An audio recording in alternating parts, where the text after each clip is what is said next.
Ladies and gentlemen, welcome, welcome, welcome. How is it coming along? It is time for the Rising Star League. That's our middle league in particular. So the top players are not around today, but everyone else can be. We've got a decent turnout of like 13 players, a prize pool of £175. I hope you're looking as forward to it as I am. Here, let's take a look at it. So we've got the prize pool, I said. £70 going to the first place, 50 to the second one, 35 to the third, and 20 to the fourth place. And this is possible now thanks to the generous contributions of 4 fine individuals indeed. We've got Dark Angel, Colossal Sea, It's Your Demise, and Lemonland contributing to today's event, 50, 10, 10, and £5 respectively. Thanks very much, guys. That is a 75% increase to our initial prize pool. Huge. Big, huge even. Starting off, we're going to be looking at Lemonland versus Shreko here in the bracket. And then we've got Dark Angel coming up after that. So covering 2 of the donators, of course, because we're so biased about this. And if time permits, then we'll cover some other winner round 2s. But if not, then we'll head into the winner semifinals and so on. It's a double elimination, so there is much to cover here indeed. If you guys are a content creator and you want to go live like right now or very shortly, then feel free to message Hosticide in our Discord and he'll give you some slots. It is always free to jump in, basically, to cover matches that were not.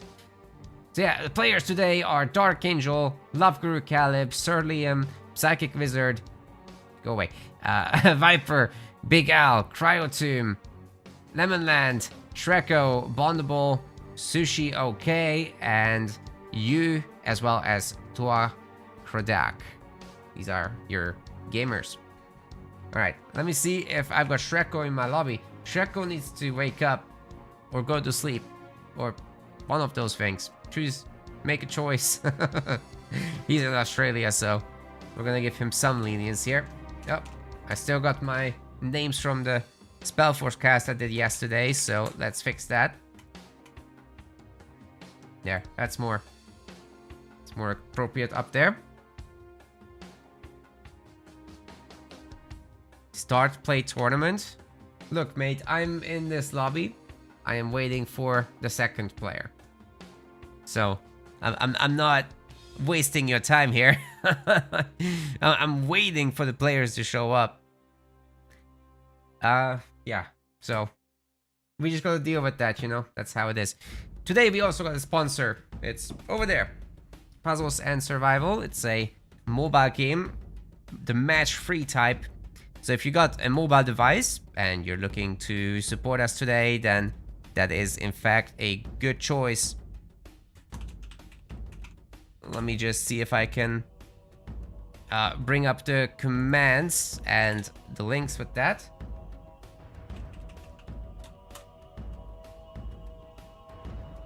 And I'll pin that in the chat. So if you guys want to support us, please grab Puzzles and Survival with our link in the pinned messages.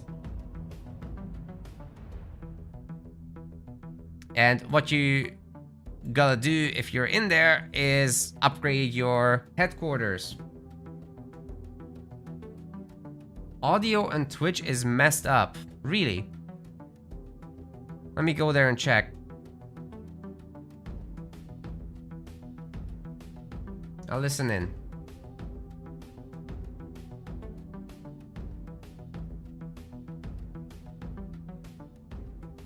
No, it's completely normal on my end. I recommend to refresh.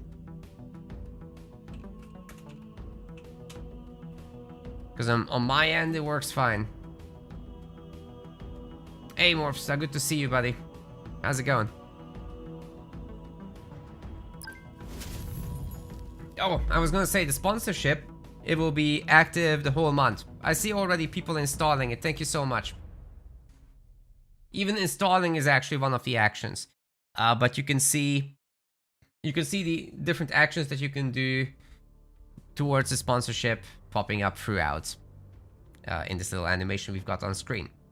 Alright, now I'm gonna actually start pestering Shreko to join, because he's not doing it by himself. How are you able to contribute to the events, especially to the prize pools? Okay, so we've got the donation page on our website.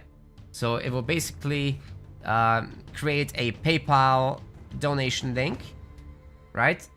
You can just use the links in our description on YouTube if you're there, or on Twitch we have a button in the About section, and you can choose what tournament specifically you want to donate to. So the Rising Star, I'm actually going to reset this in a moment to 0 because this 75 is going to today's event.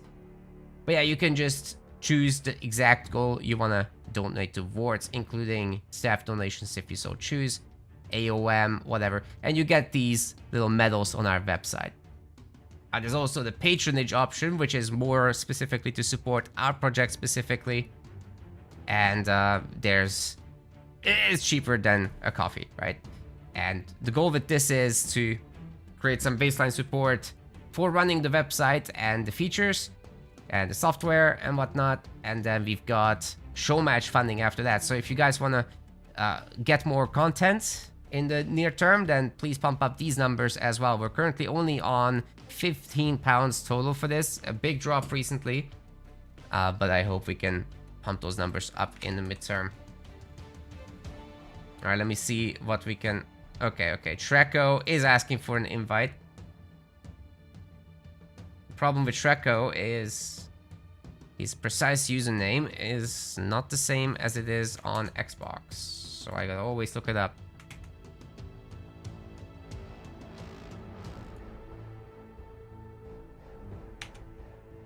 Are people turning up? Yes. Yes, we got 13 people today. They're all here. Just Shreko having difficulty joining.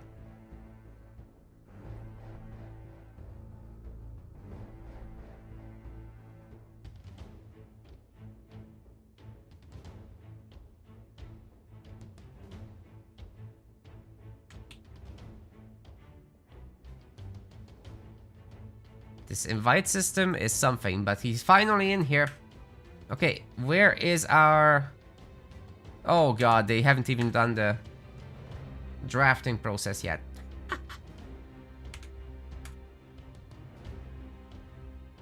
Right, and to provide the links...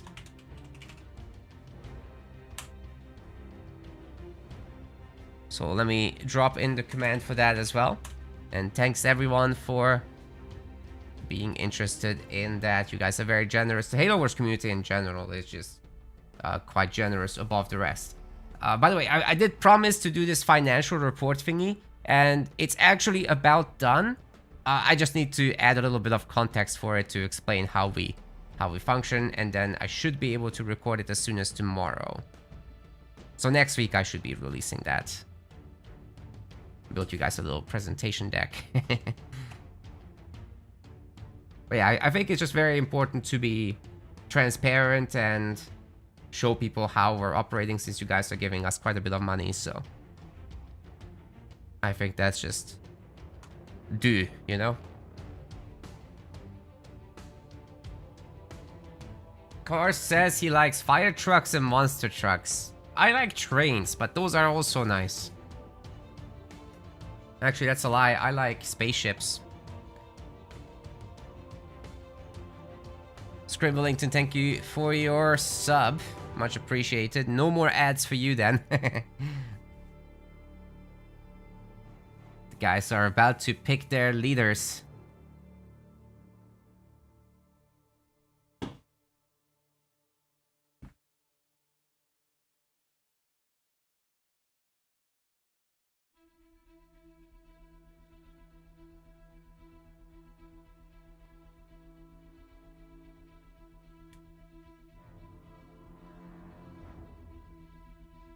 Okay, here we go. Lemon is banning Vordus. Vordus is, by the way, allowed with the full kit, and Shreko is well known to be a Vordus fan. So, Lemon just taking that away from Shreko here. Colony as a response ban, Shipmaster and Decimus are banned as well. So, yeah, just cutting right into the banished with this system, you know? This pick and ban system, it's really diversifies the leaders played. You get a lot more UNSC, whereas without it you used to get a lot banished because, well, people who just feel safe under the shields and whatnot. And I think that works out rather nicely in, you know, unmoderated setups, but fortunately for you guys, we get a little bit of everything in this. Forge and Cutter, of course, the two top UNSCs, pretty much always show up. Although recently we've seen the rise of Jerome, and I'm curious if that's gonna show itself more in the Rising Star League. Like in the Pro League, it's just a lot of Jerome. It's kind of crazy.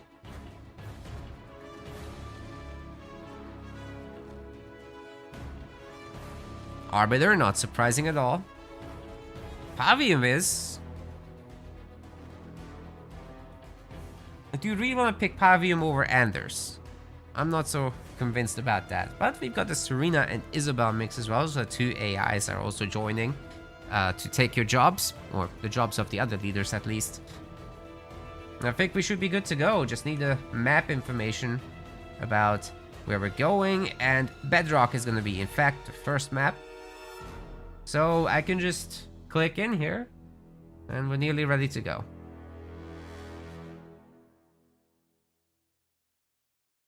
Smooth start, we're only 15 minutes in. Every time.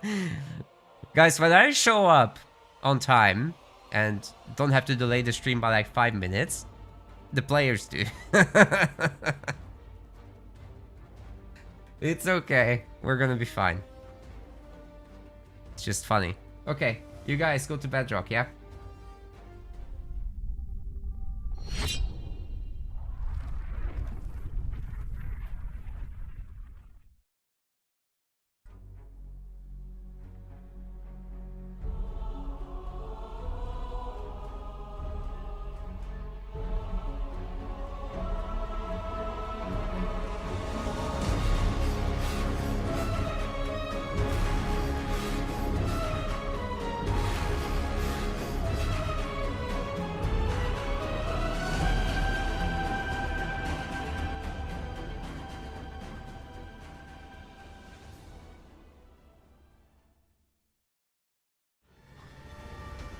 Ladies and gentlemen, welcome to our Rising Star tournament. There are 175 pounds on the line, and in the blue color, this is Lemonland, playing as the Yapper. On the other side, in the red, this is Master Shreko, playing as Atriox. So Rising Star basically means they're not tip-top players, right? Like they're not in the top 8, but it's everyone else allowed. So I think that's a pretty cool little format that allows the not so dominant players to perhaps win some tournaments, win some prize money. And I think that's really cool. There are people like Liam in this, or Love Guru Calibb, who you will see in the Pro League, but they're waiting in the later rounds. So let's see how these guys destroy each other. Lemonland, by the way, one of the donators to this tournament. Normally it would be just 100 pounds, but the community boosted it by 75, so that's very neat. As far as build orders go, Shreko is going with a very early War Council here, with the stolen mini base on the other side of the map, which is going to be a raid camp then. We're going to have jump back routes jumping up and down the ledge in order to put this to rest, and the extractor could definitely be a great target there. Let's see if Shreko actually gets out that hero, however. He's not started it, and he's not going to have the power for it either. And in fact, the generator is not going. What's going on there? Usually you'd want your scout and grunts on power pickups. But I'm not sure what Shreko has actually gotten out of this. It doesn't seem good to me. He's queuing up a lot of jump back routes, but now he can't make the hero, so here come the grunt riders. On the other hand, Lemonland has absolutely no mercy. There's raid camps on both of these stolen mini bases. Yap Yap typically very easily gets this mini base steal if you don't go like triple harvester, which Shreko most certainly has not done. But to not upgrade the power extractor, well, that's going to be a big punish coming up. And those brutes on the other side, they're going to be working way slower. There's gonna be even heavy grunts to help defend against it.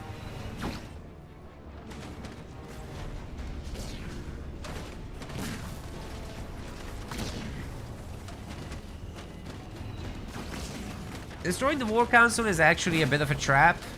So, yeah, it's not gonna be a hero anyway, you know? But I guess it just makes sure that there's definitely not gonna be one. It's just a normal extractor, right? So if you just pick off the harvesters, then the other guy's not gonna have any income. More heavy grunts are coming in and Shreko already resigns. That's brutal, man.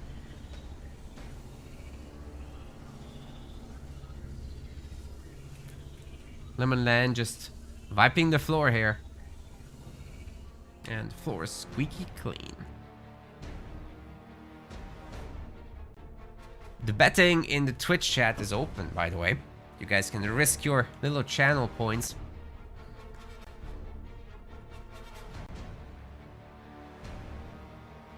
And when you win channel points, nothing happens.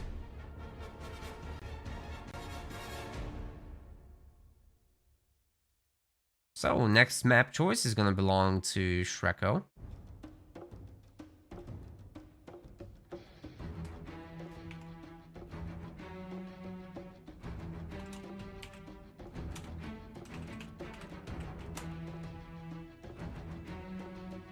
I'm waiting for his reply on that. Alright, he wants Frontier. More aggressive map here. Unfortunately, he burned Atriox, so he won't have that available now.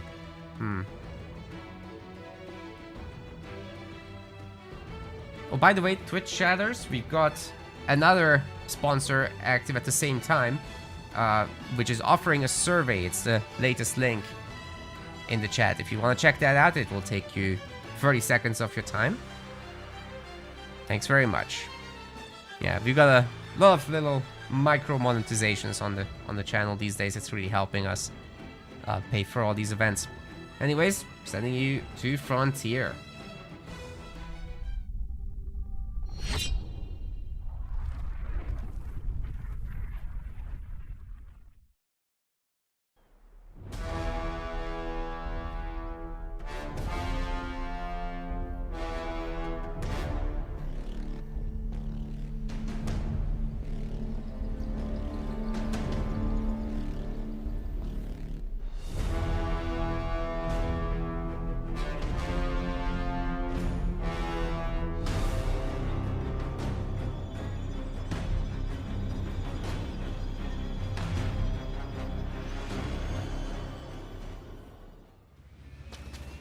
Alright, welcome to game 2 here on Frontier. In the blue color, this is Lemonland going for Arbiter, which in my view is one of the stronger choices here.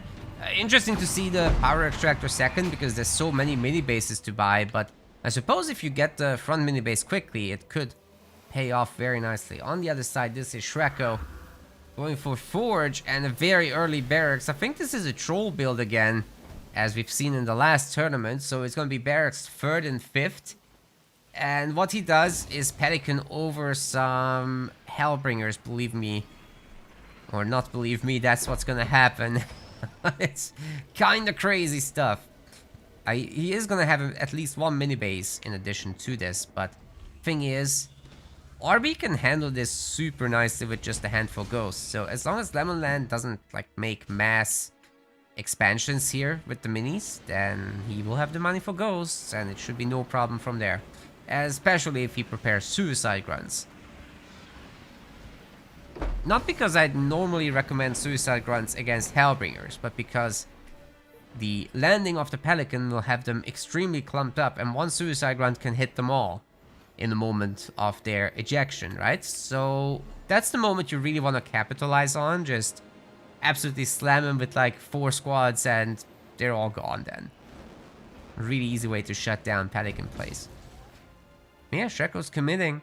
He's getting more minis, however, than in the last tournament, so it might be a little bit more potent and not so meme-like.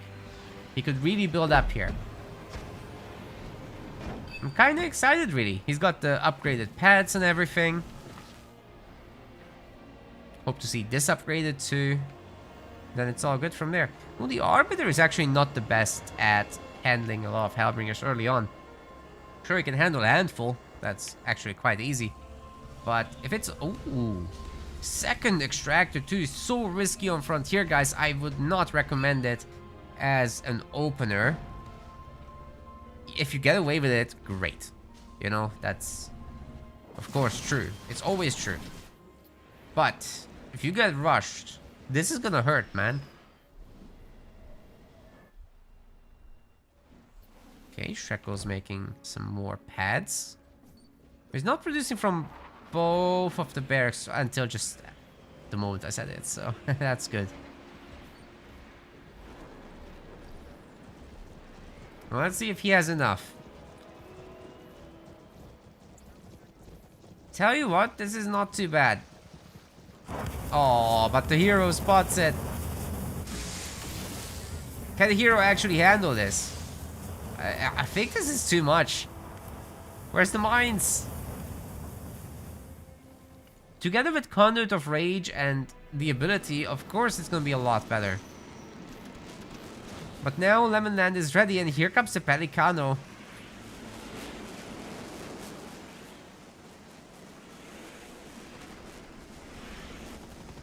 Range on this is nuts.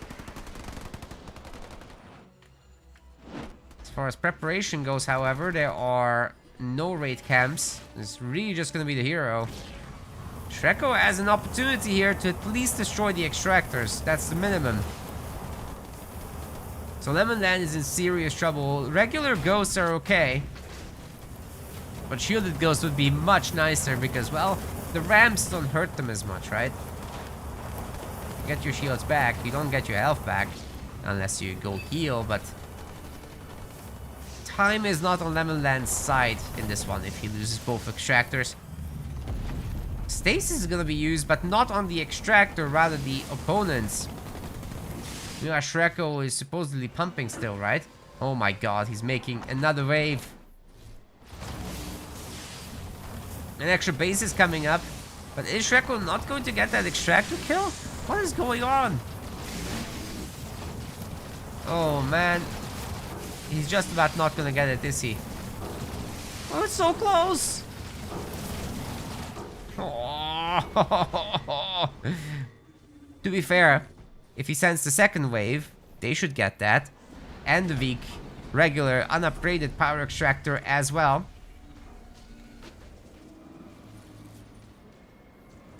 So Lemonland is not completely out of the deep water.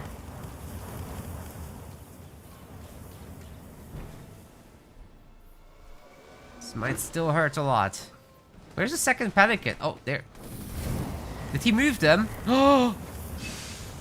No! He moved them! If you move them, they're not coming with. Oh god. You got bombs, however.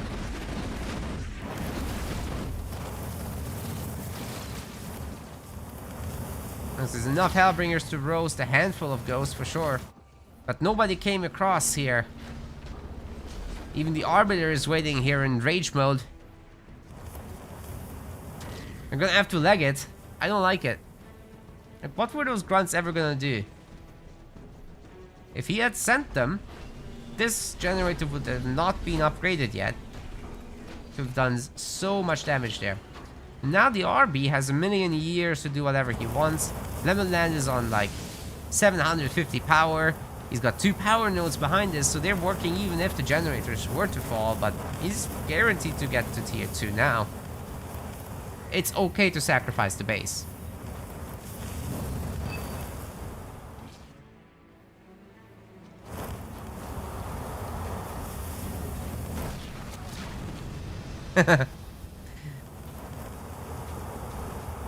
Liam missed what happened.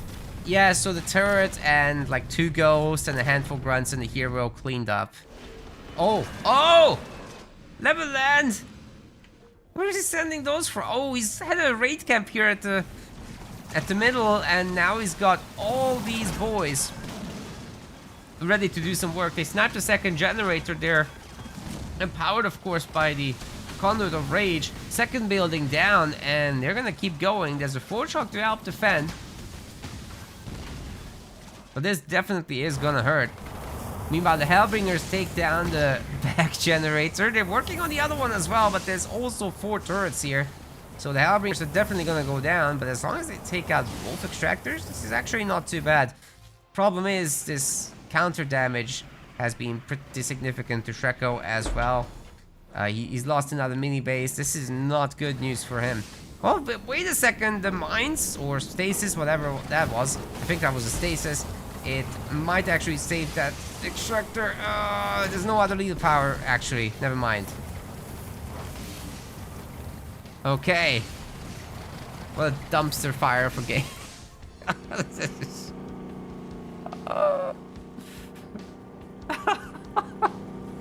What is happening?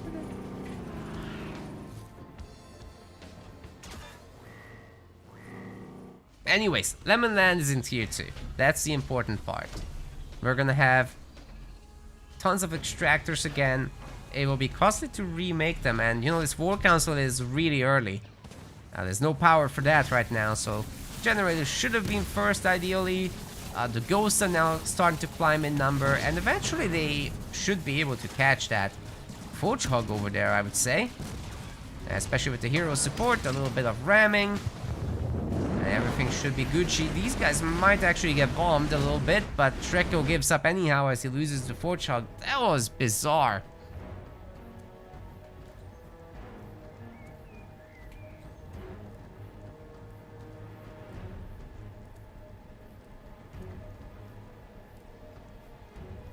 I'm that speechless.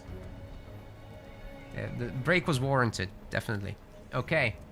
Shreko is going to the loser's bracket. Lemonland continues. See him in a moment.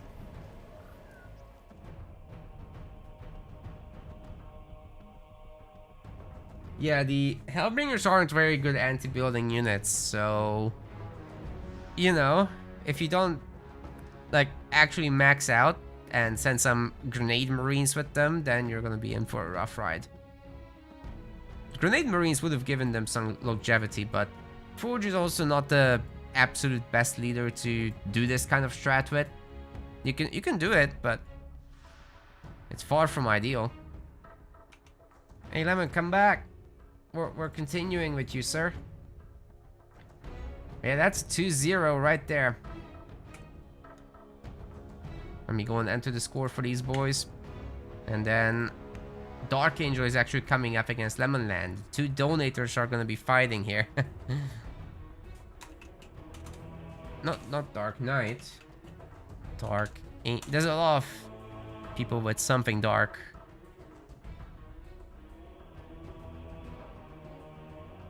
You guys want the points? Oh, good lord. Good lord. Sir, you won a 67.67 return ratio. I think that's pretty good. Congratulations. Nobody voted on Lemon except yourself, apparently. It's a great return indeed. Taking everyone's points away. Okay, let's see what we can do next. Get Dark in here. Get the Lemon in here.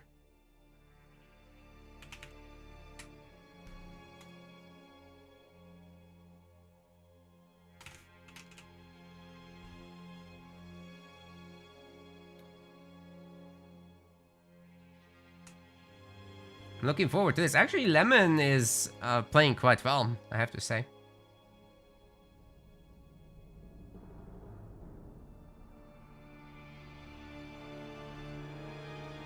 I mean, he did get 4th place in the Amateur League, so... That's nice. Guys, you should always play both the Rising Star and Amateur Leagues, in my opinion. If you're not, like, one of the pros, that is. It'll be really cool to see. Ah! Hosty already did the score reporting. Well, you're just too fast for me, bro.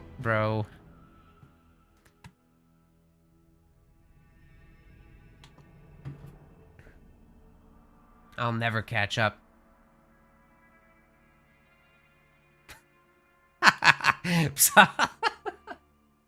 Oh my god. A Psychic Wizard in the Discord chat tells Lemon to ban Dark's Pavian because it's his main.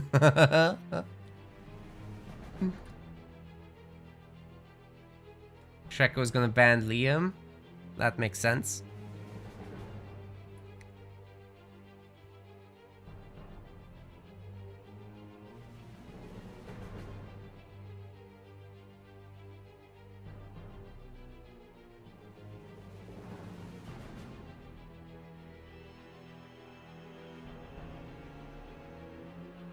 Just waiting for the boys to start their draft processes.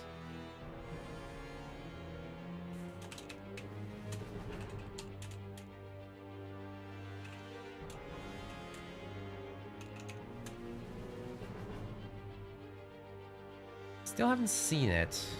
Yeah, the draft hasn't started. So we're just gonna wait for that, no problem. As for other results, we've got Psychic Wizard beating Mr. Toa here. Viper has defeated Mr. Yu. And then Cryo Tomb versus Bondable is ongoing. Big Al versus Sushi is still ongoing as well. Love Guru Calibb and Liam waiting. Psychic Wizard and Viper are on, so if somebody wants to stream this, that is actually available. I think they're still talking crap in the Discord, so you have an opportunity to jump in. Hopefully. Maybe. We'll see.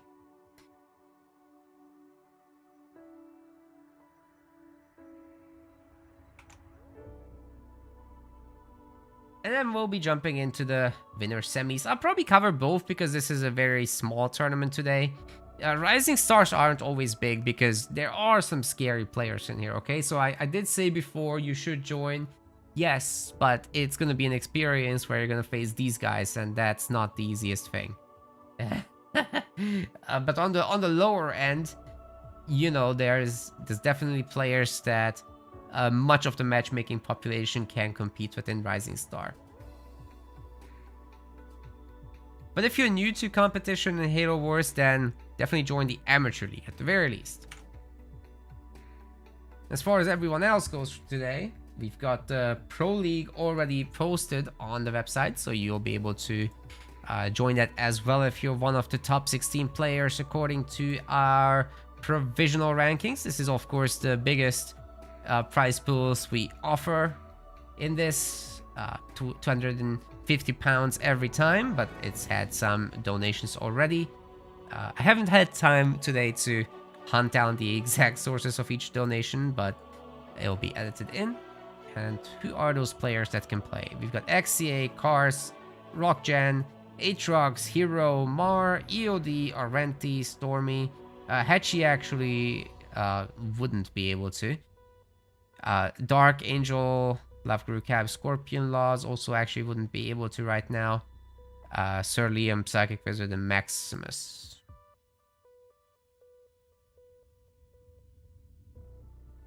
So we'll see if we have to amend our tier list because of that. Because of the ban situation that's ongoing there. I think we'll have to consult the moderators. Meanwhile, we've got the draft. Very nice.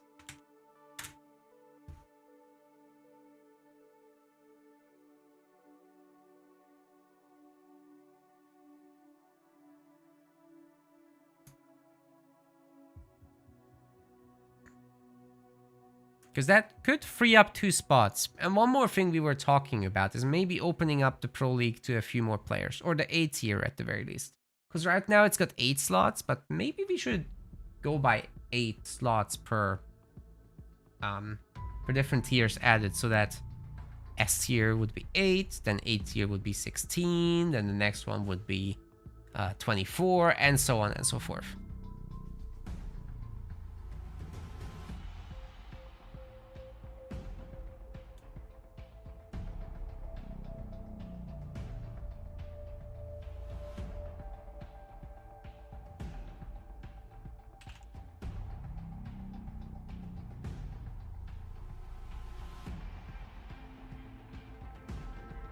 Wait, why aren't they?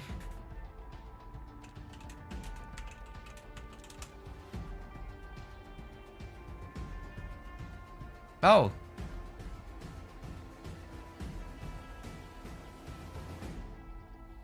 I've been sent invites.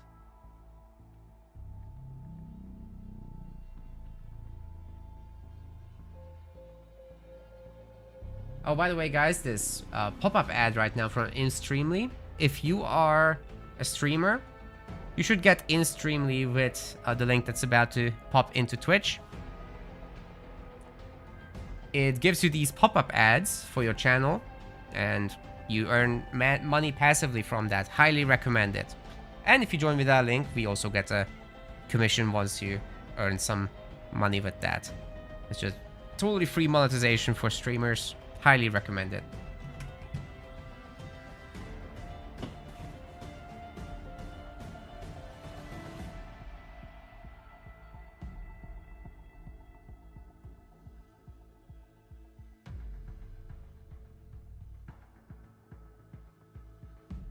Okay, the starting map is going to be Mirage as far as the draft process goes. It's started as well with Dark Angel banning Cutter.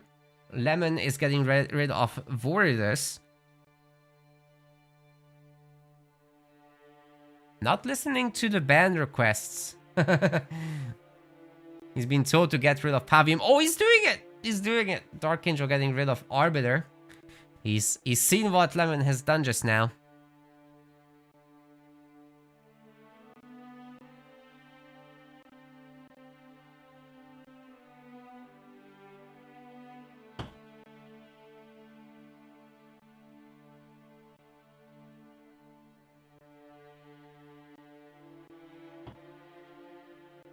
Colony and Forge getting picked respectively for each player. It's gonna be in the pool, not necessarily picked, but they're pretty good leaders. They're probably we are probably gonna see them. Shipmaster and Yap Yap as well, really good leaders.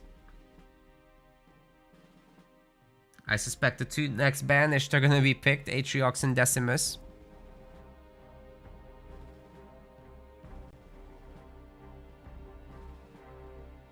I wonder if anyone would prefer Jerome over Atriox, though.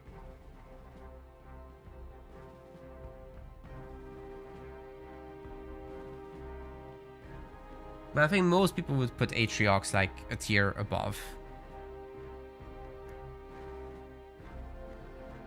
Yeah, I thought so. And now Jerome and Anders, probably.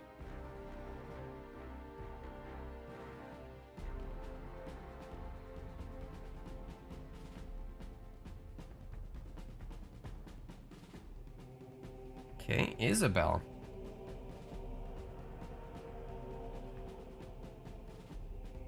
Maybe my guesses are okay, right? They're not terrible. So, the map's gonna be Mirage, as I said. We're nearly ready to go. I'll set up the prediction for you guys in the meantime.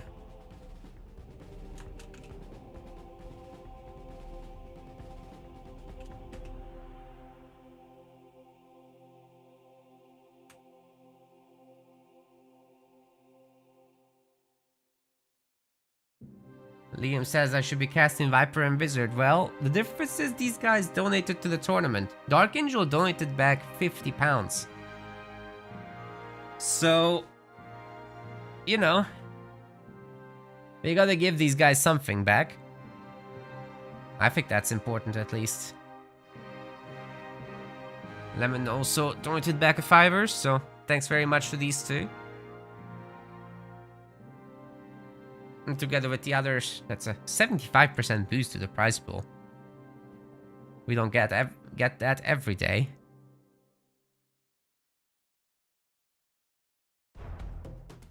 But yeah, go ahead and bet, ladies and gentlemen. Go ahead.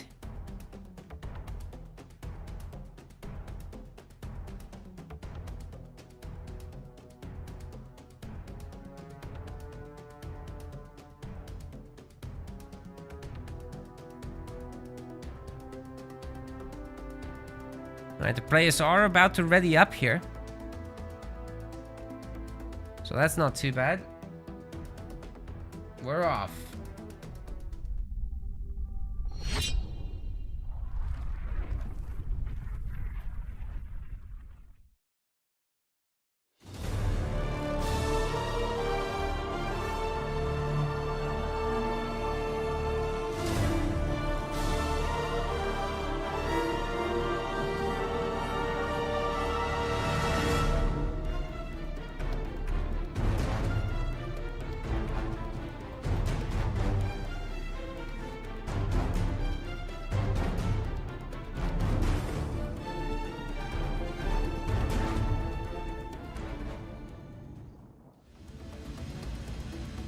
Ladies and gentlemen, more Rising Star Gaming. We've got Dark Angel in the blue color playing as Colony. We've got a little bit of an encounter in the middle already and some Yap mines getting planted. But I think they're not gonna detonate. The Yap player on the other side is Lemonland. And the prize pool for today is £175. Rising Star League means that the top 8 are not allowed to play, everyone else is. So this is a great place for, I think, everybody to join. I would highly recommend it. Whenever we announce, you should be in there. Be in our Discord, be on our website, play the tournaments. I like this by Dark Angel that he went for actually multiple skitterers because he can shut down these early cannon fodders and steal a little bit of resources all around the map. And he has just more map presence in general, while the skits can gather and shoot at the same time apparently, which is pretty wild. But Lemonland still gets 3 of the outer mini bases, so if he can pump enough Grunt Riders, he might be able to take over the middle mini and then really shut down Dark Angel's attempt to do anything. But Colony is a bit of a bully, as you all will know, and Goliath Skitterer can do a lot of work throughout the map. Let's see where that goes.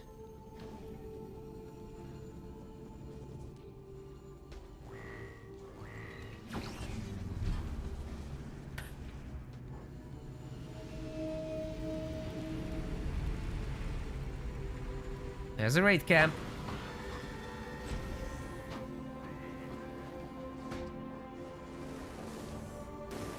Like I said before the match started, these guys are donators to the tournament. So Liam is accusing me of being paid off because I'm casting them instead of others. I mean, they're paying themselves off. They're playing in the tournament they donated to. I'm not getting that.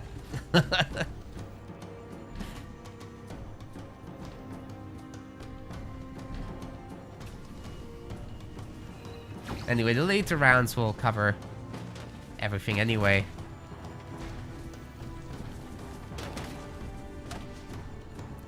Brute Riders doing their work on Dark Angel's mini.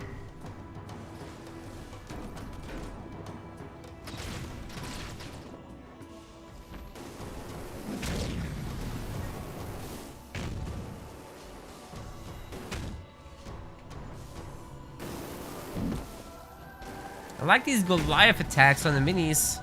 Seems Lemonland wasn't ready for it. Oh, the suicide run! That wasn't very cost effective. It's only gotten 2 of them. If you get like 4 squads, that's something, but very far away from that.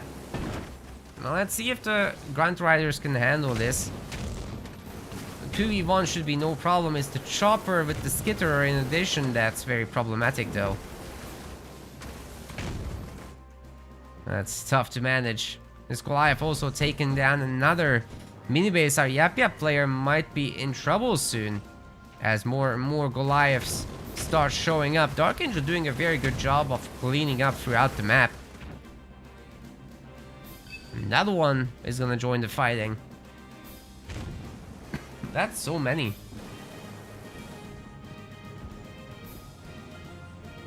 And of course, Dark Angel not quite being an all-unit warrior, he can be in many places at the same time. Lemonland does have 2 upgraded power extractors. Dark Angel doesn't yet have that. But you know what he does have? His 3rd point. He will be able to drop in another 2 Goliaths, and there's already so many. I mean, these guys did walk over the mine, so that hurt a lot. But hey, you can heal that thing, that's fine. Oh, poor Suicide Grunt's eating a mine there. But yeah, there's the Goliath drop. It's getting to work here. There's no beam. Instead, it's gonna be shade turrets dropped in, but do you know what? The Goliaths get their anti-building damage against those. They don't count as units. So they're gonna go down very, very quickly here. And then the Goliaths can just be healed up. I think Lemonland is gonna lose the main base. There's no hope, no help. The help is out there. Dark Angel can do whatever he wants. He doesn't have to micro this. It's just overwhelming numbers.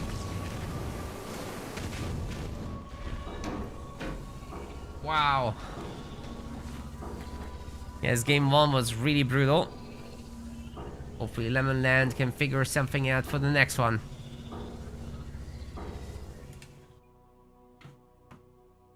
No bias, just I want him to get into tier 2 and get some action going here. Dark Angel is a very difficult opponent for Lemonland, so it would be cool to see him take him to the later stages.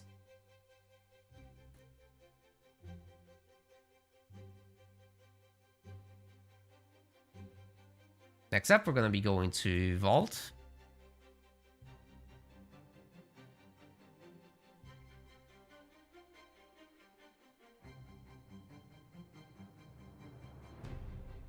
Hope you guys are having a good time there. Tell your friends the show is on. We're about to get to the big game soon. I know it's still pretty early for some of you though. Or late. Depending on where you are.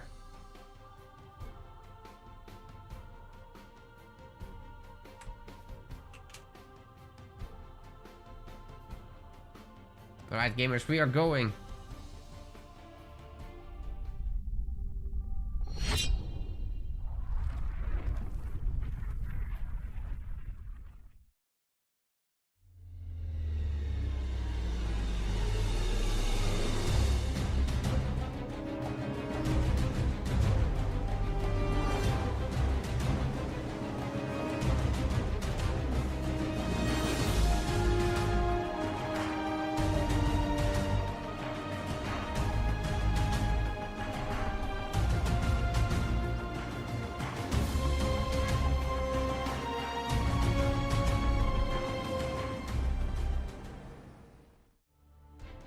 I didn't time that correctly, but that's fine. We're nearly there.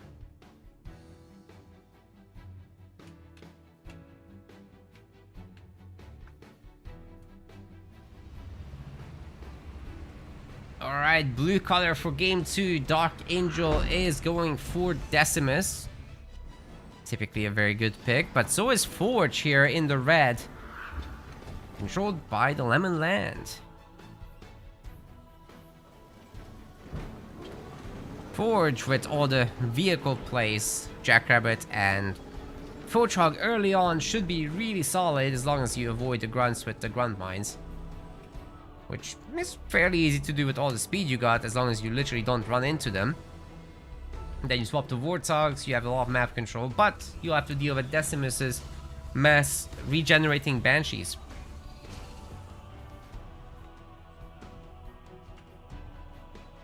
Question in the chat, what makes someone ineligible to join this league?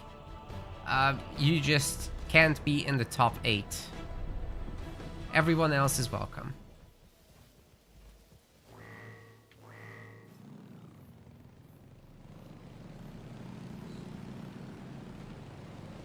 And we determine who the top 8 is by a leapfrogging ranking system.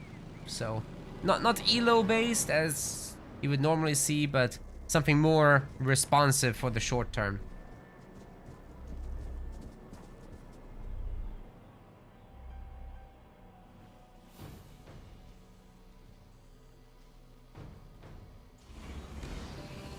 So basically, if Lemonland defeated Dark Angel, he would take Dark Angel's spot, and Dark Angel would just go down by 1 rank.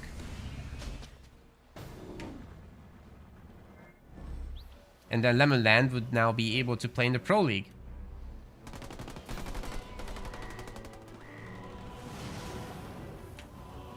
And then, if Lemonland defeats, I don't know, Rock Generation, then he would no longer be able to play this, because then he would be in the top 8.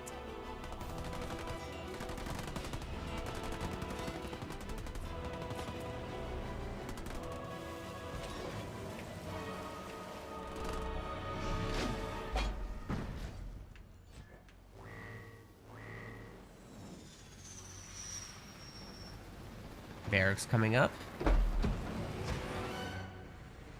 No raid camp here, so Dark Angel might have a difficult time holding on to it unless he has some choppers. But he does have raid camps here, so... bit of raid camp versus barracks action. Let's see who wins that. There's all Marines here from the UNSC, plus the Jackrabbit, but that might actually go down. Oh no. I'm not sure our Forge player is gonna be playing into Jackrabbits, which is what you would normally see. This is gonna be more of a Marine style. And that could be really good, because if the Marines get grenades, they'll be able to handle both the choppers and the jump pack brutes for the most part. Brutes are a little harder to manage with Marines, but if the numbers are good, in the Marines' favor that is, then everything's good. No worries about that. But the Hellbringers and the Marines coming out down here as well. That should pressure this mini. Fortrog is joined in the middle, but it's kind of getting vortexed. And I don't necessarily think it will get away. Although it's certainly trying. The choppers are weak. And the Marines should be able to pick them off. Fortrog does escape at like no health. There was a mine detonation there much earlier, so that weakened the choppers quite a bit there. It's a really good response actually to getting vortexed. You just drop the mines on top of the enemy units, and what are they gonna do? They already have their orders, and you can't control them while you vortex, so you have to cancel the vortex and then you get away. May or may not work, depending on how the rams go.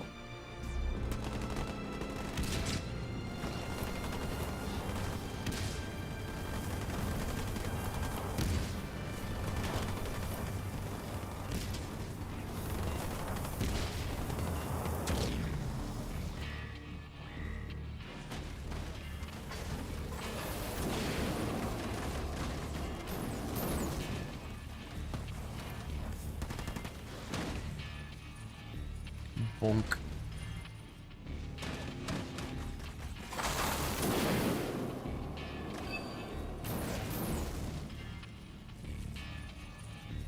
Well, so far so good here for the Banished. They still got some action going.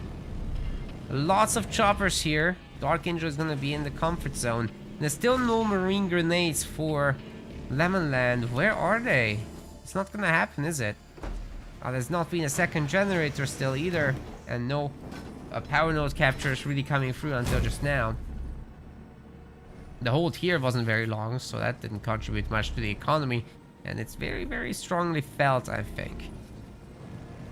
The choppers aren't upgraded though. I don't think these guys have shrapnel rounds. The health bars look a little tiny.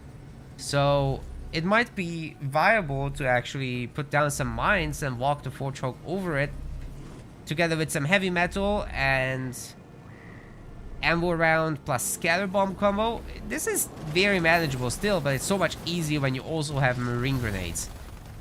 That is not the scatter bomb. Does Lemonland know about the Bombo combo? Surely he does, right? He needs to know. Oh, the mines get detonated and the Marines are basically gone. That beam was nasty.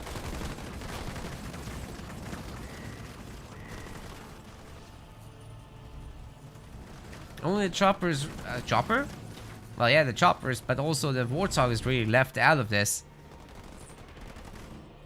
Are we gonna see tier 2 soon? Lemonland is nowhere near. Lost another mini base just now. Dark Angel's going for another base. He's got a second power extractor coming up. His choppers should clean up any counter-attackers, and it's really all about the choppers trying to ram the Warthog next. I think they can get it.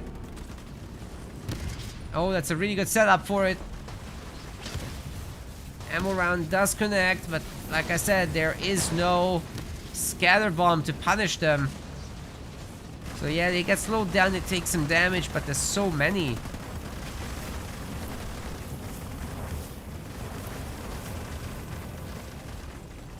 Morsa says he should have joined the tournament. I agree.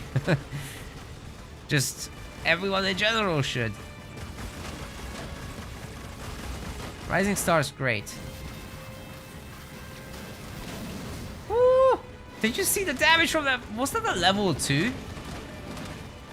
I didn't notice from the size, but the damage it did was immense. It's so strong. Okay, the second gen isn't gonna go down, but still, that did a lot of work. Even just taking down one is very significant.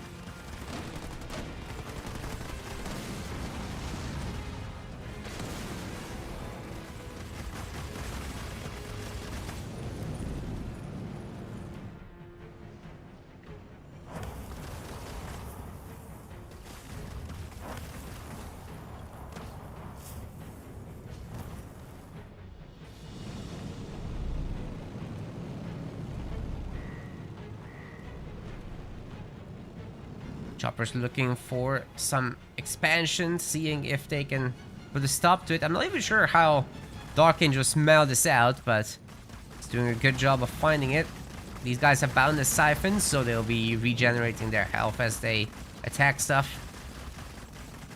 Yeah, that will tear down the base for sure. So Lemonland just cancels it, gets his money back. Still, he's not gonna have tier 2 because of his generator loss, right? So that's really expensive to try and catch up here. Dark Angel, I think Kendra's going to banish these from here. And then it's very easy to reach tier 3 after that because, well, you're not spending any power, basically. Already has the third generator here on the Expo.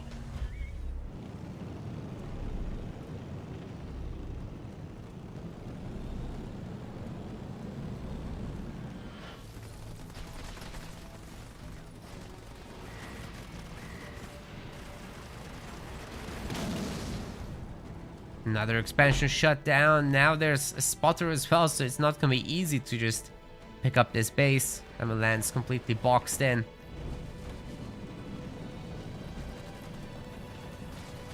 All the power nodes will be belonging to Dark in no time. The 1-star grunts taking care of the captures. Yeah, they're everywhere now.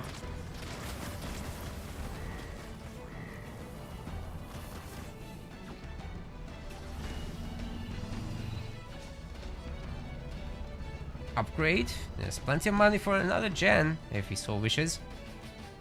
Still no Banshee business. Dark doesn't seem to want to risk it.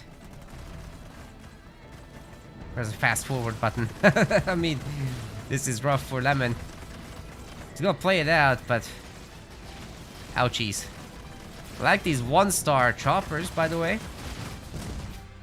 Not sure how those happened, but I'm happy to see them.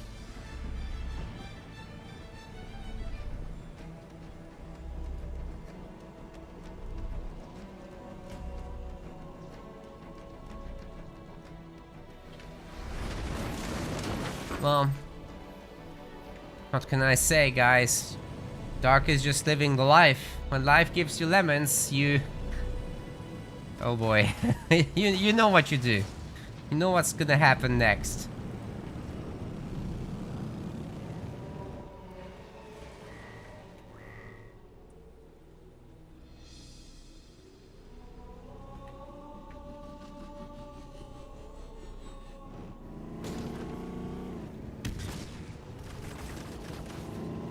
Oh, wait. It's a bait. Is it gonna work? Nah, Dark isn't having any of this.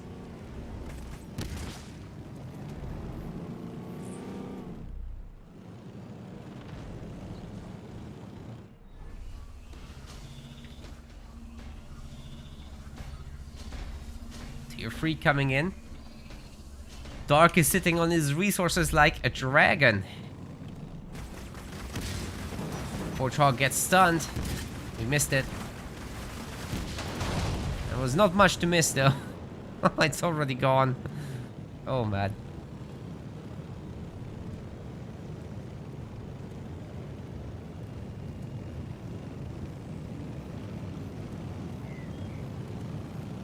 Alright, Dark is coming over to squeeze out the lemon juice.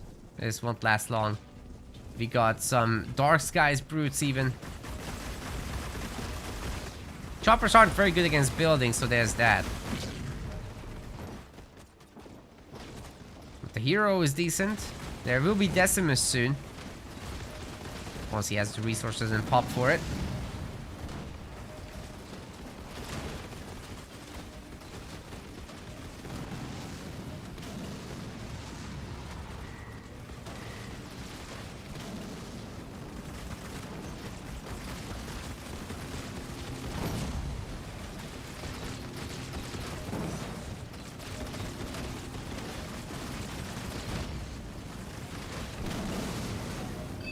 There's no one at home.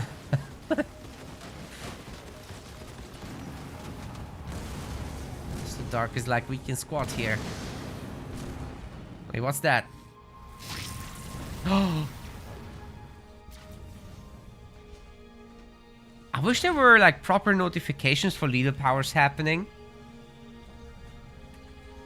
I might be just a bad caster, but I can't notice these individual spots appearing on the minimap. That's just a little... I need more than that, personally. I don't know about you guys. Anyways, Dark Angel does take this series 2-0. Better luck to Lemonland in the loser's bracket. He's still not toast or lemonade, but yeah, Dark Angel is moving into the winner's semis.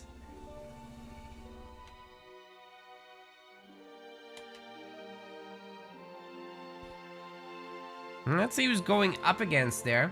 We might already have an opponent, but probably not. Looks like not just yet. So there's a match ongoing between Psychic Wizard and Viper. And it's just not over yet, so we might join in for a game 2 there. But probably not, so yeah. It might be a bit of a wait time, if you guys are okay with that. Meanwhile, you could grab our sponsor game over there, Puzzles and Survival, with the QR code or the pinned links. And all you gotta do is really just level up your HQ in the game to support us, but only just installing already helps us. It's like subscribing for a month, not even kidding. So if you can do that for us, that's fantastic. And later I'll cover the game myself. Of course, after the tournament is over, we'll give it a little bit of a slot. Suggested for the next Halo Wars 2 update, yeah. Oh man. I mean, the 10-year anniversary is coming soon. Surely they're doing something. Here's the thing, guys. Halo 5 released in October 2015, so that's gonna have its 10-year anniversary this year. And rumors say 343 has an announcement at the end of this year.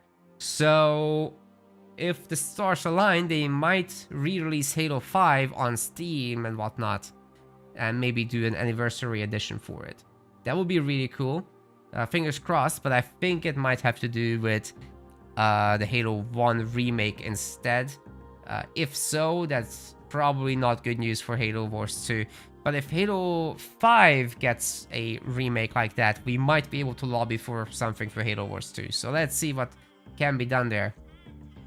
Either way, I've done a new cut of our Be Right Back highlights. So let me just swap over to that and show you, but I gotta actually update Oh no, it should work. It should work out of the box.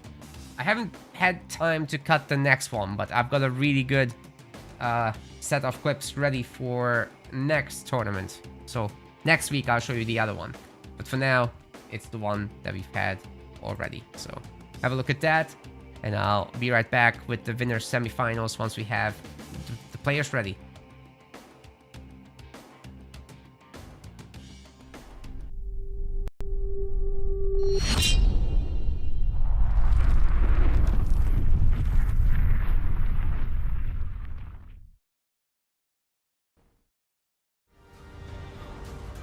Ladies and gentlemen, this is the grand finals of the Halo Wars 2 Sentinels League here with MetaPlays. These guys are fighting for a $650 prize pool, 300 to the winner, 200 to the second place. EOD Spartan Sev is playing in the blue color as Pavian. Ladies and gentlemen, this is the grand finals of the Halo Wars 2 Sentinels League here with MetaPlays. These guys are fighting for a $650 prize pool, 300 to the winner, 200 to the second place. EOD Spartan Sev is playing in the blue color as Pavian. And over on the red side, we have Rock Generation going there's something wrong with the clip. What happened? It keeps replaying itself. What happened there? Okay, that's unfortunate. I messed it up, didn't I? It should be 20 minutes long. Why is it doing that? It shouldn't do that. Really weird. I think there's something wrong with the file. Oh god. It crashed my Windows Explorer. Oh my god. What the hell? That is just weird.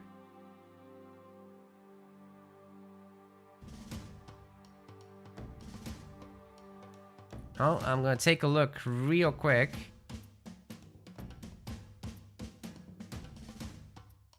Give me a second here, guys. I think it's just OBS.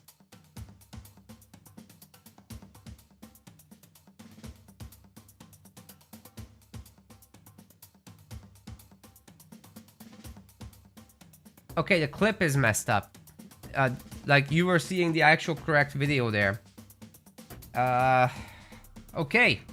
Okay, I've re-edited that to like take out the repeating MetaPlays thingies, but apparently I just broke the entire thing. Okay. I have to manually remake it then at some point. No problem. No problem. I'll just do the boring be right back mode, okay? Let's go for that. I'm sorry. Bad editor. That's me. I did that. So I'll just be on break. No intermission clips. RIP. Very sad.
Thanks everybody for waiting. Much appreciated. And we've got our next match coming right up.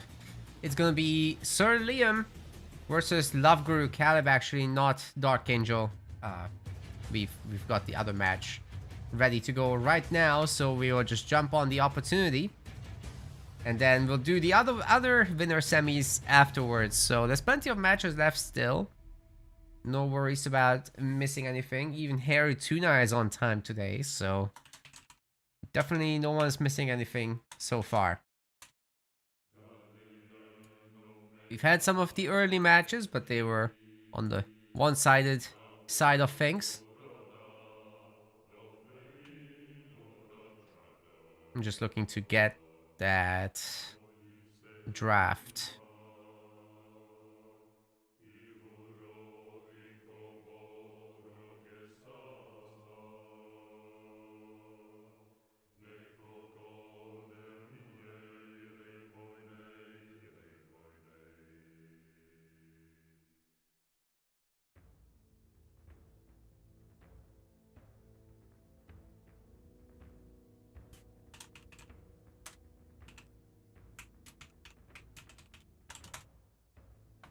We still don't have it. I'm waiting for Love Guru Calibb to produce that.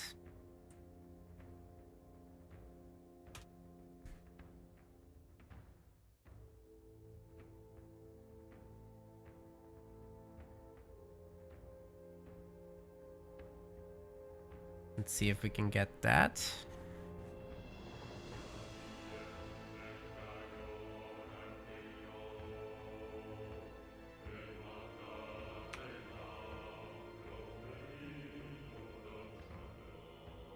Oh my god.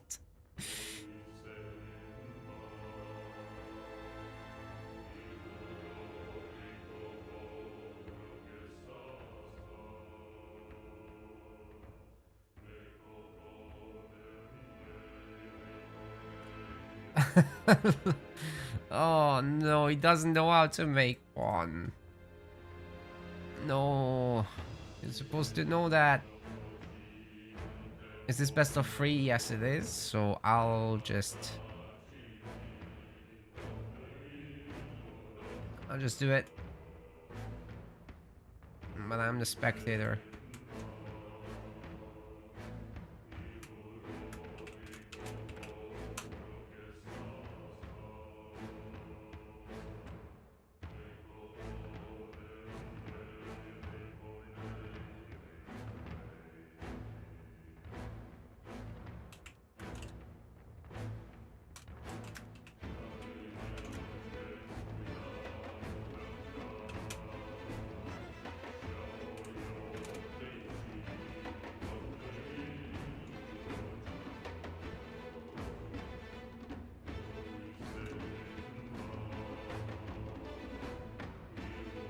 Alright, I'm helping the players. It's all good. We've made this easy, so there's no excuse now. I'm gonna be munching on my apple that I started in the break, since I clearly got time. Oh, the LGK.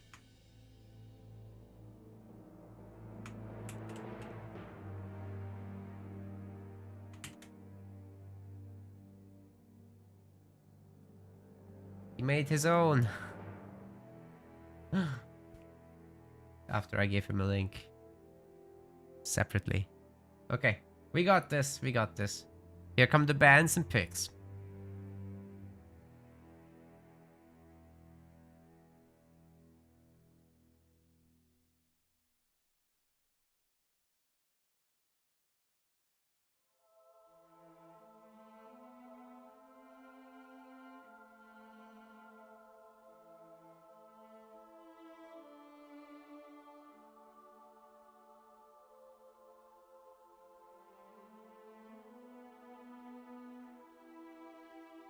So I'm not commentating this draft because I'm eating an apple. Didn't expect to have a match so soon.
Okay, we're making some progress. I'm trying to get in the lobby with the guys. That's done now. Very nice. We can go to Frontier pretty much anytime. Oh, it's not on the normal account. Right. Hence the confusion. The colors are going to be different.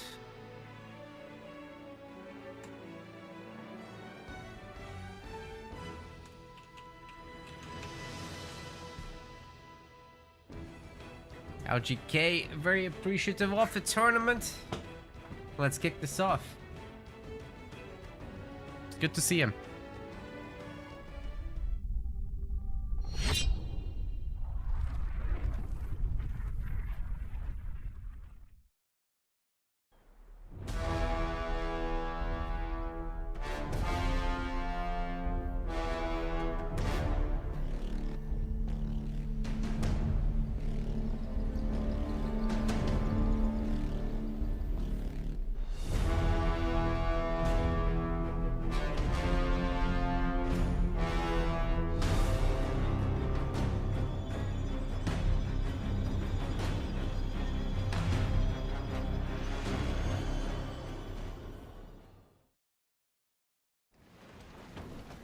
Welcome to the winners finals, winners semifinals, excuse me, of the Rising Star tournament. In the blue color, we've got Liam, and he's playing as Captain Cooter.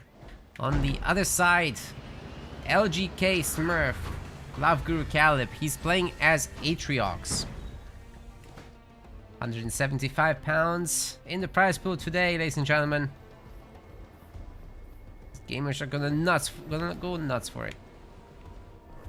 It's nicely boosted thanks to some donators like Dark Angel, who's on the other side of the bracket actually. Might see some more of him later. Liam's going pad gen, but he's a little bit behind LGK because of this early mini base purchase. No barracks on that.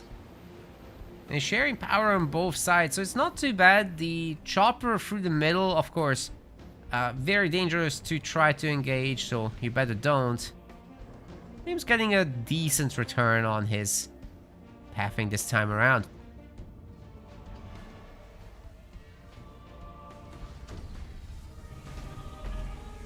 LGK is gonna go for an Atriox is chosen here.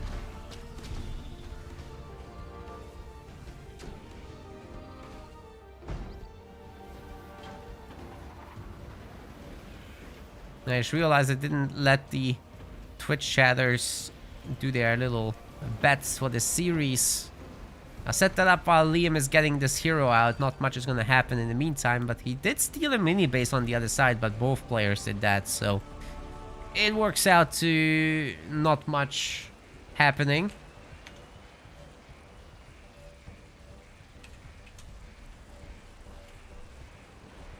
Okay, guys, there's your betting options. Enjoy. You got 10 minutes.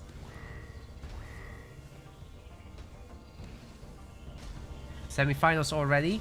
Well, it's winners semifinals, right? So there's a losers bracket. So we're gonna cover the two winners semis, then the winners finals, then the losers finals. Maybe even the loser semifinals if there's time. And then the grand finals. So there's plenty of games. But it is a fairly small bracket, yes. We have 13 players playing today.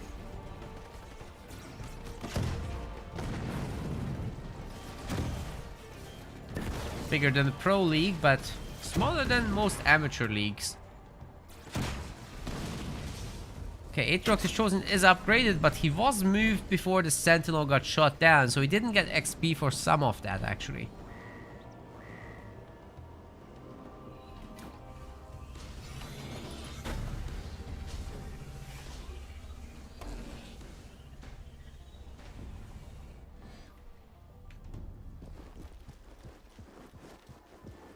Spartan's gonna do something like what the Chosen tried to do. Might actually be able to level up a little bit.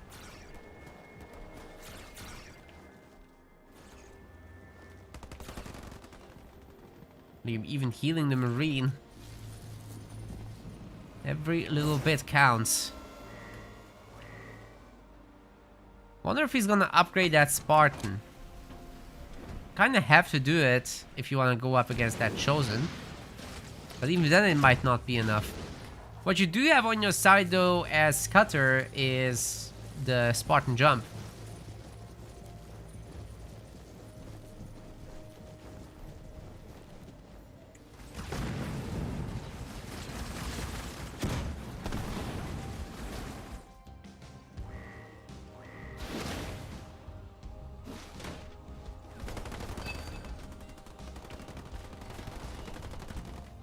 Players really don't want to bother each other, they just poke at the minis for now.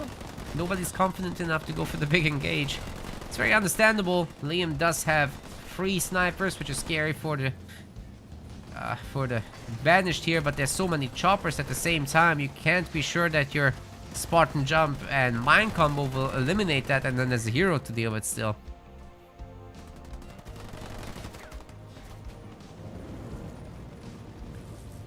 So yeah, this is awkward. Both players are going to want to build up, and a bunch of additional jump back brutes, of course, to get some stunts in can be extremely useful. It stops the guys from shooting, and if you hit the snipers, it's double good.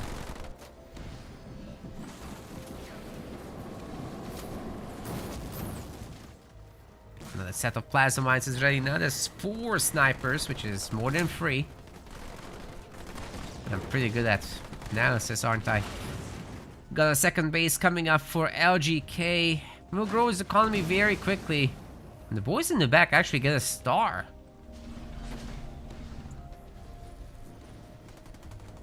I think he's looking to drop in the ODSTs, Liam is. He's got the resources ready to go. There's 2 upgrade harvesters right next to each other. It's a really good target, but maybe you should keep this ODST drop for the army. Choppers are going to be a huge problem if they engage the snipers. LGK is ready to go to tier 2. Liam is pretty far away himself from that for now. Really like how spread out the choppers are. They just can't be targeted very easily by leader powers like that. And Liam certainly doesn't have the firepower to take down the base without ODSTs. So he's gonna have to drop them in eventually. LGK just respecting the ODST drop a lot. Knowing that Liam isn't gonna pull the trigger on it too soon, he keeps his army spread out just in case. Pre-splits are highly effective here. But here they come in the end. Got the mines down. Spartan's doing some amount of work, but that jump wasn't the best. Still, the choppers do end up going down. Watch that corner there for the mines. LGK needs to go tier 2 as he's starting to load resources. Liam is already clicked in. He doesn't have an extra base on the other side as LGK has some Monka here and he's already forced a cancellation. Ooh, the ODST satchels all detonate there, and I think the chopper just ran over the mines. Not ideal at all for LGK. He might be able to connect here with some of the snipers, but the snipers are doing a great job so far trying to pick off the Chosen. Not just trying, but succeeding. Has to teleport out with that turret, stunning him, but only lost shield so far. That's good enough. Liam trying to get the side base while nearly already done with destroying this one. That's pretty good. With all these additional Marines, Liam is having a great time. The turret also doing some major damage to the base. Can LGK shut this down? It's 8 minutes, so beam might be available soon, but it's too late to save the base. Really didn't get any economy out of that. New base being built. Might come soon into play, but meanwhile Liam has healed all his stuff. And there's more where that came from. LGK just has to sit back a little bit and wait for more.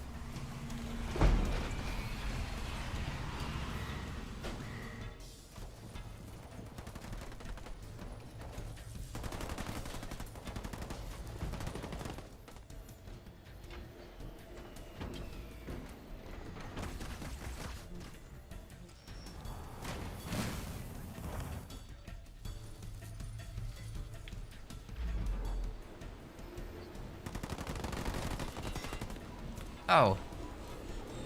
Is this a decapturing attempt? What the Sentinel? What? Is a Sentinel doing this? Yes, it was. Oh, wait, no. Liam didn't fully capture it and then he left with the units. Never mind. Anyways, his base is getting plonked.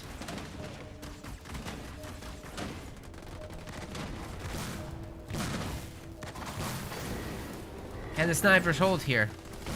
You gotta hit the Spartan, definitely. Well, that's a capture. Interesting. That Spartan won't be very useful for the next cooldown cycle there, but hey, LGK did upgrade his hero. He's got his shield ready. And he can maybe make some rangers now. His expansion plans just aren't working out. He's got this one, but it's basically back to square one. Combat Tech Marines are now in, so that's more Marines in the squads. A lot more damage, a lot more health. Spartans upgraded now. And he will be looking to add in some Nightingales soon enough. It's already 1, 2. They're really expensive, so you gotta be a little careful with that.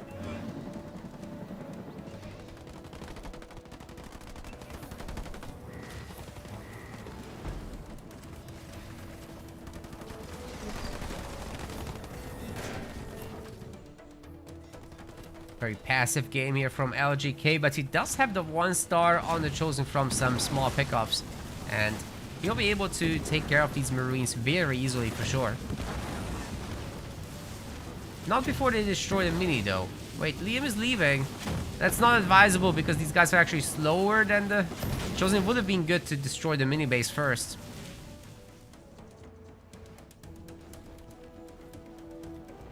As that does give you a little bit of leader power XP.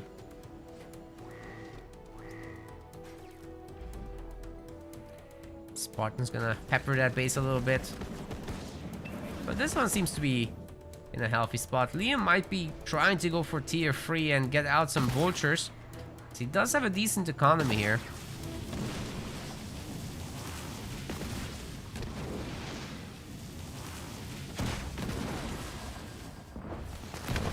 Oh, excuse me. No, not at all. We've got the big drop. Already took out the shield that was trying to come up here. That's not gonna happen. Another ODST drop might be ready for Liam shortly as well. Wolverine doing some good damage there, but not sticking around to actually pick off the engineer might be a mistake. As long as Liam keeps alive, the ODSTs is all good. Really needs that for damage dealing. Splitting up the army, having the Scorpion shoot at this base, and then the infantry just dealing here. We still haven't seen a beam, have we? That would be really nice now on the ODSTs or the snipers at the very least. Or you just follow the Nightingales, they can't escape it. They're too slow actually. Leaving behind just a handful of units to finish the base off. And also the mini base finally. Liam's getting to it. He's got the middle base now, ready to go. And I think plus he has 1500. Oh! Shield generator in the corner just came up. And with a Reaver sitting under the shield, it's going to be very difficult to approach with Nightingales, of course, but the Spartan could take it. LGK is definitely not out of the woods, especially as the damage donut arrives. Come on, match the speed. You can do it. Yes!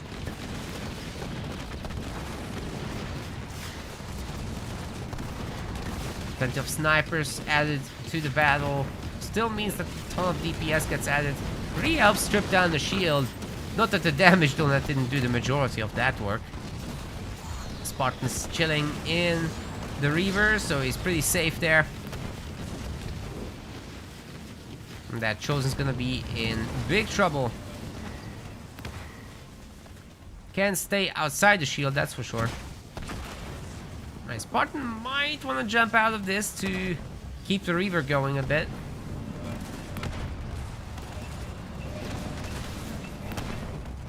That's exactly what Liam's gonna do. See if he can get some healing here. There we go.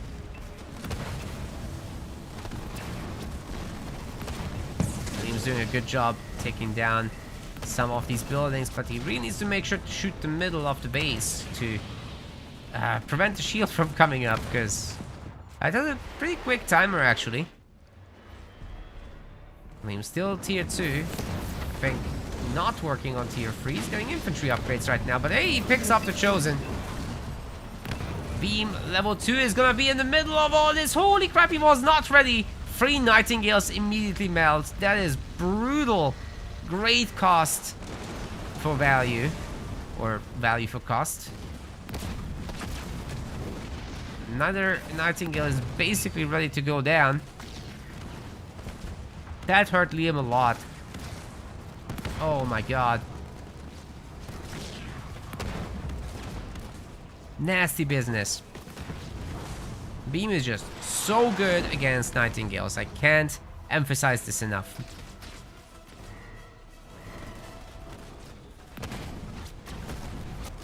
But Liam just has more stuff here. LGK never really got going with his tier 2. He has all this power, but no way to spend it. If he had just gone mass rangers with some hunters in there, I think he would have done fine.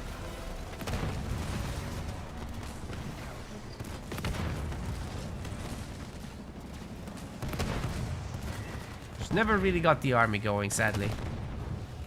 But now Liam has 4 bases. He can do whatever he wants. He can go ground, he can go air. Doesn't really matter. He could go Hornets at this point. Generally not recommended. But he could, if he wanted to.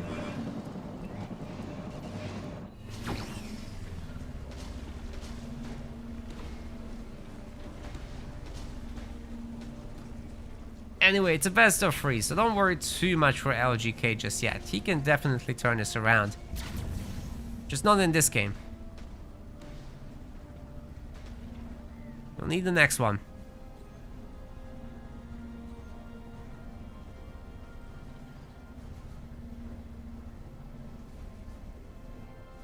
Liam just a little too cost effective in this one.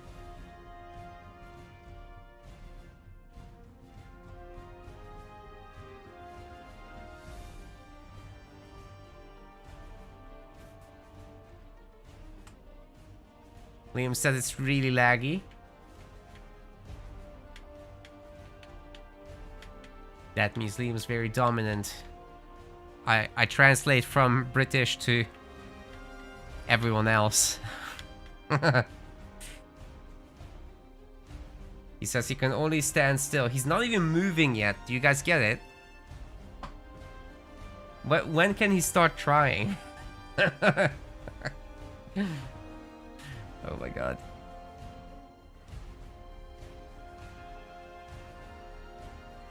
Liam, you can try in the Pro League against Rock Generation. We'll rig it for you. You know that match is coming. We'll see you next week. Go to Rift.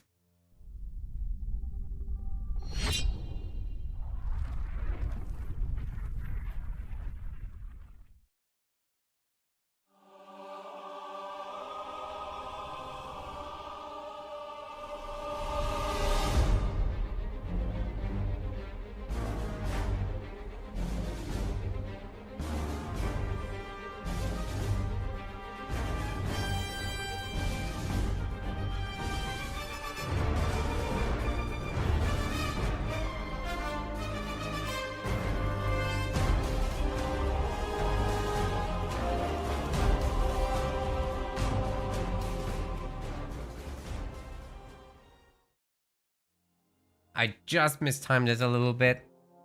Unfortunate. Unfortunate, but we've got the guys loading in now. So that will do. Is this right? Yeah, I think so. Ladies and gentlemen, welcome to Game 2 here on Rift. Liam is gonna be Isabel in this one. It's a good choice. But going up against LGK's Anders might be a little difficult. Let's see how that works out. That 5th point timing of getting the retriever out could be rather on the scary side. But then again, if you can steal that thing, then you drive it over some anti-air turrets, Wolverines and Marines, that retriever might not work out very well. But LGK, I would say, does have a vehicle advantage with upgrades being so fast and cheap. So you could get some really quick level 2 Warthogs in tier 2. And really cause some chaos with that. Liam, however, is looking for the mini base steals instead. Is there going to be some crazy business with tier 1? The Isabel Rush? No way.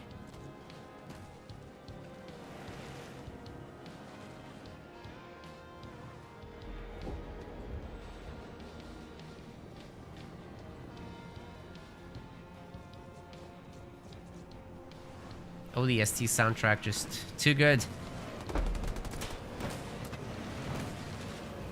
Gonna get some Jackrabbit micro as well on top.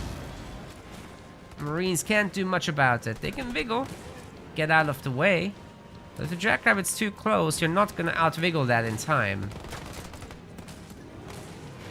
Game is very microable, but there's just a certain distance where projectiles hit the units before you can humanly react. Alright, 2v2 mini bases, so nothing crazy has happened in the end. And in terms of the buildings built, it's all pads. LGK is going for more Jackrabbits and maybe a Spartan. Whereas Liam has a second generator, still pumping out some rabbits. But then eventually we'll be going into tier 2, methinks. That Spartan showing up could be problematic for him, but as long as he has a turret and still gets out the Warthogs, he should be okay. Oh, I think while we had a break, we got a donation for the Pro League from Creek. Is that thing gonna pop up? There we go. 40 pounds. Creek? Are you still here? Thank you so much. That's huge. Wow. Damn, that Pro League is already gonna be like, what? 430 pounds? Sorry, 330 pounds. That's really nice.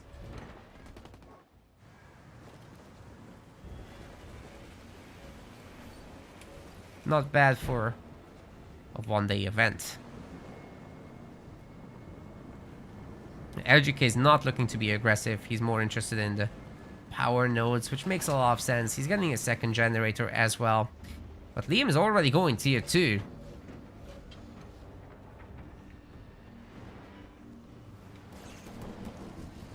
Wait, that's an upgraded Spartan. If LGK just spent his leader powers, that means he won't have gotten a discount on this, right? I'm pretty sure this is upgraded. Liam alongside the tier 2 is also trying to get a base. If LGK doesn't see that, he won't be able to stop it.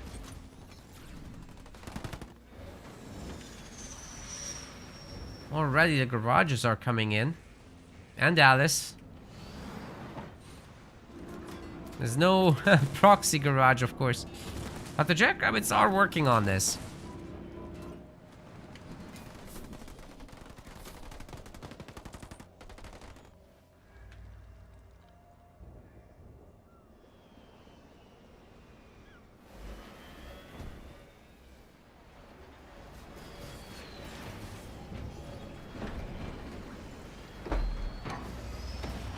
Warthogs, soon TM. It's always a good idea to take these garrisons because you can just stick your Marines in, see everything, and pick off stragglers trying to run by.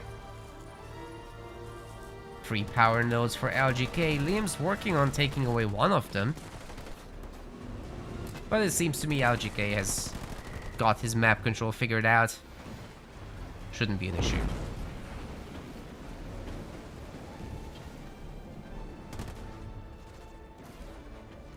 Alright, here comes the pump of Warthogs from Liam. He's really just getting started. Got Alice working on some of these Sentinels. Meanwhile, the Jackrabbits are picking off some straggling Marines. What are they doing out here?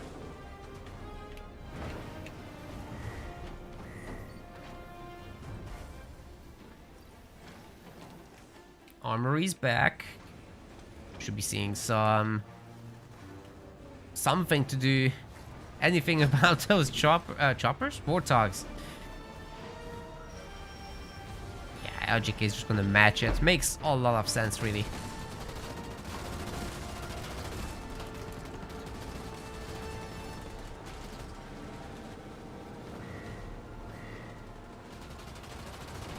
By the way, whoever's doing our sponsorship actions in the background, thank you so much. You're anonymous, so I don't know who to thank, but that's still nice.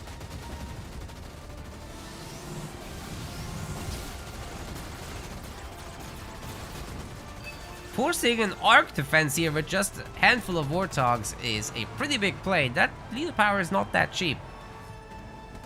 But LGK does have the 4 power nodes, I suppose. It's helpful. Really good map control from LGK. Liam is the one that needs to do some damage, but he's got the tech. He's got the better army. He's got the better Spartan, I think. Oh, no. They're same-ish. This one's better against air units. This one's good against infantry, so... The anti-vehicle one belongs to Cutter. And these two won't get to help too much. But if you pick off LGK's base here, then come home to defend yourself as Liam, I think that's a great move.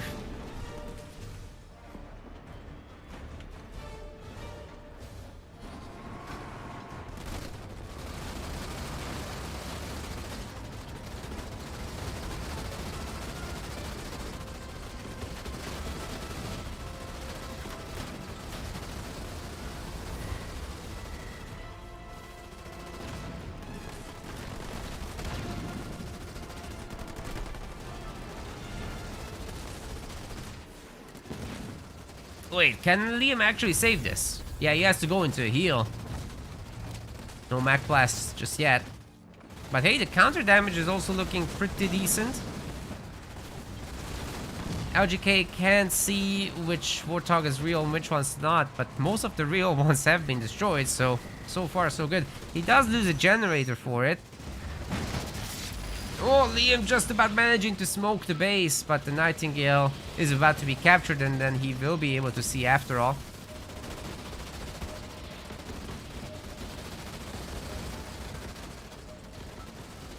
So LGK will destroy this in the end.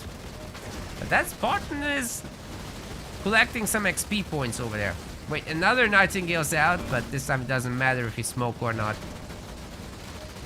Ooh, another Warthog taken out of the equation, but the heal rate coming in is just not enough. And in the end, LGK gets to roll away. Because Liam didn't take his time to shoot this thing down. If he had killed that weak one and then captured the other, that might have been enough, to be honest. With only one Warthog shooting, that wouldn't have out-damaged the Nightingale healing, surely. Very nicely done by LGK, but now it's a low economy game. It's going to be difficult for him to actually afford calling in the Sentinel. Even if he stops production, even if he turns one of these garages into a supply pad instead. Although if he cancels the base and sells everything, that might be the play. Get the base after.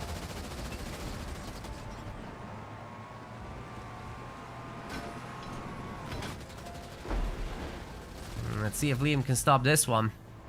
I think LGK might just have too much stuff for him, to be honest. And if he calls in a Sentinel on top of this, Liam is not ready for the Sentinel.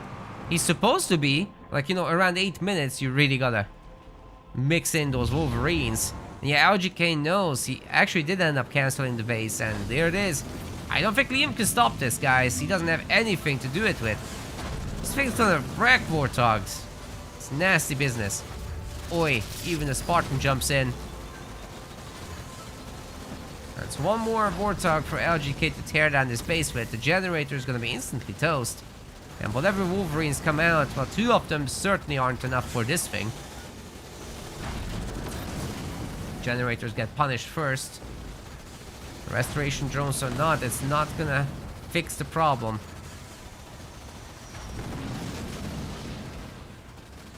Very nice timing there by LGK to hit.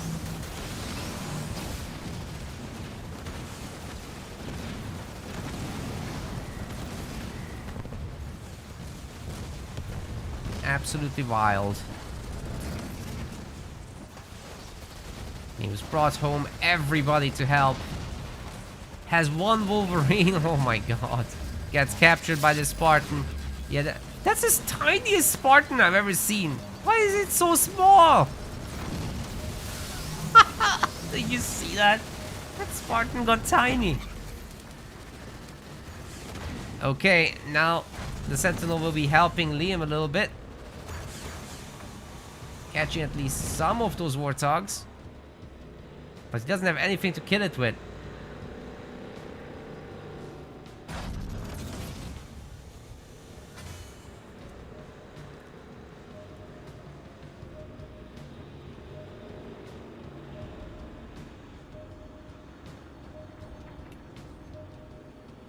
Well, as I said, LGK can bring this back. Just not in game 1. Game 2 was what he needed.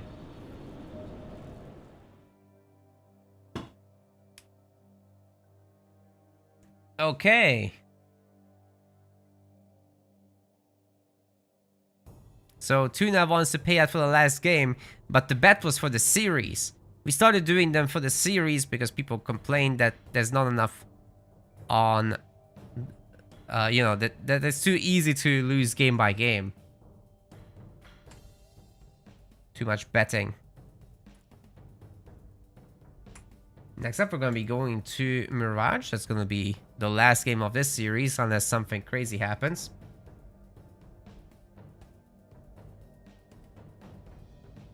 So let's head to Mirage. LGK actually has a chance here.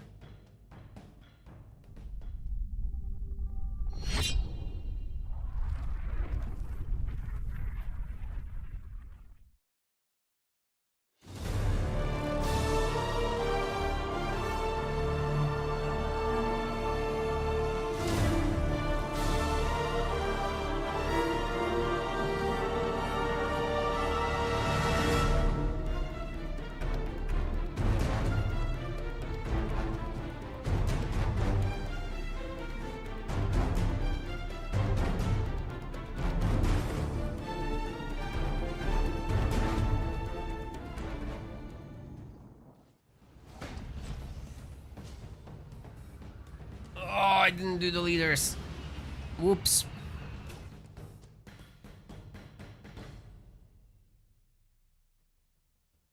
Sometimes this happens. Ladies and gentlemen, welcome to game number 3. Liam in the blue color will be playing as the Yapper. On the other side, we've got LGK coming in with Pavium. Quick burnout on the 2 harvesters, but not both are upgraded. Liam is coming in to steal the bases. In case it's like... It shouldn't be chopper strats, certainly. Against Yap Yap, that doesn't work. And very interestingly, this Grunt is not gathering the resources. He just jumped into the garrison right away.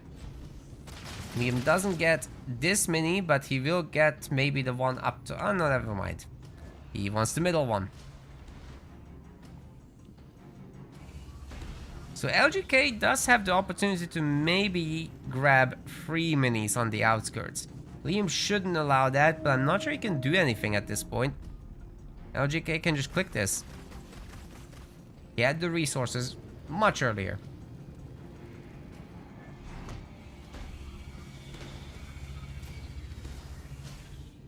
And now, LGK will be able to basically pump... Oh my god. I was gonna say jump back brutes, but that's a strat. Proxy hero onto Liam's base. Let's see if the man's prepared. He's gonna have to deal with Grunt Riders, so it's not the easiest thing to pull off with that hero. Avium is just a little slow.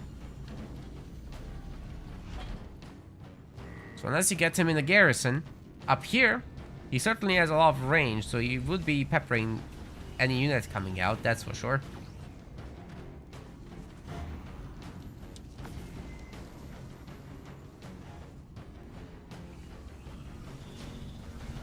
A bit of building tickling going on here. That is the third raid camp that Liam is making. Tense. They're gonna try to rush this hero real good. There is a mine in case LGK happens to just go straight. Fort wagons and more grunt riders coming in. Some heavy grunts as well. Yeah, this hero is probably toast, isn't it? It will be out, but I don't think it will be able to make it out.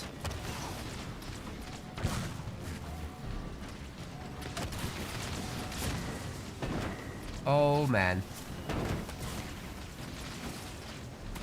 So staggering on that second ram wasn't the best, but it doesn't matter. It's an unupgraded hero. The chopper's trying to come and help, but that's not happening because they went over a mine. Chopper's dead. LGK's mini will be destroyed before he can get the hero even upgraded. So this War Council didn't do anything. It just cost him a lot of resources there. We will recycle it for whatever good that will do. But now Liam's little early death ball is able to go wherever he wants to.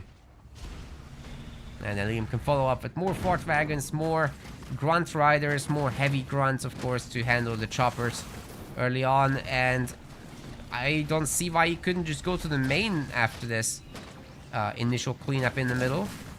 Yeah, just go right now. There's nothing stopping him from just winning the game, I think, to be honest. Liam's playing great.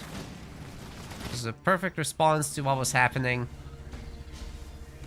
It's basically full population. He's getting an extra base. Although LGK will see that, I don't think he can do anything about it.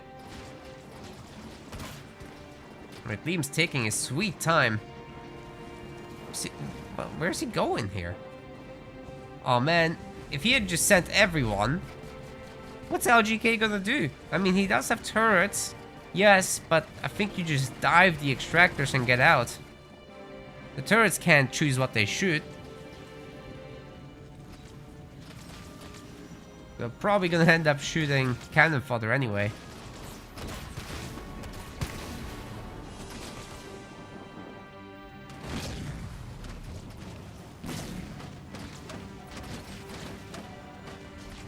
It's another mini getting taken down.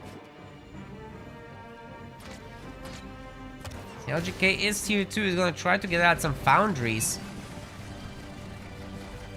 into Marauder hero business. This is legit if you're in a good position. But Liam controlling the entire map, he's gonna be able to have heavy grunts out. The heavy grunts use EMP. Those marauders are gonna disappear.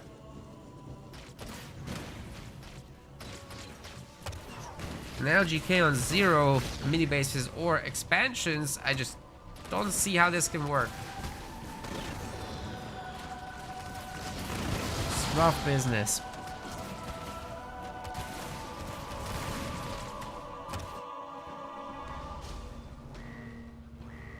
Liam himself going tier 2. Then he'll pump out the free heroes, no doubt. No third generator for the man yet, but I mean, he does have the one War Council.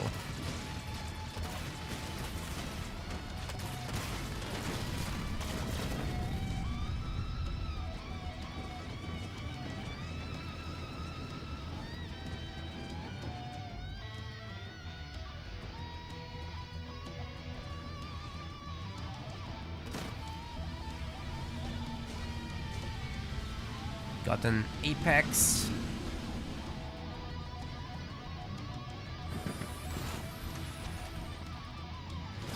Yeah, of course, adding a Shroud in against the hero, you will be shooting down the projectiles from him. I'm not sure if the Shroud is what Liam is going for. We will find out, but supposedly it should be. Might just be engineers. Banshees. Okay, that I didn't expect. Yep doesn't have like particularly impressive banshees. There's nothing about them that stands out. They're just banshees.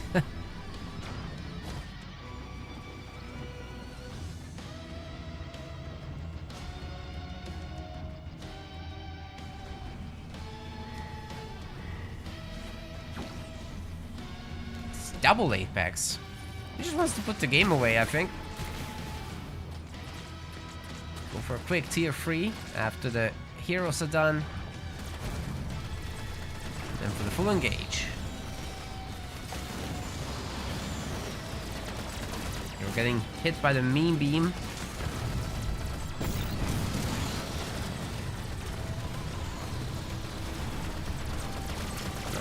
Goblin holding up rather well, considering all that firepower coming in. Ouch.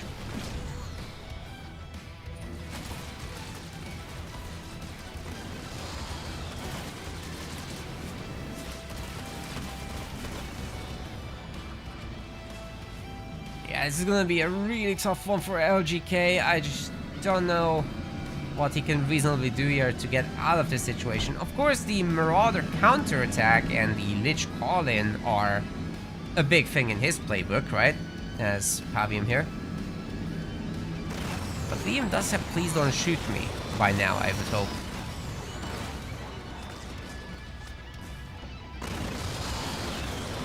Really, all you need to add in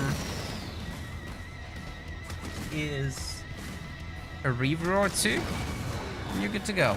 Or the Banshees. The Banshees are a fine answer. They're faster than the Marauders. They'll shoot them down. So considering what he's going up against, this is a good move. I just didn't expect it, because people don't normally go Banshees, but it's actually a really good counter to Marauders.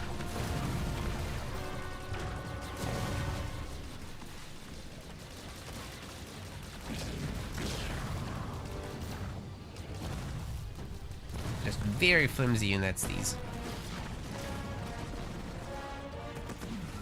LGK is tier 3 and he's got some Wraiths coming in.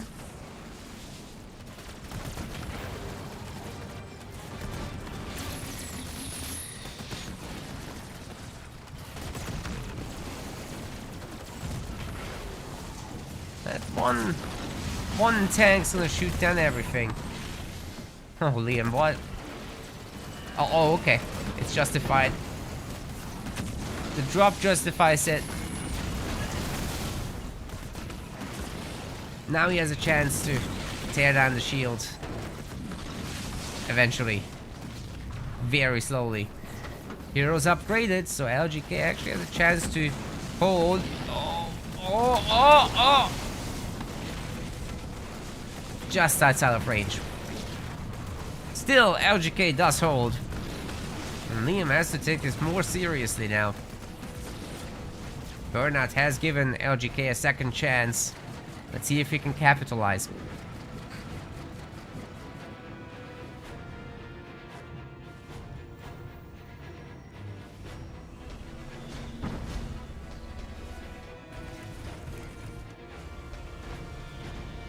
Third Apex for Liam. He's really doubling down on this.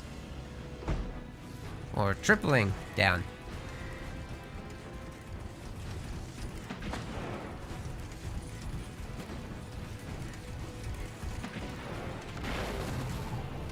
We'll be losing some minis, no doubt. Now GK is trying to clean up wherever he can. And he even got this base up, which is impressive. Liam is pew-pewing it with this little Reaver pea-shooter. The heroes are coming in to help. Eventually he'll have the drop ready again. But LGK has bigger plans. He's dropping in the Lich. I complained earlier in this tournament I can't see drops because they're just a small dot on the map. But this is a big dot on the map, therefore I can see it. The comes the beam. It does a ridiculous amount of damage to the Lich, actually. They will go down together with the anti-air turret doing its job. Not before Liam takes some significant damage, especially if LGK ends up making some more wraiths from this portal. Doom's base at 70%-ish health, but will come back. Thanks to the Gubbos, they fixed it.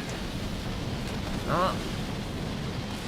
What matters for LGK is not the damage he did, but the distraction he caused. He forced everyone to come back. Liam lost some units, and meanwhile, more wraiths have been made. We even see a handful of Reavers at this point. A shielded base with turrets. He's got an X-Bill with a shield and soon turrets. It all adds up. He's been accumulating.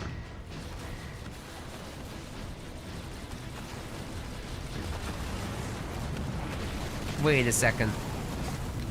Are those Gubbos in trouble, actually? They very well might be. That laser is just getting them melted down. Dude, he just killed all three. And I'm not sure the Banshees have what it takes to chew through the shielding right now with Reavers underneath.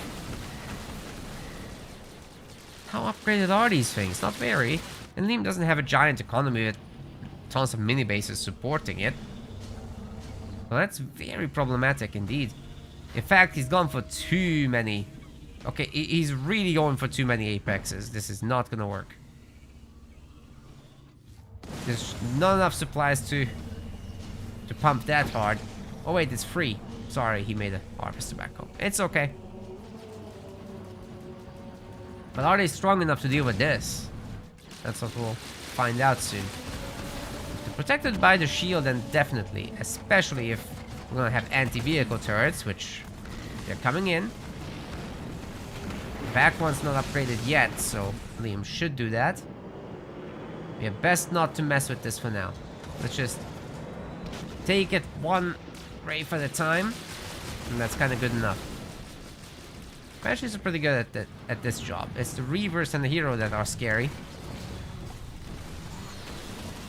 Yeah, especially together, holy. The Grunt Dome in.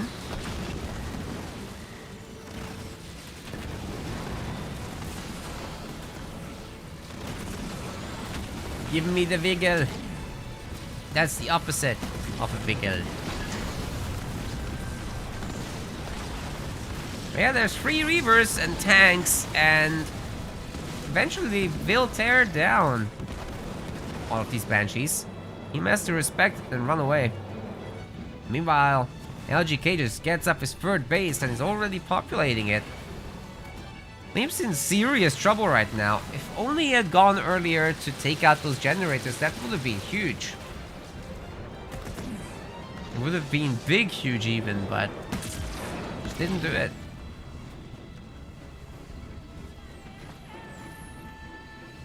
Air upgrade level 2 is only now coming in.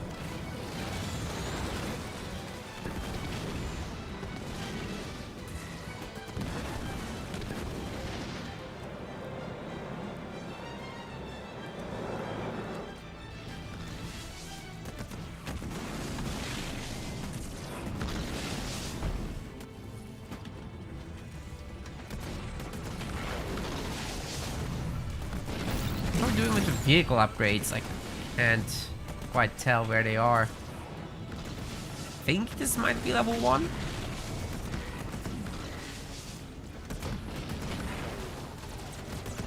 Yeah, probably. LGK has other priorities right now anyway. Just max out. Get 100 pop. Upgrade the fortification tech. Ooh, if the cloaking generator comes up. Liam needs to target that right now. Liam, you won't see. Oh my god. It's too late. Oh! just in the last possible moment, Liam takes it out. There was no detection here whatsoever, and he doesn't lose his Banshees. That was extremely close. He's now finally stripping this base. But I bet he's kicking himself, wishing he had done this much, much sooner. Because now the Reavers are all here. And they can shoot these Banshees away without any serious issue at all. LGK will just rebuild in the end. And as far as he's concerned, this is all good. Didn't lose any Reavers, and they just cleaned up the Banshees without any issue.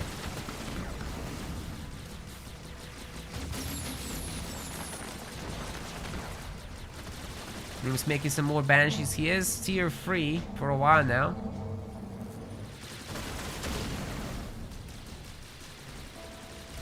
But his heir isn't tier 3 yet. LGK is going to have a little bit of trouble upgrading his own vehicles because he just doesn't have much power income right now. Actually, not controlling any of the power nodes definitely hurts him, but the Banshee number is low enough that he doesn't need to be too concerned. I think, in fact, he might be able to stage a big attack with a Lich and maybe punch through that main base. Should be entirely doable.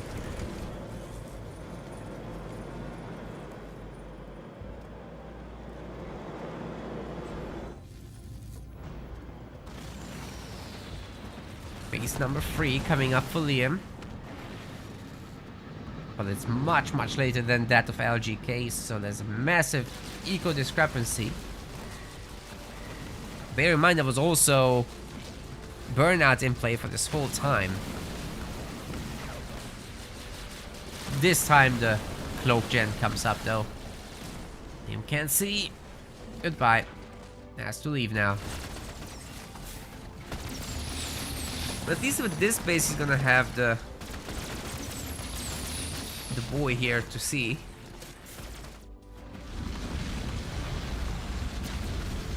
Little beam attempt on the Wraiths, but it really didn't do that much. Lich is getting called in. LGK has had enough. He wants Liam to lose his base. Working hard to get it done. Please don't shoot me as in. Liam's bringing everybody home. Will it be enough though? This base is not very healthy after all. It's only a 5 slot.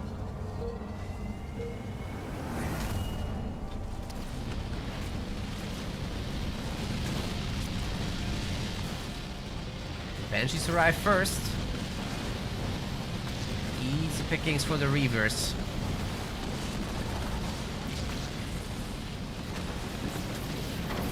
Getting nerfed by the hero. All the while, of course, the Lich continues shooting. Grunt Goblins have arrived, maybe ready to heal the base a little bit. By which I mean a little bit. Banshees are mostly gone now. Ultramines are going to be guarding all these vehicles. Eventually Liam's base will be on the struggle bus, especially with the level 3 rain of fire, raining fire on the base. What base? There's no base? Bye-bye. Everything of Liam's is going down. This is nasty stuff. Javium just about staying alive throughout all this. Can the Banshees actually take him? Ooh, it's so close. Yes, they can. There was a blister back in the back anyway. So the guys trade armies, but at the same time, there's 3 bases behind this for LGK. He can just rebuild with the massive economy he has. Liam doesn't have a huge, massive economy. So he might be in the gutter here. That's just tough business. LGK, in fact, working on the 4th base at the same time as replenishing his army. No mercy here. Well, there's no shield here still. That's unexpected, but yeah, I mean, what's Liam gonna do with a bunch of Grunt Riders, right?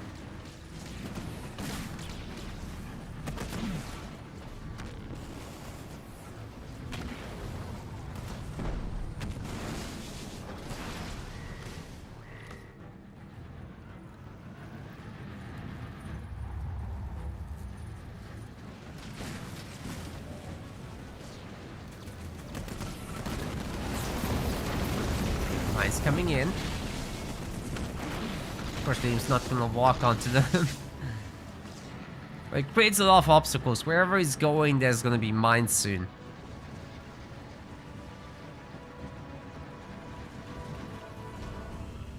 Oh, won't be able to see what's there. So really, this is just buying some time.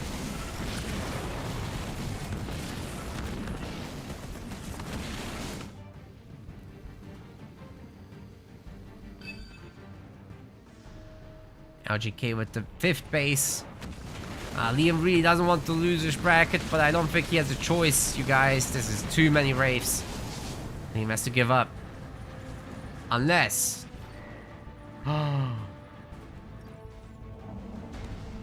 Unless... Get ready. We're in this for the long run. No way. Can he pull an EOD out of this? If anyone can have an EOD in his hat, it's Liam, because he's British and he has a tall top hat.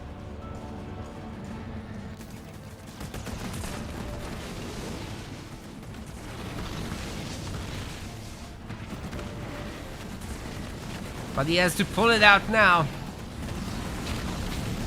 There's no time for nonsense. Oh, speaking of that, we've got Meme Beam. It's gonna be cleaning up a lot of the health from these things. And we've got a superhero landing as well. The Scarab is in, ladies and gentlemen, ready to clean up the Wraiths. LGK just doesn't have what it takes, I think, to take this on directly. The shield generator is only now fallen, so these buildings are super healthy, and Liam can just stomp the Scarab's feet around and send these back home. And now it's time to go for the counter offensive. All he needs is a little bit of detection, and he should be good to go. There's not many Reavers, so getting out handful engineers should be no problem. But Liam doesn't have an Apex, so he can't see. He might have to chill around the base and make sure that the Scarab can level up a little bit. Even so, it's gonna be very important, in fact, that he gets the engineers out. It's crazy to me that LGK is allowing Liam to control those power nodes still. It's providing so much for his bank, and in fact, LGK doesn't have a bank, so if Liam can get a good fight out of this, that would be insane. And maybe he's thinking about stomping on the base, but the cloak gen is on the far side.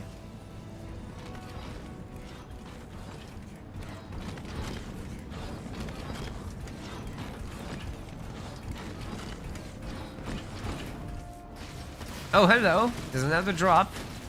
This is gonna get rain on fire. Oh my god. Meanwhile, the hero's healing the base. No problem. LGK has got the defense here. Some Ultramines are gonna detonate on the Scarab. Actually does some pretty decent damage to it. And the hero. But that's one base down for LGK. Tough stuff.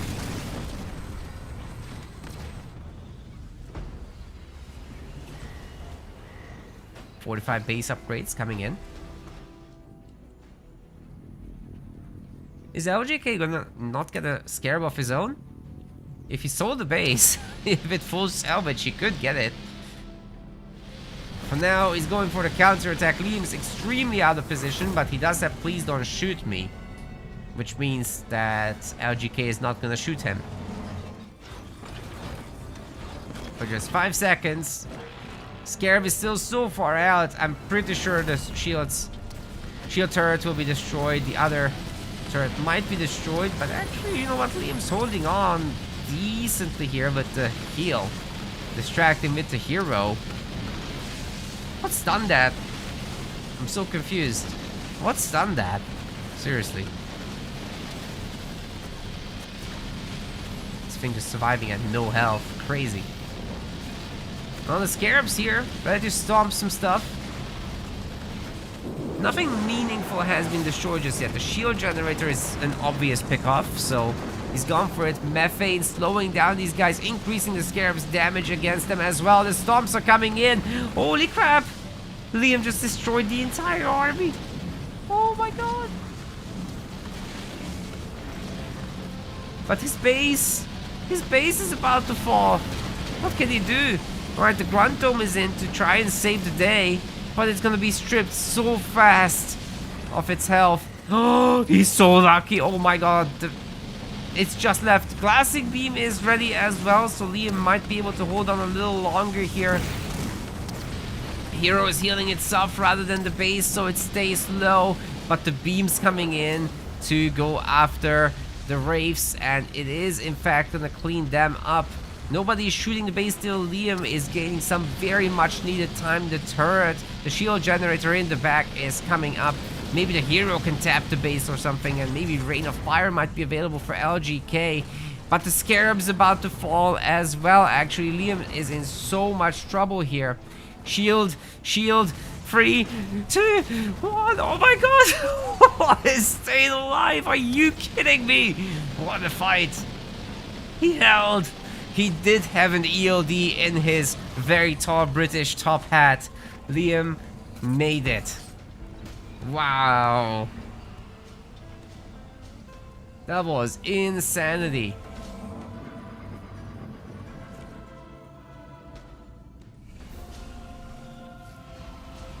Well done. Yeah, LGK has his homework cut out for him. Wait, there's another hit squad running around for the mini-base punishment.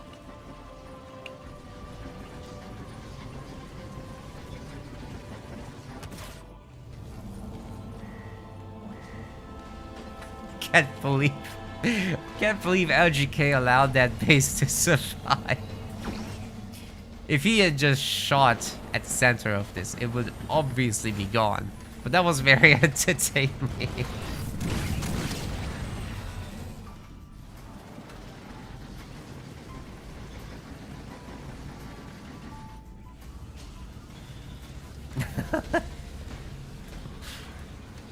Alright, vehicle upgrade free now.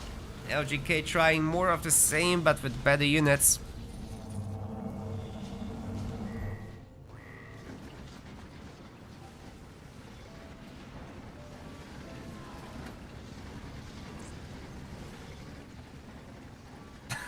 We got to give Liam the draw? Excuse me? He's working on winning. This Scarab at some point will be starred up.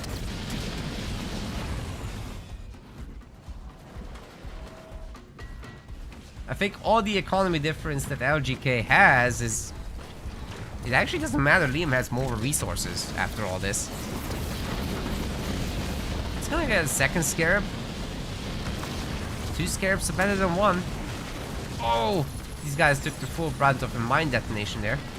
Gotta be a little bit more careful. But I see no issue with Liam escaping here. That should be very easy to do. Scarab does need a little healing support. Oh my god! His shields are down! Please don't shoot me! Where's the heal from the heroes? Ooh. He made it again! This is crazy!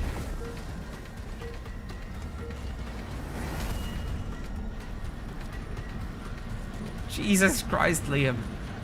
He's living on the edge.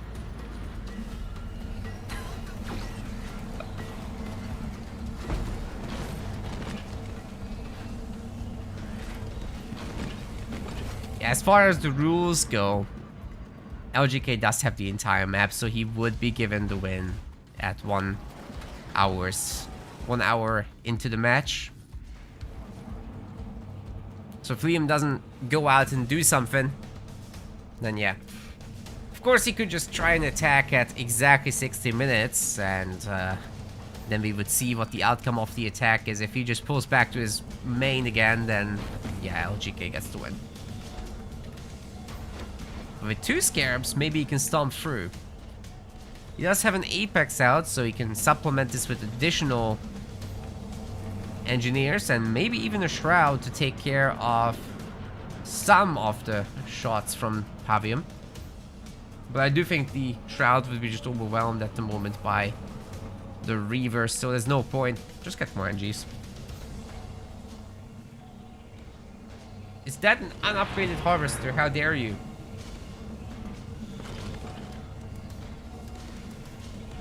Come on, Liam, you have so much. Upgrade all the turret.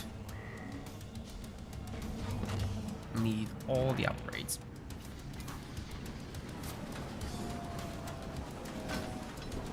Oh man, just as Liam is working to capture all the power nodes, LGK finally took one from him. So Liam is not allowed to have 4 of them. We got another superhero landing in here.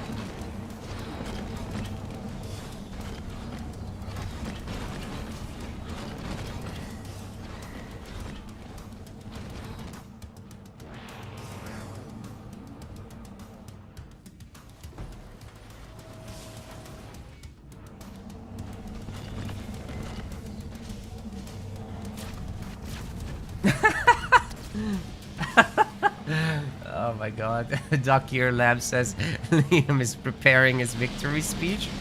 What was that about LGK? Well, somebody is. Both of them are. I don't know. What a game free. Either way, I'll take it. Alright, Liam's splitting the Scarabs up. He's hitting 2 bases. He knows. He knows he needs to reset the situation before these guys put team respawn all over the tournament's name. Ah.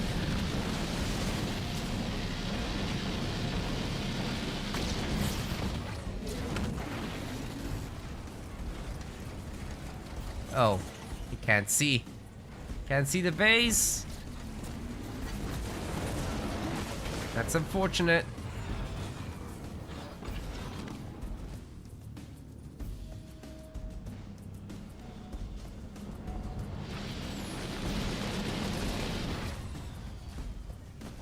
So many mega turrets. Yikes. It's gonna be increasingly harder to approach this LGK now with max pop, fully upgraded Wraiths, supported by Reaver, supported by that thing, the Lich. We're also gonna have the level 3 beam any moment. Holy crap, the Scarab is low with that laser tag. And it's also very dead. Maybe the other one has better luck.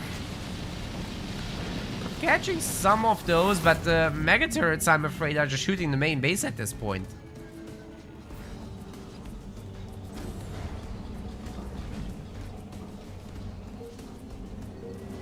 Liam did have some detect earlier, but it got picked off. So in case you guys were wondering, that's why you couldn't see the other base. Alright, Rain of Fire level 3, not doing too much here. It seemed to just not have worked, honestly. The Scarab didn't take any damage, what the hell. Anyways, the base is certainly taking damage. Even with level 3 beam trying to help. LGK just has a good pre-split. And he's making new Wraiths on top of everything. This is overwhelming numbers right now. The mega turrets are pummeling the base from afar as well.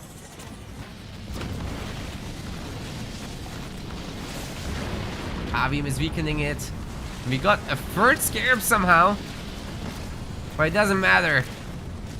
Liam's last base is destroyed, and if LGK can just stall a little longer, it's all gonna be gone. Should be easy enough for him to pump out his units again and fight these off. There's no healing anywhere. Liam could technically not rebuy it anyway, so it's definitely over. LGK pushes through, and Liam has some losers bracket work to do. Good job to LGK. We'll see him in the winners final shortly. That was some crazy back and forth there. My goodness. Hope you guys are happy. You wanted a close one, right? I saw a lot of betting in favor of Liam, so and the LGK voter is gonna get back 8.21x returns. Now that's hot.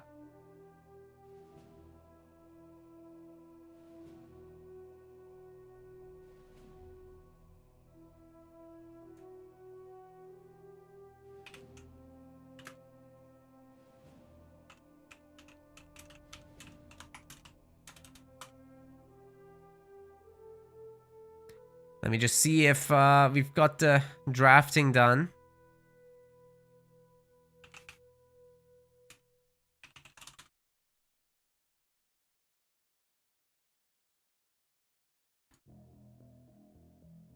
Here you guys go. Enjoy your points.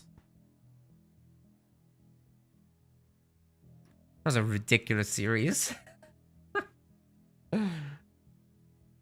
I loved it.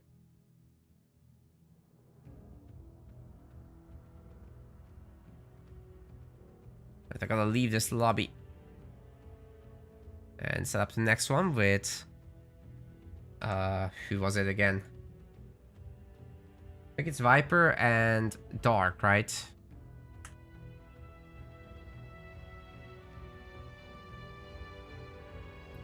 Yeah, Viper and Dark in the winner semis, and then Liam has been sent to the Shadow Realm to fight against Psychic Wizard, so we're probably not going to be covering the loser semifinals today, as that's not going to work out time-wise. Here we go. This is what we're doing next. Dark versus Viper, then the winner against Loveguru Calibb, and meanwhile Big Al is waiting in the loser's bracket. Sir Liam versus Psychic Wizard in the best of 1. Perhaps hosted because we have some time. We could upgrade this to a best of 3 for them if they want it. Just giving a suggestion. But if not, that's also okay. It's just that we have a best of 3 and a 5 and a 5 and a 7 to go. So plenty of content in the mainstream area.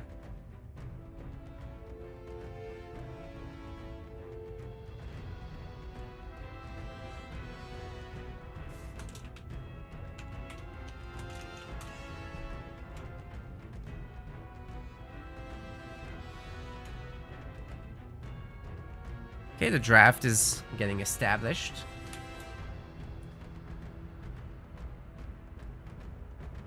The guys will be starting shortly. Dark, right? No. Dark Knight. Dark Knight? What? Dark Angel. What? I'm getting confused, Dakir Lamb. What have you done? Dark Angel. If I said anything else, it's wrong. My brain is very small, okay?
Alright, so we're gonna have a best of 1 in those losers rounds, so no worries.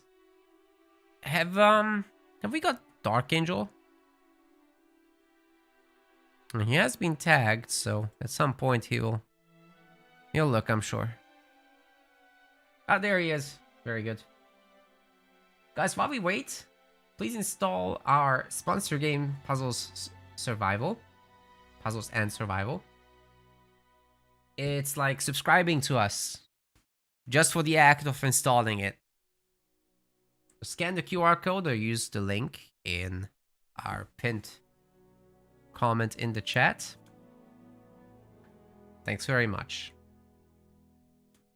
And then if you want to do some more, you can keep upgrading your HQ.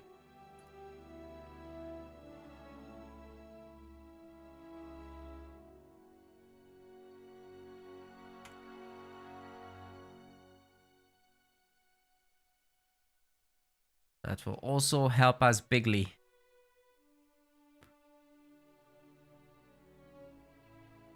Wait. Who's the higher seed here? Oh, Dark Angel is the higher seed.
Your sign in?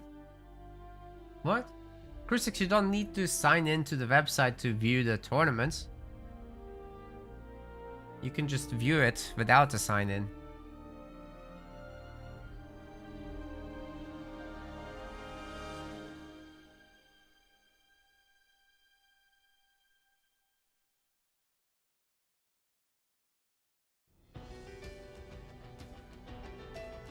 So no worries there.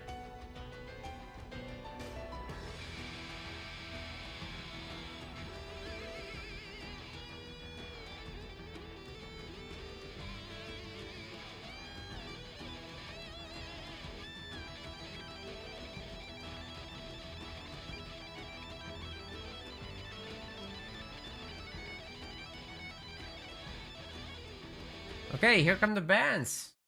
Huh? Who put that on? Oh, I pressed the button. Whoops. That was an accident. Here we go.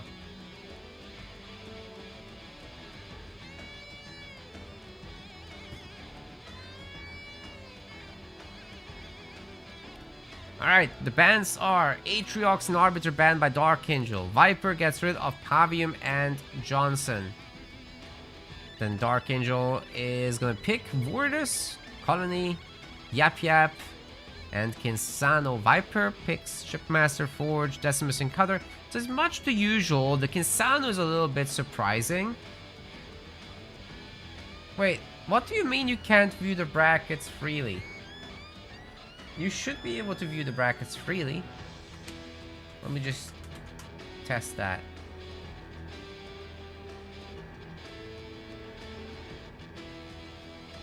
You can. I just tested it. You can just... I'll show you.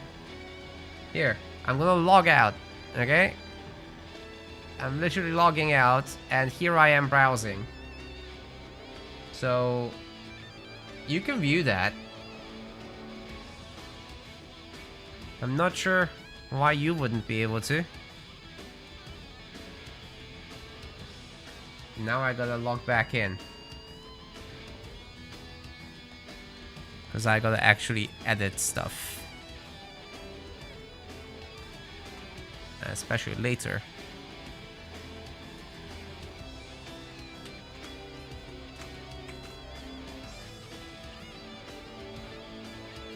Alright, time to spectate. And the map is gonna be Mirage. Enjoy, everyone.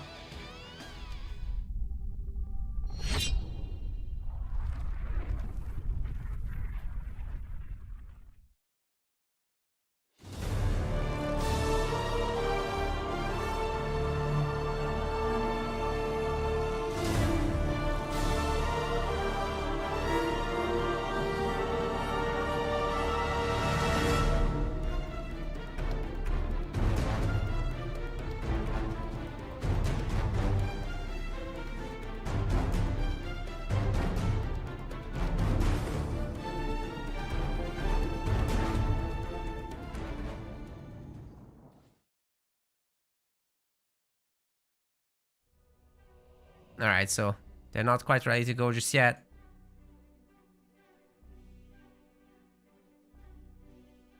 It is a slightly tough draft for the Archangel, but I think he can make this work with...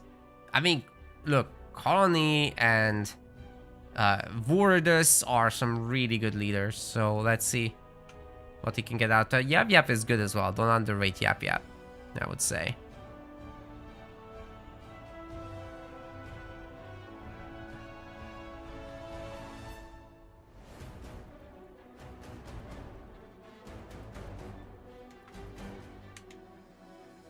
Here we go. Welcome to another Winners semifinals here in the Rising Star League.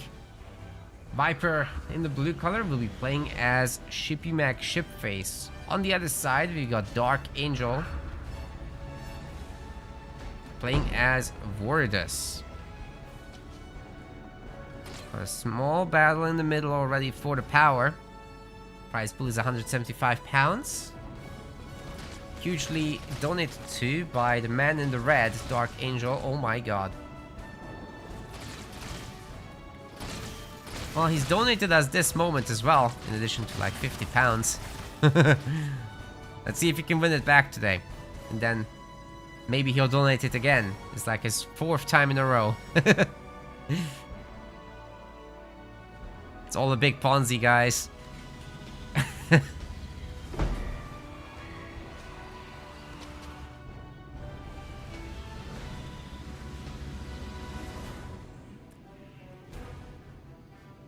Dark Angel going for the side minis, it seems. It's very understandable. If the big mini gets bought by Viper, then Dark Angel can just use his jump routes to come over here and create some chaos. But he will be going up against Ghost, so he's got to be a little bit careful there. Wait, that's not a Ghost. That's going to be a hero, in fact. So it's a bit different. I wonder how Dark Angel is going to actually deal with that. That seems like a tough challenge for early game Voridus. And I'm sure he can figure something out.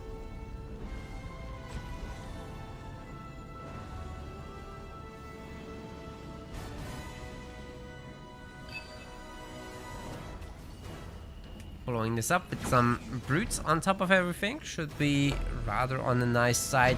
I think Dark just has to go choppers here.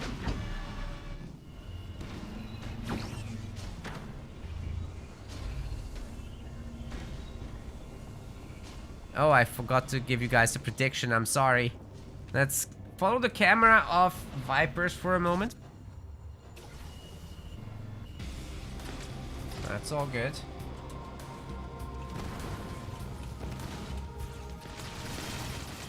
Okay, here I'll even give you more time than normal. 15 minutes for the series.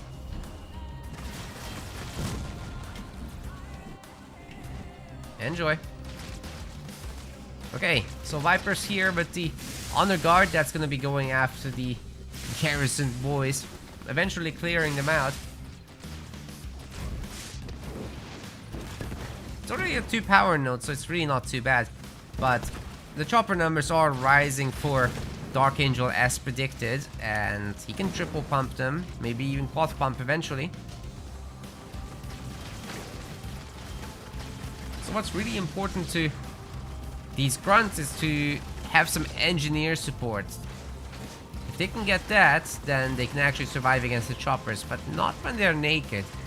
And you have to remember they don't get mines or anything like that, so they really can't combat the choppers. Especially if the choppers do get their upgrade, then they even can't go invisible. The Honor Guard, however, is able to significantly threaten them, so you need huge numbers.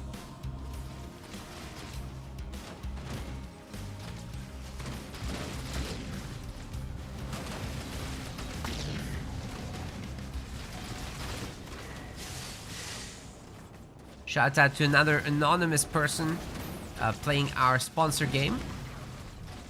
Appreciate you. Whoever you are. Mystery man. Helps a lot. Ooh, that's a great drop there.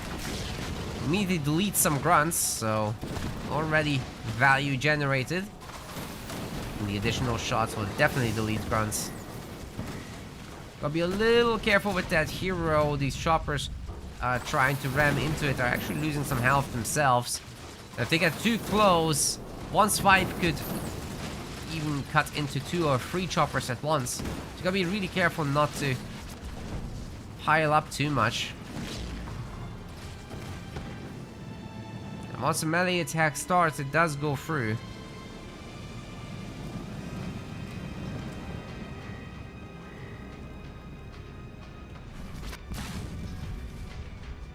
The answer, of course, is more choppers, ladies and gentlemen. Who would have guessed? No engineers for these Gruntorinos, which is rather problematic. Dark Angel's holding on okay. But I have to say, Viper is making progress. This hero is getting increasingly more difficult to engage. And the rams don't really damage the shields too much, do they? Got 1 star on this boy already. And these choppers just haven't gotten anything done other than kill some grunts. Viper can do this all day. He's getting a second turret now. He's had the 2 generators for a million years. And Dark Angel, I think only if he just caught his upgrade. He only just now got that. That is not good in terms of timing. And the choppers weren't even upgraded, right? So the Invisibro can do whatever he wants. Yikes. That was a good drop there. Should be able to protect the home base together with the turrets. Turrets, single.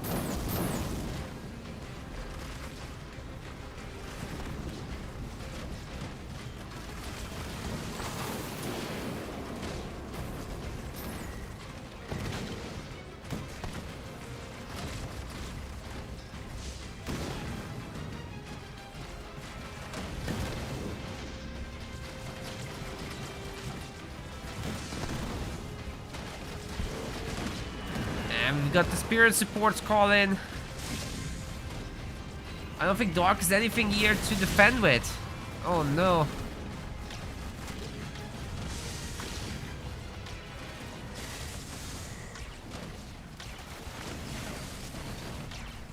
What a disaster.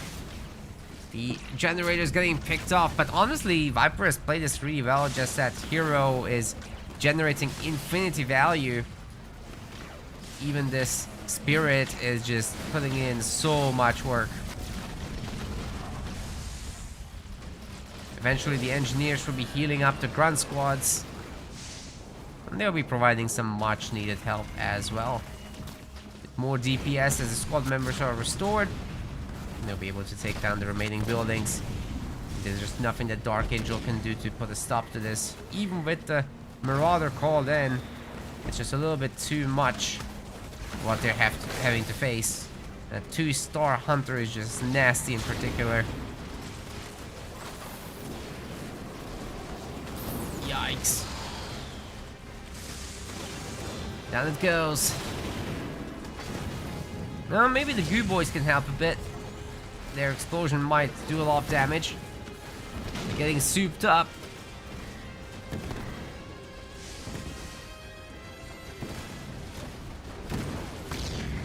Detonation just about avoids the hero. It's getting a second star. That's it. That's it for Dark Angel. He doesn't want anymore. Understandable. Have a nice day.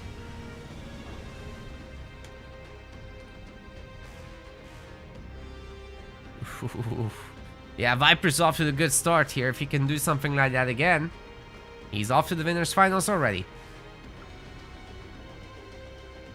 He's had to watch Liam try to pull an EOD out of his top hat this whole time, right? So he's pissed.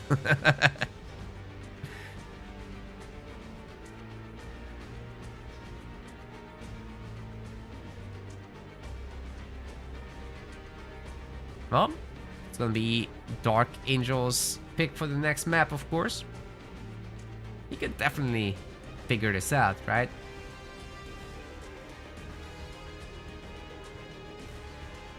It's just the unupgraded choppers certainly were not the answer.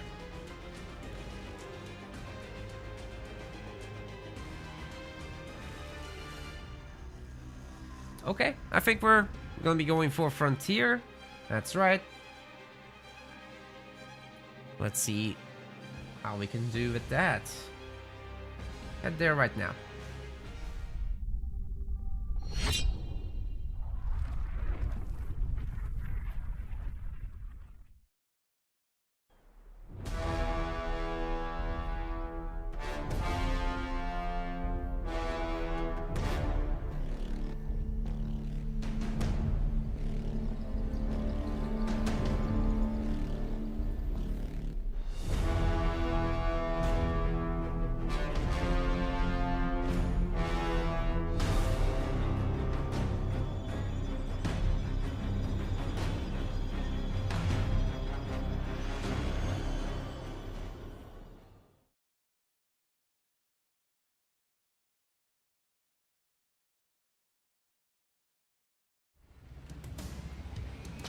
Welcome to Frontier. We've got in the blue color a Viper playing as Decimus. And on the other side of the map in the red, this is Dark Angel bringing in the colony. Opening chopper, of course. No surprise there. Both sides will be heading to the side. Might be a little bit of combat over this, but I think it's probably best to just share.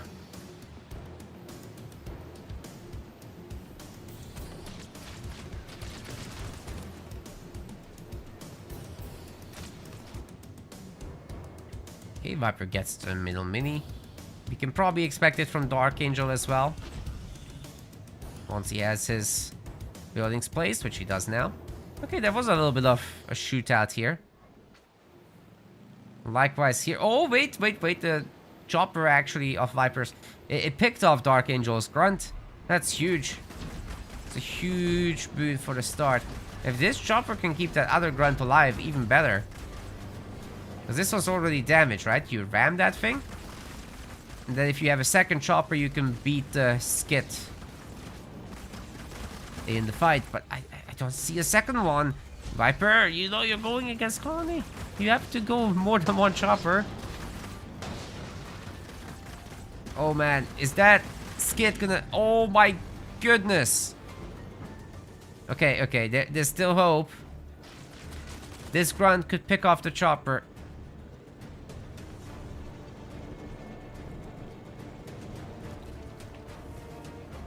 Nope. If the skit gets on, you get so much health. Oh, Dark Angel might be able to put on some huge counterattacks with this momentum. This is looking good for him. It's a really good trade. One grunt for one chopper. Take that any day. Especially if he can take the mini base steal.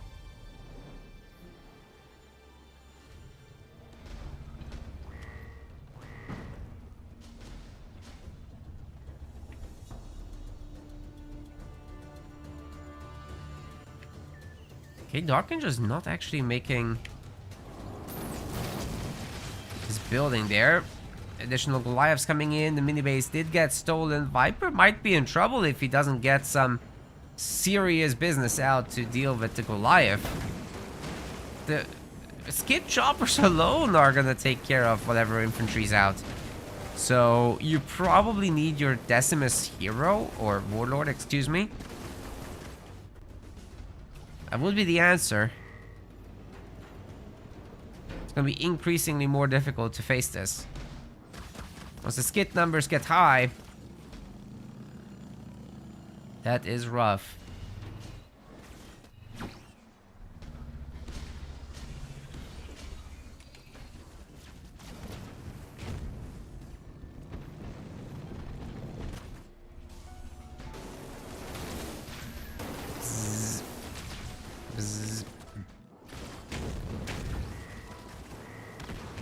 I love the little lasers on these things.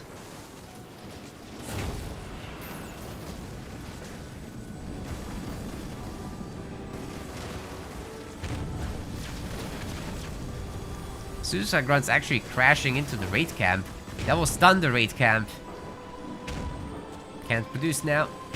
And it's getting bonked. Monkey getting to work.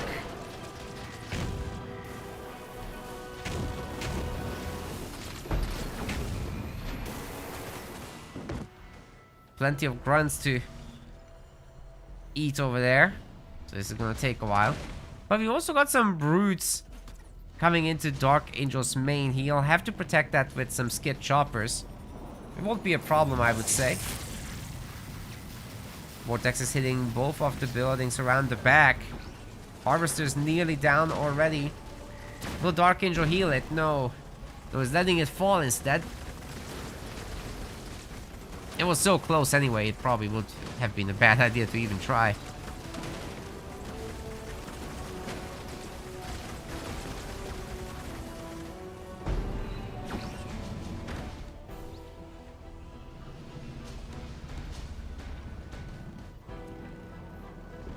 Might see a counterattack here from Dark. He's ready to call in the big boys whenever.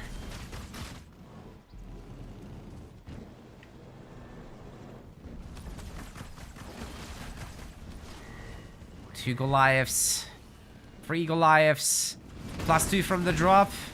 This is actually very threatening for Viper. He's in trouble. He's gonna try to beam this. Can we see a great split? Dark Angel! Dark Angel! They're dead. Man, if you split them, at least one will survive, so that would have been nice to see. Either way, there's still 3 of them with more coming soon. Wait, he's not making more. Oh boy. Oh, it's still enough. It's still enough. Viper didn't have an answer to this. And so the score will now be 1-1. We're going to an ace match. Okay, that's sick. Oh, yeah, Tesla in the chat. How's it going with the AOM tournament? Also, another anonymous player to thank. Or maybe the same one as before. Reached level 5 in Puzzles and Survival. Thank you. Great work. You know, we got a bunch of people like this chipping in. It's actually...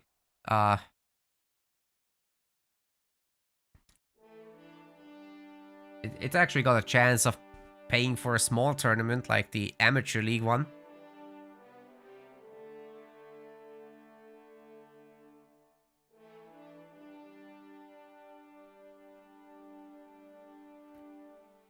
A little more and it will pay for this one. So great progress. We got all month.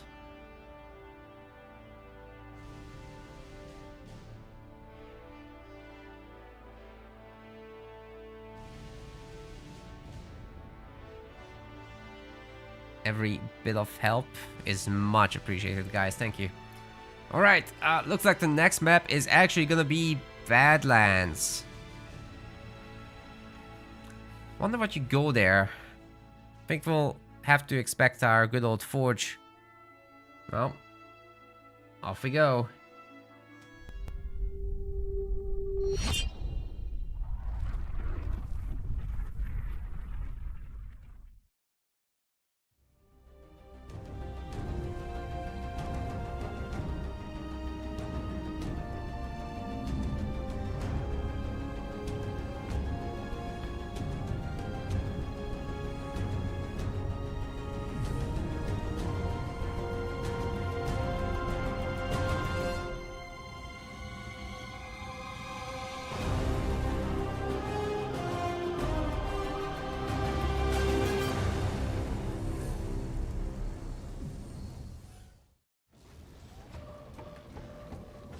Ladies and gentlemen, it is time for the ace match.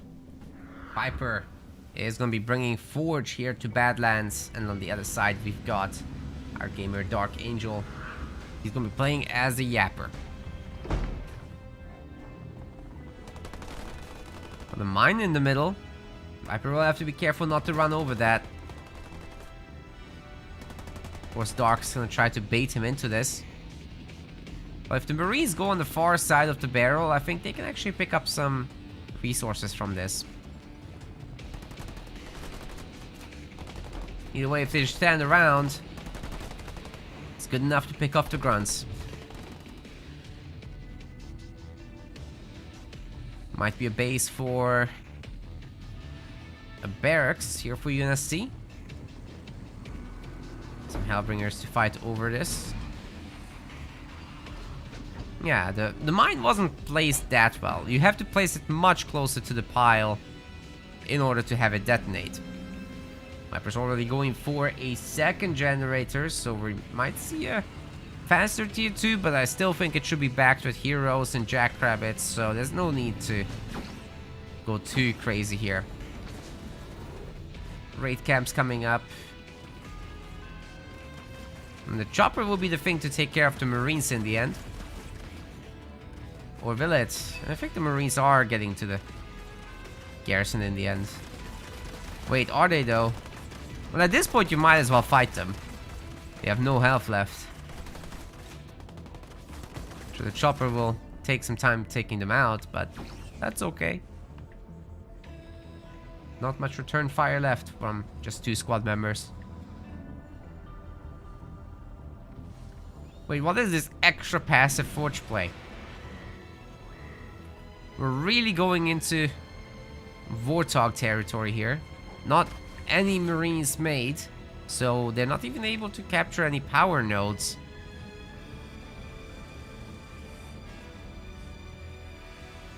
And if Dark Angel goes like for a significant number of choppers, can he just prevent the base from coming up?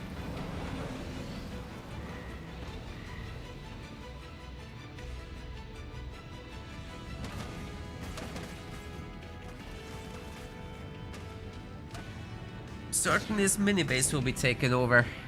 Wait. All units. They're going here.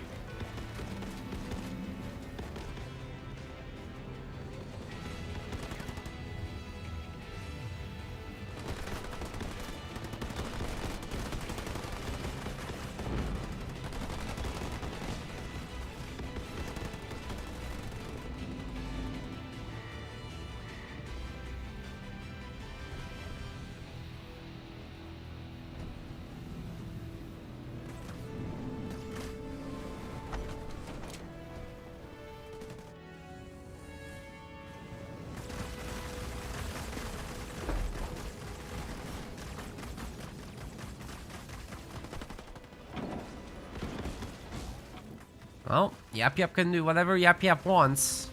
We'll definitely tear down this base. But then there will be Warthogs for UNSC.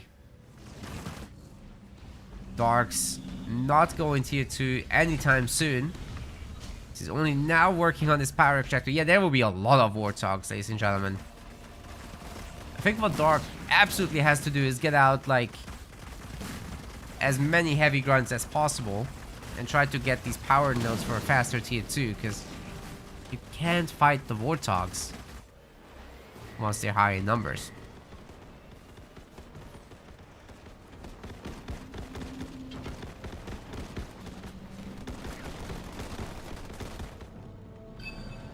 heavy grunts are going to be great for stalling as well. But once the numbers are real high, it's not great. But hey, these choppers with the rams, they should be able to take down these initial few hogs. Ooh, the anti-infantry turret getting healed there.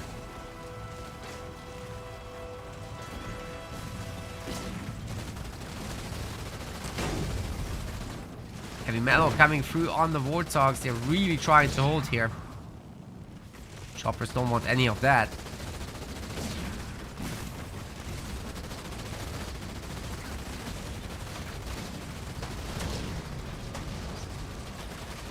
Now the warthog is going down there. Well, Viper's certainly alive though.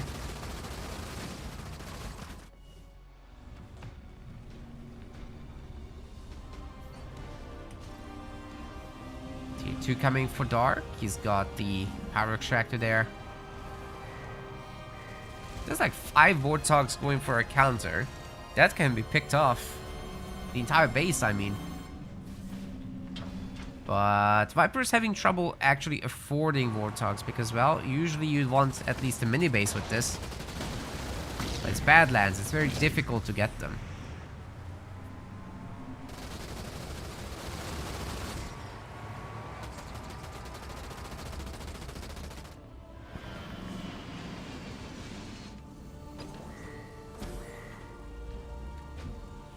Apex in the middle of the map.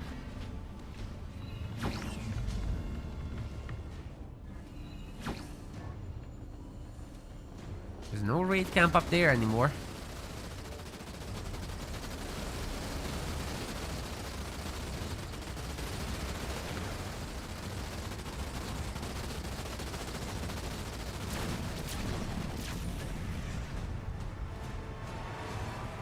Yeah, the warthogs eventually will take over the minis. There's nothing here to stop them. And I wonder what the Archangel is planning to do about it. Of course, the Banshees are a good idea to counter them. But what if Forge starts adding some Wolverines? It's exactly what's happening. Good foresight there by Viper, of course. Oh, the Banshees got shown. That's why. Yeah, that's not so great. It should have been an answer to that hit squad up there. Wait, how? How did Dark buy this back? That's crazy. That should have been bought by Viper. Seriously. Okay, the base is gonna get upgraded. Then the warthogs can just clean up. There's gonna be now Gubbos, and we should be expecting a Yap Yap drop fairly soon. Got the eco for it.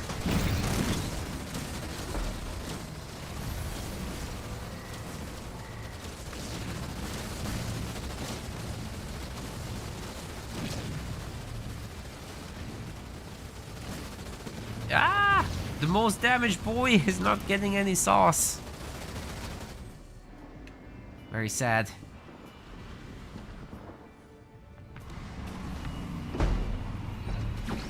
More cannon fodder, but also ankle biters is getting upgraded.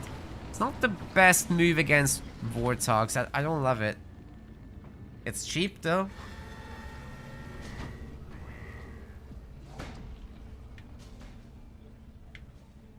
Is Dark Angel actually in trouble here?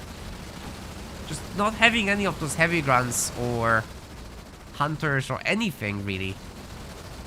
Nor banshees. What happened with all the buildings, man?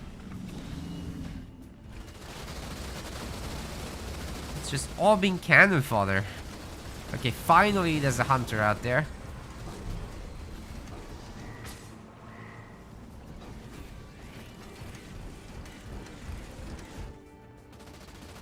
We're starting to get somewhere. Add a few more and that's a very solid army. He can definitely push now. There's 3 heroes after all.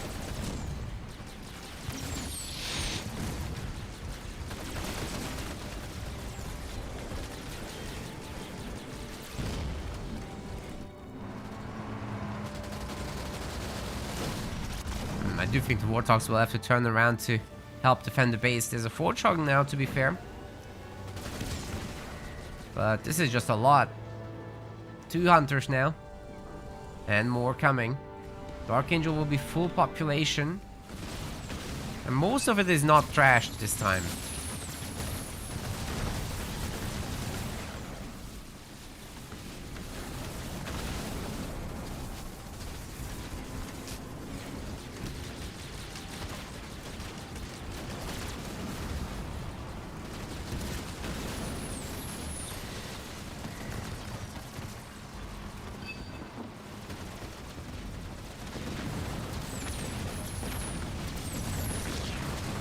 Two Wolverines. Is that going to be enough against all that air? Maybe with heavy metal, yeah. Ooh, actually Dark is walking into the bombs. But he's got a Grunt Dome to save himself. Plus healing. It's all in all not too bad. Heavy metal, however, instantly strips the thing. That's wild. Oh, look at that. Those Warthogs are making some real progress up there. Well done. 2 power nodes are captured by Dark. Could be better, could be worse. Feel like he is making some genuine progress though. Yeah, the base is probably just gonna get healed, so easier to pick off a supply pad and get back to shooting Warthogs.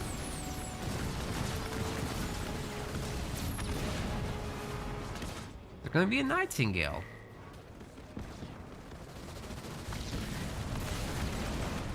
On the way.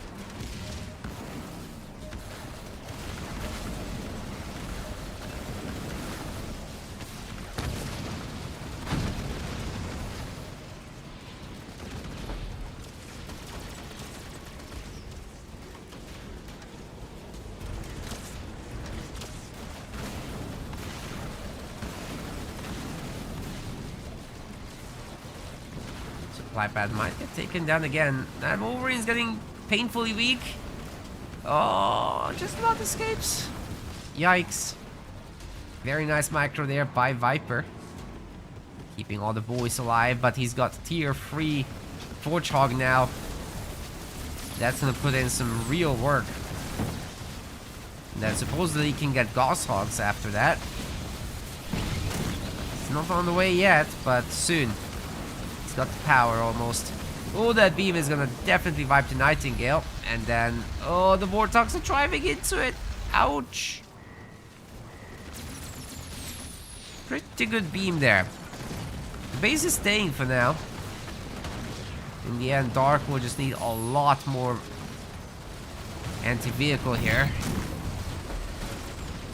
He is tier 3 himself, so there's nothing stopping him from like adding in whatever he wants. Wraiths. Could be blister bags that he brings through.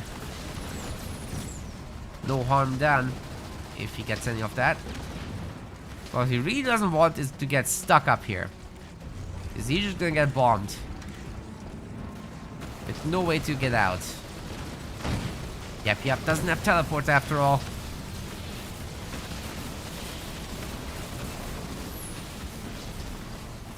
So typically you wanna avoid choke points.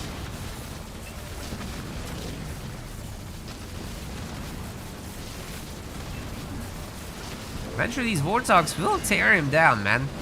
This is rough. This is what I meant, but there's nothing left to bomb actually. Come the Gosshogs, that's gonna be a massive help. So much extra range as well.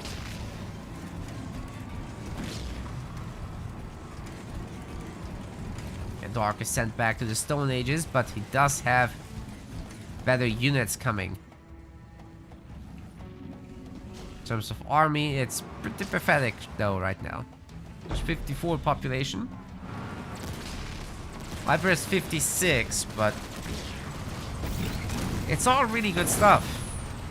But like Dark has some trash here with the Grunt Riders, just not adding much to this fight. Even the heavy grunts are very limited. Goshawks can just do whatever. Gotta say, those engineers are insane. With the shielding, they can just protect these heroes so well. You are getting picked off though by the Wolverine. It's always good to mix in 1 or 2. Maybe more. Now he's in the main. And Viper is getting richer over time. Eventually he'll be able to drop in some Kodiaks. And when he does, that's gonna make a pretty big difference. Can't afford it right now in terms of population though. He has a lot of Warthogs. As he finally pumps up the numbers. Let's see if he's able to break this base. The shield is at pretty low health already, and the blisterback is point blank. So that's not gonna work very well. Viper knows this, and he clumps up as much as possible close to it.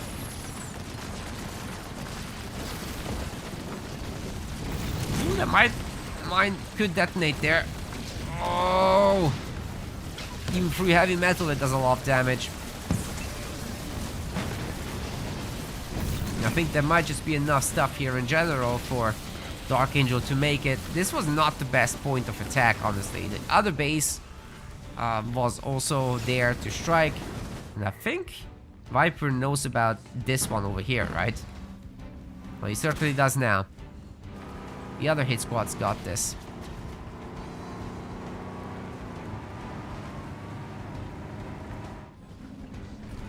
Might be in for a longer one, ladies and gentlemen. Grab your popcorn.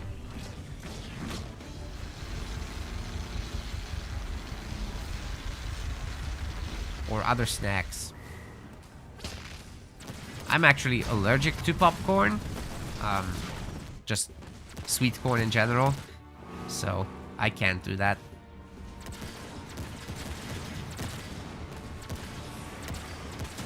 I'm in the other snacks category. Wait, I'm not a snack. But you know what I mean.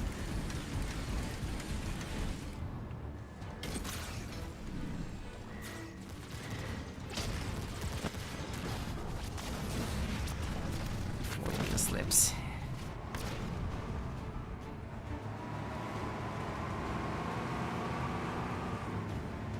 With the base destroyed, Forge can build up the economy even more. And quickly. Forge is pretty good at that with rolling economy. All those building upgrades are just going to be cheap as dirt.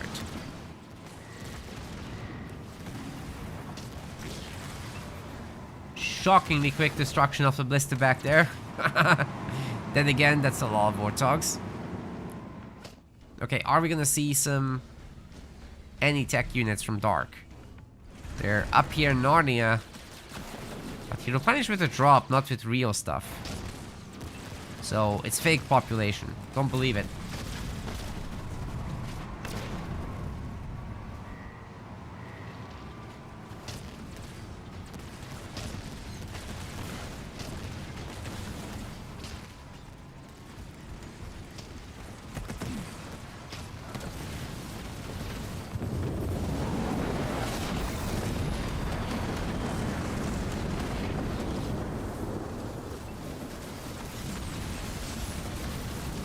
Those Warthogs are all in the red.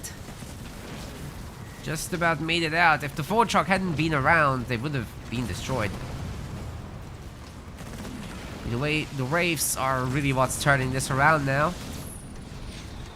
If only Dark had made them earlier, this would be so much easier. Forcing Viper into some higher tech as well. We'll probably see Vultures next. But not yet.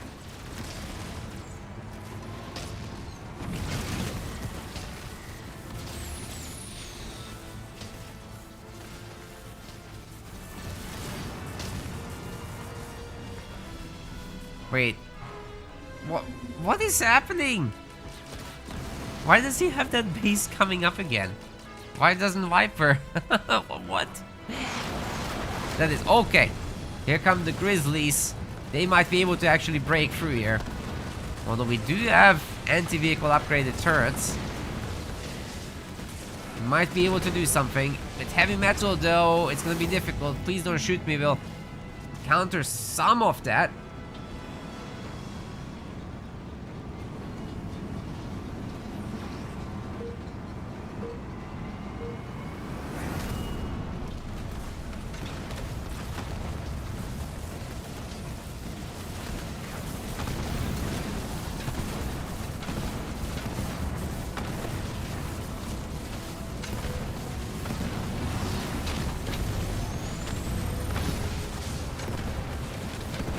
Random actually managed to stun one of these for a moment. We'll buy some time here, but still, this is a lot of firepower coming through. The Forge tanked a lot of the hits coming in. If it can provide some shielding still for these Grizzlies, that will be buying these boys some more time to do damage. Wasn't bad at all, but did they really do much? Did they pay for themselves? I'm not so sure. Oh, the Kodiaks might.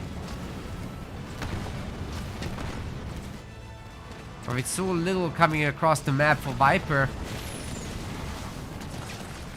This might actually be something that can be defended. Yeah, the Kodiaks won't last super long against the hero and tank stuff. Oh wait, the Kodiak's going in the corner here. Okay, why not?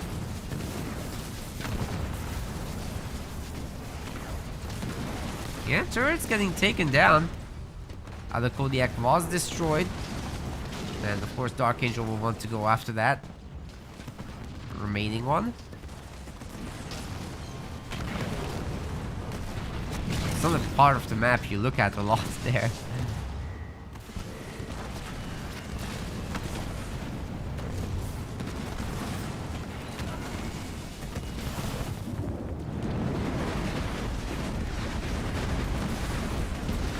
Bombs were okay in terms of placement, but the engineer really ate a lot of that with the shield. A decent coverage there. Drop bot Dark Angel some time, but is it gonna be enough? He's just on 29 population. I really think it's time to pump out a bunch of boys for free. Every little bit counts, and he can make 3 units. There's no reason to be overwhelmed to this degree. Goshawks are not that good against infantry, right? So if you can soak up some damage with that, then just pump. You got no population, no money. So there's nothing to lose. Kodiak doing massive damage to individual buildings, of course. So targeting that is always important.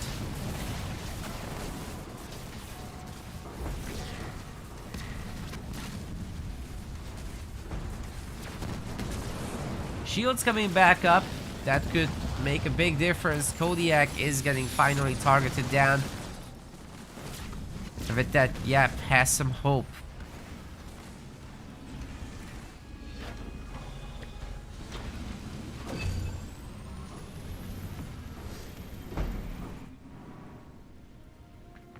After working on the third base, maybe first Vulture out, with air upgrades coming in as well. Our Banshees are here to look at the base getting wrecked. Okay, that nuke will do it. Dark loses the base.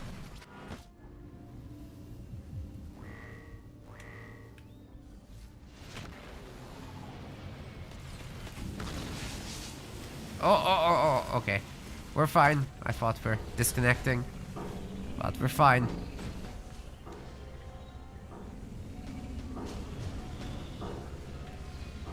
Foundry getting added. Very nice.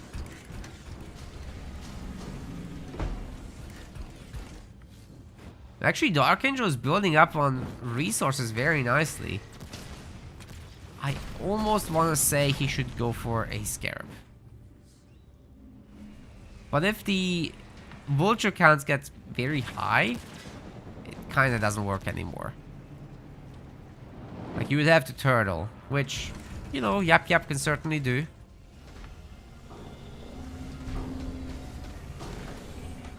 Gotta be careful with how you approach this. I certainly don't like the Wraith Reaver thing into this late game business.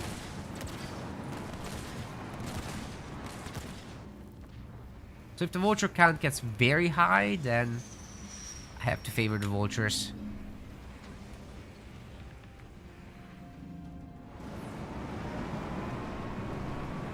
Maybe just turtling into Reavers with a Scarab and shields would be the way to go. I think that would be fine.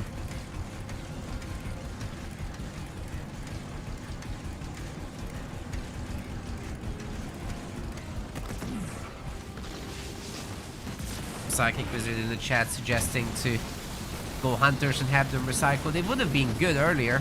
Now it's Vulture time. Oh my god. It's a lot of them actually. I'm not sure if Air 2 was started there, but Air 1 is definitely upgraded.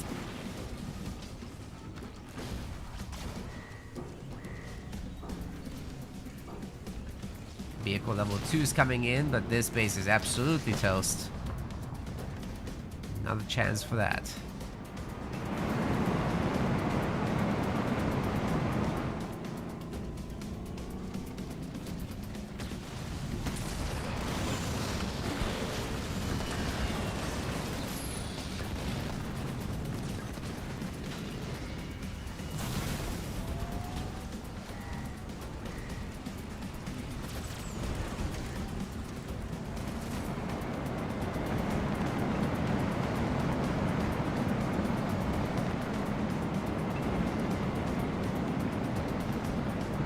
Vultures.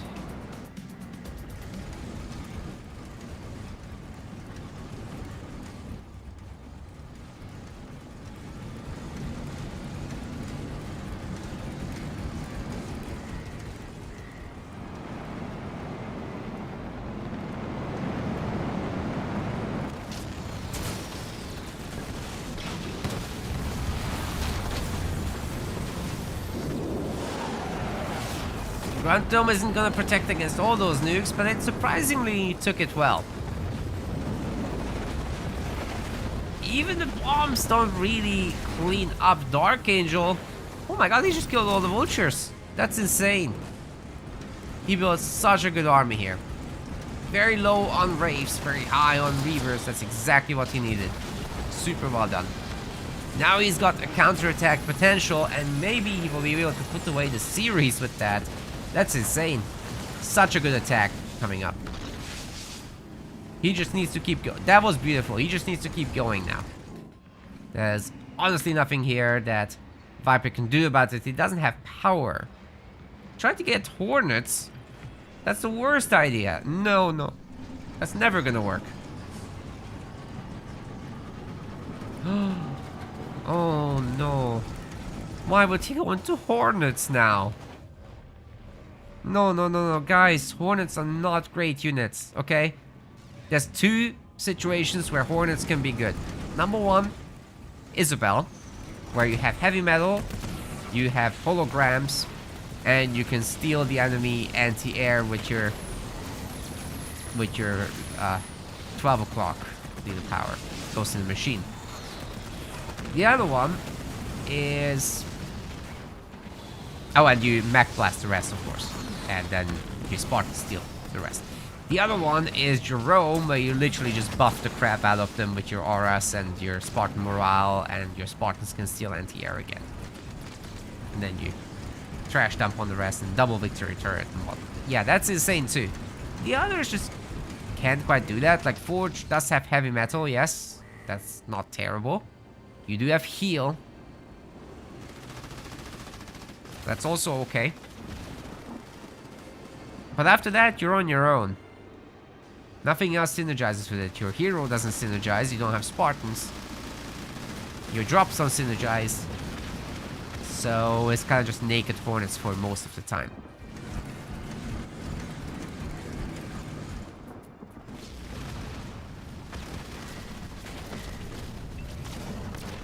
Well, they do pick off the free slot base. They can definitely do that.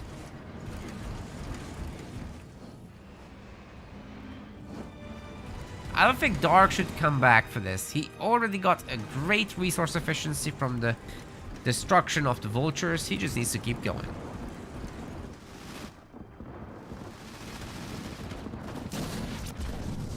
Just keep going.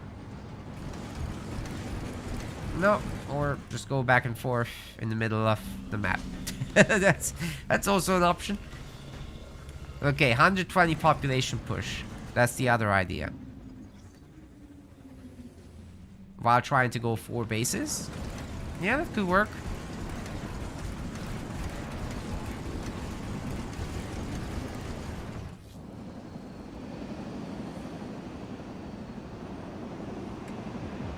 So many hornets.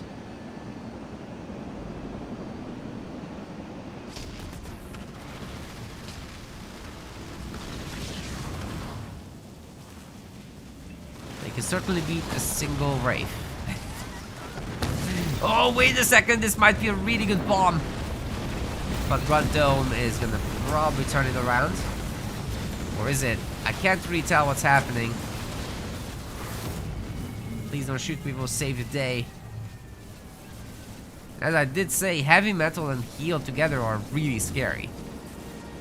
You do have to respect that moment, but yep, that's that please don't shoot me, so you just kind of press that and then Forge's power spike is gone. You can do whatever you want now.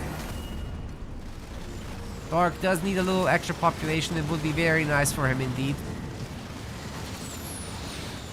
I like the extra Marauders in here, actually. The Hornets have pretty short range, right? So they basically always get shot back at. With the Marauder missile, then the Hornets get significantly slowed down and the Reavers can pick off the slowed one. That's not a terrible idea at all.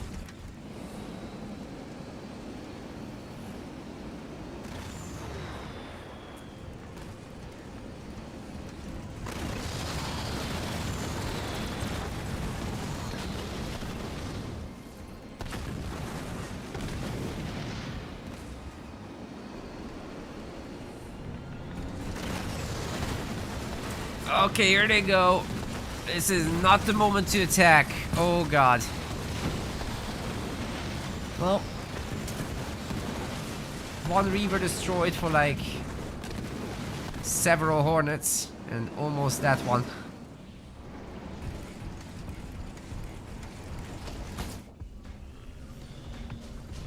Dark can just keep pumping as much as he wants. Oh man, he's so defensive.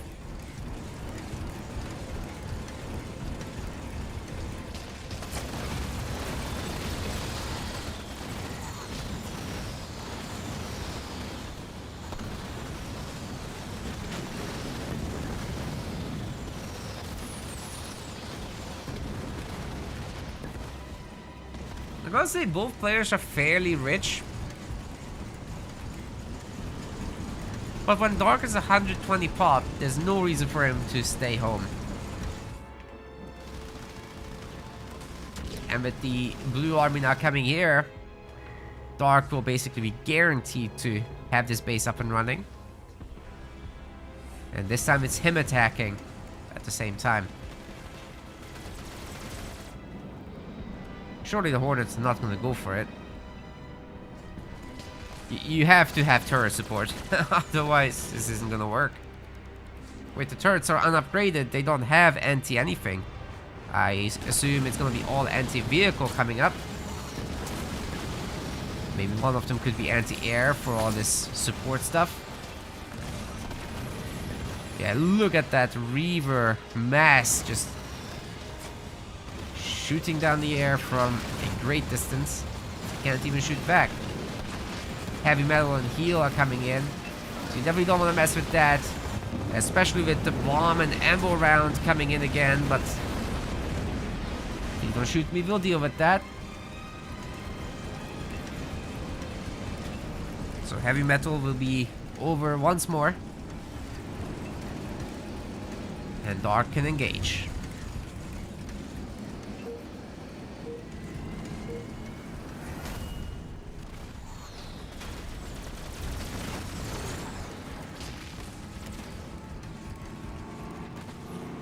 there is something at the mini. It's a Wraith. Don't worry, guys. Dark is doing the thing. I just wish she was full population, so you could push a little more easily. Okay, this base should have been upgraded by now with the shield. Definitely missing out there. The Warthogs are trying to replace the air. So that's a suicide squad right there. They could keep going. Because Dark is completely out of position. And doesn't have the mobility to get across. Reavers aren't very good against Warthogs. And they are going to get picked off here. Okay, I think Viper might have made the move he needed to make. Cloaking Gen is up. But can't hide the base. There's plenty of Nightingales here.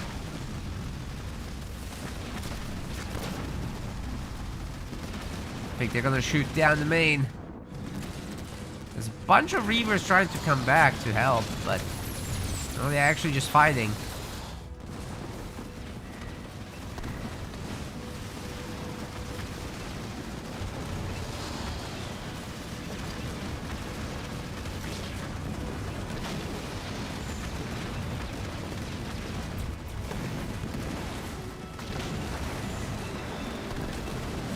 Well, let's see if the Reavers can do anything. Not if they run under the Hornets, of course. They outranged them, so there's no reason for them to run close.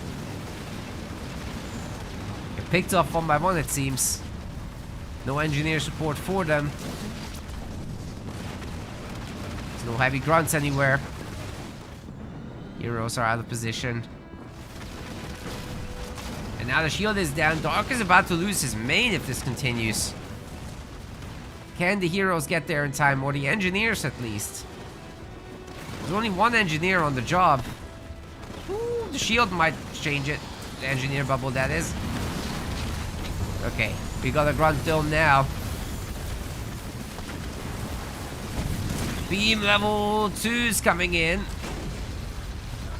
But the heal plus heavy metal will be offsetting that for now.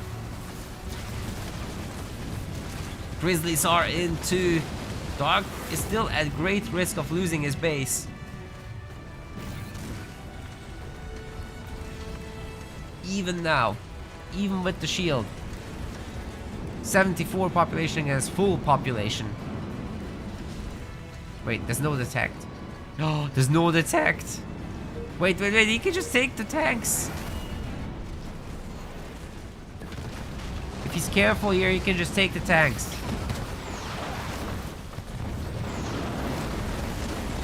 Getting bombed a little there. Surprisingly little damage coming through.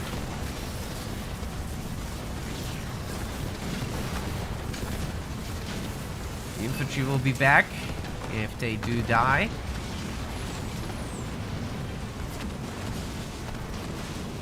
One of the tanks is down. Working on the rest now. Scorch over there actually doing significant business.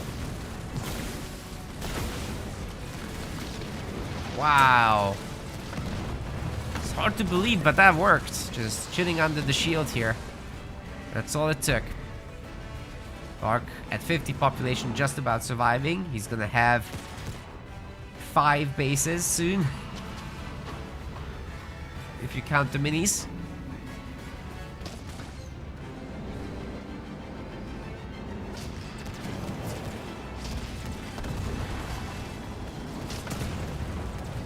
He's doing this without hunters, so imagine how good this would be if there were hunters.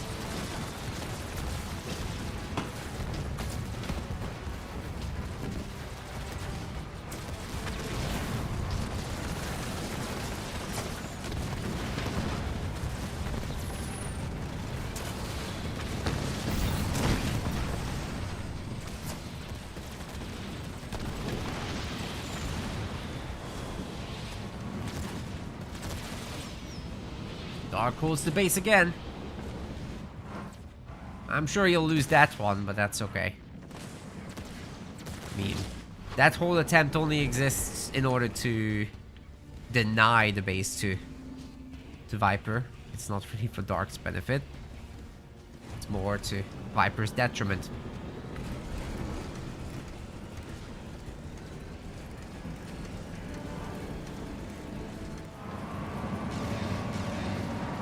Now there are like 2 Wolverines here, but no Forge Hogs, so the Banshees might actually be able to do something if they were in higher numbers, but Dark is just stuck on low population the whole game, kind of not getting up there in population numbers.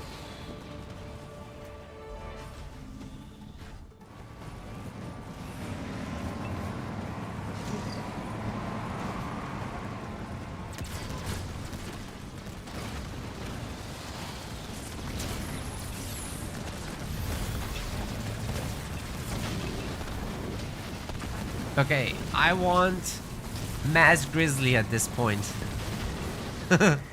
Just give me the next meme.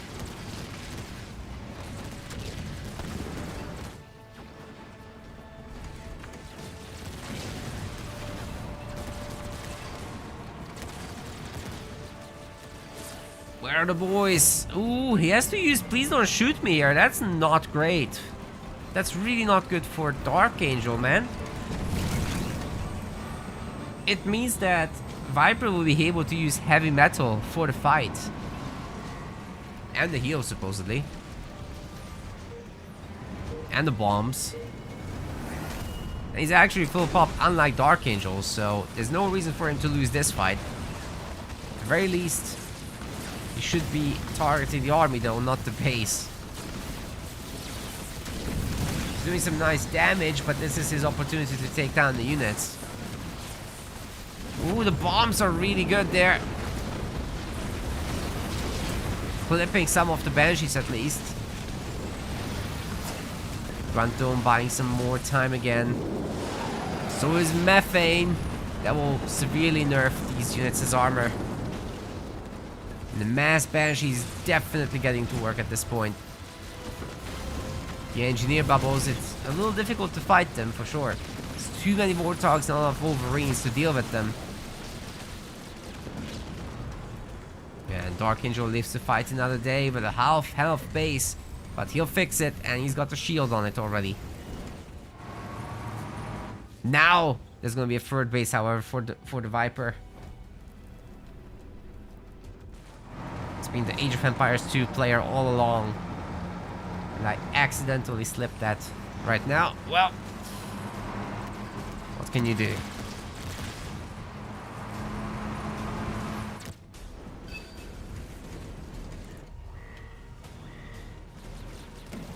Couldn't keep it in heaven, no I tried. Anyway, we've got this Grizzly.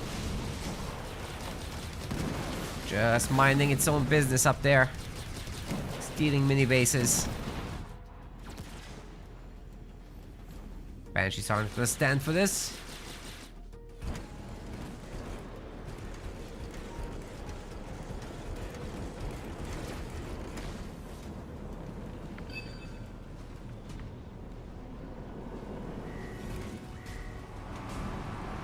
It's a lot of Warthogs. It's a lot of Wolverines. Much better mix this time. But they're all very weak.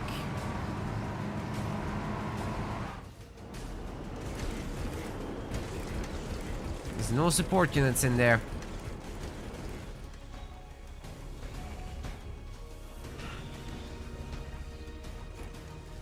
We might be approaching the time limit. I think that's what might happen here. If Viper doesn't get that third base secured, he's actually in trouble.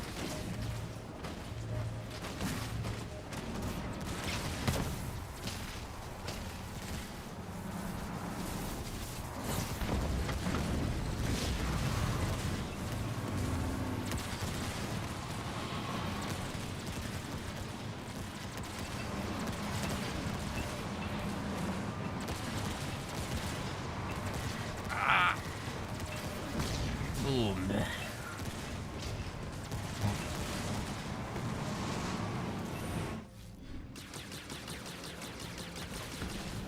The base advantage definitely belongs to Dark. He will take that thing down.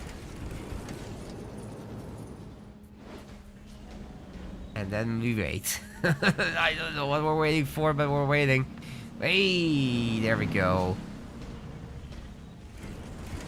That is something.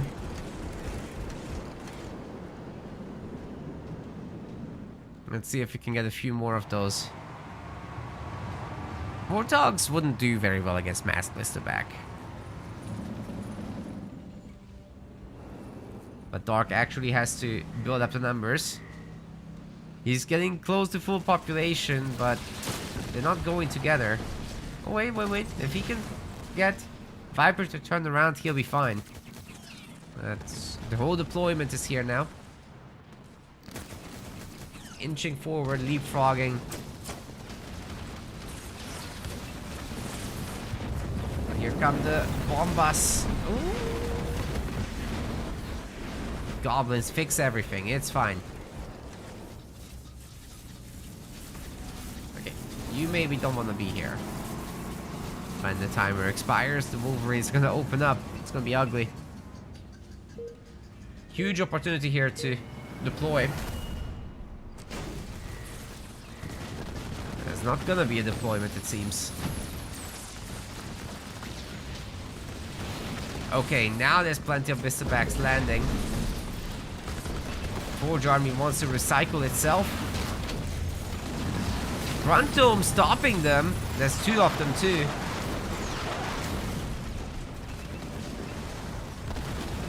Not a bad fight by Dark. But he's not getting a population advantage from this, while Viper is getting units back. This is actually cost effective for Forge to recycle those. It's quicker than having to train them, but I guess he doesn't care about resources at this point. He is loaded.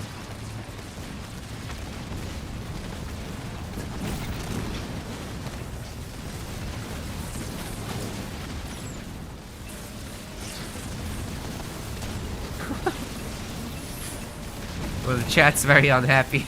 What's going on, you guys? Are you suffering? You just want something to happen, don't you? Nobody's allowed to push. Them's the rules. I didn't make them. Oh, wait. That's kind of not true.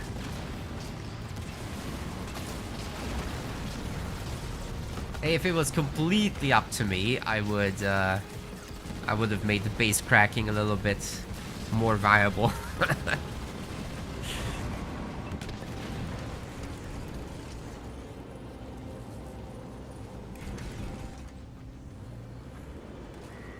I just think there's way too much healing going on to the big bases.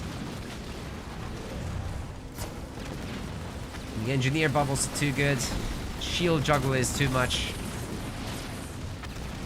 Kinda not cool with that stuff, personally.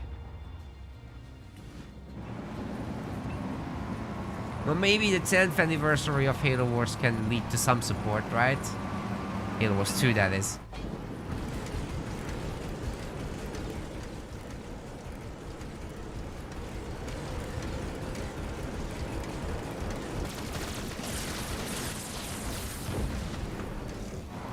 Alright, finally we're using the mobility a little bit. Top minis are wide open, so that's a start. And then Viper can maybe even split the units, to be honest, and just hit both bases and see if he can do something. But ideally he'd try to catch Dark out of position.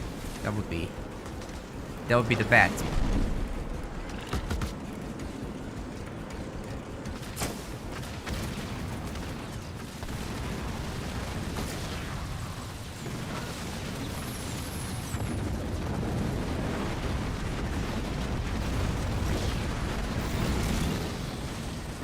Okay, that's a great methane landing there.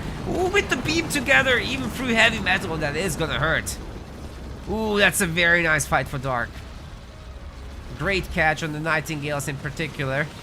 But the ground army is still going relatively strong with the Forge Hog offsetting some of that nerfing.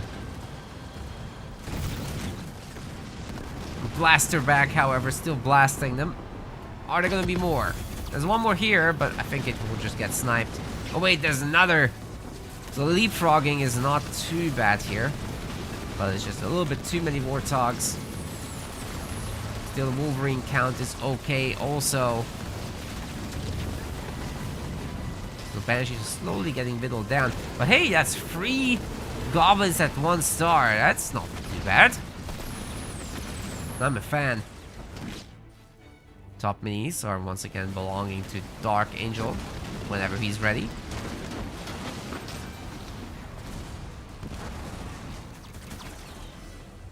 Any more blister backs? No, it doesn't look like it. Well, I do feel that either side could win this. But somebody has to do something within 10 minutes or it's a draw. And if it's a draw, they have to play another game because the score is 1-1.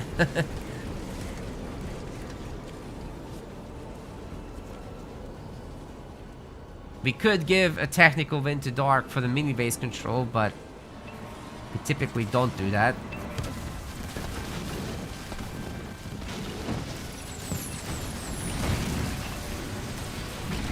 It just doesn't give a big advantage really at this point. We have 3 bases with max slots. Economy is not your main problem. It's tactics, it's micro. Positioning. That's what decides the late game stuff. Obviously, unit composition, it's not been ideal in this game. Now that the Hunters are added in though, it's a very different story. The Warthogs just can't really deal with that. So Viper will be forced into Vultures now, if he wants to really deal with this. But he's making Hornets, that could be a critical mistake.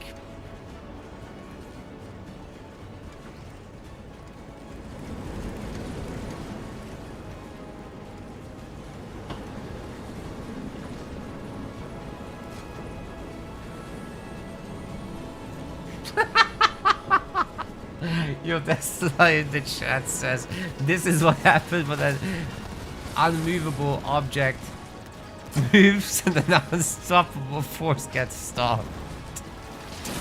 What the hell?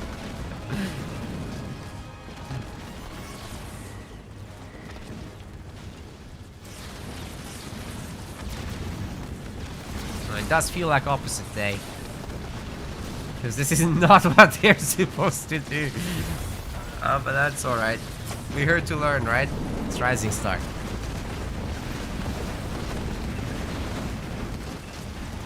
I didn't hate the Warthog Wolverine part. That was nice. You just have to use the mobility and be in places.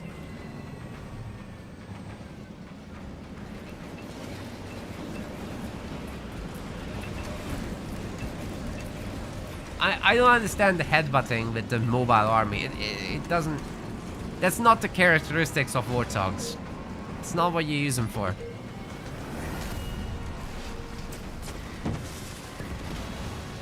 Heavy metal is, of course, gone.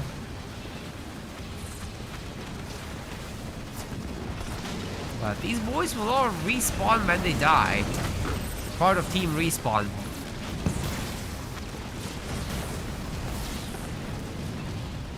Very sparkly.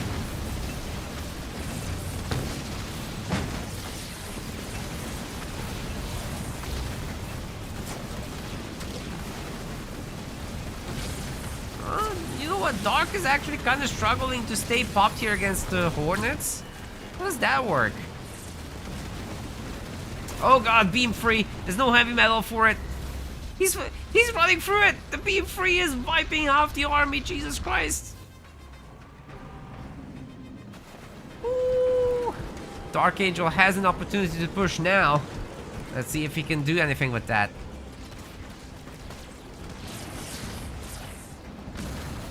Even what remains, they're not particularly healthy units. Let's see if Viper can call in something maybe. Maybe it's time for Vultures, no? Just 5 minutes left on the timer. Oh boy.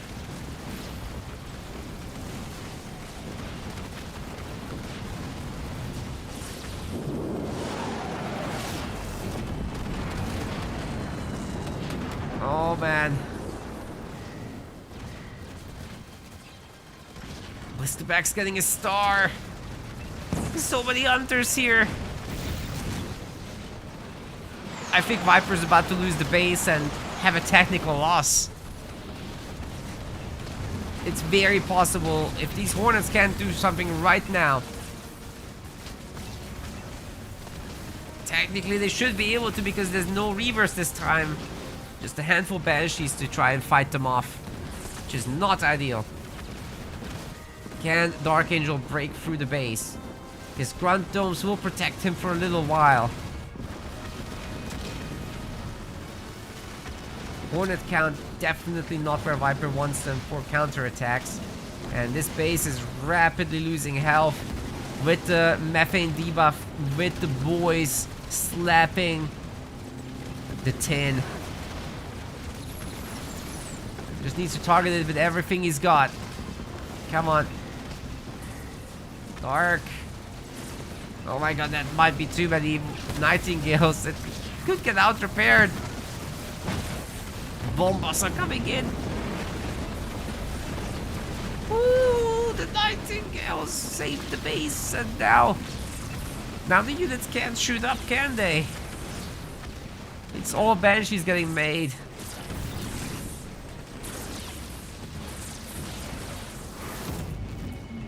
Alright, peace. Peace out. Very literally as well. There is peace and Dark is out.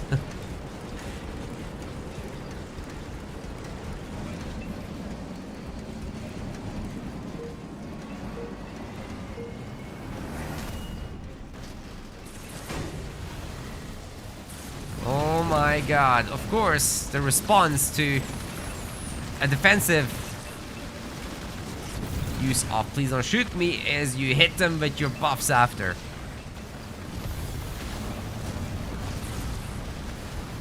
And then you actually get to make full use of it. But I'm afraid for Viper that Dark can just sit under his shield and he's fine. It doesn't matter really. He picked up a few units, but so what? He just remakes them. Dark Angel has resources.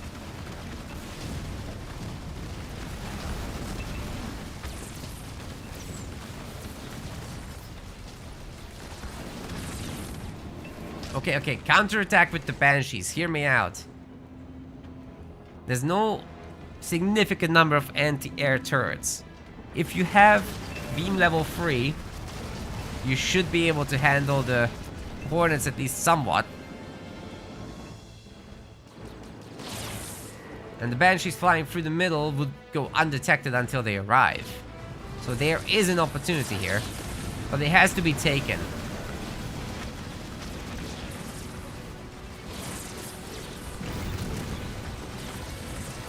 Two more minutes. Of course, if there's fighting, we will see if there's any clear outcome. We'll let them fight out the battles. Oh, the beam! This could be it! This could be it! Viper's running or flying right into it. The beam even disappears, but so do his units. Game can't handle this bullshit anymore. After 1 hour. Dark Angel has his greatest opportunity yet. Can he actually take down the base?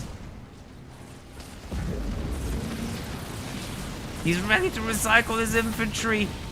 Oh no, he's turning around again. Sir, you have 1 minute. No. No way. Why?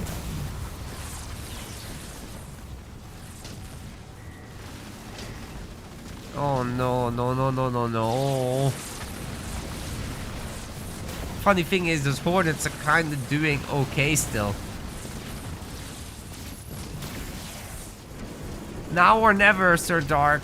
Oh, okay, that was a good idea, to be fair. Getting the reverse, but now you gotta go. It's time.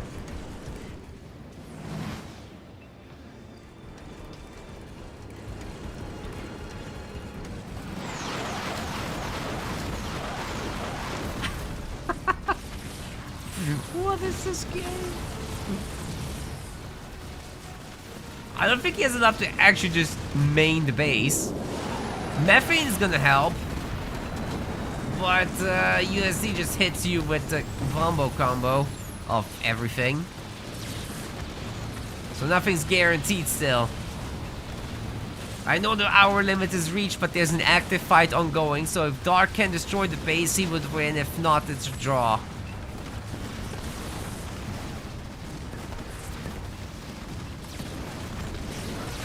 Let's see how it continues. Ooh, the bomb comes down, and actually the Reavers are getting hit very hard by this thing. But still, a lot of the Hornets have been destroyed. A drop call-in from Dark Angel should be possible. I think UNSC is falling apart, ladies and gentlemen. There should be nothing in the way of Dark winning this game now. And he does.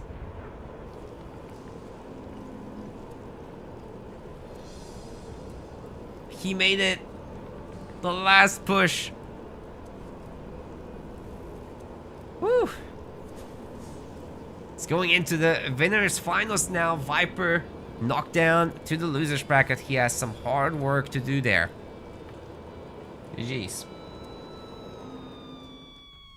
That was freaking wild. Just in the nick of time with the last possible fight.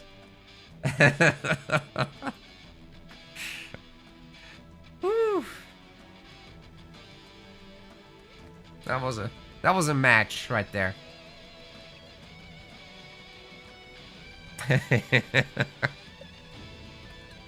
Okay.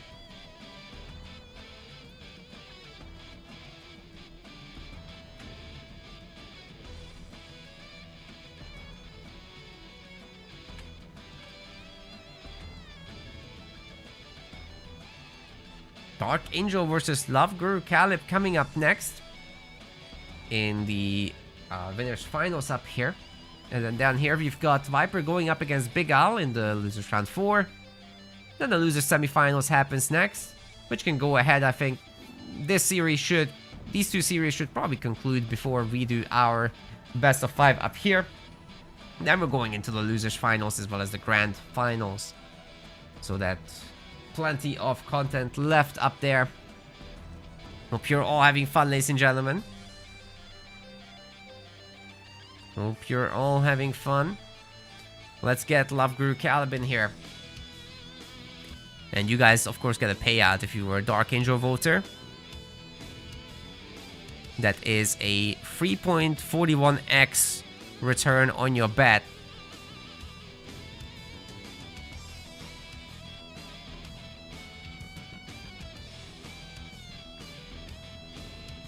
Where is the LGK Smurf?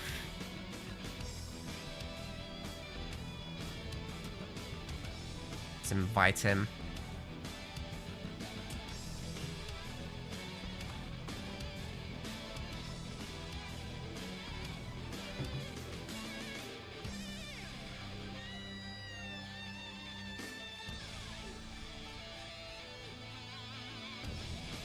Dark says his brain is melted, so we're gonna have a short break, in fact.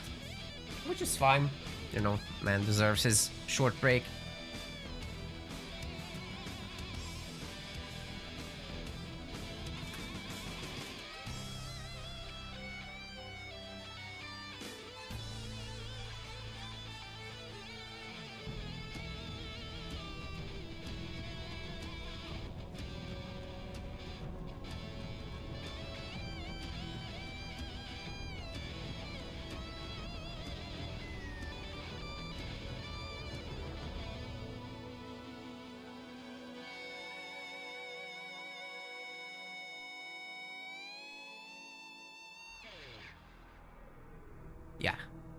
Yeah, we're gonna take a few minutes here, guys. If you're having fun, please hit that follow button on Twitch, subscribe on YouTube, like on YouTube.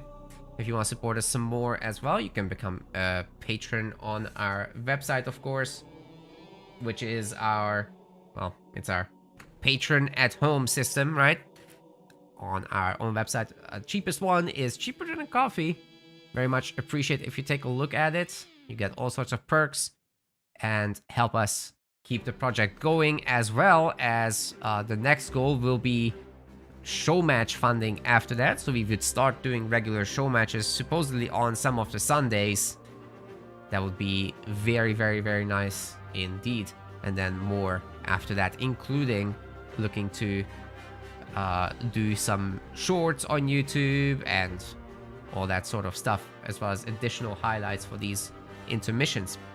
You can also donate to the tournaments directly, which I actually think some people did already, yes. We have £80 donated towards the Pro League, which is going to be fantastic. The Rising Star, we just had boosted by 75%, so I reset that as the donations now go to the next one. 2v2 has some already, and we already got some staff donations this month, so thanks guys very much for all that active support.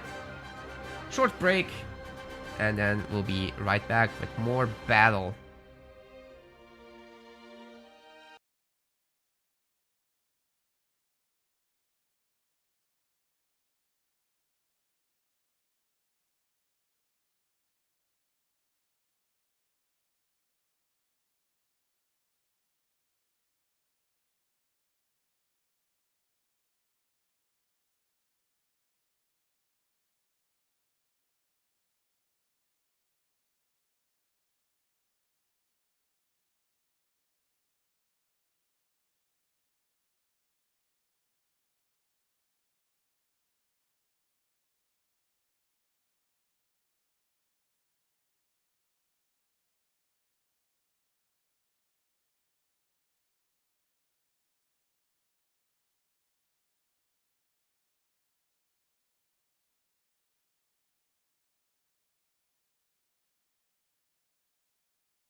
Okay, everyone, we've got the draft coming right up.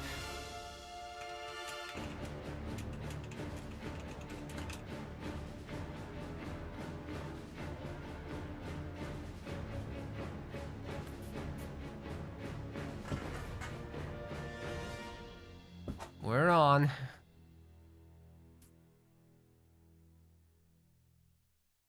Appreciate everybody hanging out. Things are only gonna get better from here. The high-profile matches are coming in.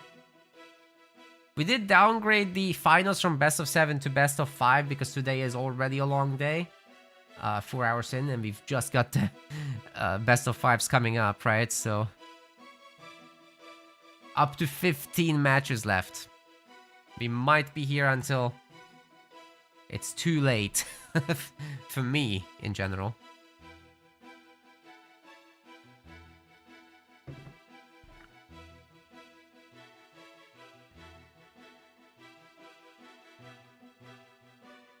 It's already too late for Love Guru Calibb, but he's hardcore, so there's that.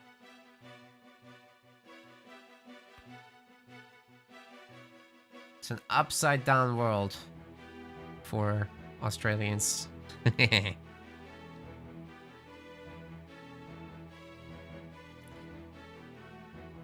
Okay. Dark Angels banning Arbiter and Shipmaster. No elites allowed for LGK. He's getting rid of Wardus and Decimus. I haven't seen too much Decimus from Dark Angel, to be honest, but he does like his Wardus every now and then. Then as far as picks go, Dark is gonna go in with Colony Forge, Yap, and Pavium. This is his standard kit. I can't say though I see him play much UNSC. LGK is more the guy for that. Dark is gonna have Forge and Kinsano in his pool, however. But LGK himself is going Atriox, Cataranders, Isabel, and Serena, so it's very heavily UNSC there. It's gonna be interesting.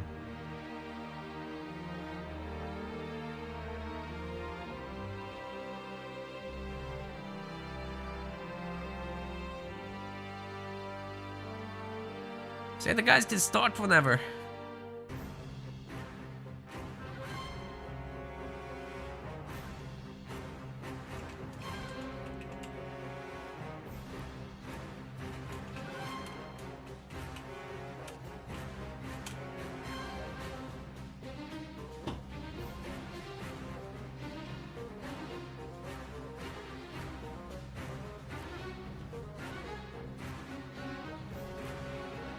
Dark Angel is going to be the one to pick the map here.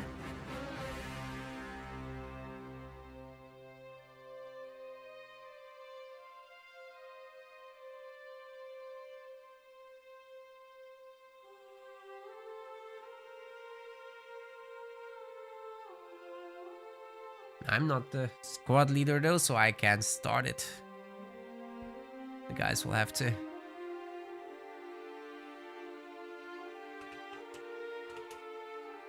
I'm going to Mirage. And I'll see you guys there.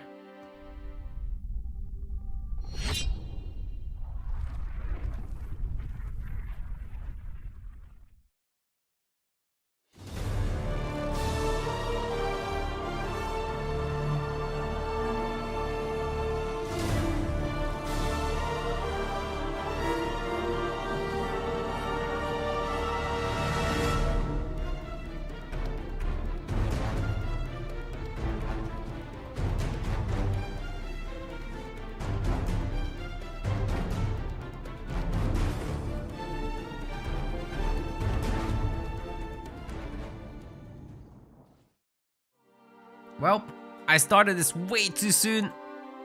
No problem. We'll get it. No worries at all. I need to change the scoreboard around anyway. I haven't done anything for it.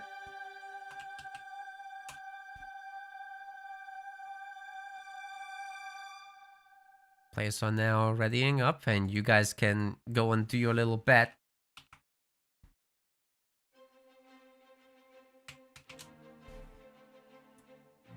For the entire series, okay? You guys got 15 minutes to bet.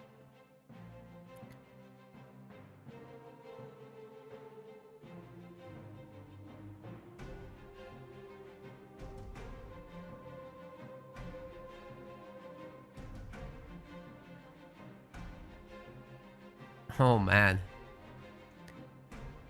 That's gonna be hot and cool. You know what it is.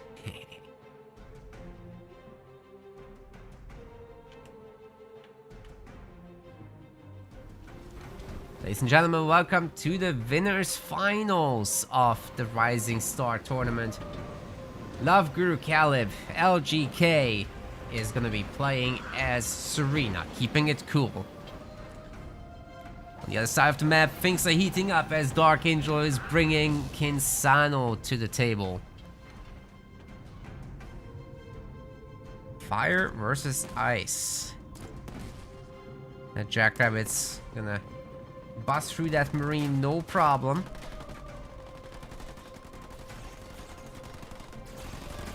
Unless it jumps into the garrison, of course. So at that point, nobody can gather resources. But hey, this marine in the garrison is having a good time picking up the sentinel. The other ones capturing the power node. Very early business for Dark Angel there. LGK is more interested in mini-base stealing. Wait, but that's also what's happening with Dark Angel on the other side of the map. So this could be instead a pretty volatile game after all. Not a macro as you might expect from UNSC mirrors. We'll see if there's gonna be barracks on these.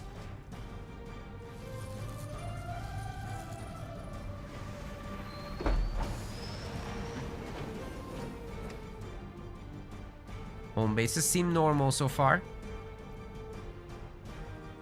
Well, Love Guru Calibb does have the middle mini.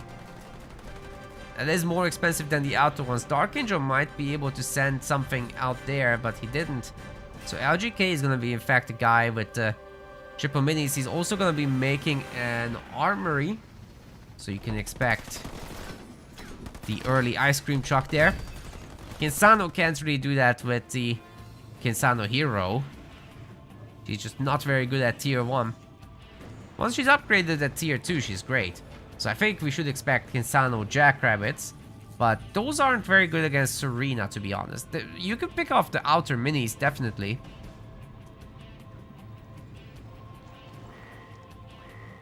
This is certainly not the matchup you would expect from a first game in the best of 5.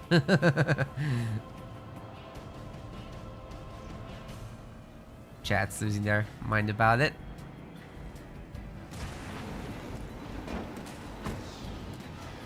These two, you never know what's gonna happen.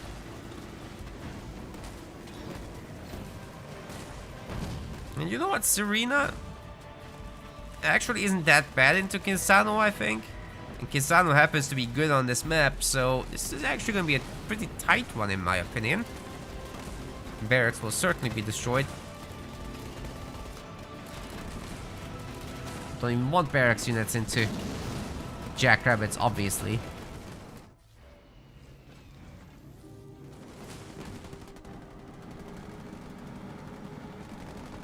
The problem with the Jackrabbits is they can't deal with the ice cream truck, so they have to use their mobility to be where it's not. Good news for Dark Angel, of course, as you can see.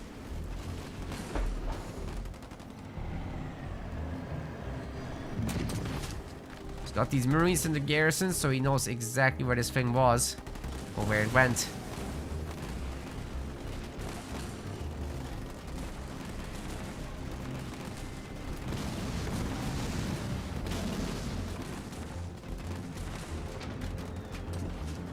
And let's see what those Jackrabbits can do. Because the Bison's certainly not gonna follow them around. Ooh, that second generator coming up right now is such a good opportunity to get on. Dark Angel's gonna see it too. Oh man, this is the perfect opportunity. Go, go, go, go, go, kill that thing. LGK had to cancel that. Oh no, he didn't. Goodness me. That's gonna be destroyed. 500 resources down the drain. That's painful. He got marine grenades, which is rather on the smart end of things. That's good. Bringing home the bison as well to defend. Jackrabbits can leave. They did their job. This is fantastic.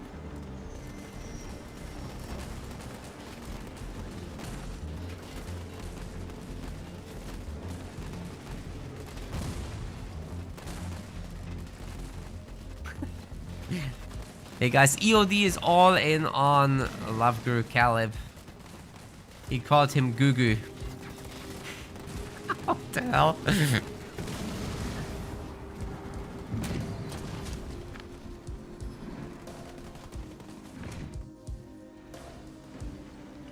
You watch out, EOD. He's gonna come for you in the Pro League.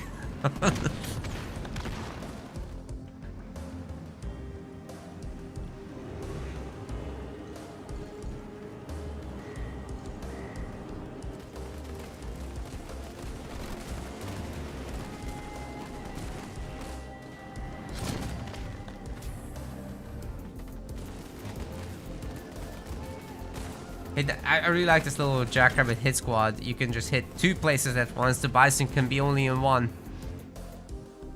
Genius business. Dark Angel on the side base. Very nice as well. Just keep the Serena economy small.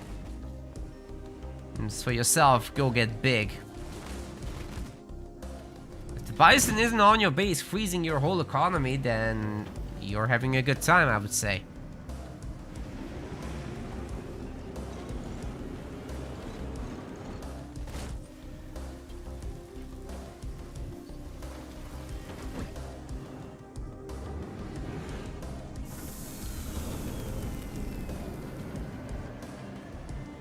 You know, I am actually really a fan of the draft format for Halo Wars because it gives us these crazy, unheard of matches. Again, it shouldn't have been Serena versus Kinsano, realistically speaking, but the fact anything close to this can happen, that I think is cool.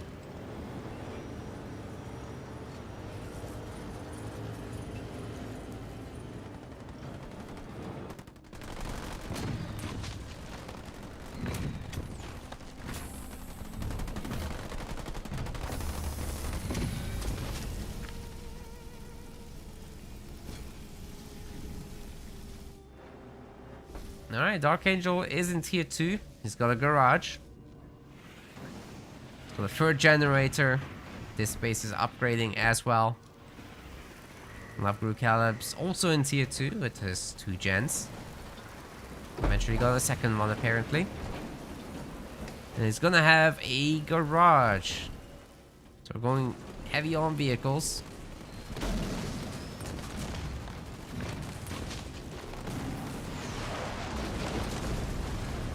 Oh, is he really gonna go for that? There's like no jackrabbits here.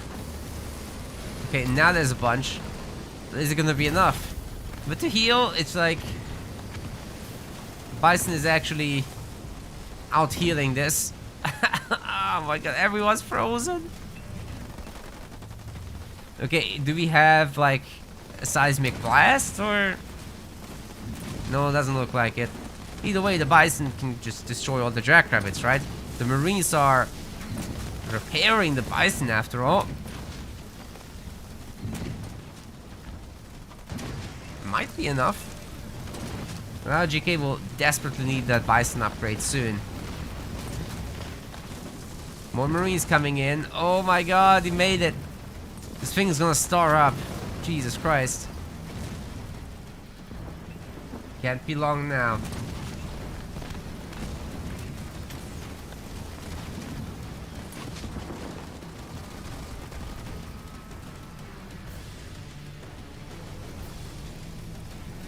That's it, full health. Heavy cryo cannon is coming in. This wasn't even the final form.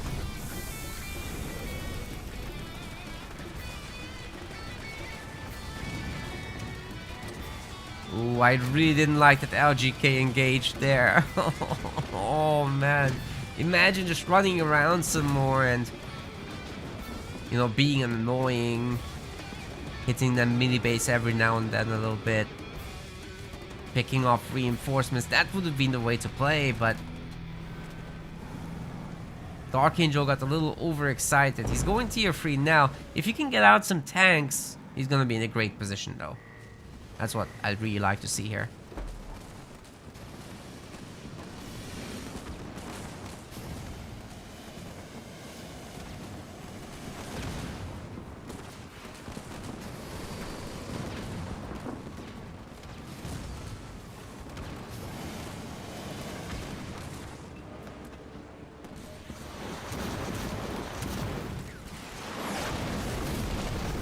Yeah, Firestorm Battle Group, let's go. That would be nice to drop on top of this thing, to be honest. Especially if Kisano has turret drop ready. But it seems only Serena does.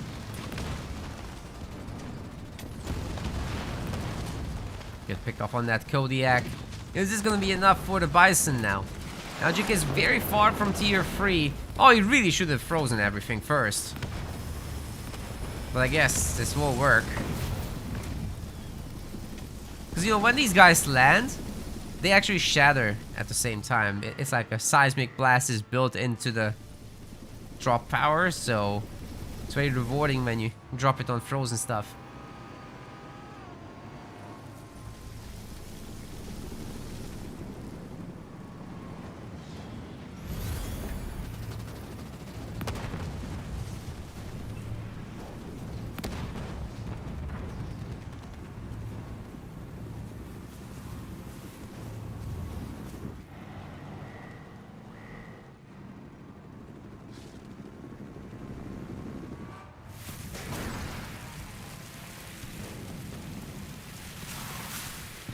All the ice boys aren't gonna get rid of mini bases anytime soon, but they can certainly freeze the buildings. Would have been nice to keep them for later. Well, actually, the damage isn't terrible. It's just pretty bad.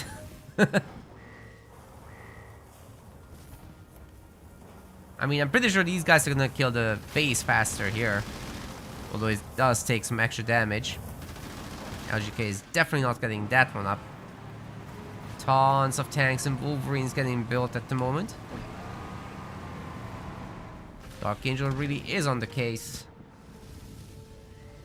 Once he gets a nice tier 3 army, I'm not sure it's stoppable by a one-base arena.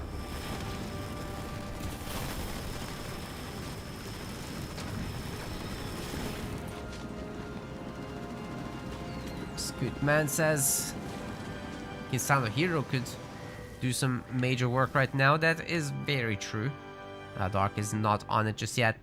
Just in general, this timing is really good after the first big drop, because you're gonna be very quickly unlocking Inferno and then following that up with the hero also coming in. If you can time those two things together, a base will basically melt down. No buildings left, no economy left. GG, in theory.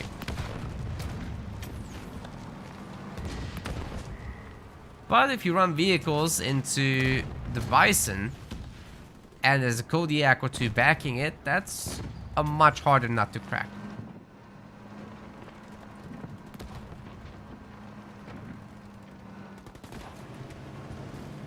Okay, we're in the main. And although we don't have the Kisano hero, we do have Inferno. This might still just melt down the base, to be honest, even with the little backup that there is. LGK doesn't look like he has any healing ready.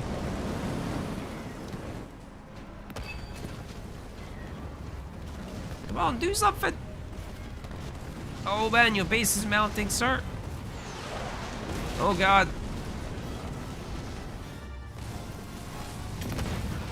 Was kept for the hero, but that was never gonna survive there.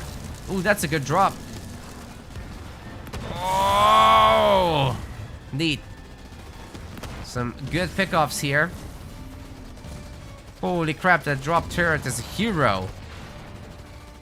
Who needs actual heroes when you can have drop turrets?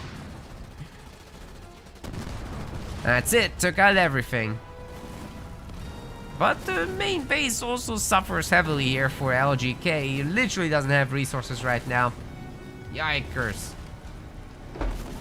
That hurt, for sure.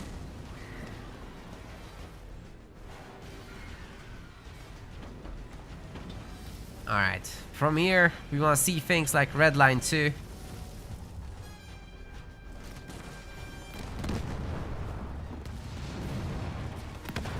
We already have that. I think it might have been third point.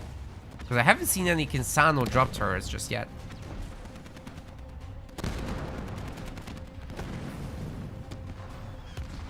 And yeah, LGK is going to resign this one. Dark Angel playing really nicely.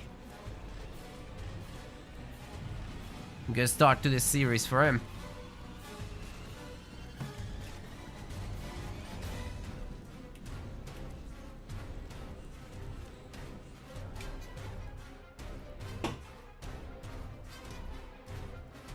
Good stuff. The mines were huge, massive, that's right.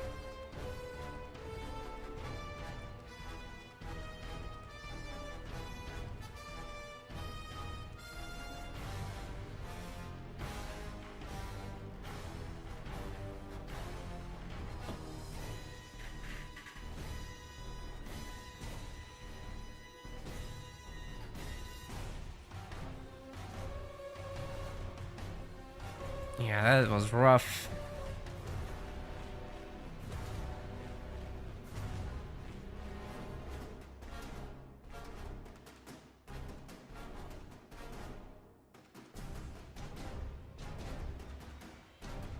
Love Group Calibb will be deciding the next map.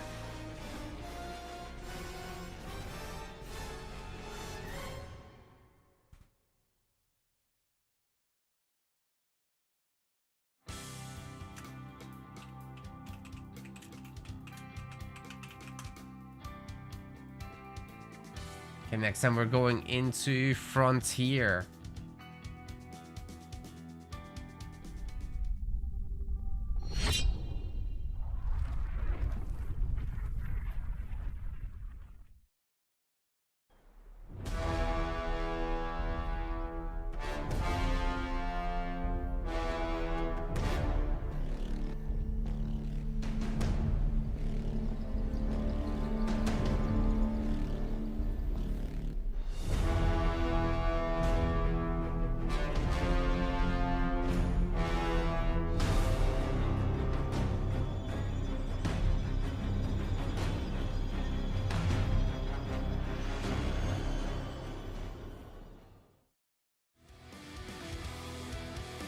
Okay, we're nearly ready to go.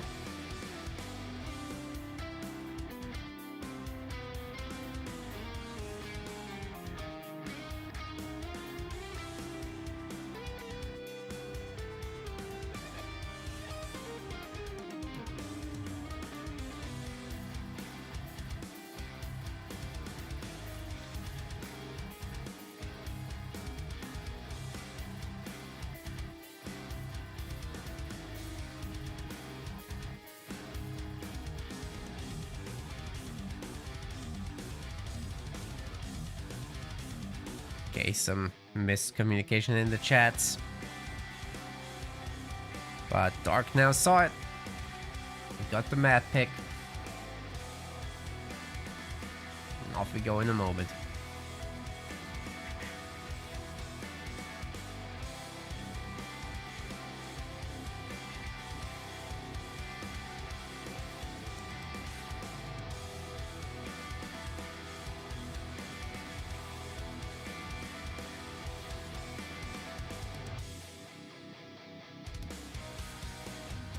Currently picking their leaders and whatnot.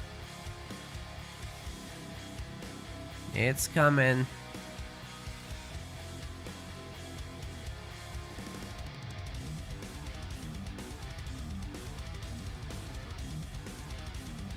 Soon TM.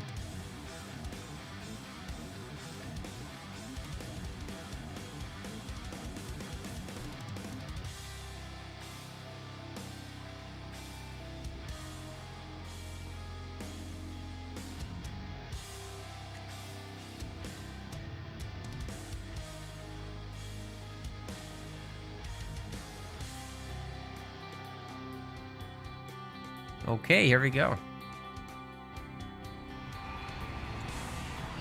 Ladies and gentlemen, game 2. We are here on Frontier, and LGK is bringing the Atriox on the other side of the map. Dark Angel is going Colony. So Frontier, you typically want to go for the side, pick up these big power barrels. It's just going to help you upgrade your pads significantly, and if you can get one more over here, that's just an enormous advantage. Especially when one of the players is late to it, like LGK is here. You just get the huge majority of those resources pretty much for free at that point. Well, the chopper's actually gonna go and attack. I don't know about that by Dark Angel. I mean, where is the... He's not rushing a skitterer this time. Oh wait, it's already here. So actually, you could just bring the skitterer forward and win the chopper fight. LGK does have to respect it. His mission will be to try to get out a Chosen, and the Chosen will basically just try to sit on plasma mines and bait in choppers.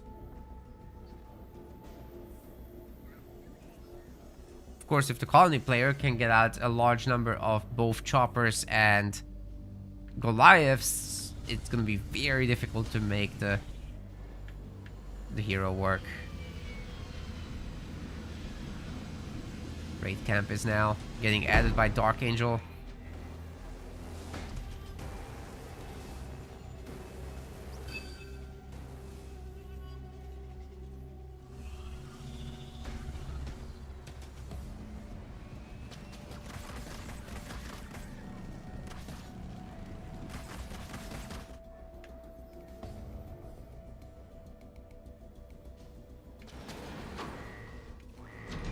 Another mini base steal here by LGK, so that's a lot of mini bases for an Atriox player.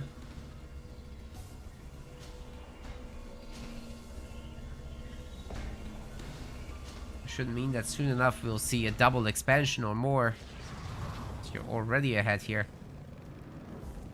Dark does pick off a chopper. Not a terrible early game outcome. More and more skitterers are being made.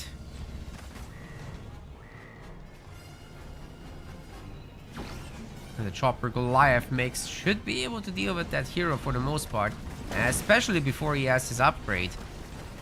It's actually very scary for the Atriox's Chosen right now. Gonna get run down there.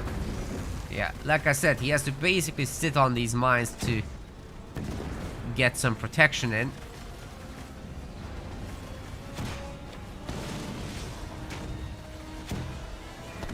Really large number of units already here. Might they be able to even shut down the War Council upgrade? No. No, the upgrade went through for the hero. So now the question is, with Rams, would they be able to win? But no, I don't think so. They're gonna try. If we're gonna get a heal in with some additional Rams, it might be entirely doable. But LGK is doing what he must do, which is rapidly click to get out of the stagger state.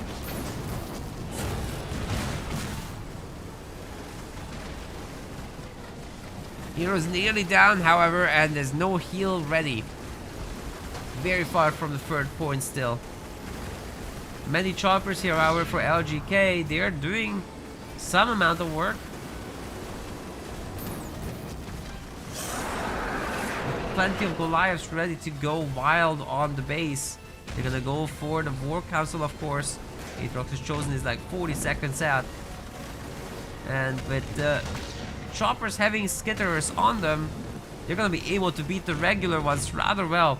Dark Angel also is basically ready to drop in another set of Goliaths in addition. So that's gonna work out rather well.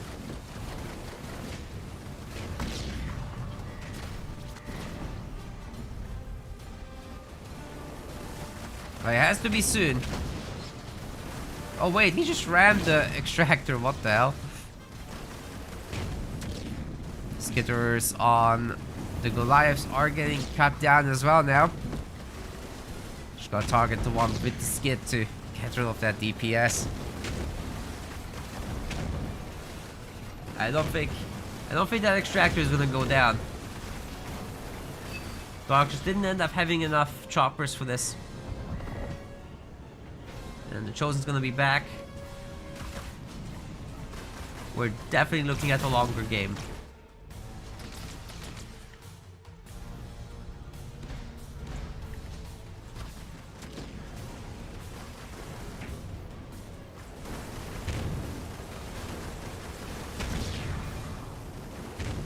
Although this little group isn't looking too bad. Why weren't they all together down here though? Would have made such a big difference.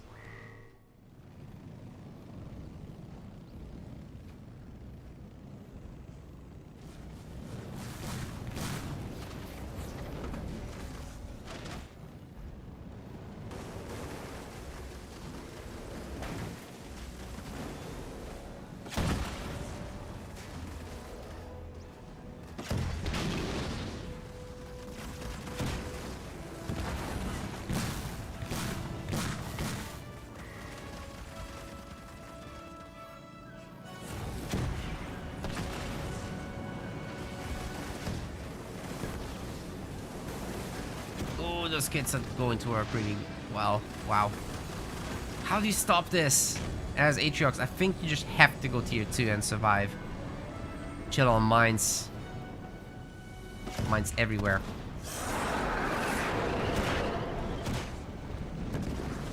So many skits here. Crazy. Still more coming. LGK working on a second base. Second extractor's already done. Now the big fight. I think actually nobody wants to engage here. It's a lot of very weak units. Maybe Dark Angel's waiting for 4th point or something. Wait. Is he just sending the Goliaths to the main on a sneaky path? That's crazy. Oh, I don't like that. I think he should have fought here. Bit to heal. Everything together. That would have been pretty nice, but not going for it.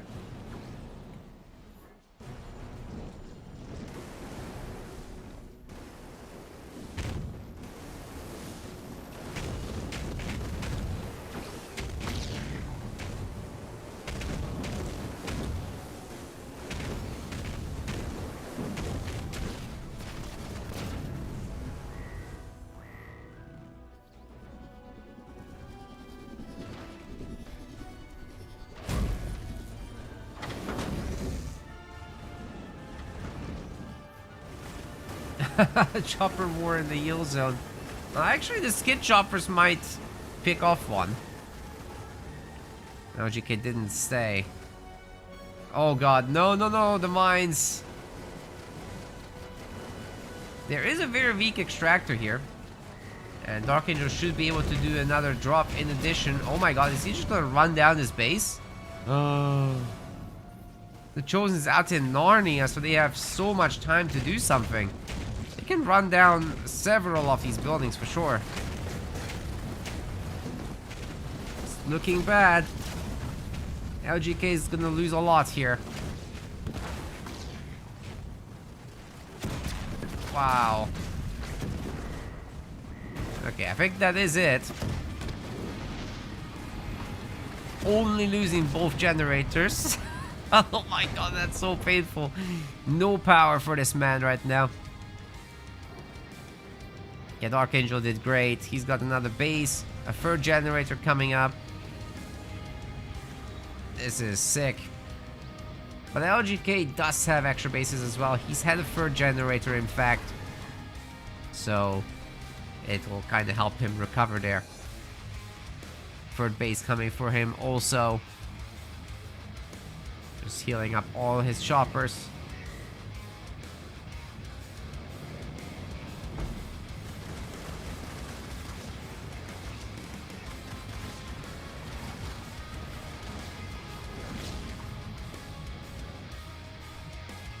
Yeah, but Dark is in a respectable position. There's nothing wrong with what he's doing. He can go tier 2 off of this, get his hero out. And Hunter Captain certainly does beat the Chosen. Can't fight that directly.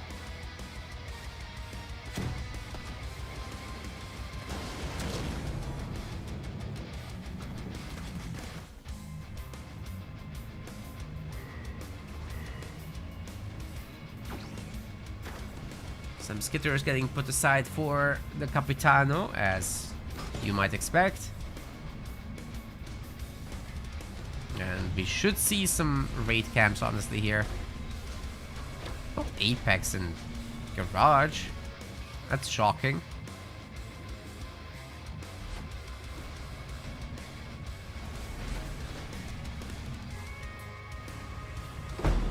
That is shocking indeed.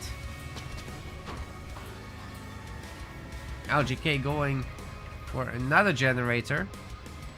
That's gonna be his actual third one now.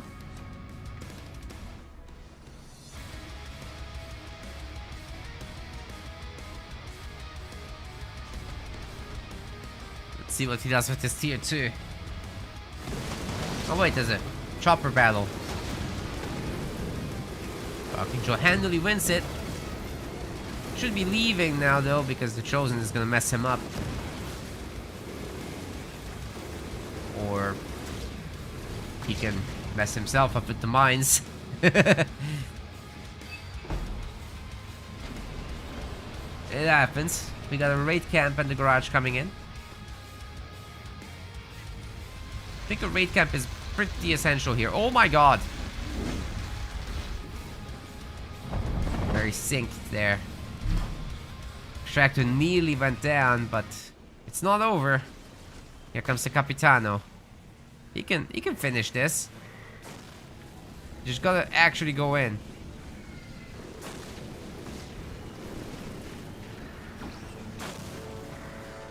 Is that... I think he's upgraded for tier 2, right?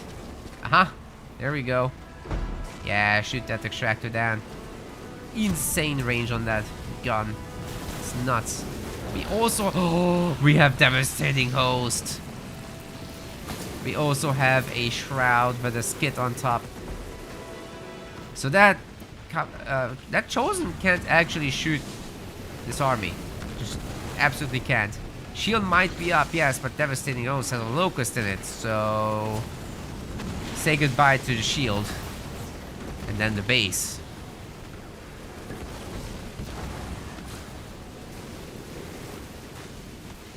I have to say, LGK was not prepared for this. Trying to make brutes at this time of day is not gonna work. Not against Colony.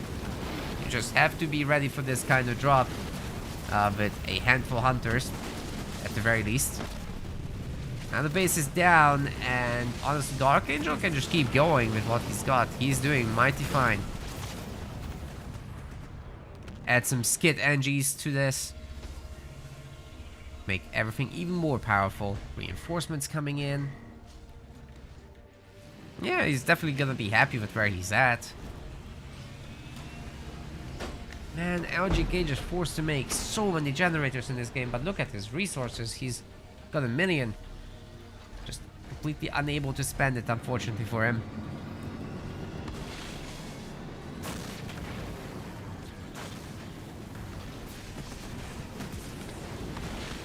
Well, once again, the Locust, just like the last time, will strip this shield very quickly.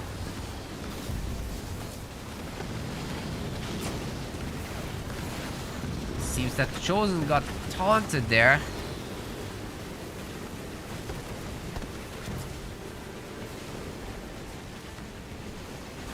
Finally regains control. Already out of shield, so that's tough. Eradication in the middle of the army, it will clip a few of these units. But not everything. The important stuff still standing. Oh, well, actually that Wraith could go down. And it does. But we've got some Goliaths called in as well now on top of everything.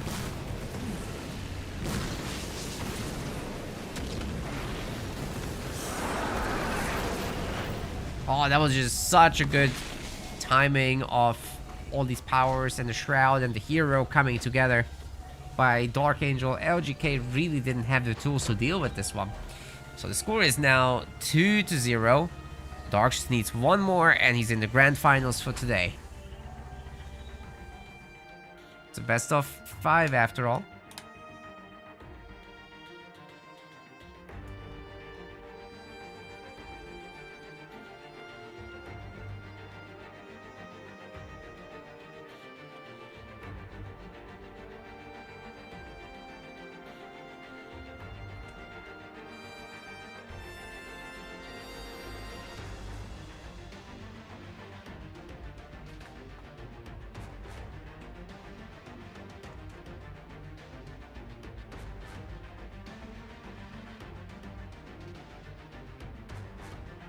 So we're gonna be swapping host over to LGK.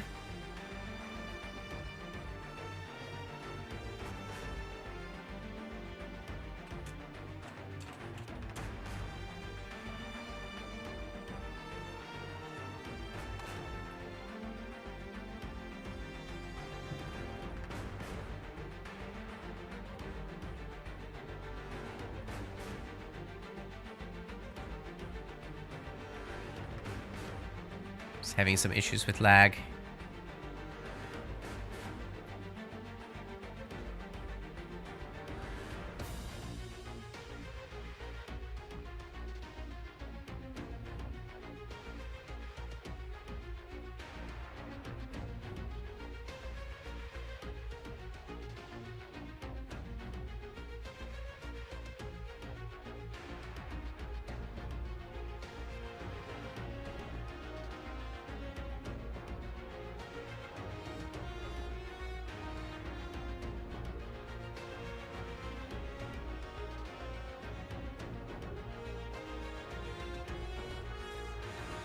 Who is already in the grand finals? Nobody. The winner of this.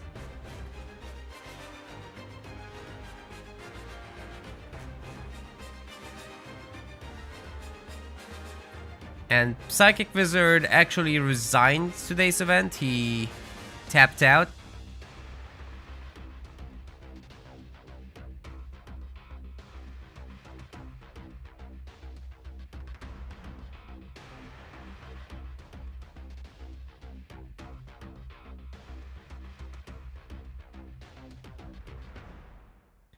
That's unfortunate.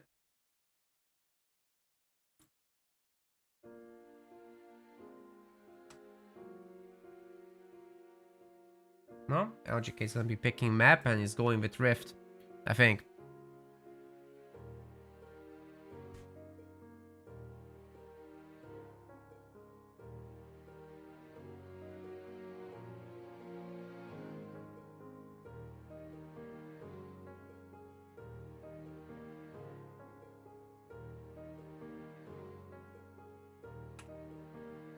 Yep, got confirmation, so we are actually going to Rift. Let's do this.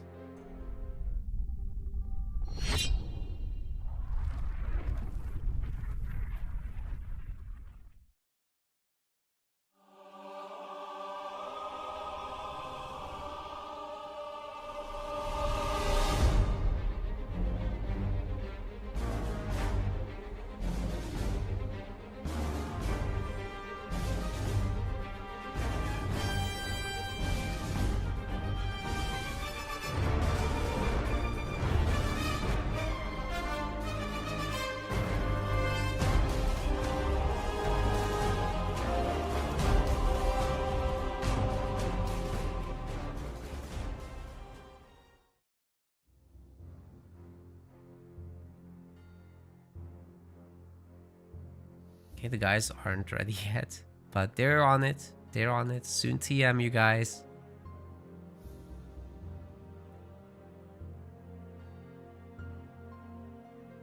You give them a moment, you'll be rewarded.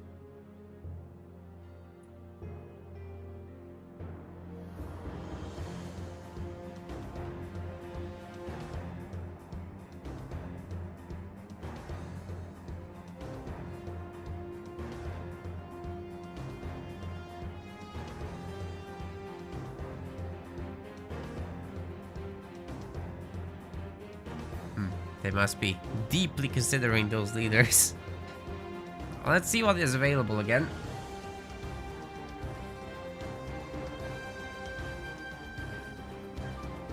Insano wins. Serena dead. Atriox dead. Only wins.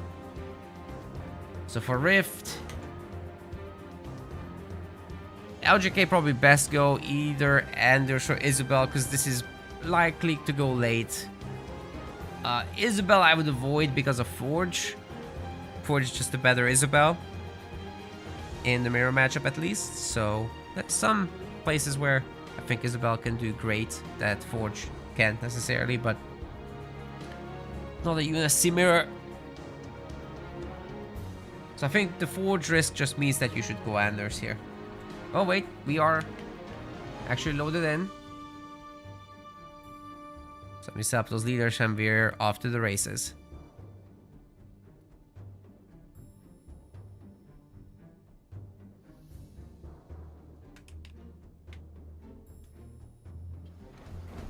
Welcome to game 3. This is already an ace match. Dark Angel could put this away if he's victorious.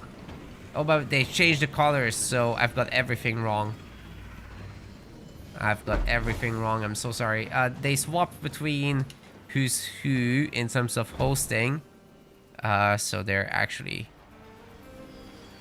like this. Okay, let's try this again. Dark Angel in the blue color is bringing Forge. On the other side, LGK bringing Anders in the red. It's a really good thing that he didn't bring Isabel, because Forge just does everything better. Except doesn't have a Spartan to capture things, but still. The Warthog game is hugely favored for Forge. Anders, on the other hand, can deal with this. You've got a Spartan with a Mine combo. You can get the Retriever on the high ground, especially on this map. You have this spot for sniping this base. You've got all these cliffs in main to bully from there. It's really good stuff.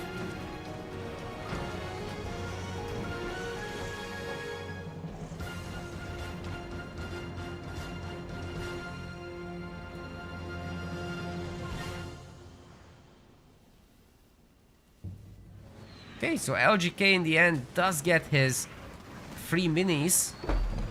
And then we'll pivot into a Spartan from here. Dark Angel just playing it chill. He's getting a second generator very early on. And then hoping to go into Warthogs. This could be attacked by the Spartan early on.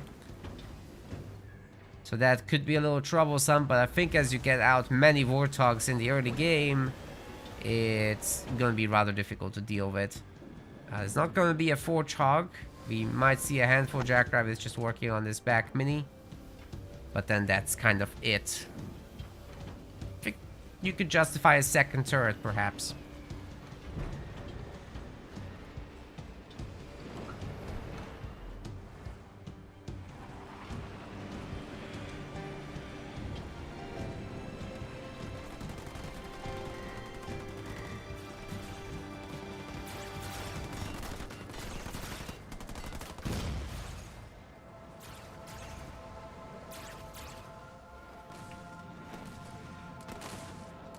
Okay, a little bit of reset micro on those rabbits to speed the process up. More of them coming as well. And a sneaky third base. LGK should be expecting it, so keeping tabs on both expansion spots is important. This one is extremely likely to be grabbed, so that might be a Galaxy Brain play to take that instead of any others. Spartan Hour is kept back by the Marine in the garrison for a while. Still, LGK will own all of these power nodes by the time this is done. But at least Dark Angel is guaranteed to have a lot of resources for this tier 2 play.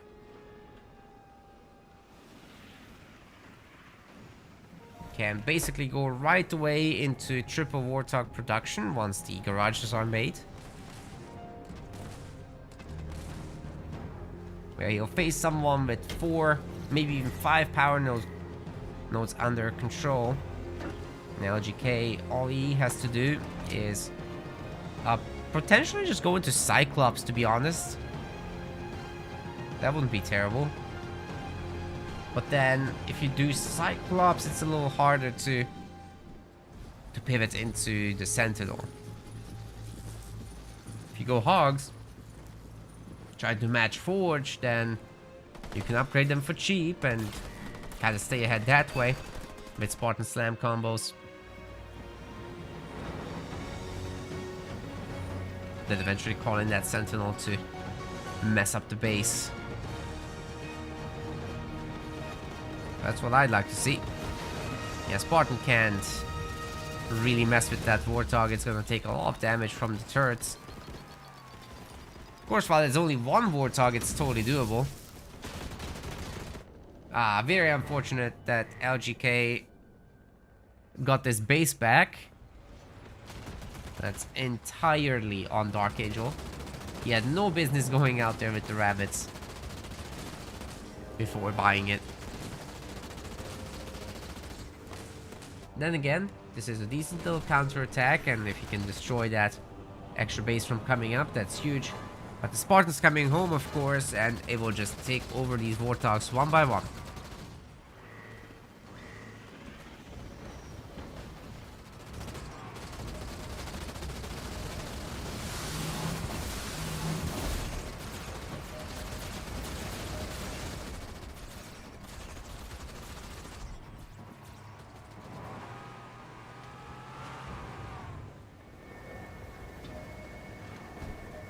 Right, Arc Defense saves the day.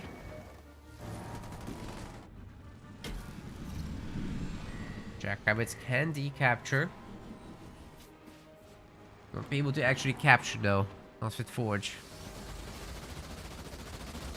That's kind of a cutter special with level 2 of raid.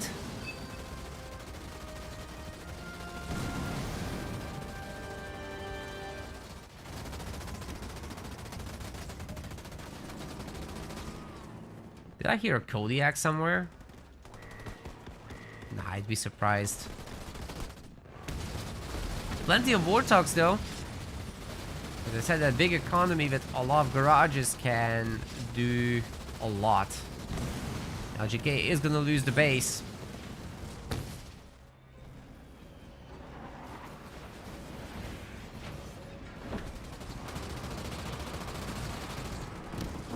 But Dark Angel just seems to be too strong, to be honest. Sure, that Spartan's annoying. Actually, why isn't Dark Angel just going after the Spartan? It seems very weak right now. With that many Warthogs, you just disappear it really quickly. How many garages is this? 2, 3. Oh, that's just 3 garages? Seriously? I thought that would be a 4th. But, I mean, we are in the territory of full population, so does it really matter? Okay, 2 anti-vehicle turrets. Gotta leave. It's a little much. They can catch the Spartan, that's good. I still vouch for that. Yes, more stuff coming. Good to see the addition of some Wolverines, especially once the Spartan is down. There's just no chance of the Sentinel doing game-ending damage anymore. Arc Defense is gonna be in, but so is Heavy Metal, and these guys are fast enough to kind of keep up with the Spartan anyway.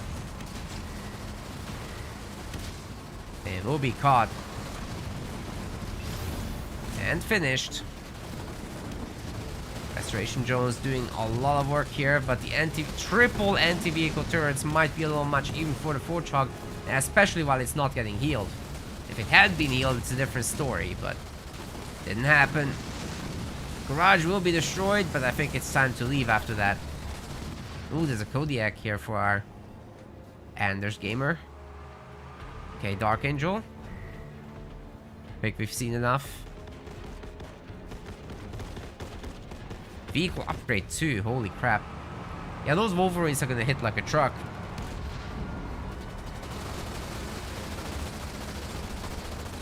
Or like a half track.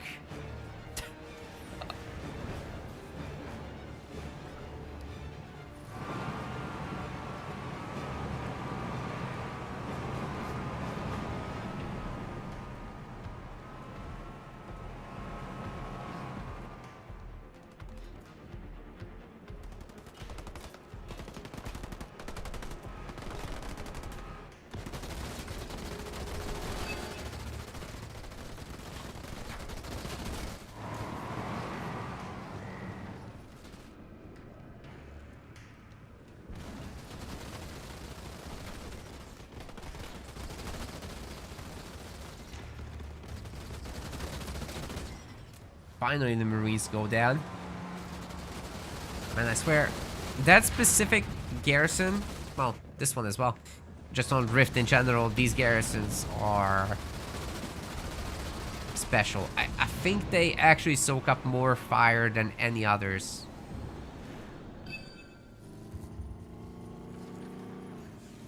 The garrisons with the high ground are more acceptable. Oh, hello there.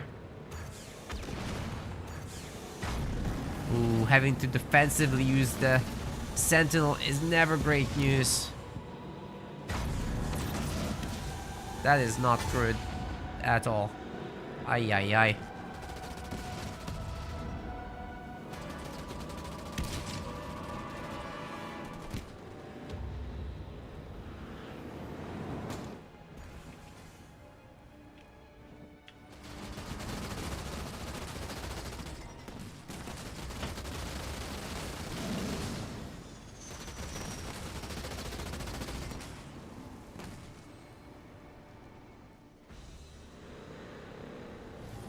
Five power nodes, 4 bases, 4 mini bases. Dark Angel has it all. The only thing he doesn't have is units to fend off the Sentinel right in the correct spot. He does have the units technically, it's just they're all over. Working on it though. Warthog is a great escort for them because, well, they're gonna be very well defended by that aura. Might actually be able to run it down now with that many Wolverines. And heavy metal especially getting added in. That's it. That's the stuff. Yeah, this Sentinel is toast. It's going down. One more volley. Oh, they're too far out. Maybe the Warthog can chase it.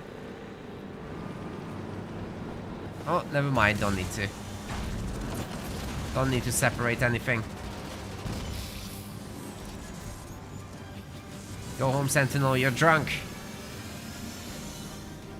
Dark Angel will be winning this 3-0.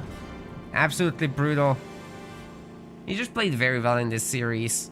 LGK does have another chance in the losers finals, so let's see how he gets on with that.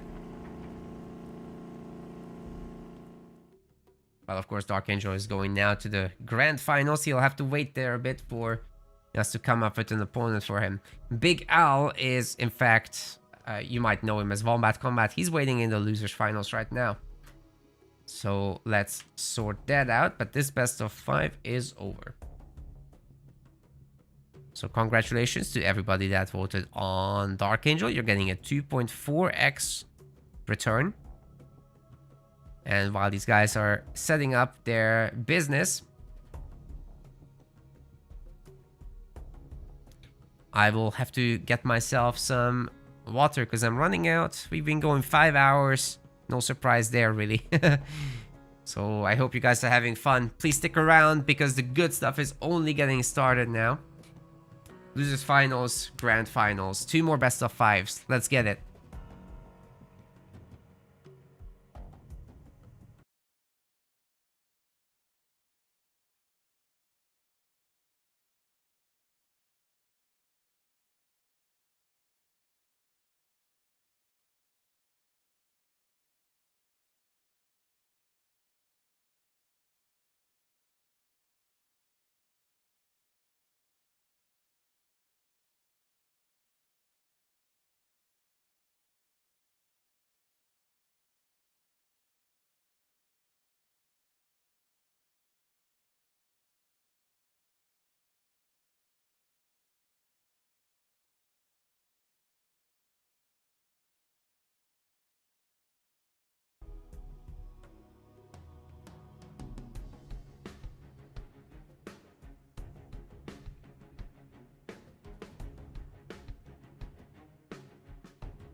Thanks everyone for waiting.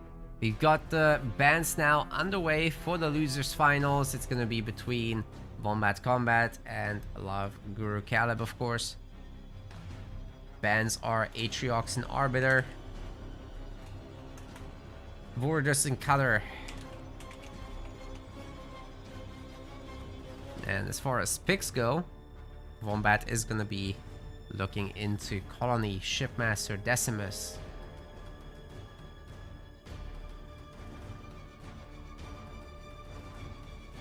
LGK opting into Yap, Forge, Pavium, Isabel, so that seems to be his go-to stuff. Quite heavy on, you're gonna see still, with 3 leaders. Yeah, they were left last. They want to comfortably distribute the banished leaders first. Ending up with Isabel and Serena over Jerome and Anders is not great for LGK, honestly. But neither is Yap Yap and Pavium ideal against Colony Shipmaster Decimus. That's kind of a nightmare draft as far as LGK's setup goes, but maybe he likes these leaders in particular, so we'll see about it. Now, the first map.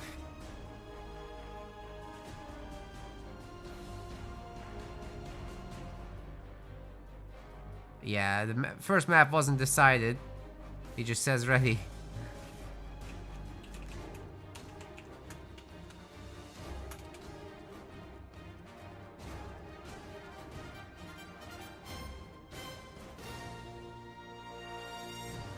Alright, we're going to Frontier. Let's do it! Frontier time.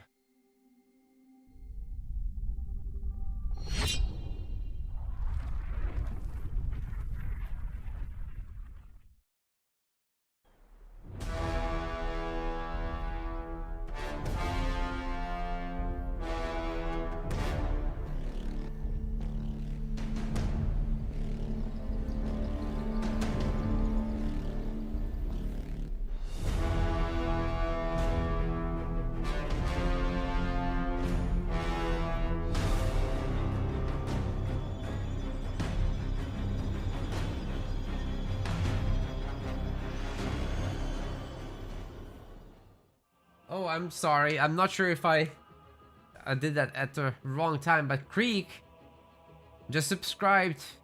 5x, 5 gifts to the community. Thank you so much, Creek.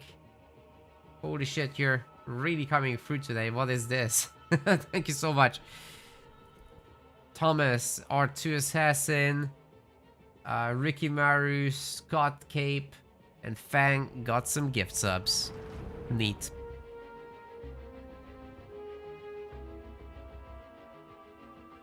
The guys are now picking their leaders, and you guys can start your bets.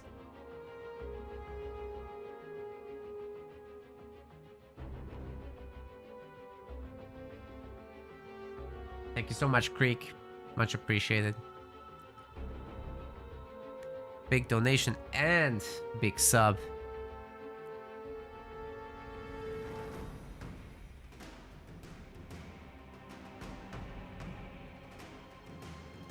And the hype train just started. What? That's wild.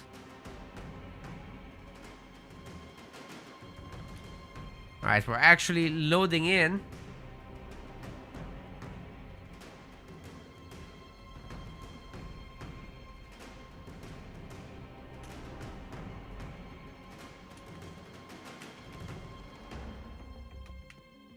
Let's get it. Ladies and gentlemen, welcome to the losers finals here. Oh my god. Wombat says you're not welcome. He's going right away with a barrack second here as Colony. On the other side, LGK is on the receiving end of this as Yap Yap. Let's see if he's ready. That is gonna be nasty. Yeah, like I said, this is the losers finals of the Rising Star League tournament. £175 are on the line, so it's pretty good. Pretty good payout. Top 8 aren't allowed to play in this one.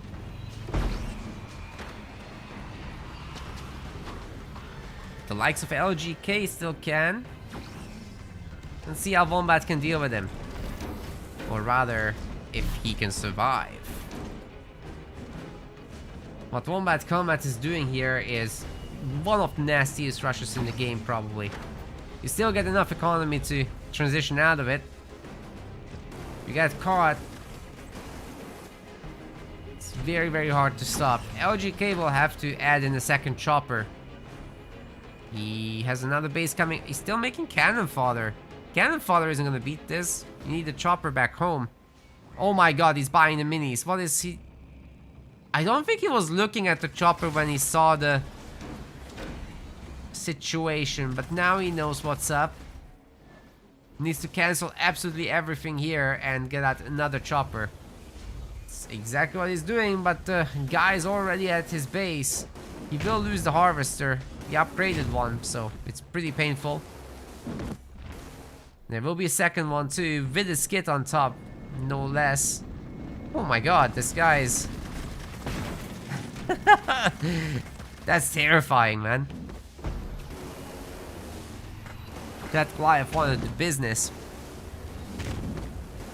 You know, Harvester's gonna get absolutely stomped. The extractor isn't safe either, so... Once that goes down, at that point, Wombat Combat isn't really behind.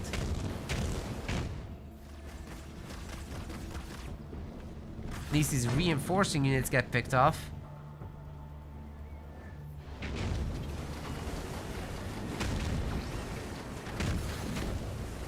Yeah, that extractor's absolutely toast. Now let's see if after this, can Wombat take down another building? Because now he's supposed to have a power extractor behind this, and he's technically fine. He's making his 5th building in a moment, which might be just a second generator. As I said, he's not behind, right? Pretty good stuff.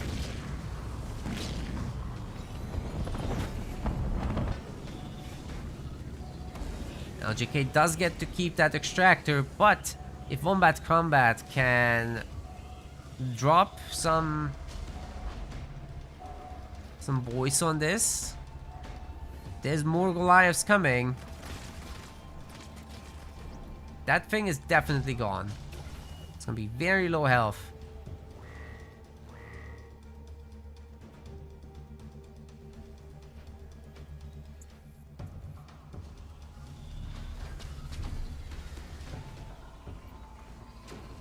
Okay, War Council's up. Wombat probably is gonna want to get a hero out to deal with all the choppers. And then you can just walk across the map technically, right? Unless LGK comes out with a bunch of heavy grunts. That would be different, of course. Yeah, we're definitely looking at a hunter captain with some skits on top. Maybe some engineers with some skits on top in addition. That would be cool. It's exactly what we'll see.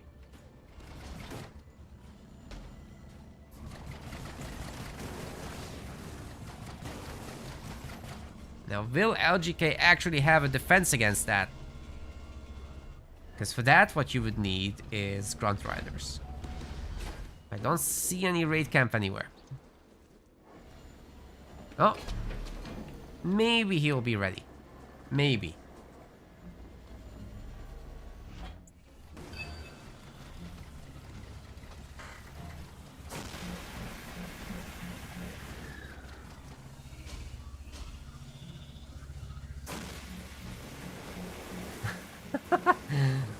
Malfail in the YouTube chat is saying big words. You're more than welcome to play in the tournament next time. Oh my god.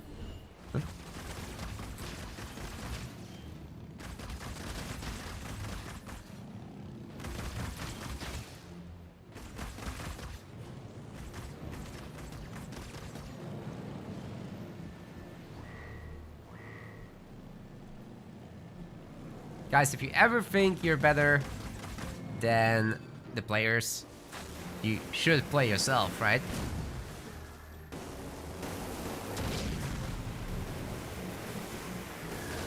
I'm purely saying that out of self-interest. I want game quality to be as high as possible.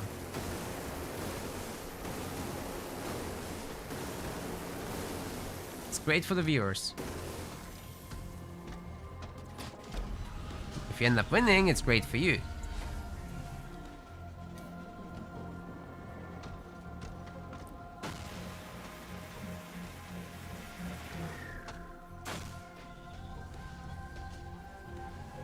Okay, those mines will be shut down. Capitano definitely won't be walking over them.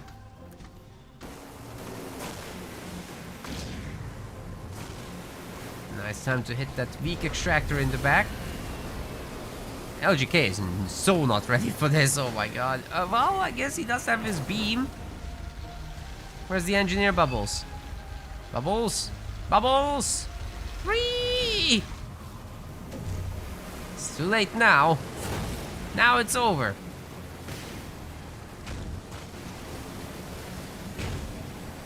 Well, at least the other engineers are healing the real engineer. Kind of. Is that live even gonna stay alive? Okay, it made it. But the Capitano is not in a good shape. I think the best thing you can do with the Capitano here is shoot the choppers. It will stay alive a little longer because of the high lifesteal. You deal most damage against vehicles, of course. Scouts in particular. So that would work well.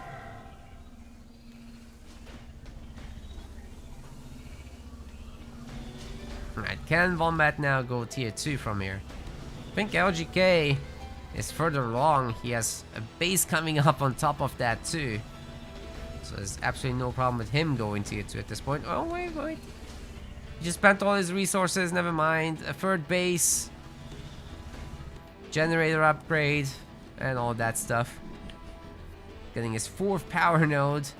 And the 5th one is nearby as well, so shouldn't be a problem to get it. I think our colony player might be in trouble.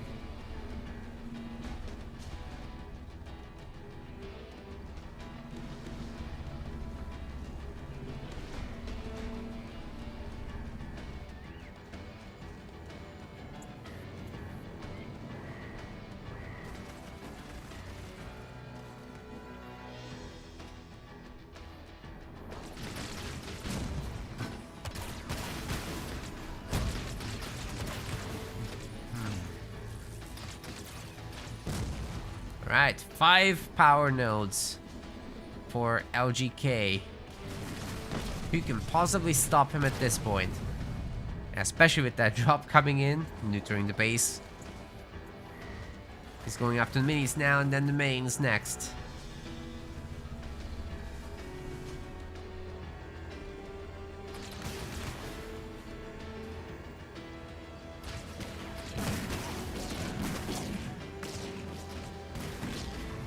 Oh yeah, I told us that sometimes the bubble just doesn't come up for the engineers. That's very true.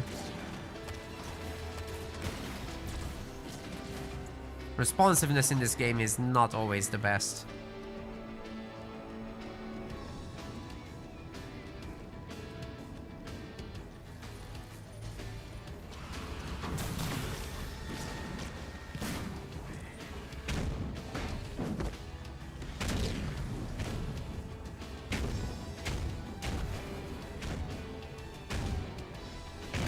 Power extractor is sniped again. Oh my god. Well, LGK could technically go in here, but there's 3 turrets, so that will mess up any cannon fodder army.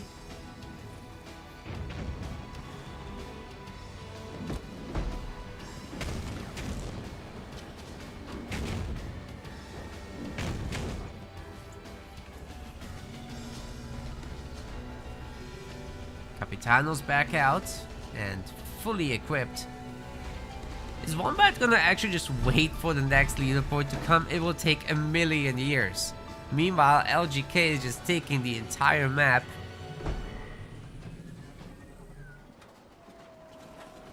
Everything is grabbed at the moment.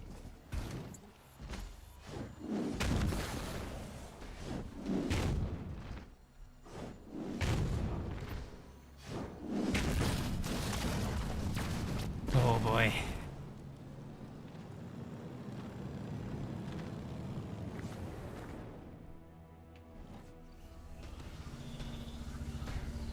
Another extractor.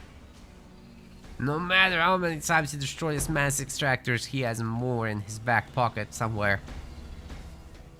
It's a very big back pocket, okay?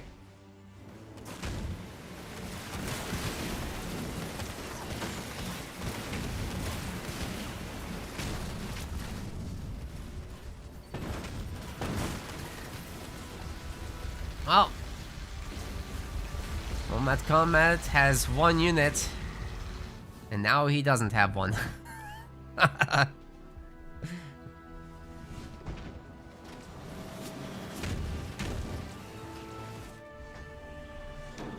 Just a matter of time until LGK decides to attack this base.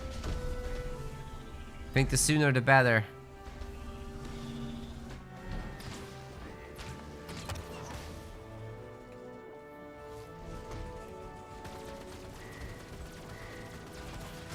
Methane drop might be ready at this point. Runs from above. Level 2 is ready as well.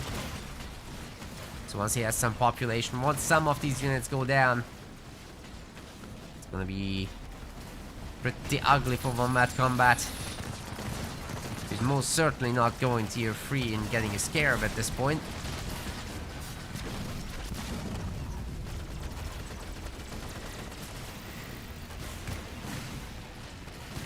Here comes the Locust. It's a good addition there with the Foundry. All the turrets are down. And Wombat Combat is technically very toast. He just hasn't admitted it yet, but it's coming.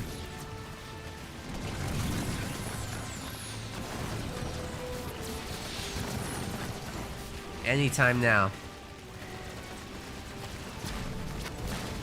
Anytime.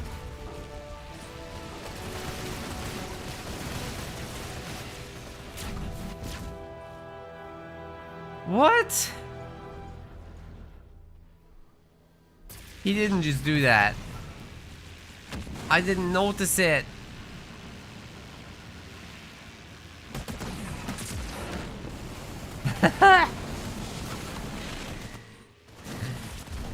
Well, he's still mainless.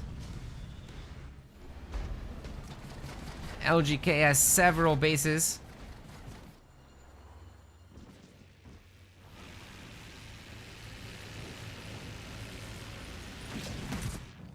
So I think he's happy absorbing this.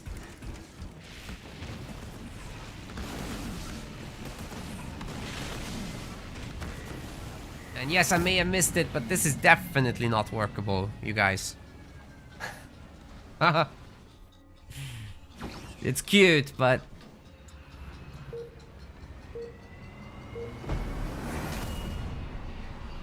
oh well. What can you do? LGK is definitely gonna have like a fully kitted out base at the end of this.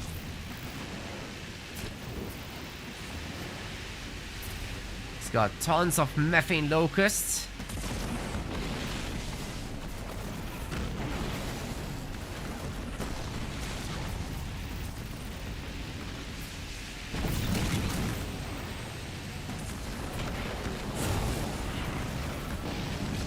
Yeah, I do think this base might actually go down, but with the healing, it should be staying up, right? Yeah, that's a lot. Teleports used to try to get these guys to do something, but like I said, this is just cute at this point. Got a small 2 grunt counter attack. That's obviously not gonna work. The Wombat Combat just doesn't have the resources that LGK has. And yeah, the beam is just gonna devastate the devastating host. More like devastated host. That's rough. Colony drop getting added into this.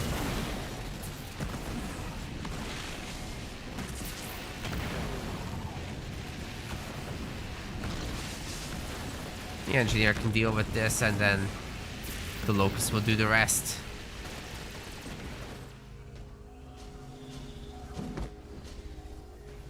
What happened to those guys? They just died in the middle of nowhere.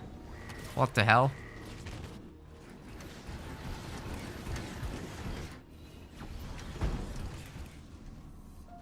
Okay, Reaver gets out of here. Even the Wraith might get away, to be honest. But once again, base didn't go down. Shields are coming up. Maybe not here, though. Wombat is microing the hell out of that. Some serious reset micro coming through. LGK is about to lose the base. Oh, just a second too late with the engineer. Oh my god. You can't be serious.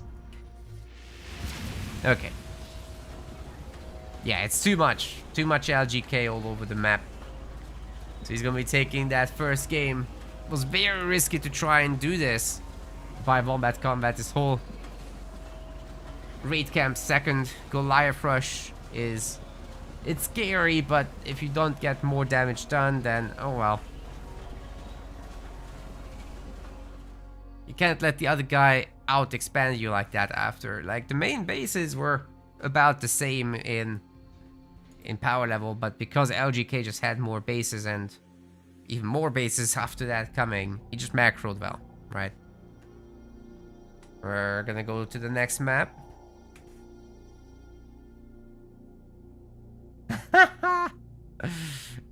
LGK says you can pick all the maps to Wombat Combat.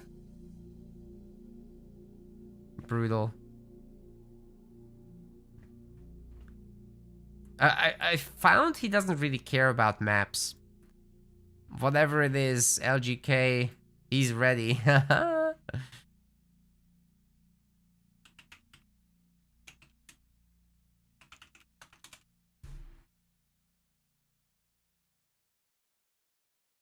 So where is Wombat communicating?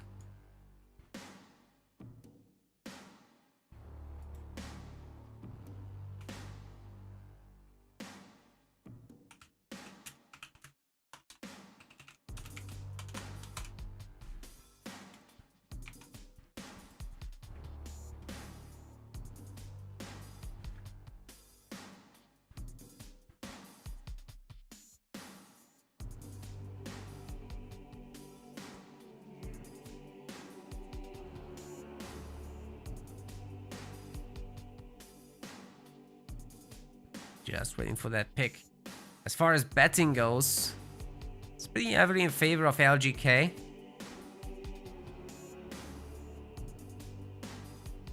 You guys seem to believe.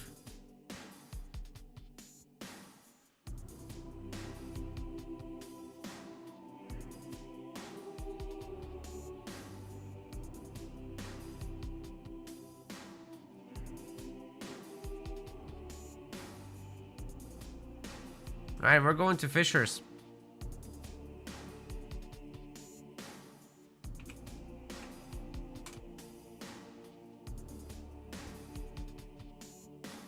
Let's do this.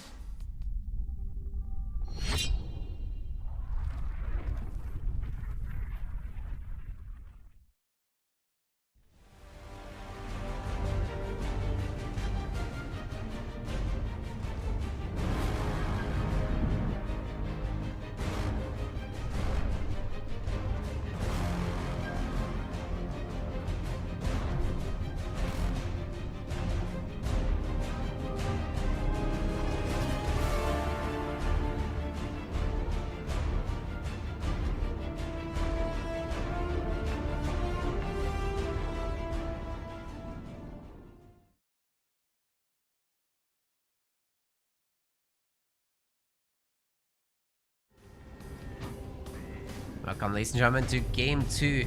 Wombat Combat in the blue. We'll be going for Shiftmaster here on Fishers. And on the other side, LGK Smurf bringing Serena. That's interesting. So, I would say Serena can be okay here. That Bison in the early game can do so much work. and you don't have many mini bases, so it's difficult to get to the large ghost numbers you would need to deal with it. Arguably, you could go for your Honor Guard and hope that that's enough. That's exactly what Wombat Combat's gonna try to do. It's a very early one as well with the 4th slot already.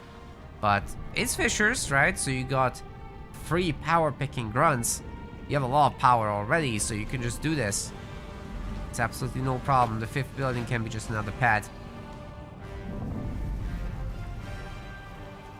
But LGK himself also is gonna do something similar, except...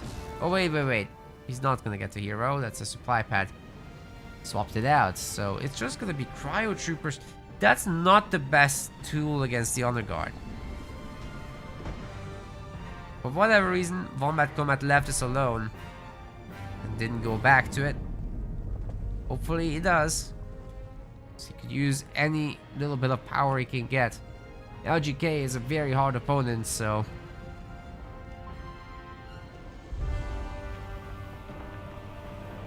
better to have it than to not.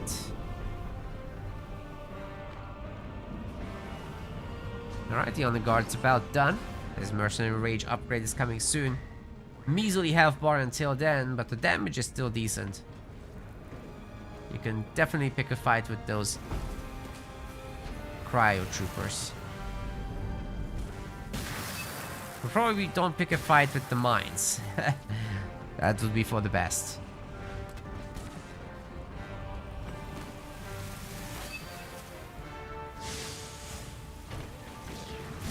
Okay, Rabbit gets picked off.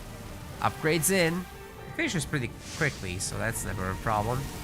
Got a Sniper out. Maybe 2, maybe 3. That's really not so bad.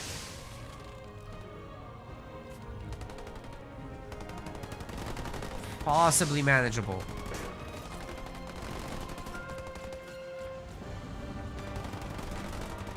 Hero gets away for now.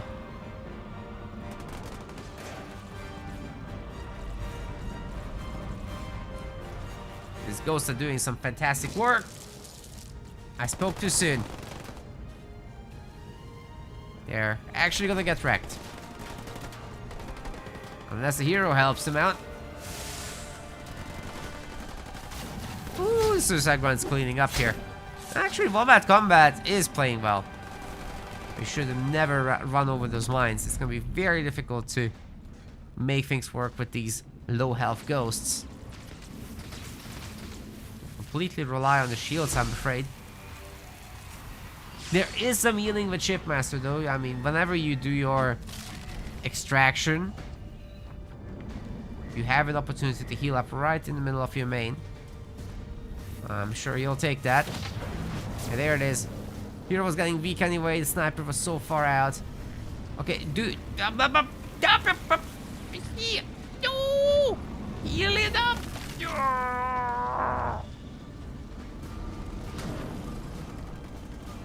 Ghosts.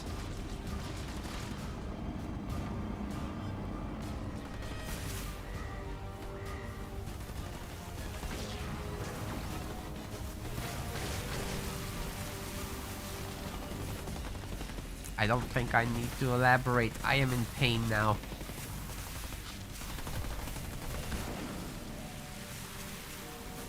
Oh, so sad. No, Wombat is gonna keep the mini base going. That's part of what matters.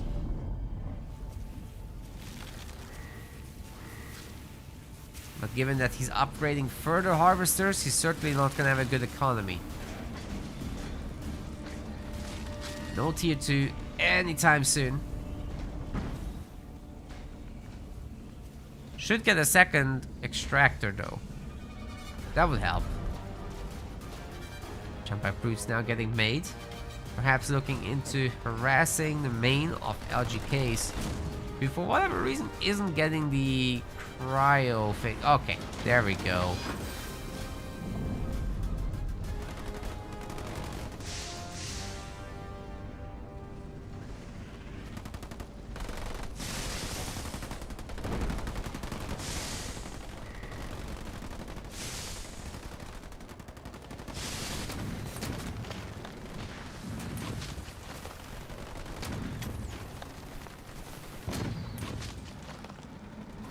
Okay, there's some mines up here for our boy to run into. But the jump back brutes are gonna detonate that. Either way, Wombat Combat hasn't got any business in this base. He needs to leave. Okay, the ghosts have an idea here. Pretty much getting rid of the ice cream truck already. Not a bad move at all.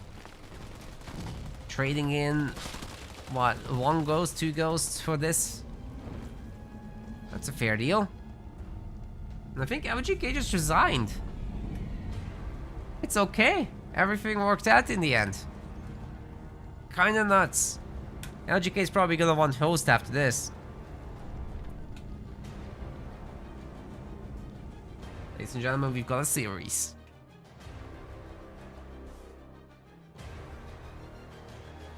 Maybe he'd even want to pick maps.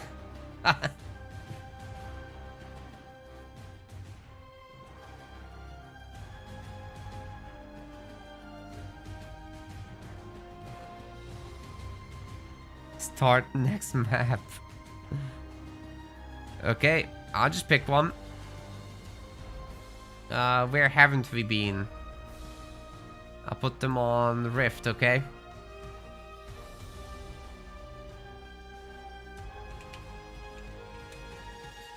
He just wants to go. Let's go.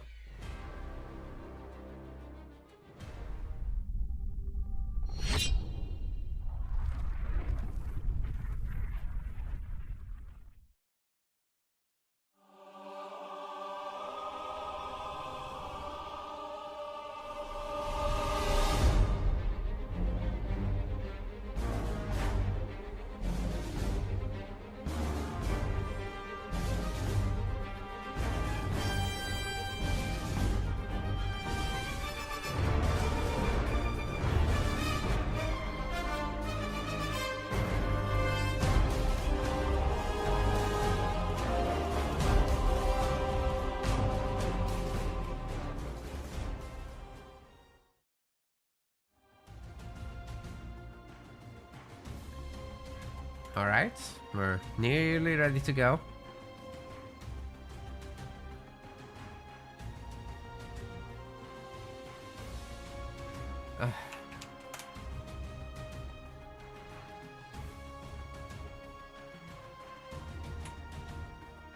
I didn't see the map.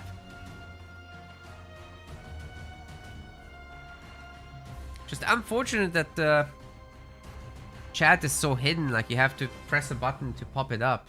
It should be always visible, to be honest. Oh well.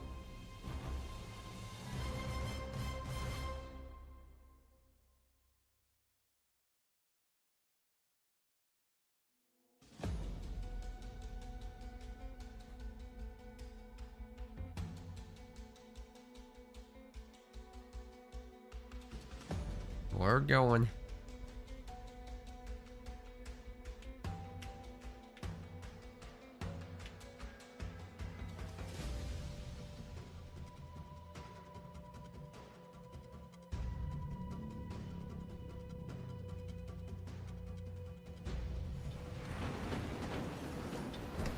Here we are on Rift, Wombat Combat, bringing the Anders. And on the other side, with Isabel, we got LGK. Let's get it. Picking up the close by mini base this time. Usually likes to go for the steal, but maybe not with Isabel. He could do a surprise infantry rush. It could totally work.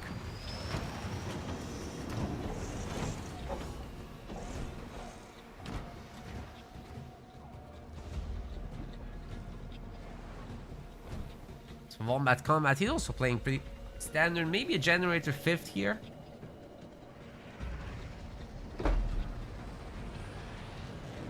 I did at least get his front mini. Let's see if he gets his back one. Nah, this should be Gen 5th into 2nd mini.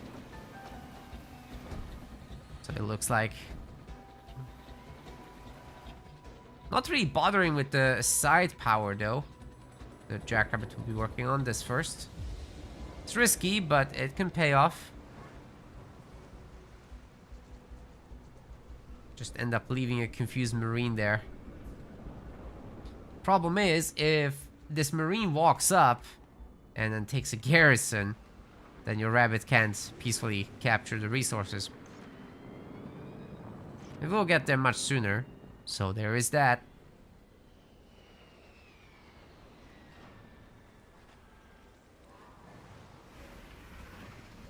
LGK also going in with the second generator, but a little later. This will be slower for him. And with combat not going here. Oh, he is going hero. Okay. I thought this would be just straight into Warthogs, go nuts. But no, it's not that.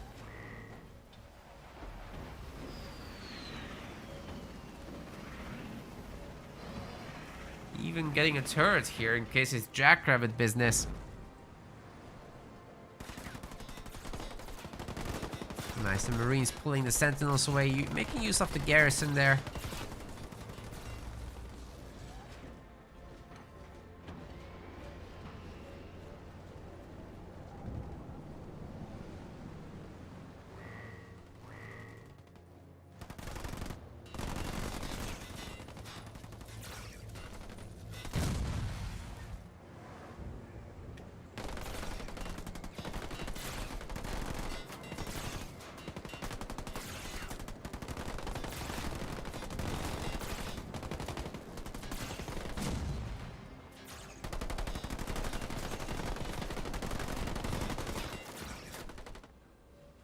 Very peaceful early game indeed.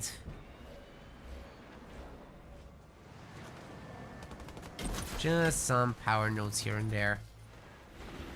LGK also going with a really quick second expand. Like usually you do it closer to your tier 2 timing. But he's getting it in early. Even the Spartan's getting an upgrade, so a lot of the power is getting spent. Wombat Combat will just have a much faster tier 2, but no second base in... Oh wait, there it is. He just started it.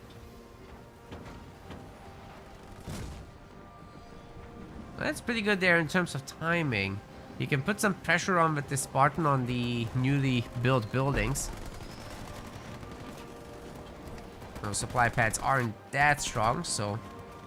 You know, picking them off as they build, also a pretty good idea.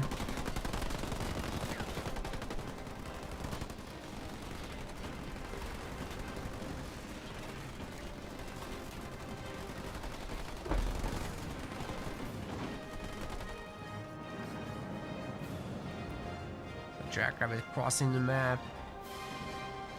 You ideally don't... Oh, LGK did spend extra power on the supply pads. I didn't see the upgrade rolling here. Like the icon didn't show up, so I thought he wasn't. But yeah, he actually did. That's why his timing is so slow to have 1000 power. No wonder. Our Anders Gamer is already done. Tier 2 is achieved. And soon Warthogs. Although you actually do need to make the the buildings for it. The garages are currently not coming in.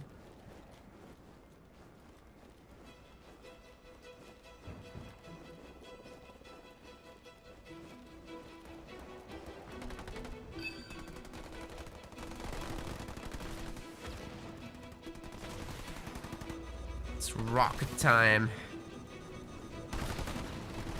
Now Alice can no longer mess with Douglas for a while until she gets her chain gun.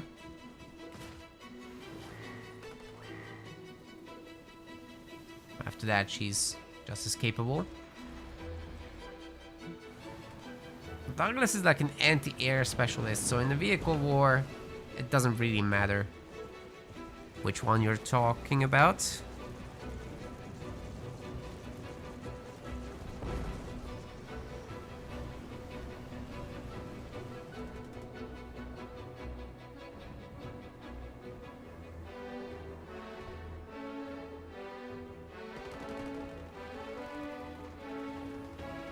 About getting his base upgrade. The generator is still naked. At some point he'll have to take care of that, but it's okay. We're not in this huge rush. Ooh, Wombat is pumping out Kodiaks.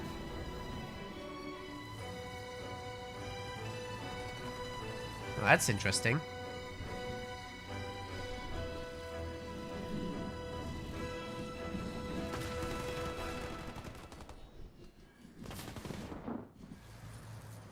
A little bit of a Kodiak turtle could go a long way.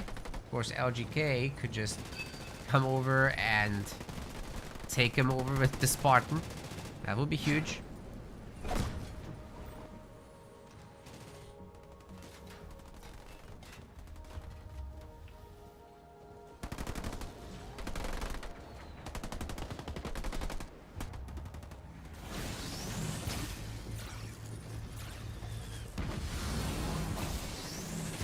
One sentinel at a time, gamers.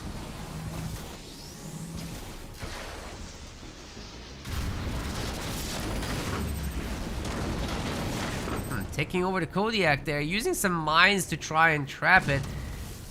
Unfortunately, the conversion isn't immediately damageable, so...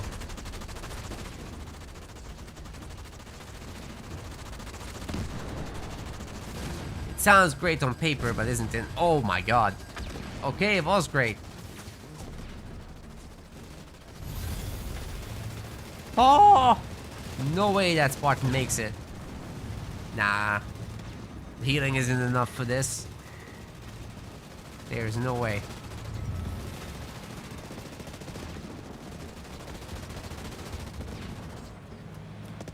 It's a Kodiak pea shooter, that's what did it.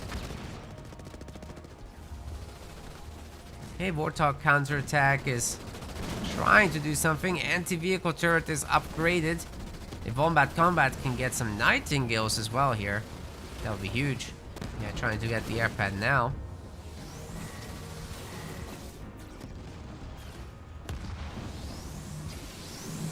Marines are getting picked off as well. Anti-vehicle turret does go down in the end, but I mean there will be more Kodiaks where that came from. Of course, LGK going for a quick third base. He's already ready to go tier 3 as well.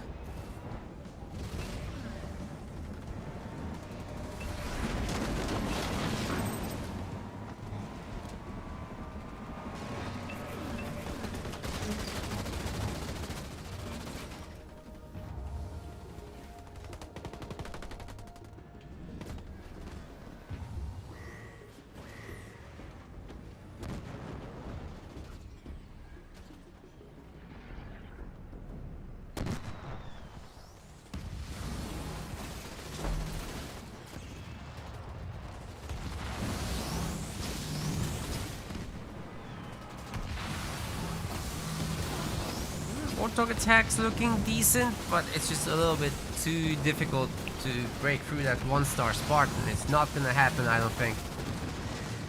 Wait. Base gets sacked.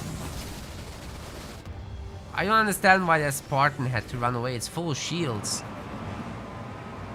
Could have saved the base for the jump. Oh well.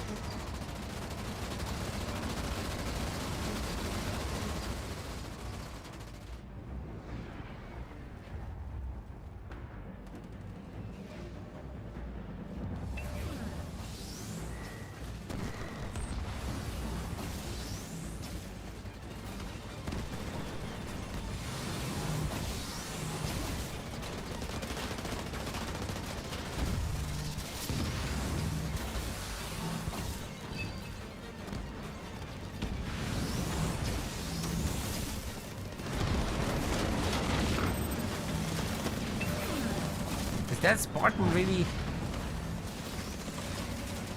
willing to go down for one Kodiak? I don't know about this. That doesn't sound cost effective to me. Not if you consider power to be a bit more valuable. Which it sometimes is. Depends what you're doing, but... Oh. Yeah, we're gonna go for the real Isabel business. Well, these Kodiaks can't shoot up, right? Coming with the vultures, the main is probably gonna be toast first.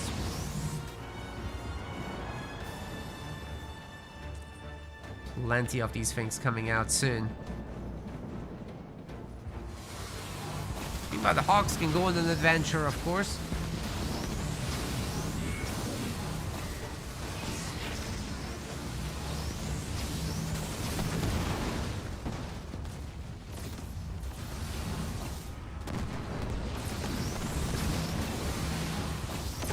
Ow, those Warthogs are getting annihilated, oh my god. But hey, if LGK has to go up against a Retriever Sentinel, he doesn't have to worry about that anymore. He's got nukes. That could work out pretty well. If it comes to it. There's no guarantee it will happen. Sometimes Sanders players just turtle up and don't go Retriever. Combat certainly can't afford it.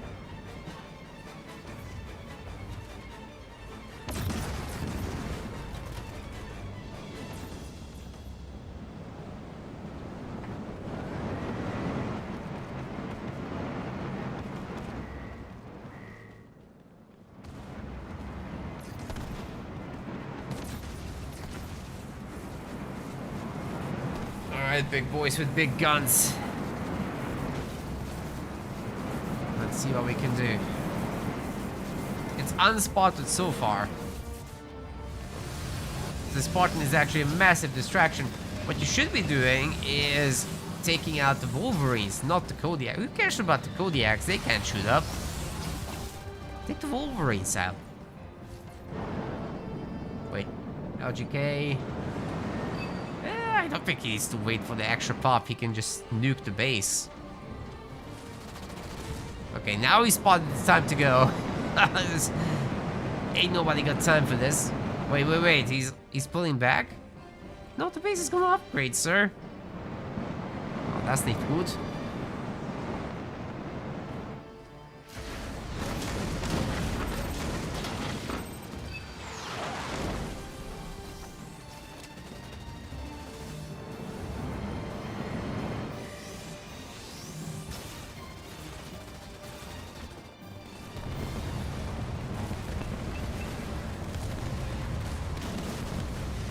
Here it comes.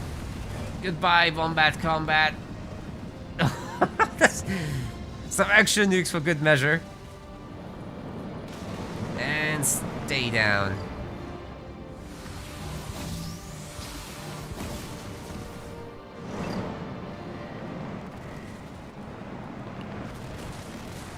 Oh, I think he's even gonna get the Spartan there. That's nuts.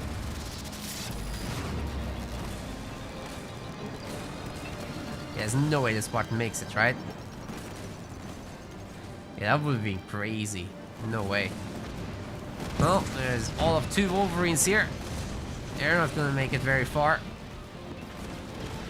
Maybe they can destroy this weak one.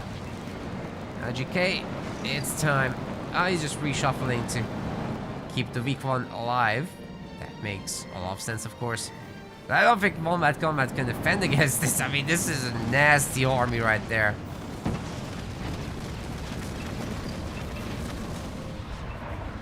Okay, trading 1 for 1. Turrets might take out another, but LGK is ready for it this time. Wombat Combat doesn't want to watch his base get destroyed. He's not gonna let us watch it either. LGK takes game 2. The series continues. He does need 1 more win. On the other hand, Wombat Combat, he needs 2. That's a much taller order back to back.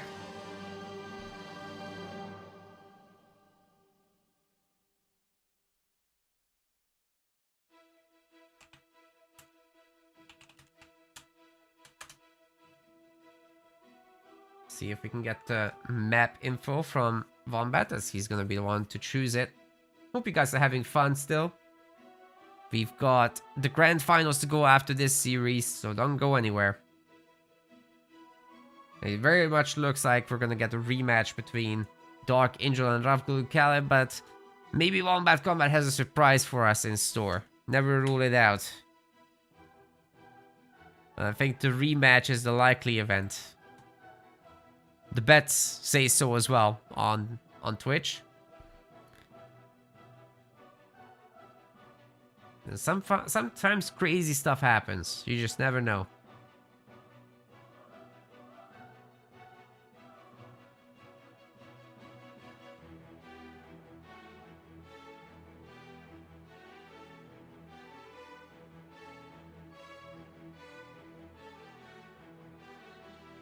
Okay, where map information?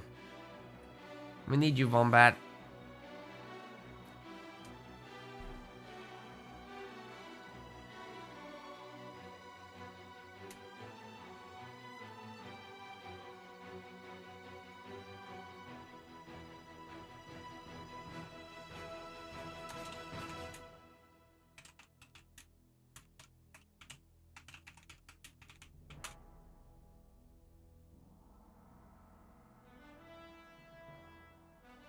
Okay, Vault is coming in.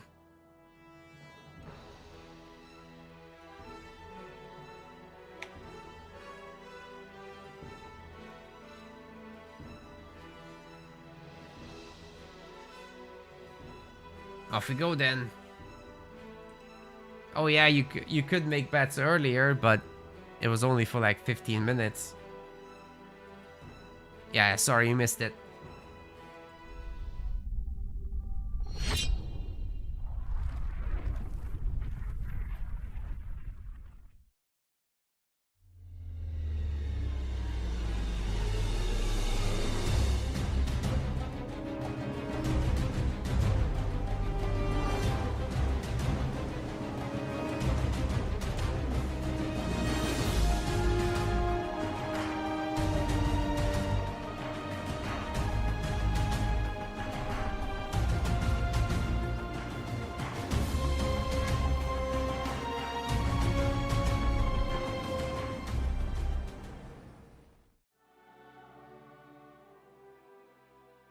Okay, here it comes. They're loading in.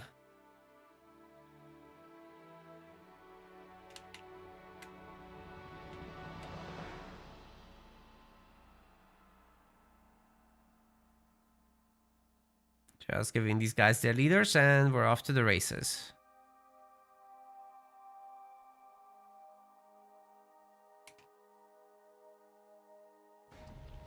Here we go. Combat is bringing Decimus to Vault. LGK, on the other hand, is doing Pavium, which can be pretty good, surprisingly, on this map. But against Decimus, that's a hard one, guys, because, well, Decimus just goes into air in the late game and you get all the mobility you could ever want with units that refuse to die. Ooh, that's tough.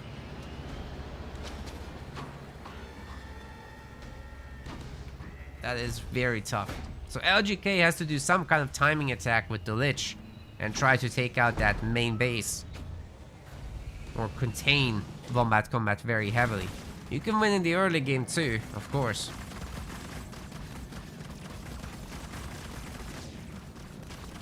But easier said than done. Much easier said than done.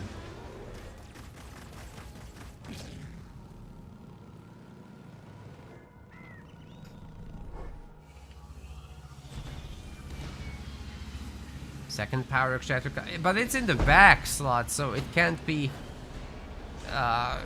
it can't receive burnout at the same time as the other extractor ever. So that's not a great position. You ideally want either the setup where you have both extractors in the front four, or you build for later burnouts where the rear 5 buildings get burned out. That would be neat. Anyways, Warlord is gonna be the early game path of choice. Choice of path.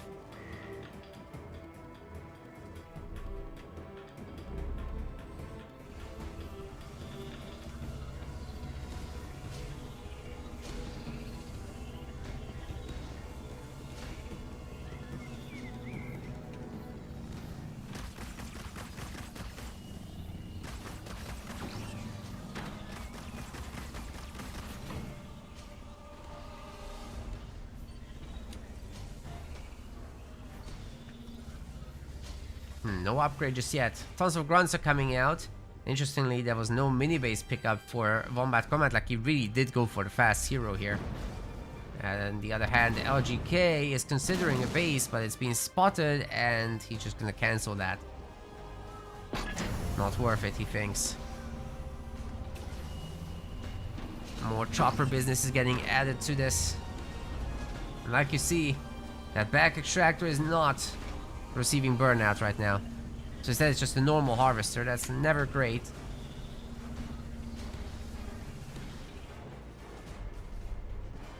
Wombat's coming in, however, with a brute. Maybe more. Yeah, plenty more. And there's gonna be brutes down here as well. Grunt on the high ground can see exactly what's happening. LGK can't hide. But can he beat this rush? He does have a chopper somewhere, right? It's coming back. It's still not great though against Decimus. I mean, you're gonna face grunt mines. There's a hero, and there's Vortex. I think his buildings might suffer quite heavily here. Okay, turret gets stunned off the bat. Doesn't shoot for quite a bit.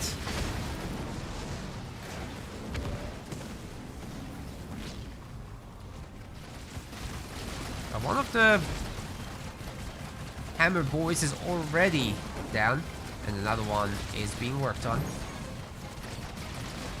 Turret's helping quite a bit, but it is down now. More are getting built, of course. Grand Mines will make short work of the chopper. I think Decimus is in a great spot here. Especially with Vortex just messing up the buildings. But Pavium Hero comes home. That's a hold. It's gonna be because of him. Not gonna have a great time, I don't think, against the Warlord though. He just gets pulled in. Stunned. Oh man, that is tough. Already half the shields are gone. And BB is just gonna kill him. He's too slow, he can't evade this.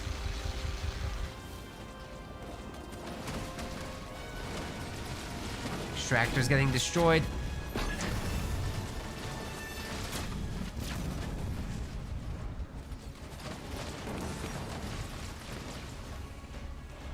And we do have a series. Wombat Combat's taking this to a game 5. Very nice. Oh boy.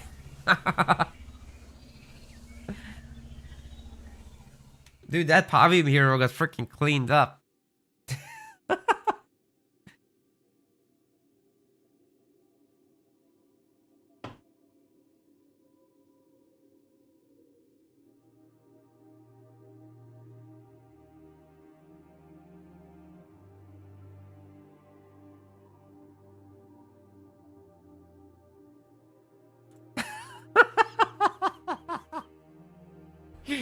Oh my god, I have to tell you guys.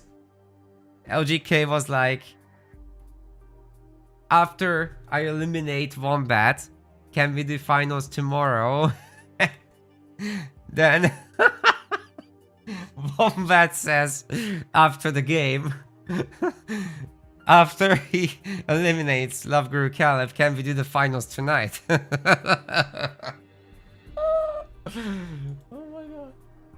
I'm dying, dude. This is crazy.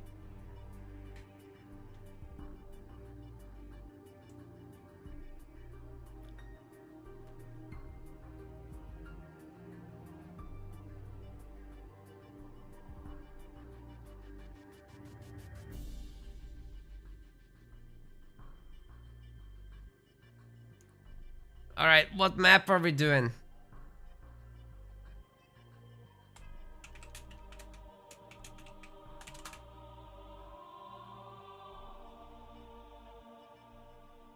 It's just any map. Okay.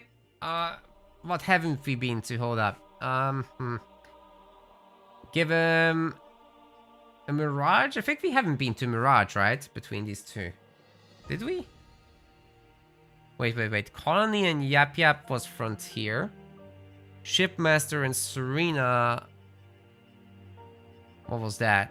That was not Mirage, it was Fishers. Anders and Isabel was Rift. Alright, any map. Let's just go to Mirage. That was Rift, and this last one was Vault. So we're fine with Mirage. It hasn't happened yet. Let's do it.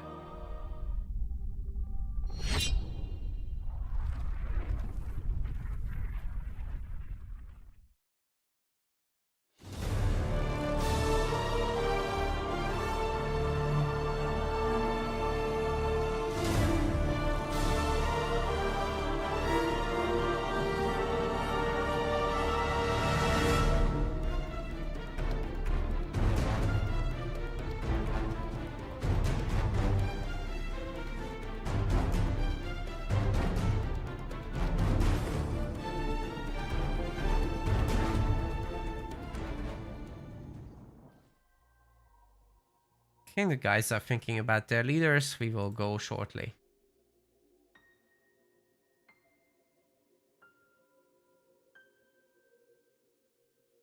All good.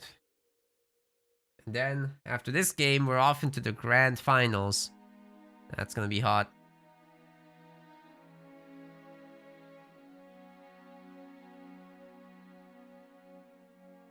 Wait, we did Mirage already here? In this series? I don't think so. It was Fishers. Oh, sorry, Frontier. Frontier in the first one.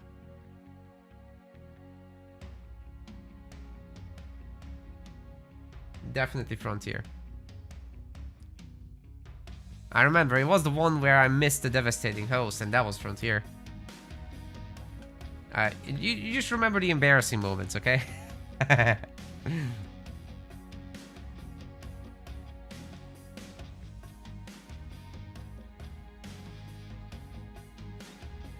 what I do.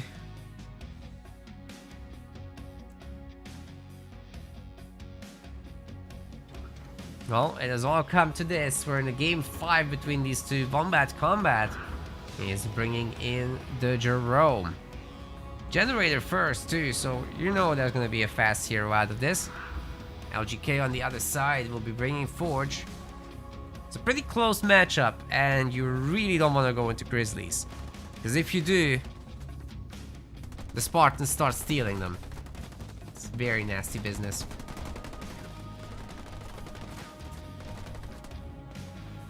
So if the Jerome can make it through the early game and mid game, then it should be a hugely advantaged late game.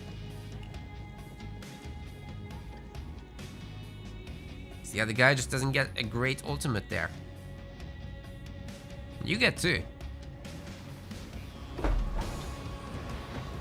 be curious to see if there's gonna be Mastodons in this one.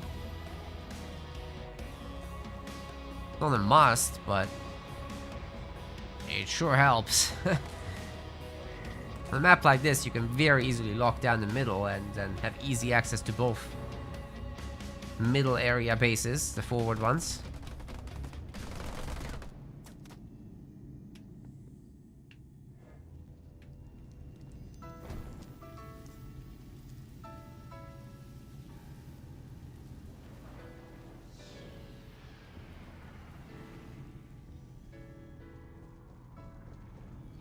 Getting the side resources.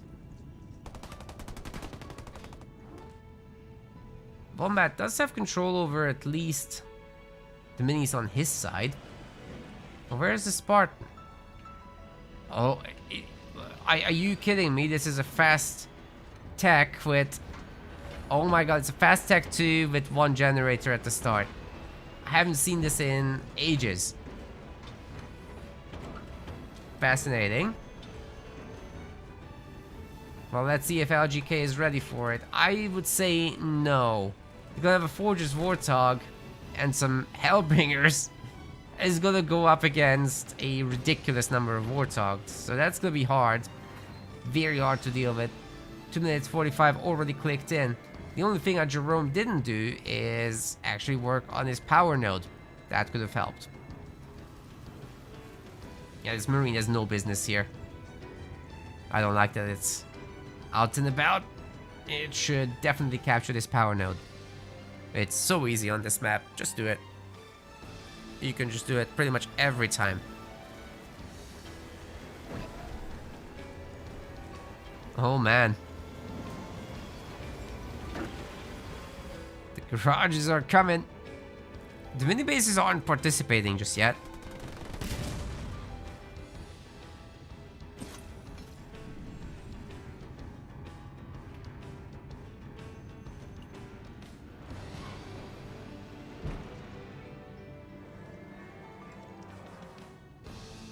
Yeah, I really don't like this Marine just idling over here.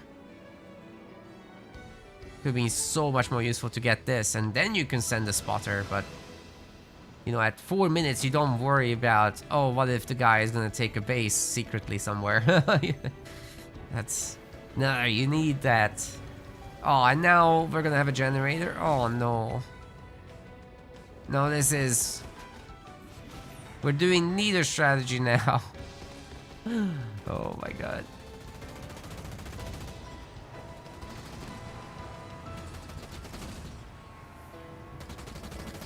Now the hogs are gonna clean up, that's for sure.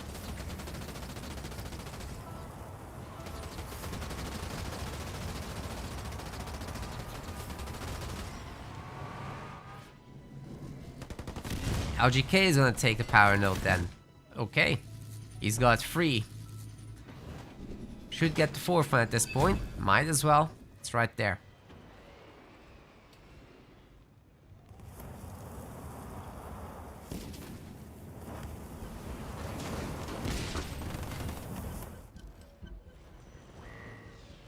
Still an unupgraded pad. So Wombat can barely afford the Warthogs. That's why everybody in the chat and myself too are ranting about that power node. Just not the best synergy like this. And, you know, all those spare supplies were spent on the 2nd generator anyway.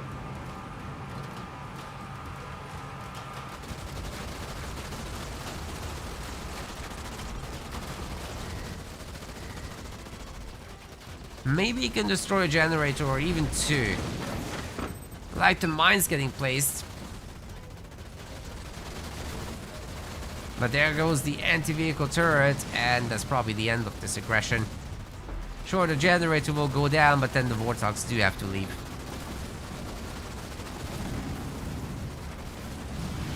Alright, peace. Oh wait, the Warthog! Grab it! Heavy metal is coming in so clutch, and so did the Anvil round.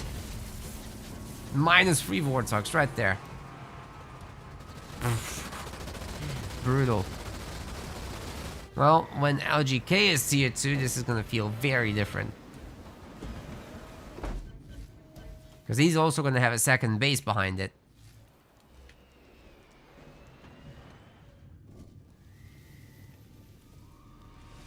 Wombat's trying also. I mean, that's a 53 population, that's not nothing.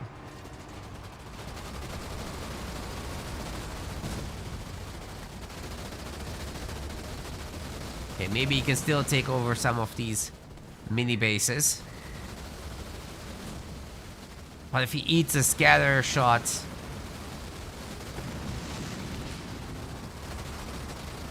Scatter shot? That's not a thing.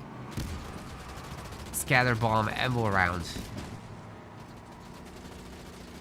That would hurt very badly. Scatter shot is spell force. I'm getting my games confused.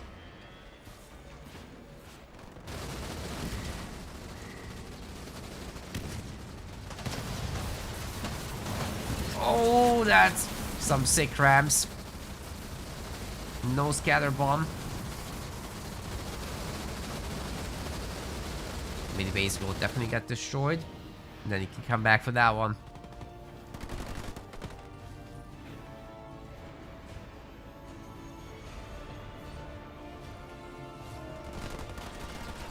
Might be able to destroy this big base actually.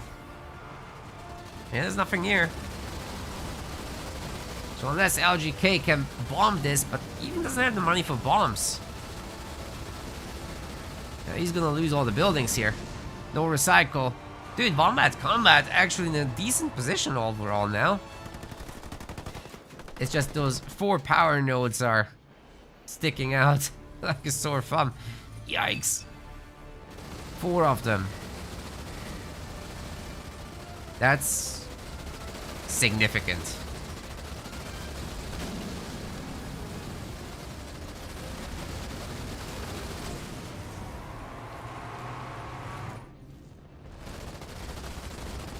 Okay, there comes the counter attack. Let's see if these hogs can do something. They might be able to, unless there's a heal already. And these guys definitely have enough time to come across.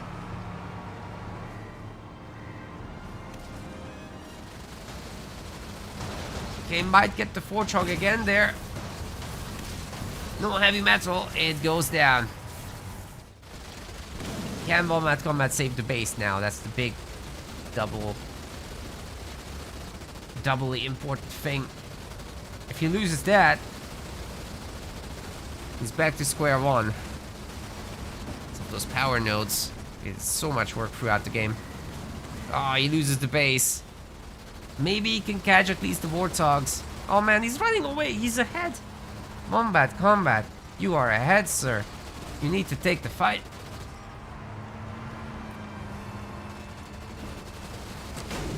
Oh no.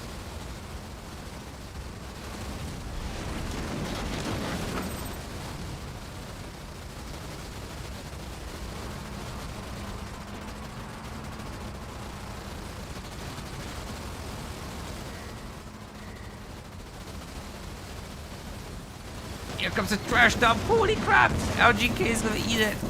Yikes. Spartan morale. He's got heavy metal at home. Okay, that might be too much. The Warthog is too much. Well, maybe with that ram things change, but LGK is microing very nicely. Picking off most of the Warthogs. That's definitely a full reset there. Spartan morale or not. Wombat had to go home. He is tier 3 though. I don't know about this one base vulture business, but if he flies over one vulture to the middle, he can nuke down the mini base. Well, that's something. Oh, a dumpster fire game.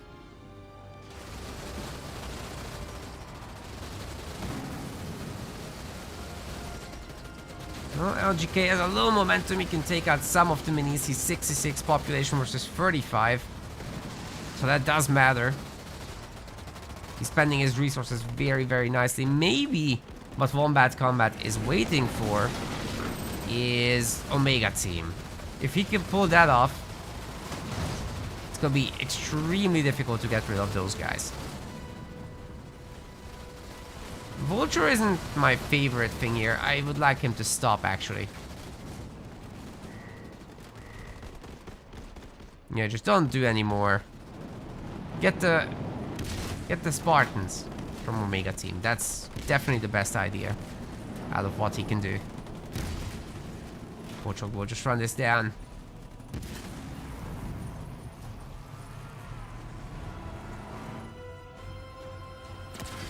Goss Hogs.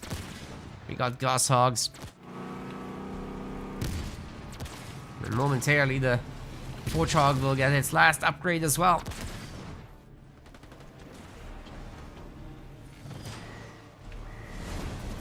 There are the Spartans. Let's see what they can do. There's not gonna be any Grizzlies to steal. But even just them by themselves is pretty OP.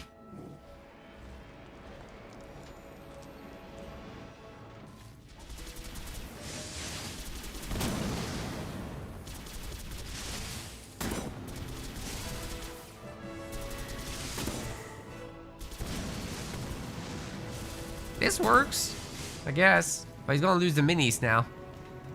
LGK just everywhere. He's taking them over. Man, he was ahead on the Warthog game. I just wish instead of the 2 vultures he had done more of that.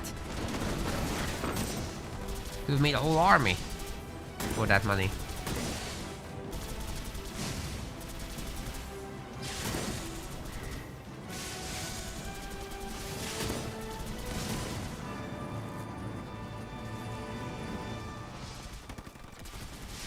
And the Hogs aren't gonna want to engage the Spartans, I can tell you that.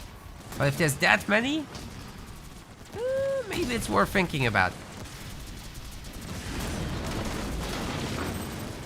Oh, wait. He pulled out of it? What?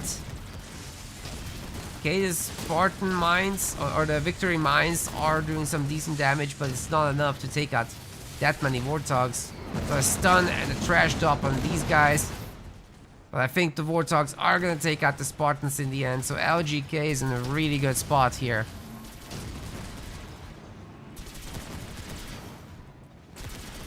They do so little damage to the Warthogs. What is going on with that?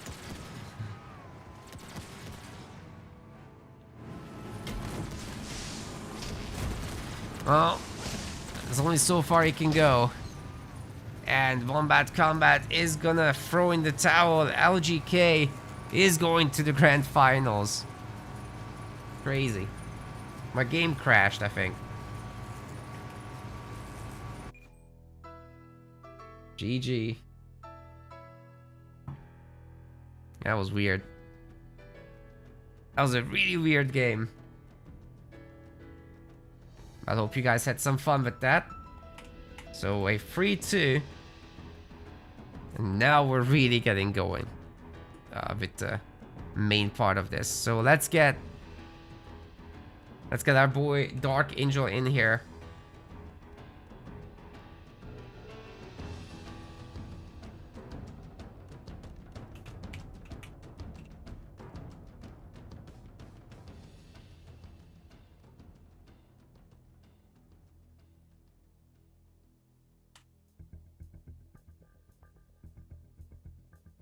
Alright, GG to Wombat Combat. Thanks for playing. Great having you. And congrats on 3rd place, especially. Be kicking you out now. And the guys in the chat can have their points. LGK voters win.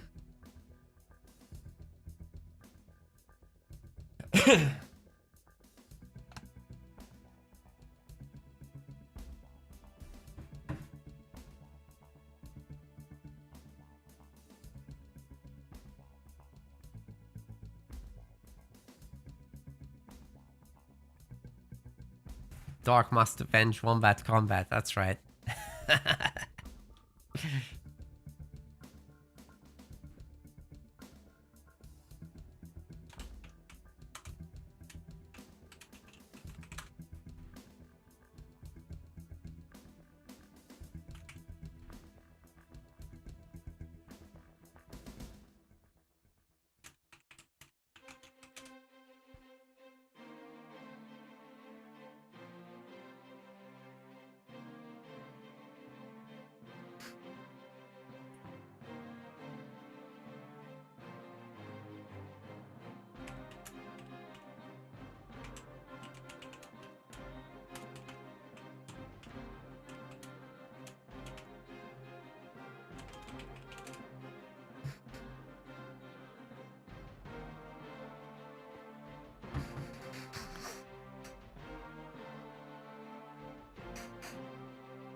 Okay, we got the invite from Dark.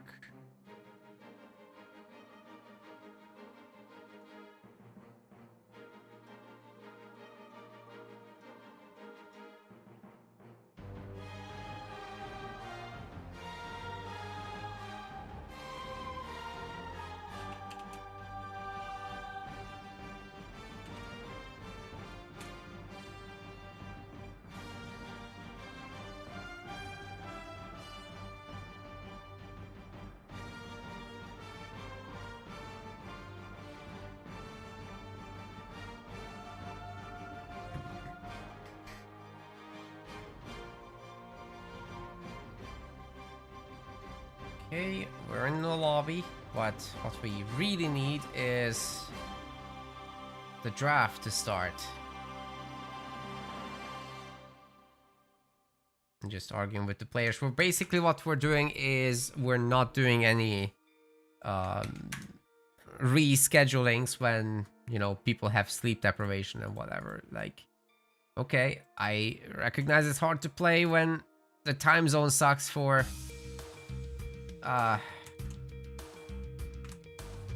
love Guru Calibb.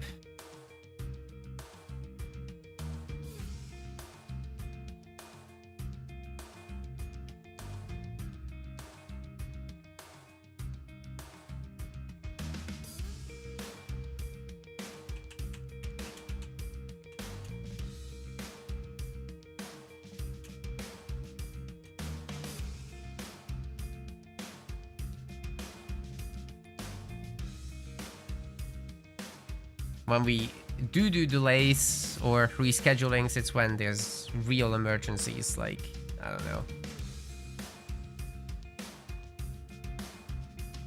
you get called into work or something. But Love Guru Calibb should have arranged his sleep schedule, a big nap before.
So I'll be definitely standing firm on this one. I do want to give you guys the finals, but not at any cost.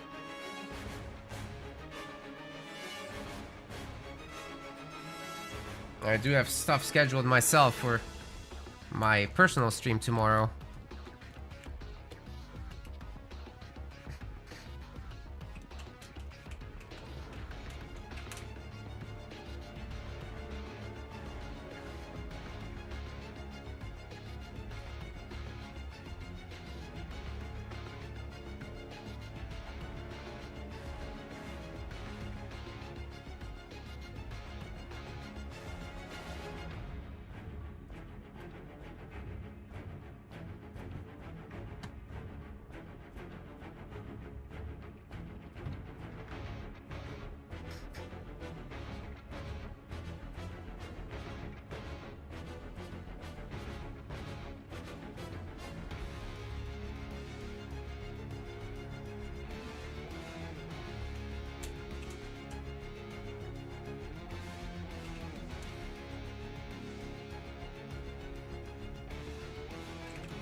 Yeah, this waiting room is the grand finals.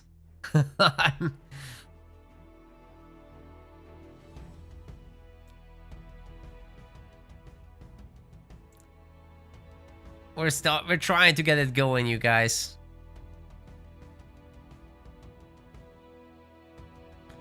But I'm not sure that LGK wants to.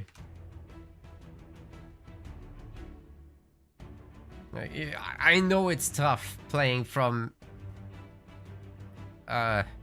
Australia into Europe-friendly time zone, right?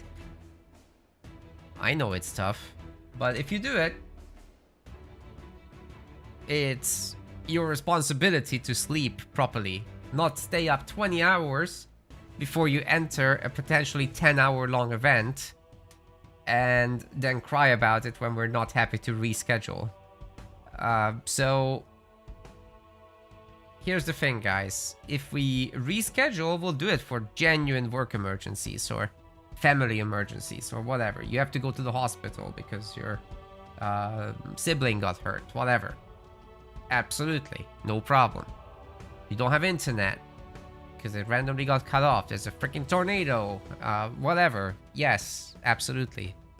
Reschedule, but this is just a case of mismanaged sleep schedules, and that's genuinely not our problem.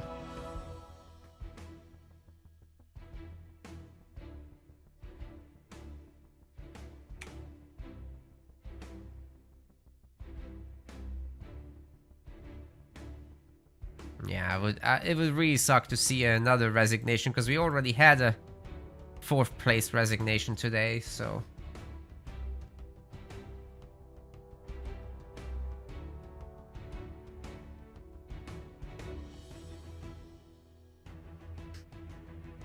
Oh!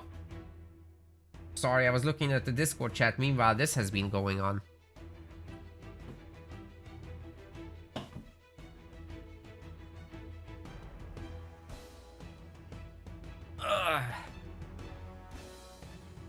Okay. The Elites are banned. Warriors and Kinsano are banned. We've got Colony, Yap Yap, Cutter, Pavium, Jerome. For Dark Angel, it's a pretty good set. LGK bringing Atriox, Forge, Isabel, Decimus, Johnson. Also a pretty good set. Let's see what the map's gonna end up being. Oh, actually, Dark Angel is the host. I don't need to do anything.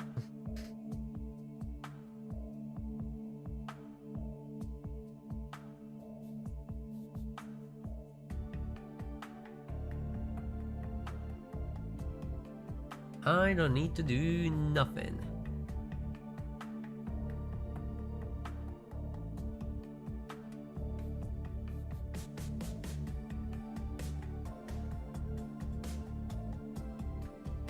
Looks, it's Mirage. It's a very popular map today. Let's do it.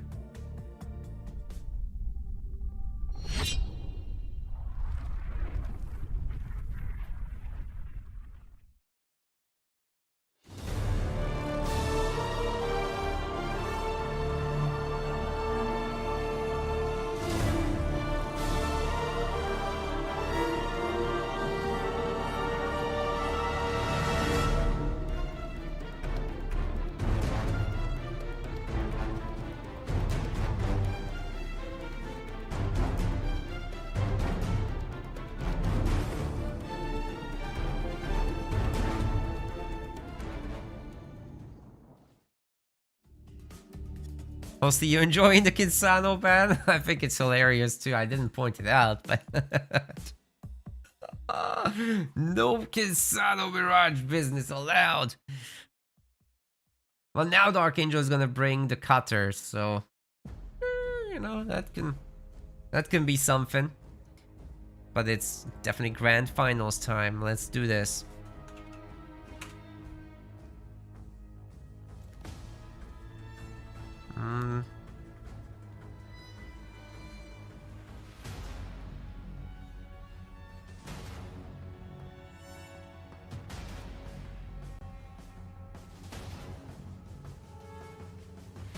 Maybe LGK splashing some cold water in his face.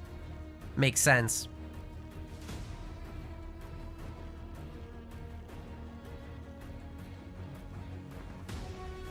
what do you mean, here we go? We're still not going. Oh, you guys want your betting, don't you? Yeah, you probably do.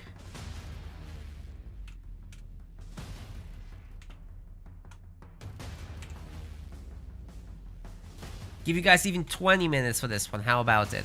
But we'll start before the match starts. Here is the gambling. Usually I start it alongside the match, but here you go. I did it early now, and it's longer. Anybody that wants betting, now is the time.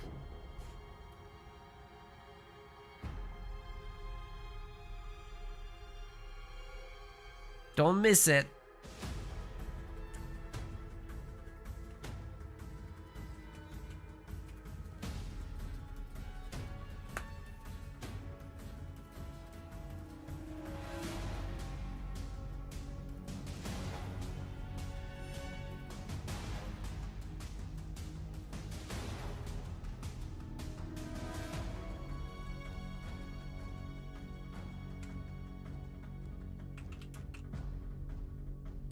Ah, LGK is having an unannounced coffee. Okay, I'm just confused, but fine. Coffee is fine.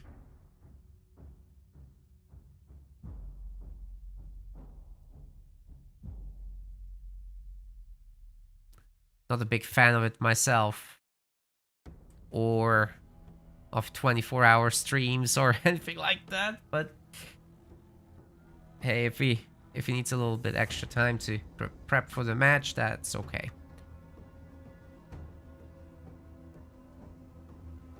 Legend has all the points. Legend, you need to have more points, you know? If you keep going, you'll become a point billionaire.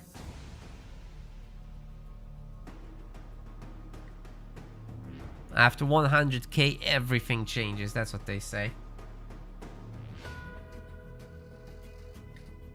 Probably doesn't work like that with betting.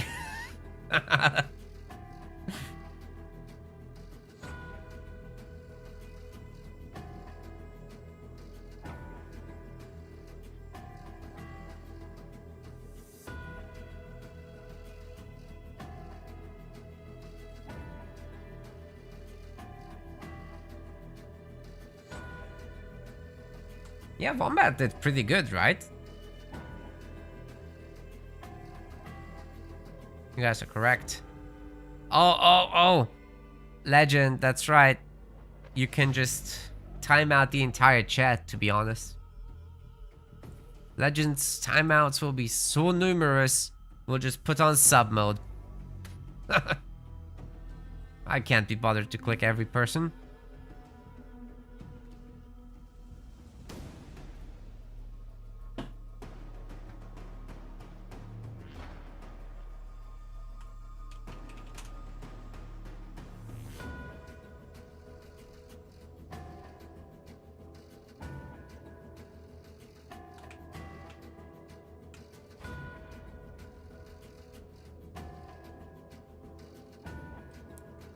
Can you take PEDs? I mean, does coffee count? I don't think it does.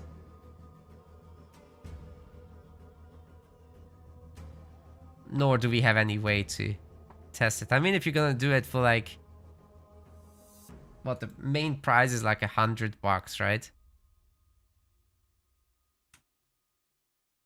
I forget what it is even in pounds, so just guessing. That doesn't seem reasonable.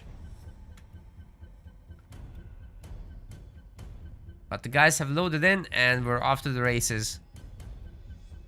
Let's get it.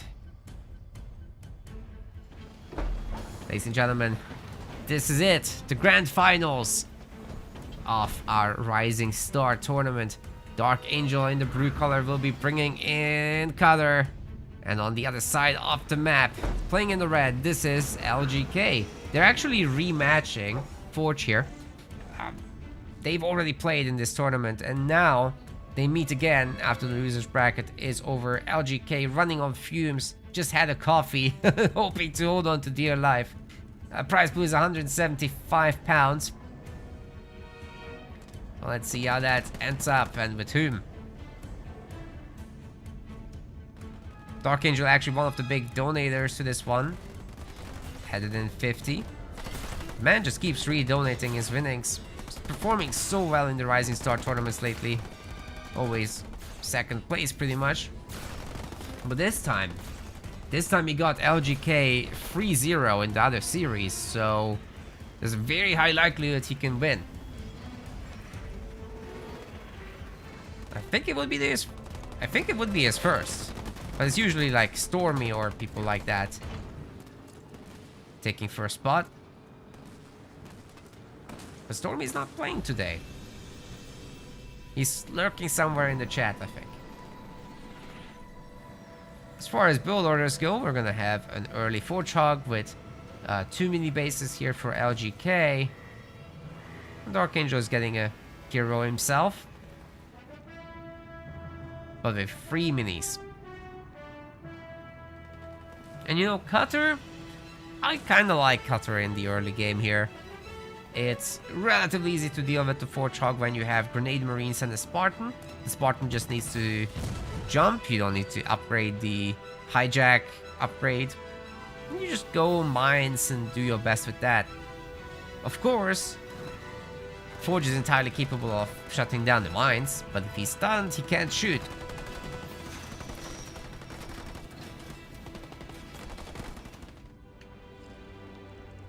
So that's when you drop the mines on him. Then you follow up with like ODST drop. This stun gets even better. Destroy the Forge Hog twice and you've got momentum for Cutter for the next 10 minutes.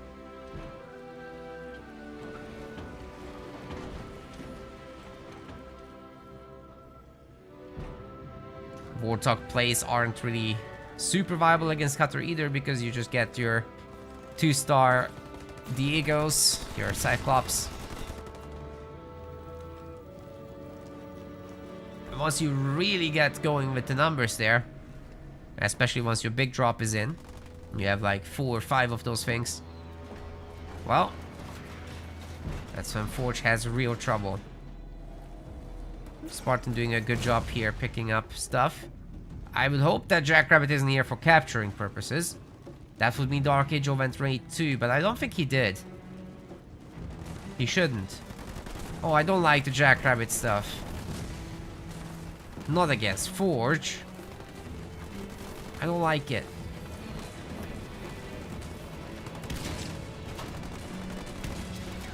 Oh no, he's committing to so many rabbits. Snipers will be taking care of that Spartan, it seems.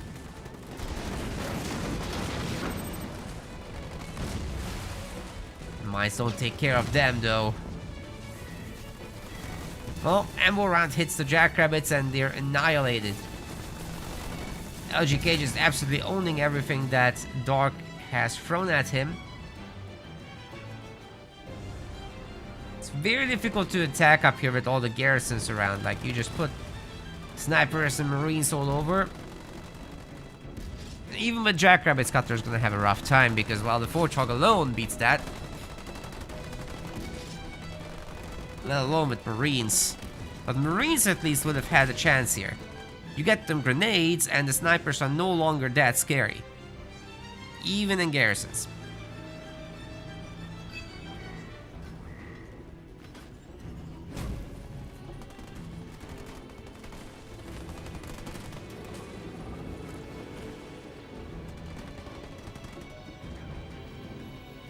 Is there a second generator? No, not really. That is a very late second generator. If you're gonna make one now. But I think Dark is looking to do an ODST drop somewhere. Won't be an easy one. Because the main is already populated with turrets.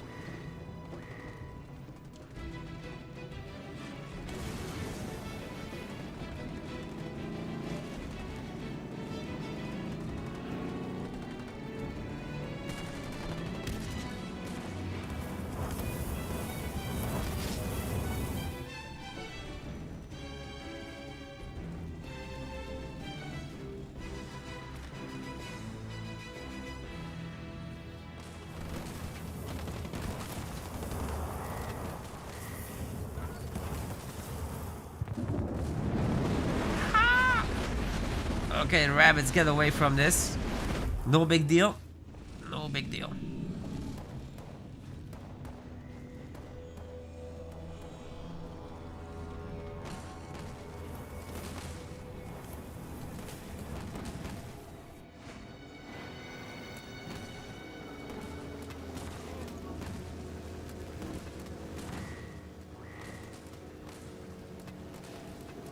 LGK will definitely get that base up. Even if there's an ODST drop. Which I still haven't seen anywhere. Where are the ODSTs? Holy crap.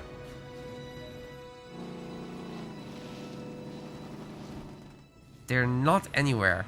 That's insane. So after having a second generator this late, there's also no ODSTs. That's crazy to me.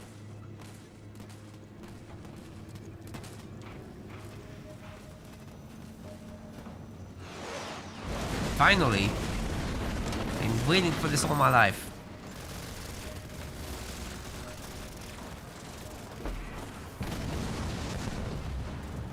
Okay, it cleaned up the mini base extra buildings, not bad, but also Dark did lose the mini base himself. This should put a stop to all the infantry from our forge though, right? Nope, not just yet.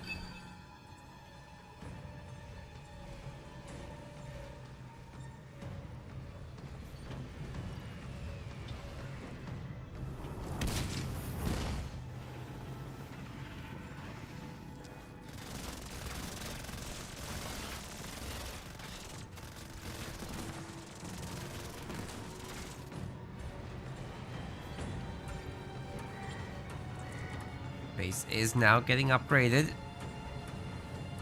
T2 will help LGK a lot. Dark is hitting it roughly at the same time, but Dark's problem is his base is under attack and he's got nobody here.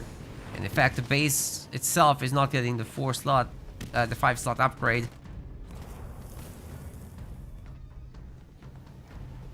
Well, this is gonna be a slow setup here. LGK looks to be preparing for a lot of Hellbringers with probably dispersion nozzles. That's what I expect at least.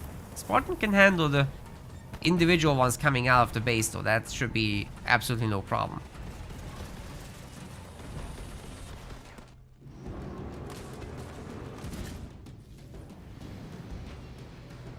LGK now finally transitioning into a bunch of Warthogs.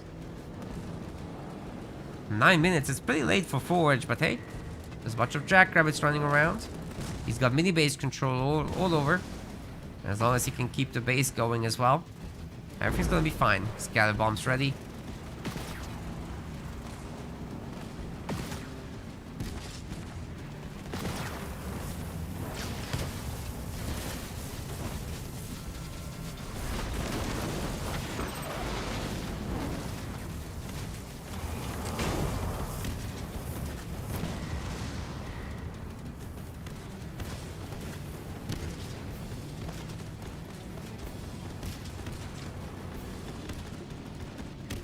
A Cyclops drop would be nice, but it's not that resistant against turrets.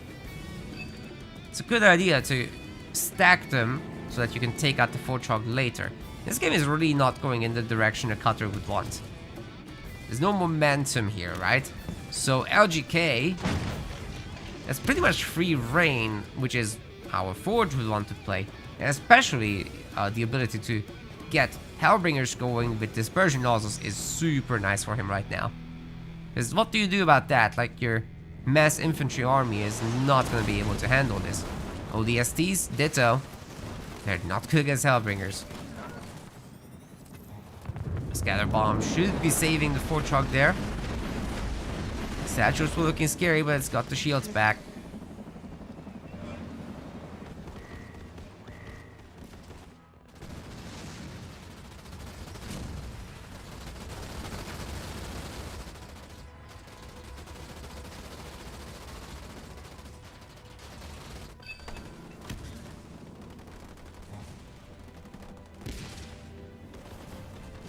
Anti-vehicle turrets will be rather helpful. And generally free turrets will be a very nice way to keep all this at bay. Warthog's now getting in by Dark.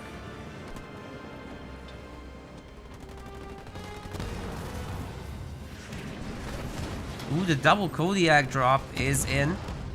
They're not targeting buildings just yet. And in fact, we're gonna see... Oh, what? That seems to have missed. Dark Angel is in with his big drop. Will take over a Kodiak. Destroys that thing. 4 trucks down. Both Kodiaks are down. One is captured. Huge army suddenly for Dark Angel. He can put in another Cyclops drop. This is gonna be nearly unstoppable right now. Wow, he turned that around quick.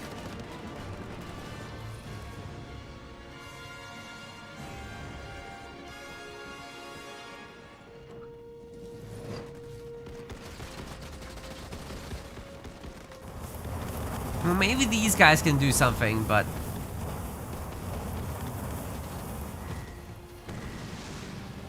I don't know. Can they? Can they do more than this group? Wait. Why is everyone scattering every which direction? I don't... Why are the Cyclops coming here? Oh my god. You are kidding me. Where is the tank?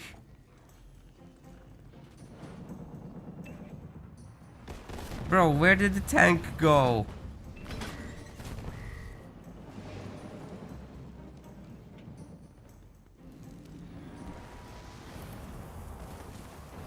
What?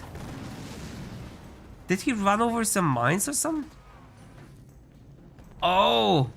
That is so random, Dark Angel. What are you doing, sir? I am confused.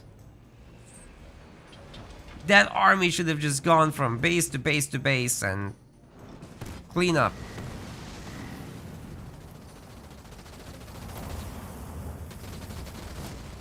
I am so... It's such a mess. Oh no, Dark.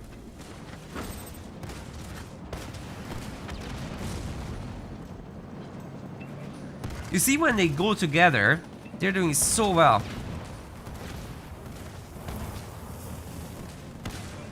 It's kind of crazy that 2-star Cyclops actually doing some damage to the Hellbringers. It's not nothing. Kind of shocked.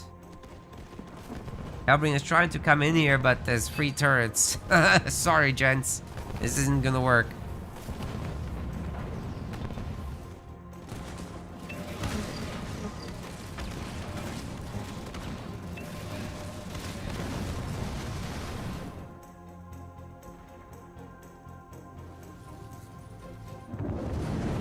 Oh my god!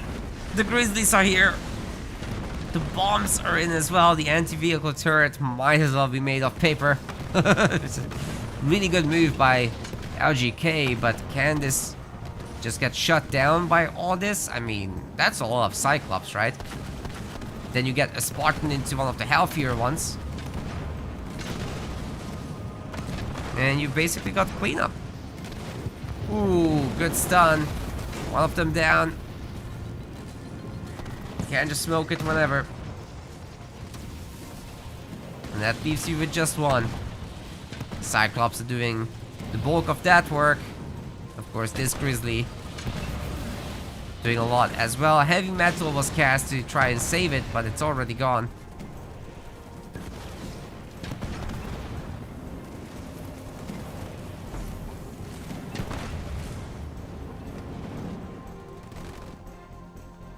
Funnily, LGK is still working on a 2.5 base economy with a significant map control on mini bases. That's crazy. This is a very deadly army though. So if Dark Angel can just plow through everything and re-establish dominance.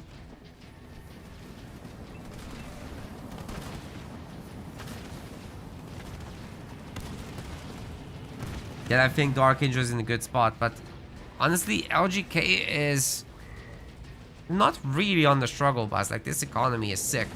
It's just he will need some anti-infantry to deal with this. Must have been a good cup of coffee, he says.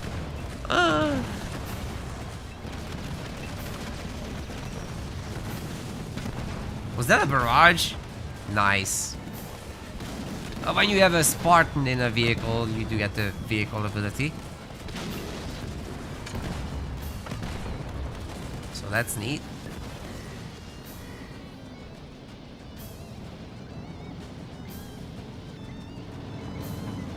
Heavy metal wears off when you hijack. Yeah. Yeah, the buffs are reset, like it applies to your stuff. That's all Wolverines all of a sudden. Oh my god. It's all the Wolverines. We got a damage donut over here. This is where the Wolverines should be.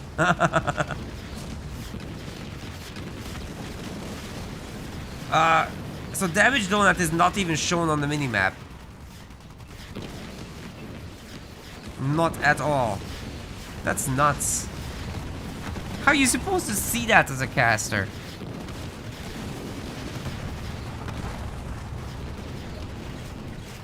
LGK is about to lose the base. That's gone. But he is also... oh my god, the Wolverine. And... Hellbringer squad. Oh my god, what is this? What is this absolute thing that is happening right now? I can't! What are we watching? Oh my god! I am dying here.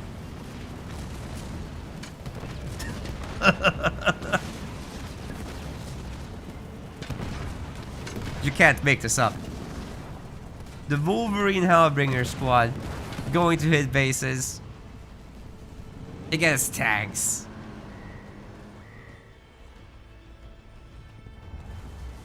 That coffee must have been good.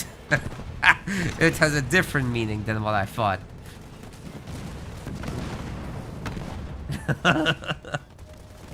Okay, the Spartan has a star, or the Grizzly does, I don't know.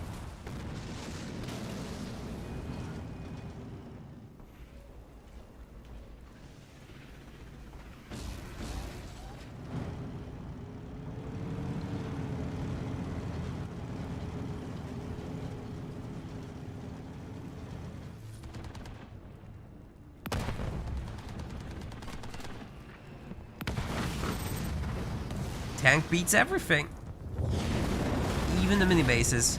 Okay, LGK no longer has an expo on our boy Dark. In fact, Dark is gonna have expos on him soon. What are these guys doing here? Come on, gotta move on. Dark's capturing all the power nodes now. This is the cutter gameplay right there. Very nice.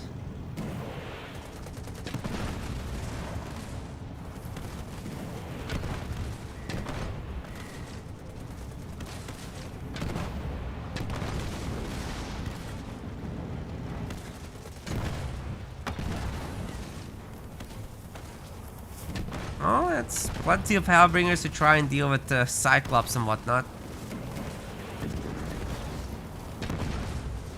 But Dark doing a good job of walking out of these fire areas. It's not gonna matter though when it's everywhere.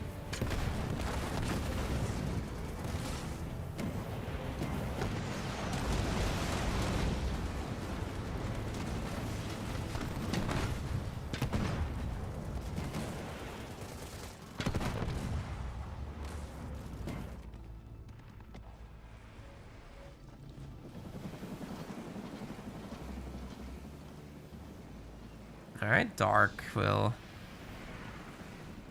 get his fourth base up and running next. And a little bit of everything. Yeah, the Hellbringer stuff just doesn't work against tanks, man. They have a different job. You want to clean up the infantry? Great. Focus that. But as the tank numbers increase, it's gonna be less and less useful. So in the end game, you do have to swap into some other stuff.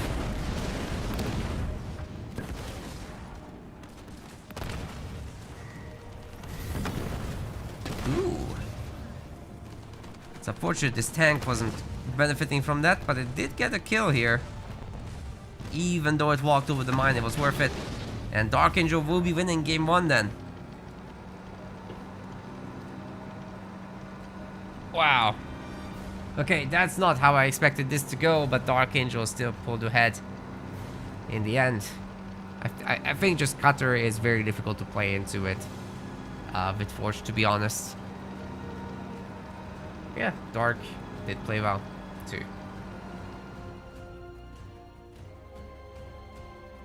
I wouldn't want to be the Forge, at least personally. Okay, everybody voted for Dark.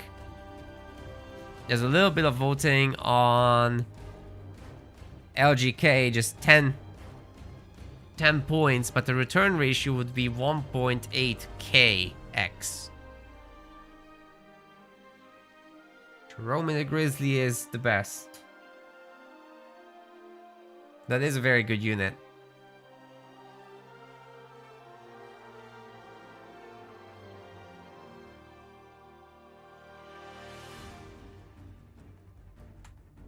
Okay, next map will belong to LGK. He wants the rift. This will cast a rift between us.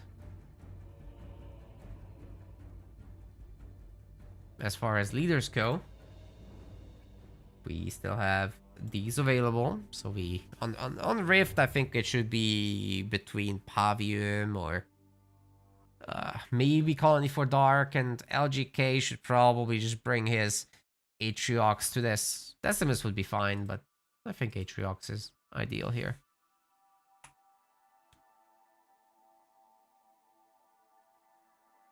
That was really weird. I agree, how the hell, because Dark just kind of split off his individual units all over. So he wasn't able to get effective pushes going for forever. But then when he didn't split up anymore, and the army went together, he just crushed everything in his way, so... I think you sometimes have to go for that Bulldozer Death Ball. It just functions so well in Halo Wars. Not to say you shouldn't be harassing with smaller groups.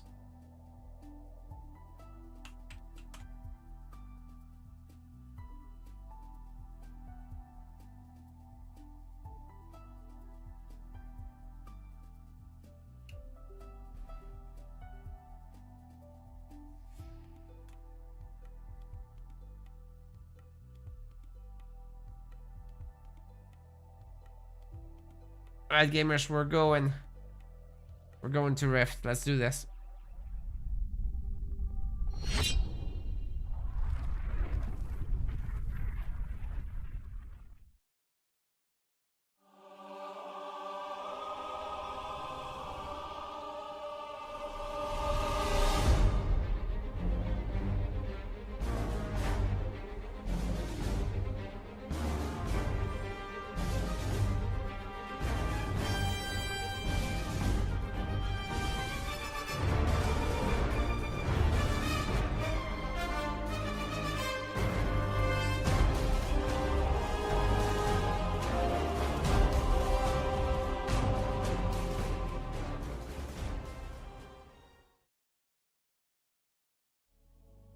Okay, we're waiting.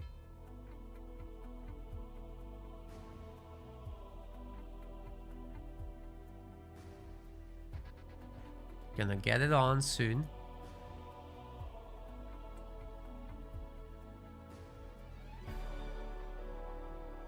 Just waiting for the leader picks.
Okay, we're off to the races, ladies and gentlemen. Rift. I've clicked the intro already, didn't I? Alright, sorry, just had to handle some messages. Anyways, we're about in. Just give me a sec. Okay, let's do this. Welcome to game 2. We've got Rift as the map, and Dark Angel is picking Jerome in this one. Then on the other side, LGK Smurf is bringing in Atriox. That should be a nice leader. Great for macro plays on macro maps.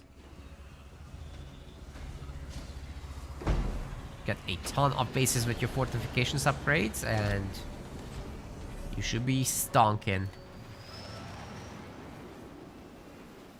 So if he does that for the next 10 minutes, you'll be like, come on, do something. And then suddenly the eco kicks in. Big green candle melts your face off. You guys know the meme.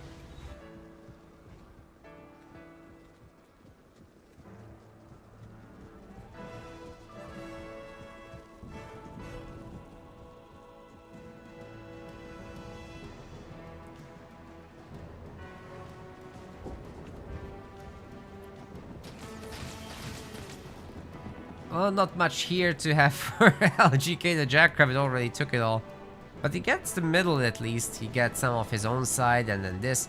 Yeah, that's okay. I think if you're LGK, you're happy with that. This for Dark is gonna be a longer term play with the double generator. Don't expect anything crazy in tier 1 here. We might get to see the hero after Gen 2. Exactly what it will be. And then just capturing some power nodes, I suppose. Very chill. LGK going for the second extractor. Maybe a hero. We're about to find out. Hero followed up by... Yeah, hero's in the back. Okay. That makes sense. And then followed it up by bases. With bases, not by. Sorry, I'm also getting tired, so. You'll have to forgive me.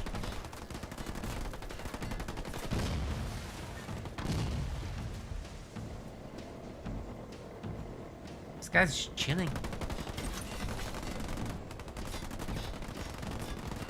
Don't worry, guys. AI won't take your job anytime soon. Look at these guys.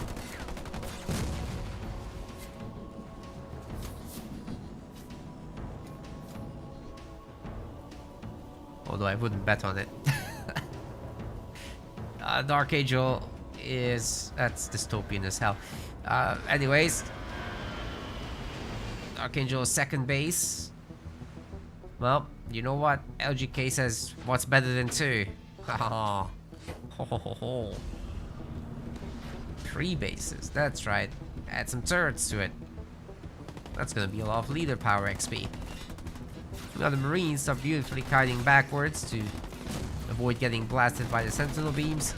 It's just saving a little bit of health on these boys, but honestly, time-wise, is it worth it? I know it's super fun to micro this stuff, but I think competitively speaking, it's just you gain more out of the power that you get faster if you just let the Marines take damage.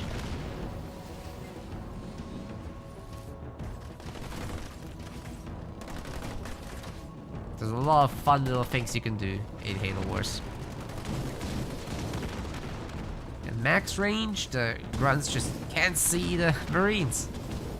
They have a lot of range on their anti-air weapons. It's different to targeting ground target, actually.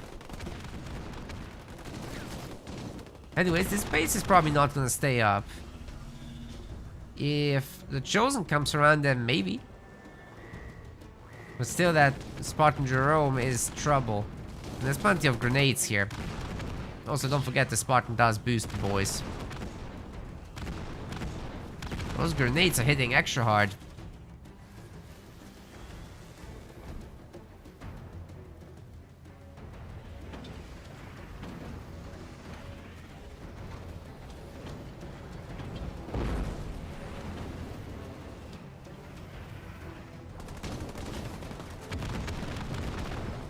Well, here's the next problem. The Archangel going for... Oh, he's going tier 2. Oh, sorry. UI getting messed up. So, if he's going tier 2, then that means that Mastodons weren't a priority. He's not gonna fill them with just Marines. He also wants some tier 2 business. Or he just goes Combat Tech Marines in Mastodons, and happy with that. He did get 2 power nodes much sooner than LGK, and LGK honestly doesn't have units right now, so if he gets kind of just run over by 4 Mastodons full of Combat Tech Marines, that would actually be rather scary. And I think it would work very nicely together, actually, with Nightingales, because Nightingales can heal 3 targets at once, right? So you get like 2 Nightingales and all your boys are healed at once.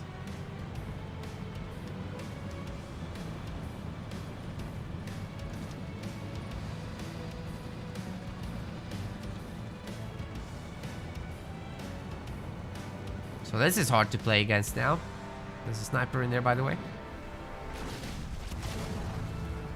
Brutes. Of all things. I don't like that. I like the mass turrets. That's really smart, actually. But the brutes, I don't quite get. Of course, if it's just a handful to take out the minis, then great. That will pay for itself very quickly. Especially if you take both minis over. These things are very immobile, it's hard to react, right? So that's why I think it's just a clever play into Jerome. Well, look, this Marine can just occupy the garrison and the 3 Mastodons can get to work. There are, however, 3 turrets here. So I do think that's gonna do a lot.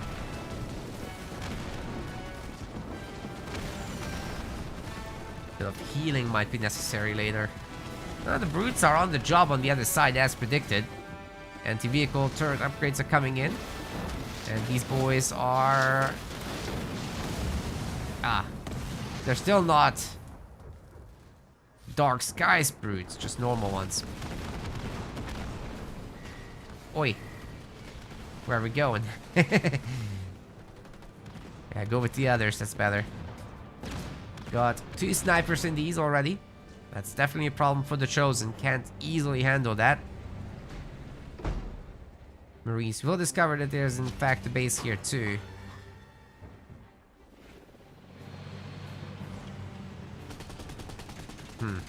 Are there just too many Mastodons now? There's a bunch of Marines all around the map, like by the power nodes and whatnot. They could be in those, in the Mastodons.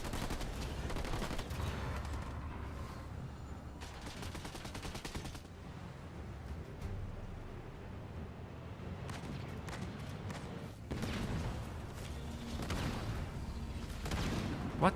Reaver? I guess 1 makes sense, but don't need more than that. Just in case there's Nightingales. We need something for these things. And Wraith Banshee would be great. That you need tier 3 and we're pretty far from that still. LGK has spent a significant amount of power on turret upgrades, so that will keep everything at bay, of course.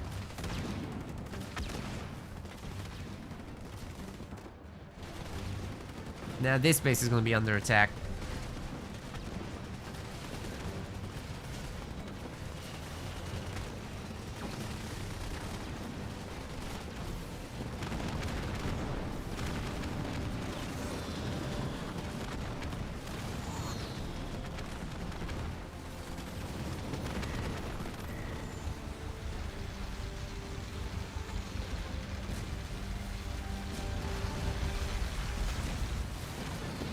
I was almost worried the beam won't get them. Holy crap. Those things are so tanky.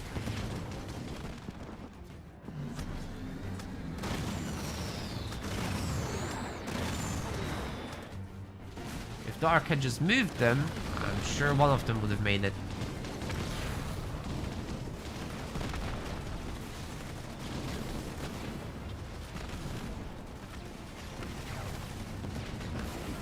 So this will definitely buy some time.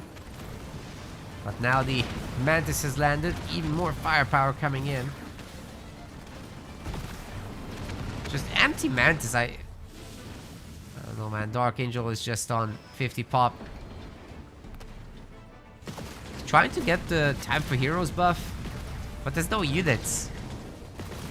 It's worth less than having units. It's just nice to have when you drop below. Thresholds are 40 pop and 60 pop, depending on whether you upgrade it or not. It's not upgraded. So 40 is where it kicks in.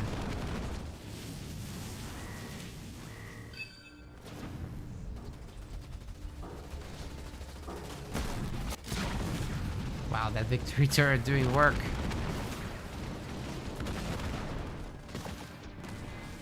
More work than the army, really.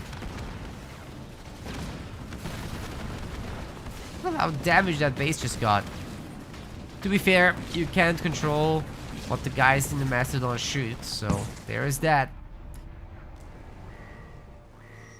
Dark just needs more stuff, then there's a higher chance he shoots the right things.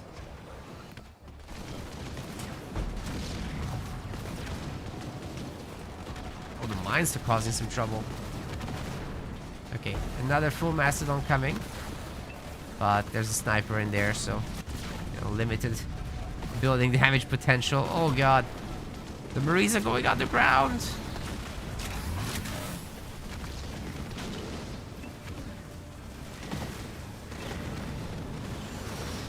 Hope the game doesn't crash.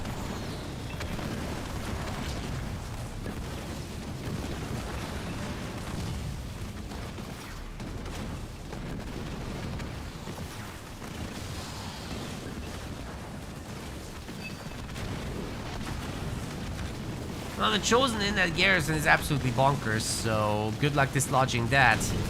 Even with the extra Mastodons, it's going to be difficult. Snipers or not, this is a very, very strong unit. He believes he can fly right back into the other Mastodon.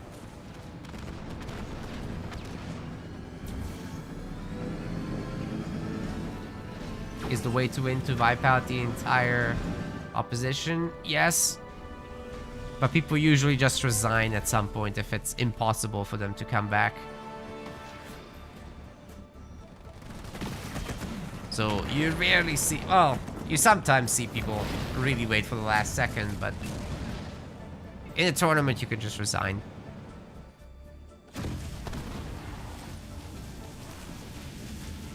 It's very obvious people will do that.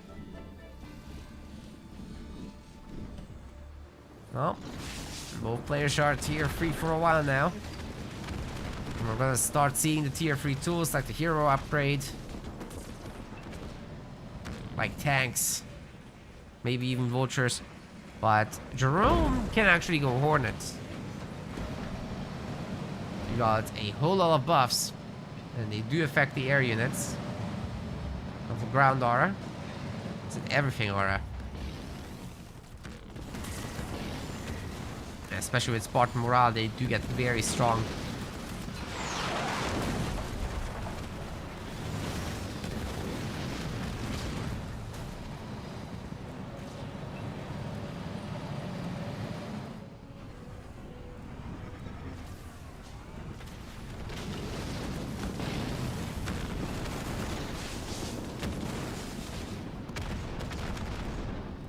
Chosen in the garrison again. This is gonna be hard.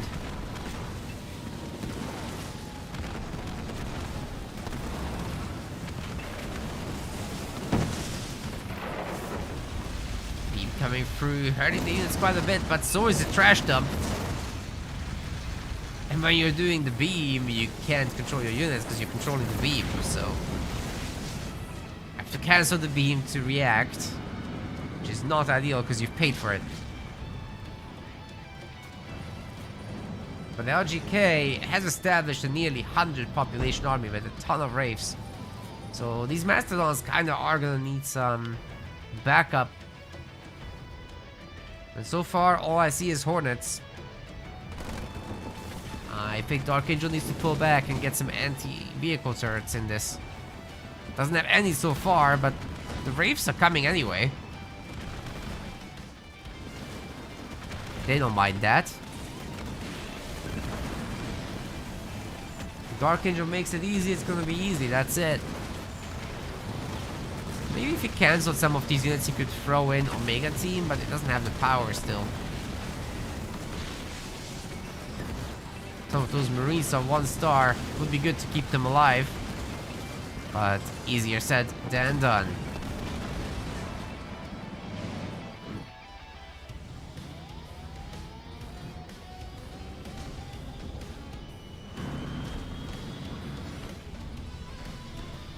So many production buildings for LGK, but now that he has 4 bases properly established, he's in a pretty good spot. Dark Angels also essentially max. He's got the Wingman Hornets, the boys on top. Seems safe to me.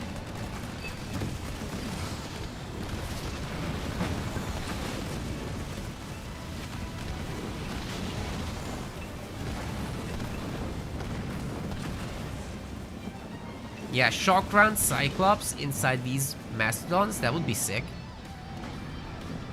Definitely agree with that.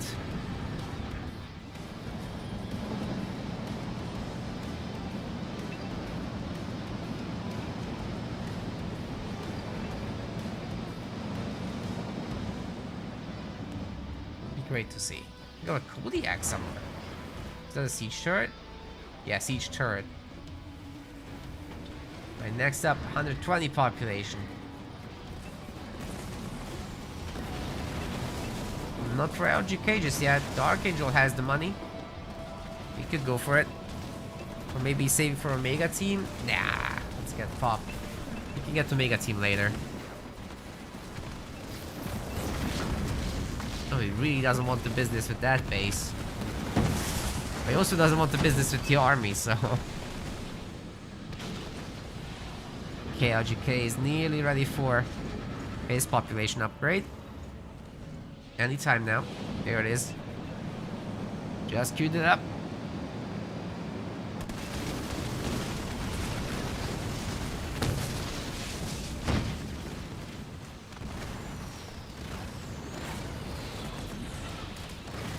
Well, with all those Hornets taking out the tanks is not the problem. It's the not the Wolverines, the... What are they called? I forget. What's wrong with me? Reavers. I think 8 hours of casting, my brain breaks too.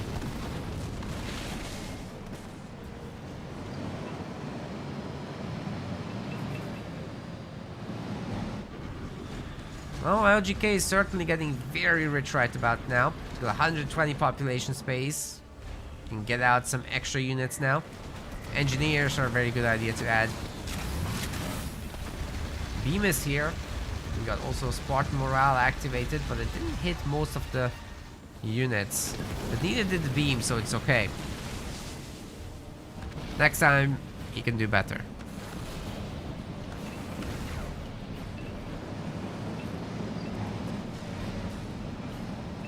Dark's looking to get some kind of hit in on the other side of the map.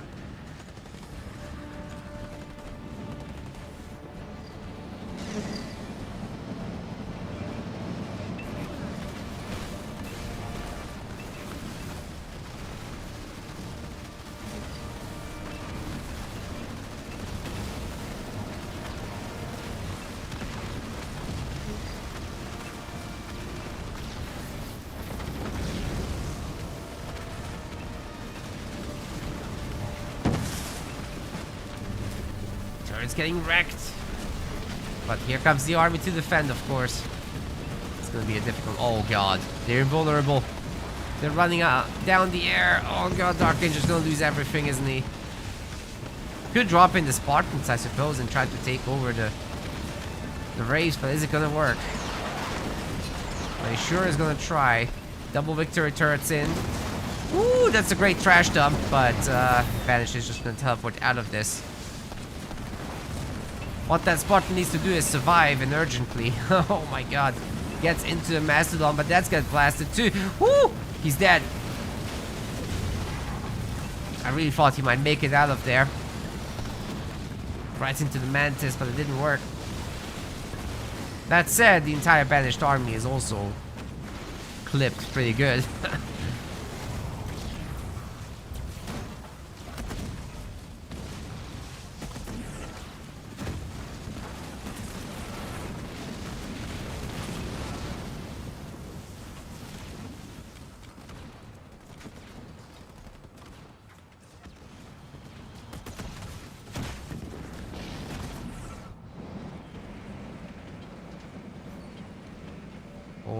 Hornet. Cyclops. Ooh, okay, that's different.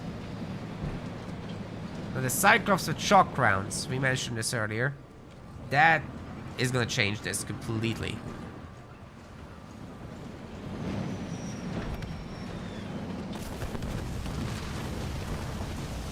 That Chosen's going in way too deep. Ooh, it was a bait.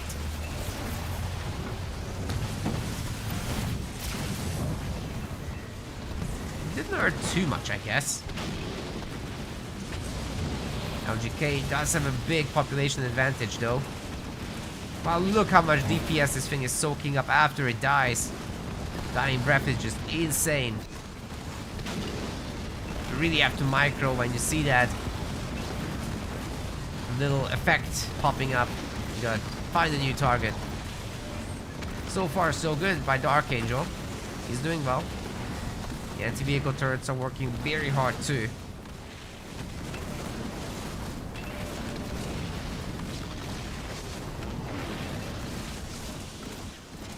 And that to me looks to be a hold.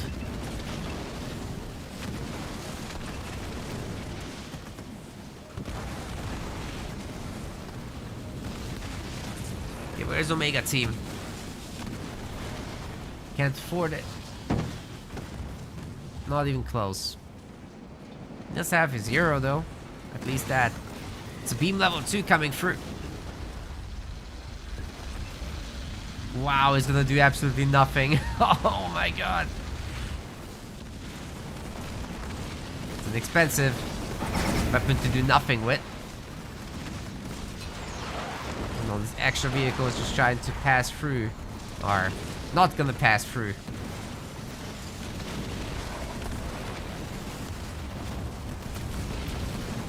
Victory turrets aren't tired of winning yet.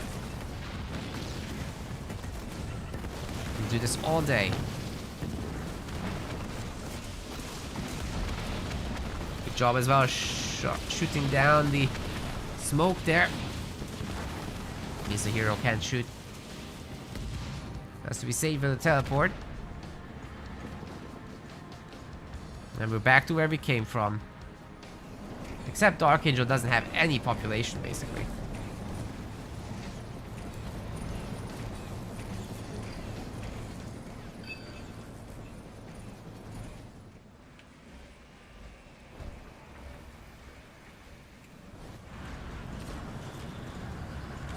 It's only game 2, you guys. We're gonna be here a while. These guys really aren't destroying anything.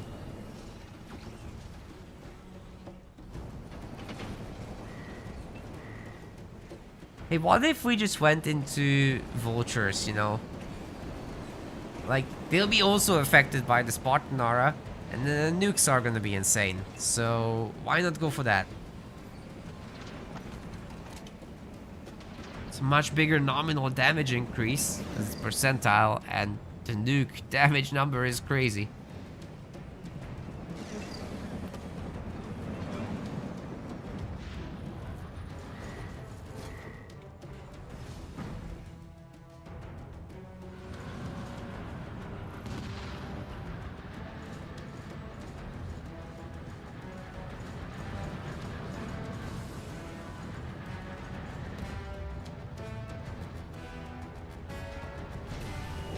Okay, upgrading the base to 7 slots. Maybe this one as well.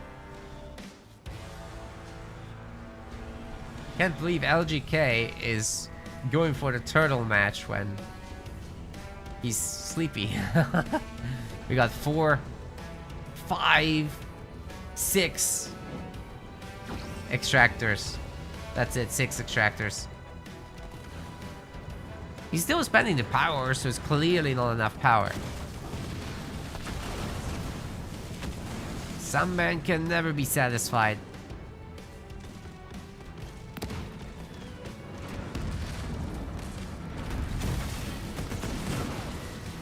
Can't afford Vulture. Well, that's a good point. But why? It's because we spent all our money on Hornets. Hornets are expensive. They're at the fault of everything. All that happened, blame it on the Hornets.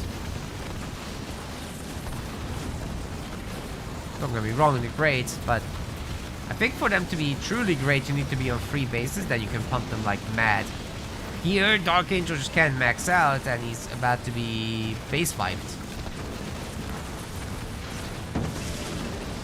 Meanwhile, the anti-air just picking off everything and everyone. It's nasty.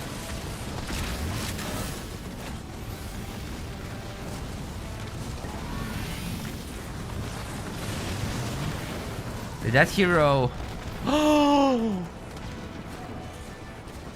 The missiles that locked on after the teleport. It killed him. Oh!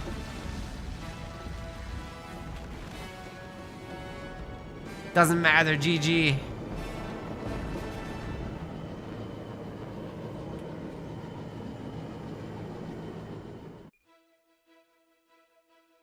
That Chosen just... He went there 99.99% of the way. And then he gives up. Imagine that. He even got healing, but that one missile is just... broke the camel's back.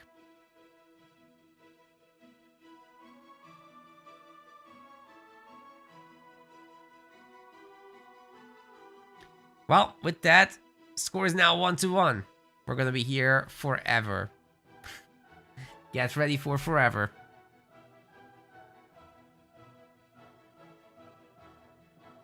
Man, I still need to cook after this. Next map is Frontier. Enjoy.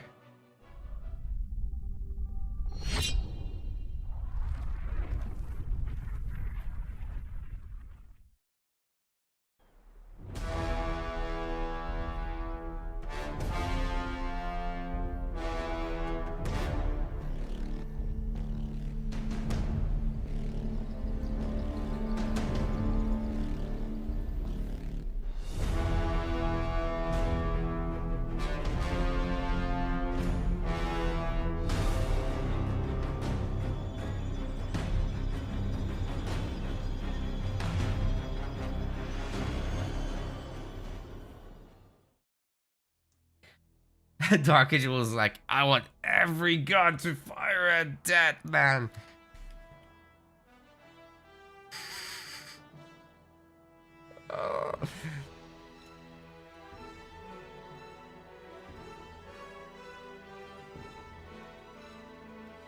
Why is Grand Final just the best of 5? Because we've been here for 8 hours.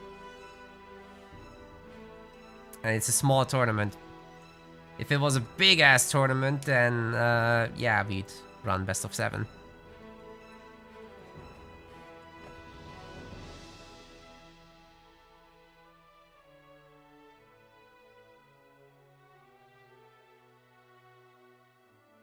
Okay, what is happening?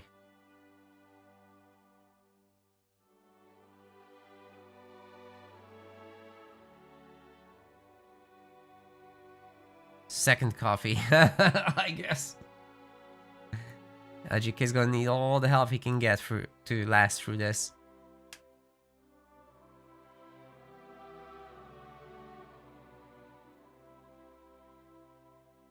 Oh yeah, and it's double elimination. That's another reason for best of 5, because, well...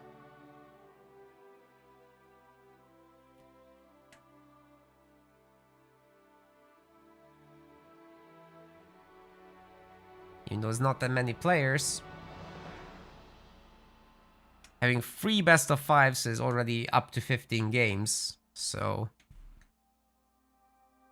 it's hard to squeeze it into one tournament, you know? Okay, we're moving.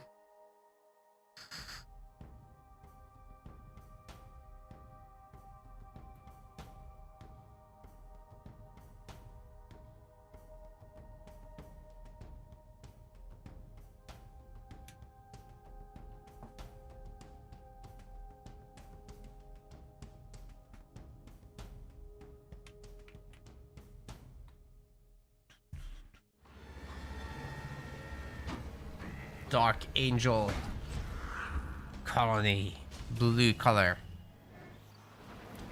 LGK Johnson, red color. Maps Frontier. Looks like Dark Angel will be on the sides way sooner. And we'll be getting the majority of the resource pickups. The Jackrabbit is coming to harass, but by the time it gets here, the Grunt will have gobbled up a quarter of this. So far so good. The rest of the damage it can just absorb, then go to the healing zone and back. Okay, Dark, yeah, got to react. Oh my god. It's gonna be fine.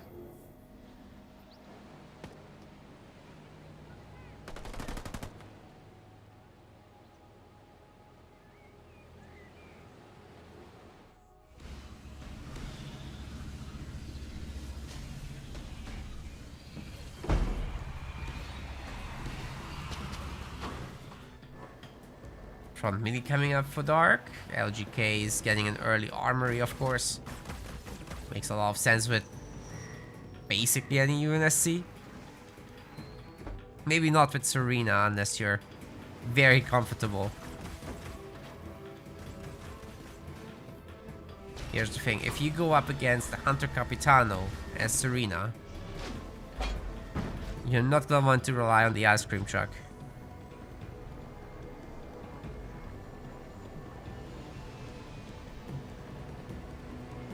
Great camps coming up for Dark. Certainly Johnny can stop it.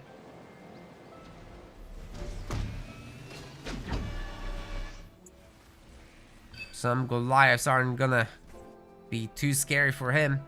You get out some snipers, you put down some bunkers, things should be fine from there. And then you just creep forward. Especially when LGK has 4 mini bases. That is insane. Of course it's punishable.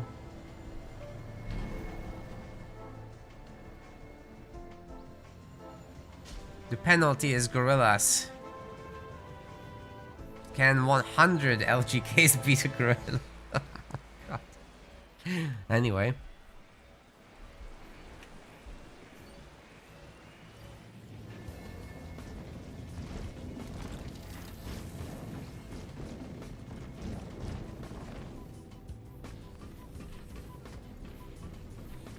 Here he comes.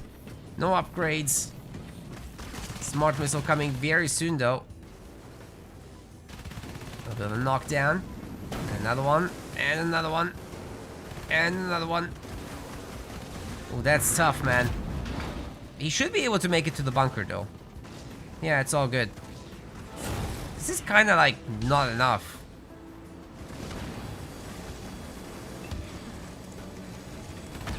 Gonna chill in the bunker there while his damage is getting out-healed, really. And these Goliaths can go all day. Bunker's about to be destroyed. And I think Johnny is next. Oh, this is gonna hurt, man. Wait, why didn't that ram go through? There's a turret up. So there's some hope. Maybe if the boys ram the buildings, but nah, there's enough firepower without that. At some point Dark Angel is gonna get his 3rd point. Until then, he just brings over more gorillas.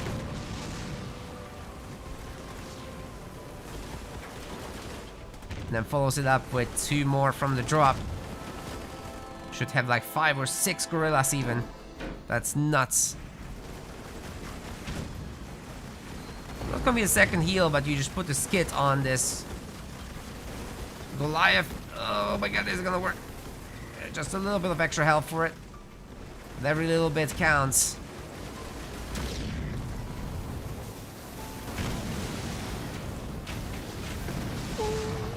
Neat.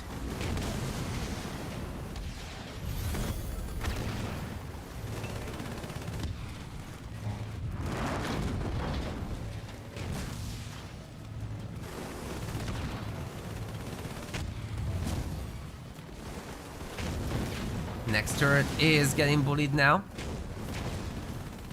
Johnson does have some support here, but you know, you get in your boys to focus down that. I think you're gonna be just fine. But Archangel's raid cap at the moment isn't building anything. So this is actually just 3 gorillas left. Let's see if that's gonna be enough. There's no turret coming for LGK. Oh, he's in so much trouble actually. Without a turret, there's almost no hope. There's no marines, there's no rabbits, there's nothing. Took down the gorilla there, but the choppers are gonna end him. And this time the gorillas are gonna get whatever they want. Plenty of time left before the turret completes. I think you could just really keep attacking this base. Main it down, doesn't matter.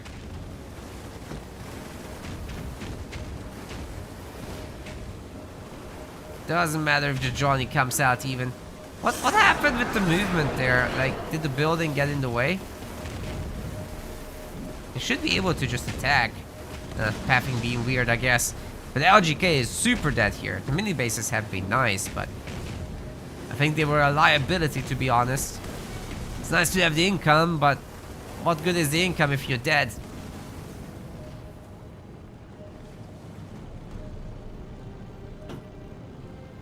EMP Mech Blast would have been nice to see. But when you have to remake your hero 3 times, well, that's tough. Can't go without snipers, really. That's the moral of the story to me. If there are snipers in the bunkers, I think they stay up.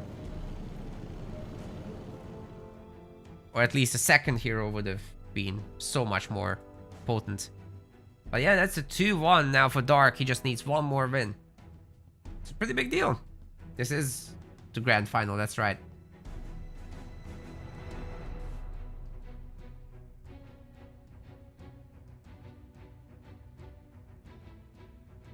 Okay, next map is now up to Love Guru Calibb.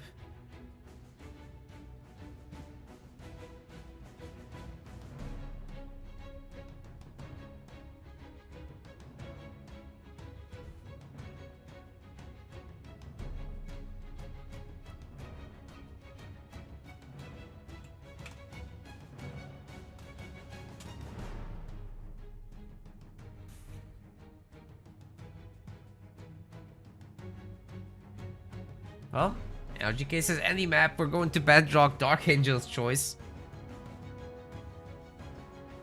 Let's do it.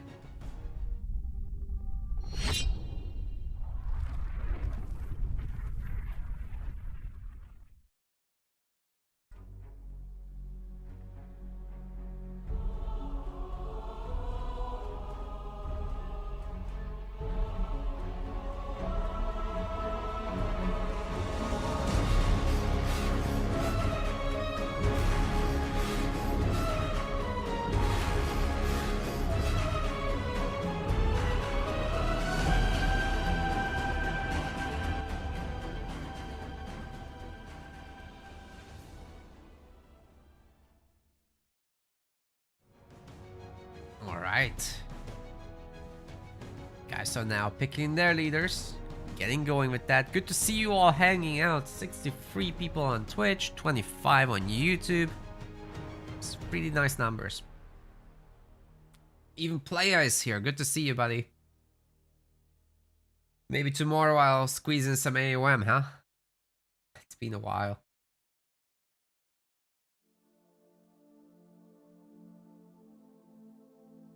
I'm curious about this new patch. Let's see if it feels any good.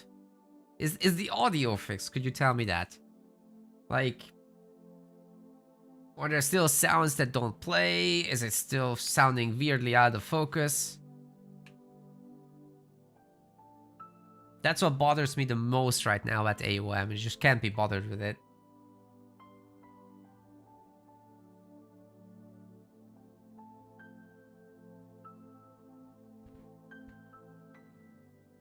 There's other things, but that's number one.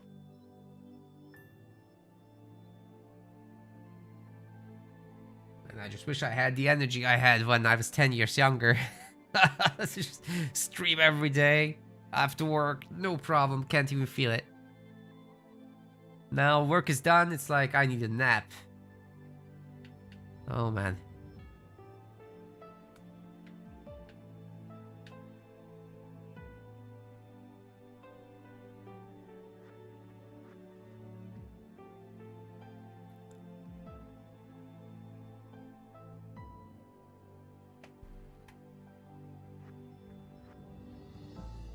But yeah, these Halo Wars tournaments do go long.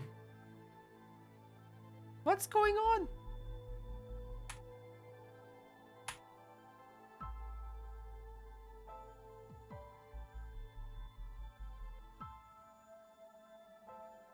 Bruh. Okay, he changed his mind.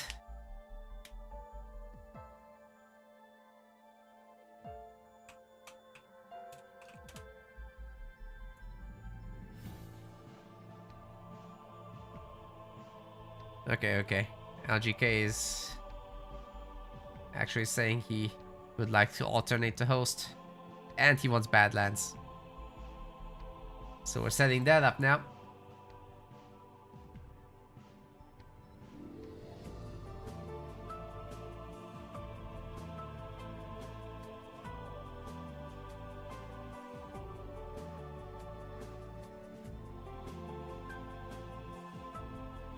Unable to join, bro.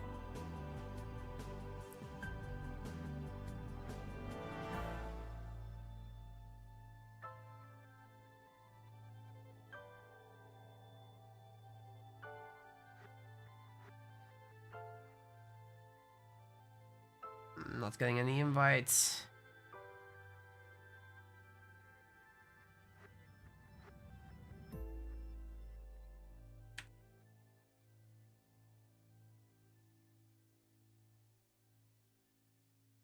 Okay, hopefully that's working. I'm in. And you guys can go to Badlands. This will almost certainly not time out correctly, but we'll try.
Okay.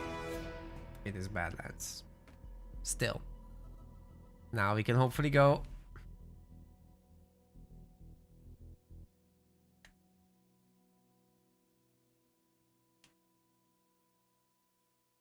soon TM.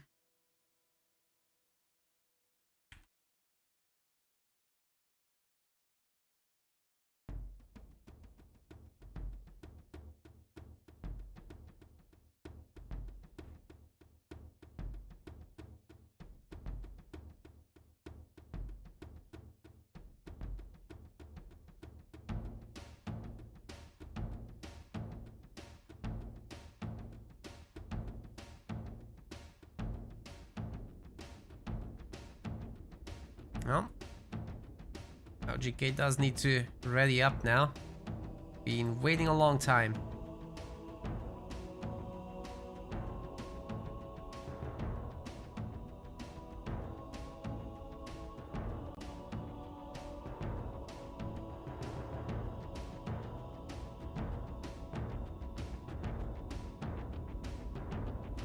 Okay, we are loading in. Holy. Getting to it.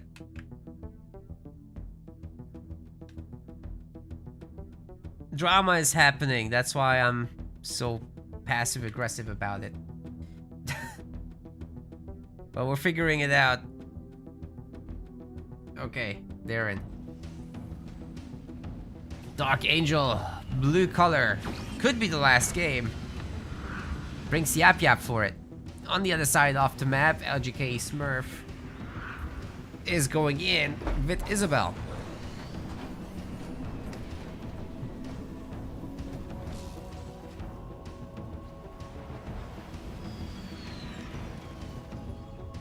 Completely normal build, of course. Jackrabbit is trying to get up north to steal a mini. Well, not steal, just secure it. Steal would be if he gets both. That would be crazy. You really need a triple pad opener for that. Otherwise, it's just not possible. Chopper, however, is rather potent at shooting this Marine, of course. The Jackrabbit is going to have great difficulty trying to... Oh my god! Woo! We just barely got out of that. Yeah, the Jackrabbit just can't hit this thing. If you micro properly, Chopper has free reign here.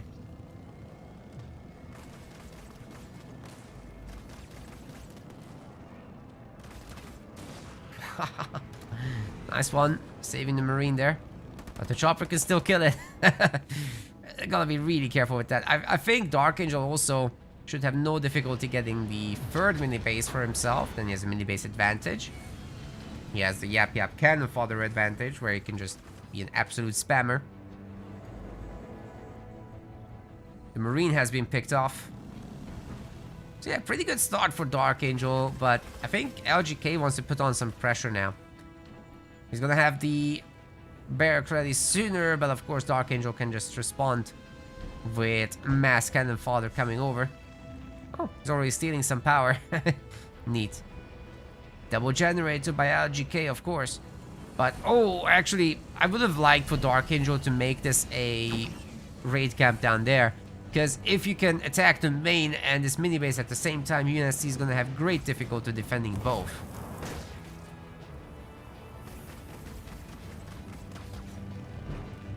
Certainly can be done. UNSC is not weak, but in terms of building, destroying power, these guys are way above where Hellbringers are. Of course, Jackrabbit, Hellbringer can deal with them very easily, so that's why you need also choppers. That's why Dark Angel probably wants to be in one spot to win one side decisively and then focus on the rest next. At the same time, this does mean that probably LGK will be able to go to tier 2 and get into Warthogs, which should be able to push that back the Banished. We'll see. Oh, even Hero coming soon, maybe. There it is.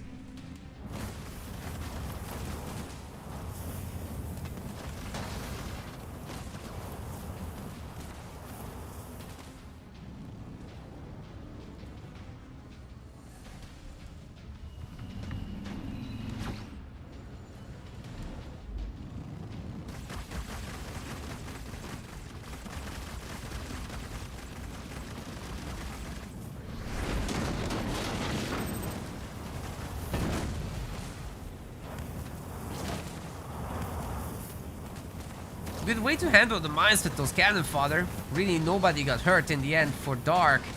So he's got finally the overwhelming force that I was talking about earlier, just in one location. The Spartan would have been the savior here if she had only been here, but she's not.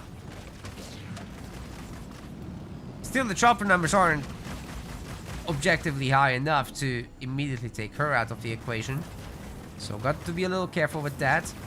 But once there's like 2-3 brutes and 5-6 choppers, that's easy.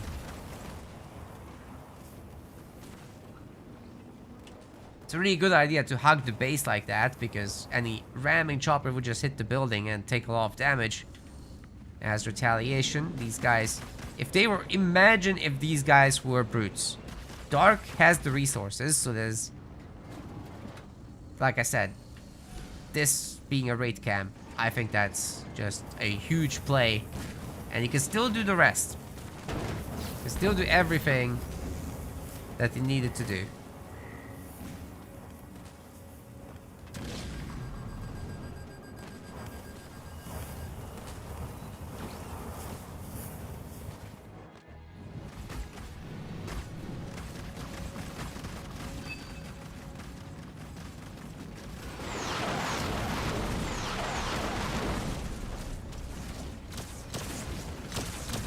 Here we go. Those generators are definitely gonna be bullied. The Spartan is a million miles out.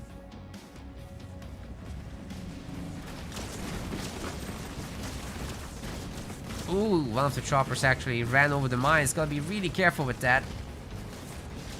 Avoid the Spartan even if possible. But now Methane and Brute, yeah, that will deal with this very quickly too. The Spartan comes in. Best option is to steal the Methane.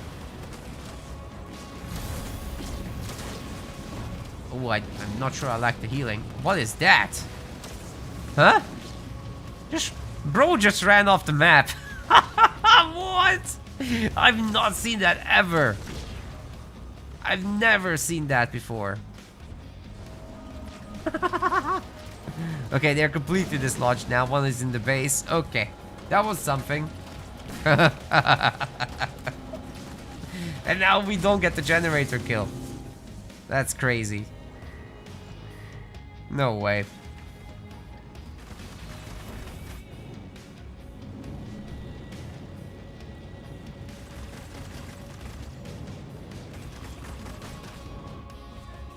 Well, off we go to tier 2. Try again later. Dark Angel already has the third generator done. He can click up to tier 2. He's got some more building slots to fill. All in all, no big deal. He can be back later. Another chopper goes down. Advanced generator remains super weak. I would like to see a bunch of more cannon fodder from Dark though. There's no reason to be so low in population as, yep, 51 does count as low. Anything far below max is low. The Tickle Boys definitely could have been a problem there.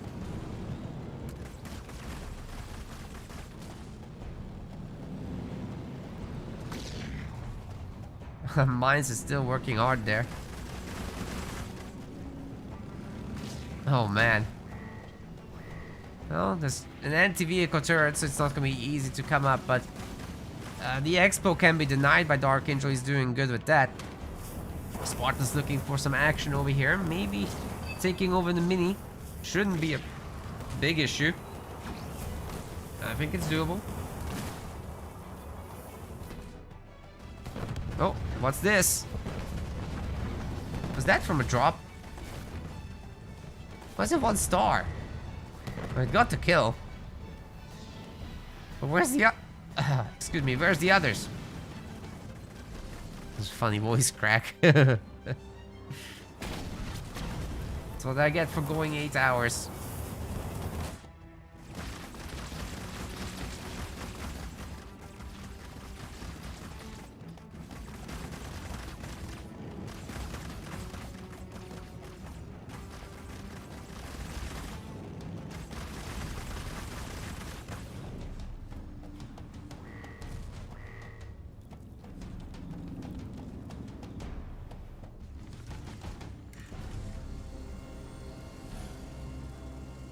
Okay, more grunts coming in.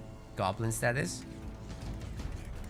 With the second base denied, if the other mini bases get picked off as well, LGK is actually in big trouble, and this mini is super weak right now. The choppers alone can handle that. Don't even need to send everyone there.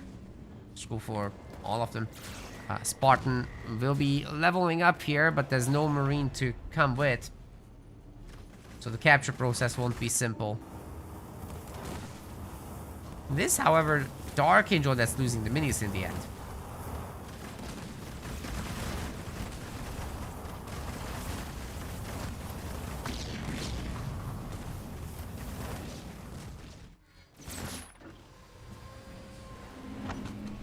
Gen's back, both of them.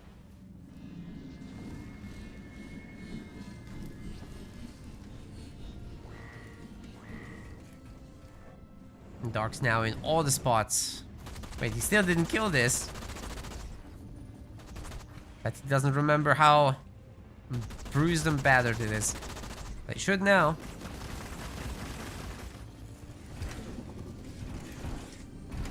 Did the drop land on mines? Well, do remember there were like 3 turrets here already at the time, so it's pretty easy to lose the drop to that many turrets. Sorry for missing it. Just Yap has a lot of spots all around the map, and a drop is just a spot on the map. We should really get leader power warnings.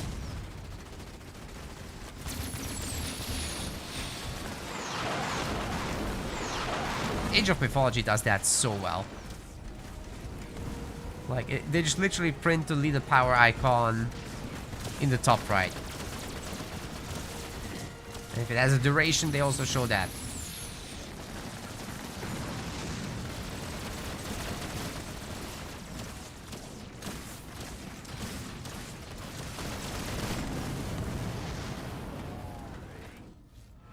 And they flare the minimap where it happens.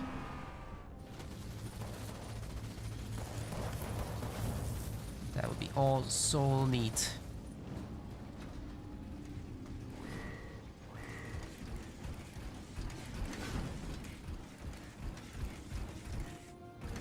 Now the boys are going for another attack. Most of the power nodes now belong to our Yap.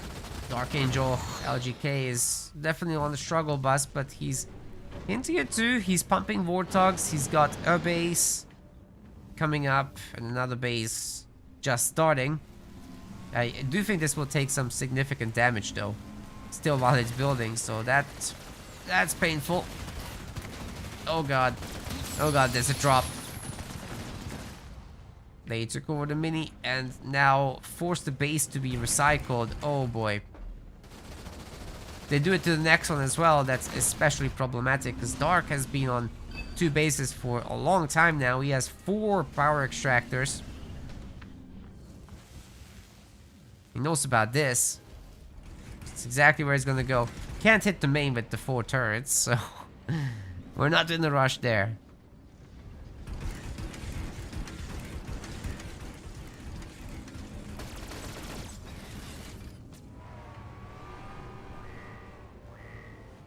Well, Isabel doesn't have a drop, so Warthog doesn't get anything done. There are turrets there too. Imagine if Isabel had drops. How crazy would that be?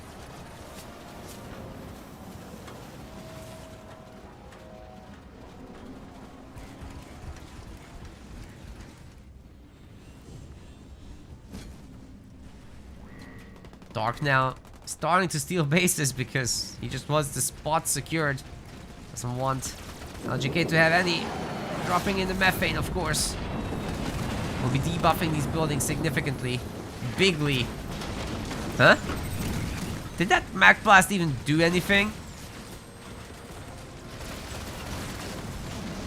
That must be bugged. That can't have been right. I swear it did like nothing. might have trouble interacting with the methane. Methane shouldn't produce it that much. Huh, that was weird. There was also a heal zone by the goblins, so all of these units might have been counted as invulnerable, and maybe on my side as a spectator, I saw the visual effect before the actual effect happened. I don't know. But there was some kind of timing desync there. That's what I would guess. Anyway, with the Grunt Dome drop, this is just nasty business. All the buildings are getting taken down anyway, but with this, it's even faster. And really all that Dark needs to do at this point is heal his methane back up. Fort wagons need a heal. Come on, boys. You can heal. You can heal. You can do it. You have 3 heals. Or 2. Whatever, but you can do it. Oh, he's gonna lose the fort wagons, isn't he? Really?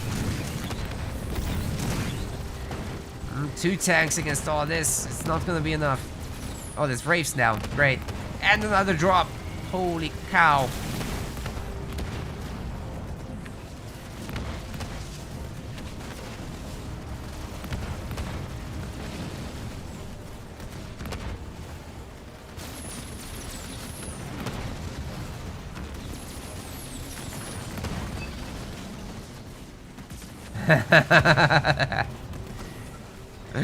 Alright. LGK is gonna come back for the revenge at some point. One day. But today's day belongs to Dark Angel.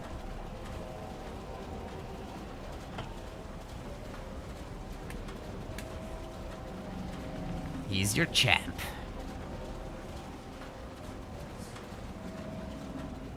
Congratulations to Dark. That was really well done. Put down the LGK. And LGK can now go to bed. Maybe he puts him down too bad. You never know.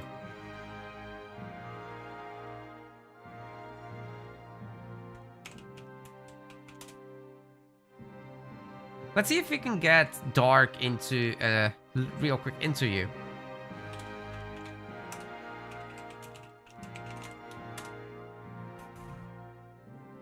I like that. Hope you guys had fun with this tournament. That was sick. 8.5 hours. Seems just about right. I mean, there were some breaks in there, but still.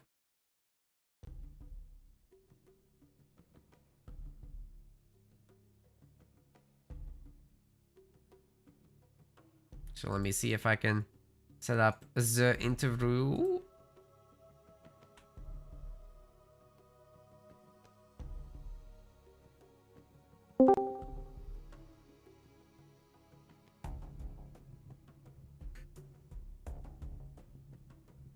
Right, gamers, every Dark Angel voter gets their points back.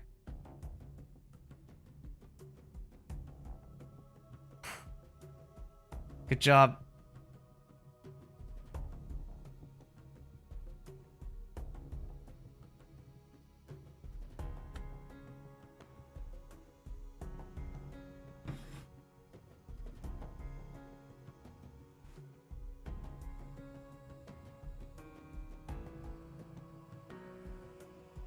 And 10:33 a.m. for Mr. Aussie. Oh no.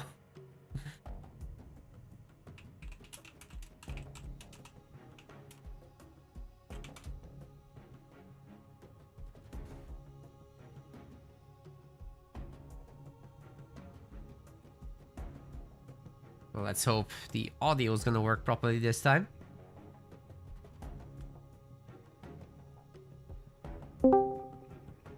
Hello, Dark Angel. A quick sound check, please, for you. I think we can hear something, but not coming through. Hello. Can you hear me? There you are. Hello. Congratulations. How are you feeling? Hello. Worn out. More. Yeah. Yeah, 8.5 hours. That's rough. Yeah, but happy, I guess. Nice, nice. It's your. Yeah. Is this your first tournament win? Since 2v2 amateur back in the day, yeah, I've been getting second and third like every tourney, pretty Yeah. much since then. Since you started doing these again last like November. Interesting. Yeah, I remember like way back when we only had pro and amateur, right? And that's when you took one actually. Yeah, Yeah, back that's right. then I didn't feel confident enough in ones, and I love twos a lot on this game, so I was really focused on that. But when you brought it back, before this, I started to go back into it and play it more, and then this time you came back, I felt like, all right, I'm gonna go, I'm gonna try and win them all this time. Nice. Yeah, it's good because you basically get double the tournaments out of it. So, and you're also playing in Pro League these days, so that's really great to see. Just a lot of growth, Yeah, I've tried. Yeah, for sure. So, could you walk us through your thoughts in those games, especially? I think the one that was debated more heavily in the chat was the Jerome versus Atriox game on Rift. So there was a lot going on with the Hornets, and then you just couldn't establish yourself a third base ever. What went wrong there? I underestimated how powerful the fortification. You know how Atriox has fortifications, and you can get the fort upgrades for cheap, and they research really fast. Yeah. I underestimated the Fort 2 turrets, and because in the past, when I normally do that type of build, I can kind of bulldoze and sit on people with the Dons, and the combat tech will blow their turrets up, and I can like focus them down. But the Fort 2, it was taking so long that he was able to basically sit there and just greed and check up, and I was like, wow, I really needed more base damage, but I just didn't have it. I needed either dispersion or hogs or something. I think hogs probably. But I just didn't have the damage. Tech 2 hero with combat tech wasn't enough to break through. And then he just got so much time sitting there building and building. He got so powerful, and I can't go vultures on 2 base. I think that's a throw. He's just gonna E-rab me, he's gonna block the nukes. He's got double invincibility, all that nonsense. So I was like, I need a consistent army that's replaceable. And I couldn't claw back into the game. I was hoping I could take like a good fight and start clawing back in. Yeah, fair enough. These things happen, and the upgrades on top of the leader power that makes them cheap. Like, yeah, that's a lot to handle at once. There's a reason he got some sneaky run-bys. Sorry? I couldn't push his bases down, and then he got sneaky run-bys on my minis that I didn't even see until they were dead. I was like, I really need that for the Marine spam, because I'm making Dons out of the base, Marines out of the minis, and my whole idea with that strat is I'm not trying to play a death ball. I'm playing like a spam. It's kind of like Grunt Dark Skies, but with Marine Don, where I try to have so many. I skip Gales. I try to have so many that you just get run over. You can't kill me fast enough because the Dons are tanky and the Marines are just gunning everything down. Didn't work though. Nah, those anti-vehicle turrets really got you. At 4-2, they're pretty powerful. But then you had that Colony and Johnson game, which just was the complete opposite, where you just really had your flow early on, and you caught that hero naked, so that must have felt good. Yeah, I'm sure you saw. I was waiting for that. I kind of just had my stuff rallied and waiting outside his door, because I let him get more minis than me, but I was like, well, that's fine, because I'm going to have units, and these minis aren't going to benefit you. He's overbuying, right? I'm going to be on you, and you need units now. And he was going to rely heavily on that hero in the bunker, and I just felt very confident in the Skit Goliath to just beat it all down, the Skit Chop to support, Engie Swarm, I just basically went as ham as possible. I'm like, I feel like I can't let my foot off the gas that game. I need to I never even double gen. I was on like, I normally would go up to like 4 upgraded harvesters, so I can just afford to keep pumping, and then I double gen. But he took my mini, so I was like, well, I'm just gonna keep pumping until I kill him. if I get a chance, I'll double gen and try to tech up, get an expo. But there's a window, you know. As soon as I saw I could catch the hero, I'm like, I got to keep that momentum on him and keep that pressure until he crumbles. Yeah, you know, he definitely had the income, so that wasn't an issue. Yeah. I think if he maybe adds in some snipers and has some safer bunkers, then it's so much harder to approach. Well, But, he had an early turret. he was very naked, right? He had the turrets. Yeah, I was But you surprised broke he had through. a turret when I got there, because he bought 4 minis to my 2. And he already had one. He was getting another one. I was like, oh man, I might be in a little trouble when I got back there. Yeah, you add And, just a little bit but to that. It's risky, but you know, you had your momentum and you kill the hero once, twice, 3 times, and people feel that. Yeah. It's And then very Colony's like the only leader like that in the game, where he can, once he kind of gets the head, you know, he gets the weight over you, you just can't push him off. You know, the skit, they're just so tanky, and then every time you're about to win, Inji Swarm, right? Yeah. Heals right back up, start over again. Yeah, and especially when people start staggering those knockdowns, that's nasty. Yeah, the rams. That's what kills the hero, is the stuns. He can't fight back. It's constant rams. Okay, so any learnings for next tournament? Is there one thing you would highlight that perhaps newer players can take away from this? I think in my games, they would have saw that I usually play like a heavy tech 1, and I try to just get a lead. And I think learning the tech 1, learning your early timings, your pathing, things like that.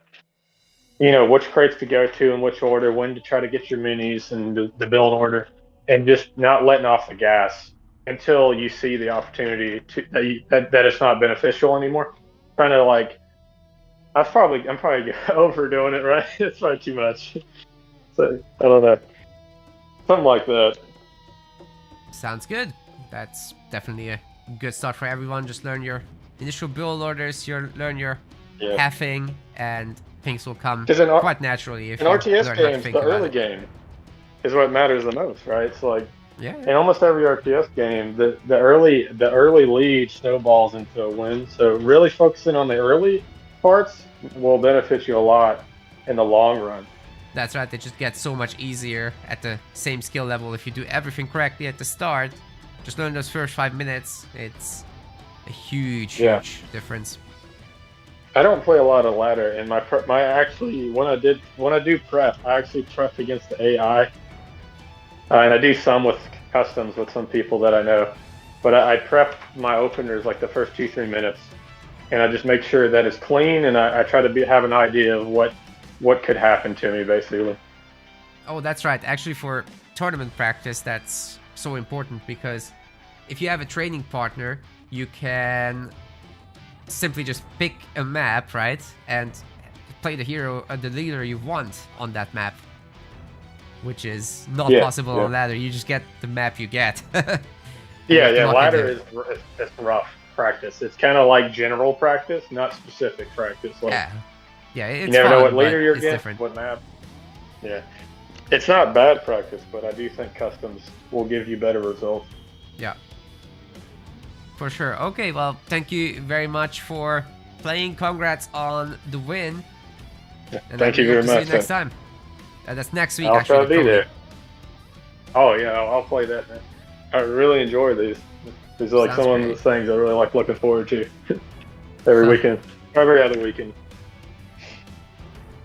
Yeah, man, for sure. Well, we'll see you next time. Bye-bye. Bye-bye. Yeah, thanks to Dark for joining in.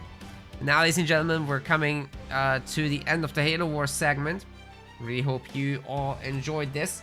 We're gonna hop into a little bit of the sponsored segment right after this guitar solo ends. It's too good to pass up. In the meantime, you guys can download Puzzles and Survival over there. It will be supporting the channel, of course. 100% of it going into the events naturally. And what you can do then is upgrade your HQ. I will show you how you can do that, of course. I've already got some progression on my account here so that we don't have to do the tutorial business and can just do whatever we want. So I'll be around here for maybe half an hour.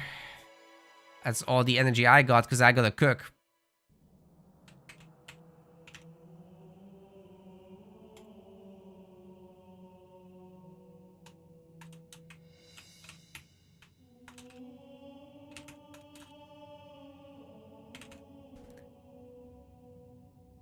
And then next week, we're gonna do the Pro League, okay?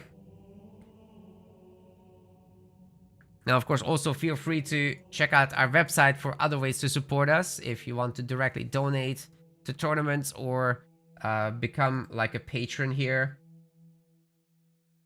There's these Patreon situation on our own website. You can check that out. There's all the donators and the donation options. So Halo Wars, the Pro League already has a pretty good boost for next week. Next is Pro League. Yes, we're going right now. You can already sign up. I actually have to edit the prize pool on the page, but I think some people might have already signed up. Let's see. Oh, EOD is here. EOD knows he wants it. All right, that's good.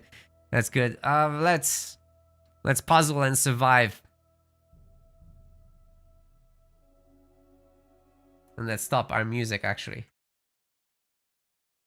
Okay, here we go. I'm just gonna be here, down there. It is a mobile game, right? So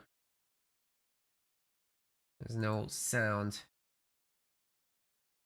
It's basically this post-apocalyptic situation. Oh wait, what's going on with the sound?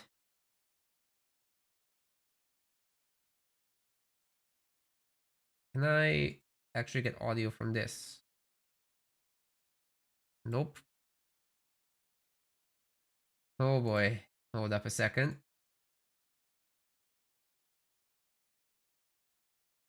Add the audio output capture.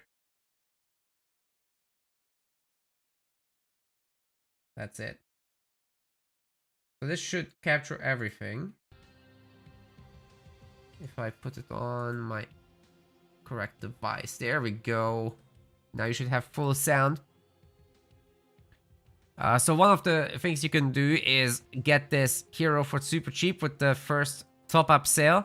This is a 5-star hero, and we're just gonna jump right into the campaign. It's a match-free kind of game here.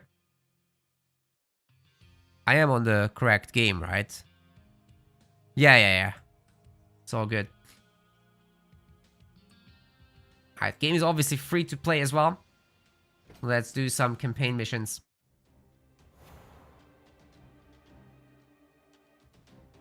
So I was gonna install it, thanks very much. There's zombies to kill. Let's go get some zombies. And with this 5-star hero, it's gonna be super easy here in the early game. So probably not gonna get stuck anytime soon. And you just do your match-free gaming. Depending on the color of the little gems you match, your individual heroes are gonna charge up their powers, and then you can use them to wreck the zombies. And between the missions, you can obviously level them up if you want.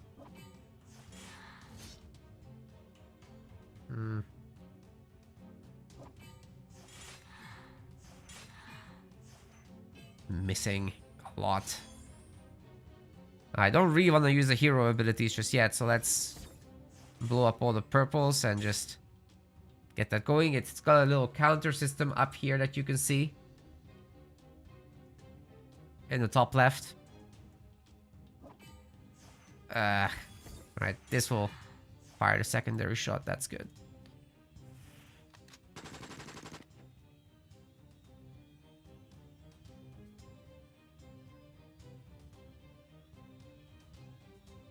It's only this. Alright, I'm just gonna...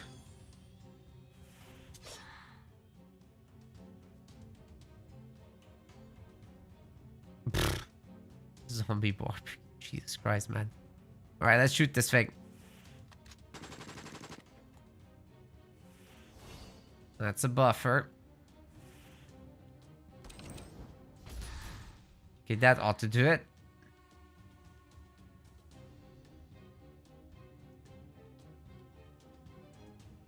Okay, we're gonna keep the human in the cage. Not sure how this happened. We gotta be careful not to destroy the cage, really. And then we get a hero out of it, I suppose.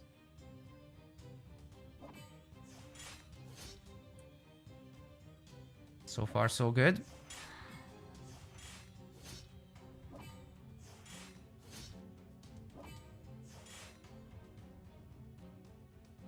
The counter system doesn't really come into play very often. Yeah, it is mobile only, Chandler.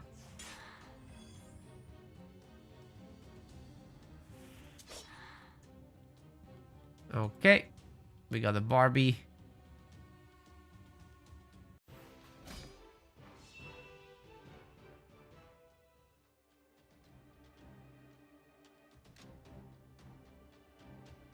And then we got a bunch of rewards here to collect. Never mind. We are ordered to come back by the game itself.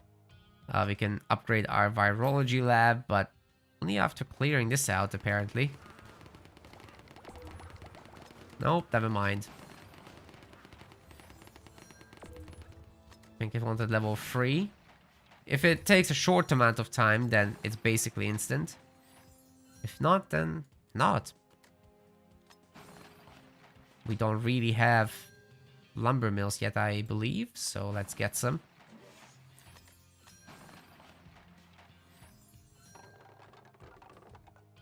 Yeah, exclamation mark PNS is the command to get it, or sponsor. Exclamation mark sponsor is also gonna work. Also, one way to support is to just stick around, leave your tab open for a few minutes. It will increase our viewership during the sponsored segment, and then we'll get more offers in the future. Therefore, the tournaments can keep going. Okay, we got a bit of a gamba here. Speed up, not too bad. A bunch of quests to collect. And one thing we got as well is we got sponsored for some of these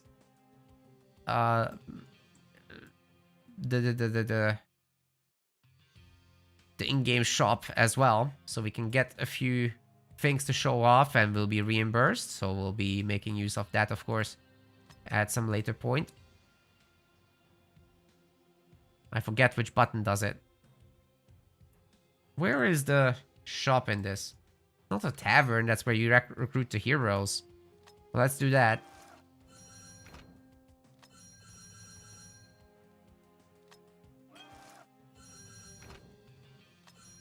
Already had that hero. Okay, one free recruit. Oh, 3-star one. Could be useful. We also already joined an alliance. That's something you can do after you're level 5 at your HQ. This is your HQ. That's the mission to upgrade this thing. If you want to be supporting us directly. Of course, this is going to take a longer time. I've got a ton of gems, so I might start using those later. But with these early levels... Right now, I'm not going to do a lot of the levels myself. I'm just going to pump the campaign numbers if that's okay with you guys. But basically, check the requirements in there and keep upgrading. That's all you gotta do. They might ask you to build some certain buildings. Okay, this Flint guy is a good replacement for the Maverick guy because we've got more stars on this boy. We can even evolve him. Got a lot of upgrade points, so let's spend it. I think we can enhance her into a 3-star, or what does that do? Let's check it. I mean, the fragments only work on her, right? Oh, she's got a +1. It doesn't increase her star rating. Well, we might as well just give her something. Even this doesn't make her a 3-star.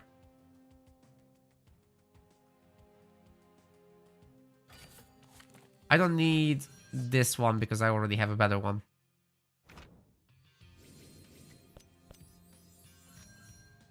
At least to a reasonable degree. Collect some free gems if you open their story. And I guess off we go. After collecting our business. Did we do everything here?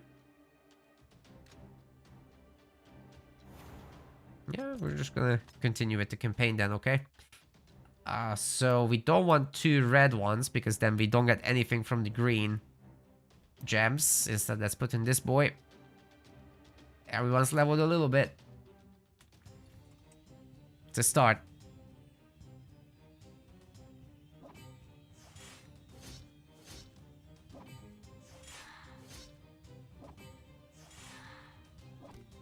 Ay, ay, ay.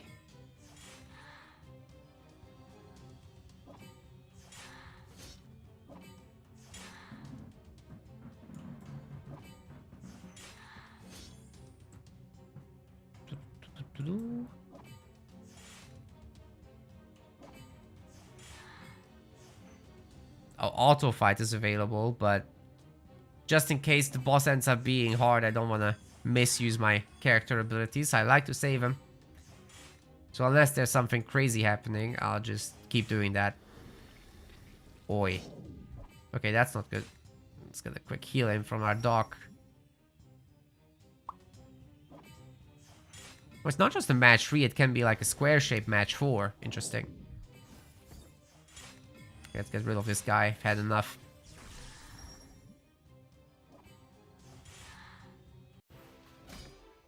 Oh, that was the boss. Okay. Makes sense, actually.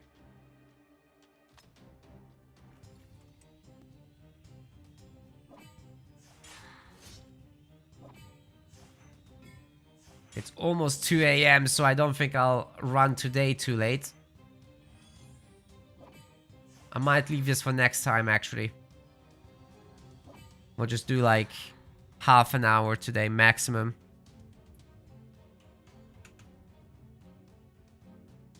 And we'll do the rest next week.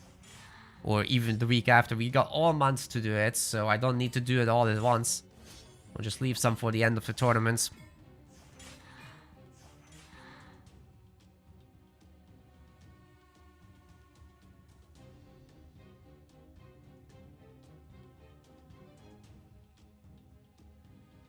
The sponsorship didn't yet pick up that I'm doing it. Slightly concerning, but I think it's just very delayed. I think it should be okay.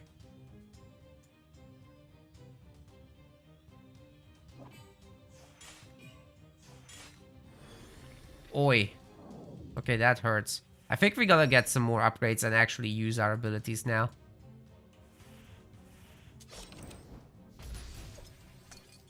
Okay, that was so much easier.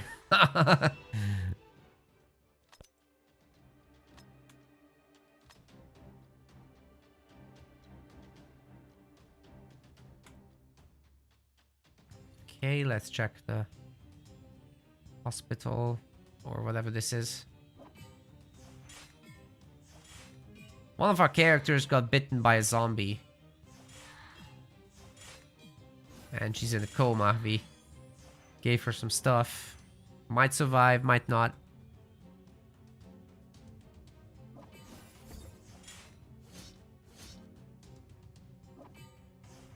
We'll find out. Damn, the red gems do a ton of damage. It's crazy. Or wait, maybe it's just because we're targeting the green dudes. That's doing counter damage there. Yeah, that's it. So blue, if I target with green, should hurt a lot.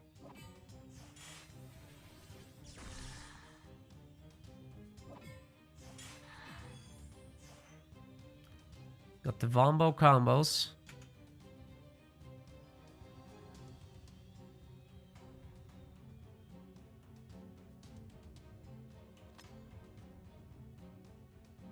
Alright, kid, come with us. Or not.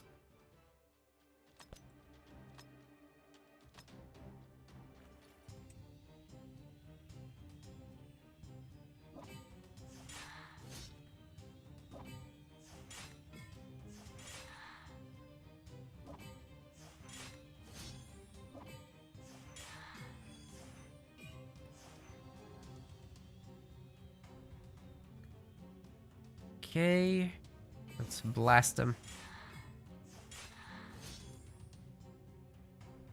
Just hit this with the character. It's boss time. It shouldn't hurt too hard. I mean, my character is just so over-leveled for this that it's not a problem yet. Even if I'm attacking something that I'm not countering, it's okay.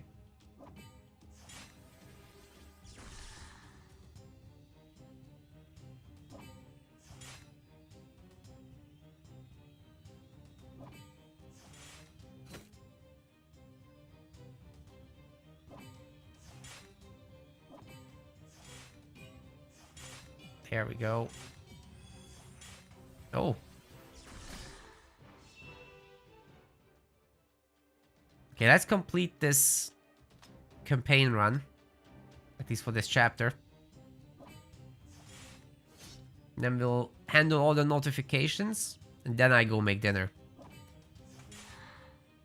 I think that's a plan here. Could I get any more of you to please download the game? In order to support that whole tournament project, please. Means a lot.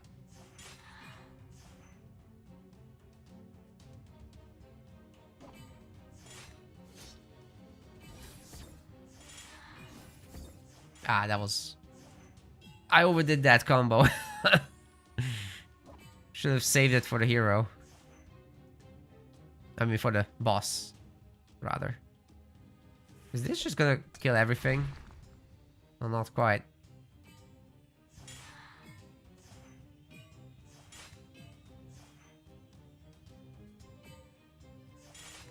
That is a weak-ass boss.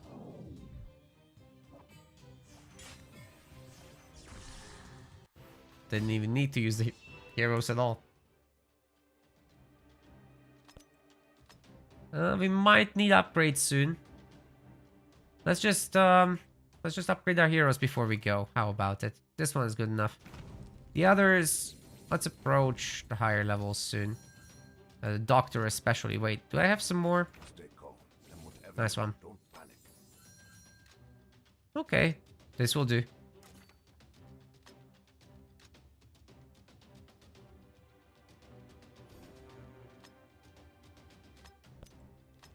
Oh.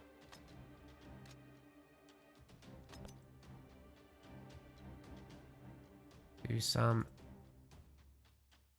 resource donations for the Alliance so that we get their upgrades faster. I'm not doing rally attacks now. Let's just go next fight.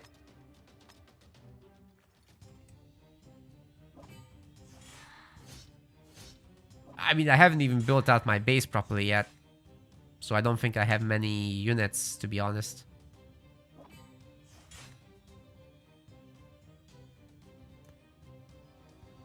Okay, I'm a little concerned that the category isn't getting picked up.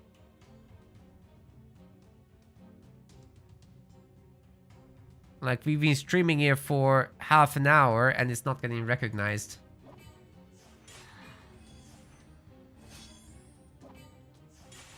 I might have to speak to support about it.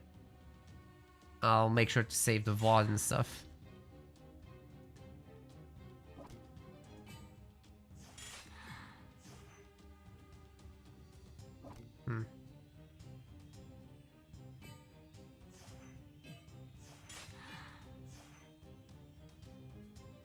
Okay.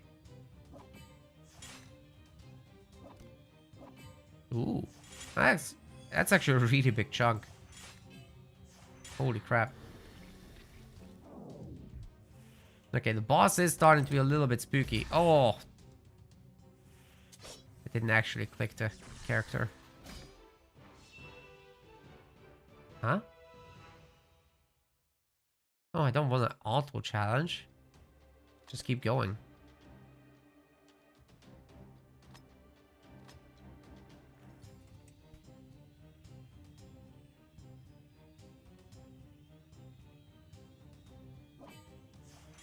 Oh, that's great. Let's do this as well. Can't get purple hits, but we can clip him. Oh, we can now. There we go.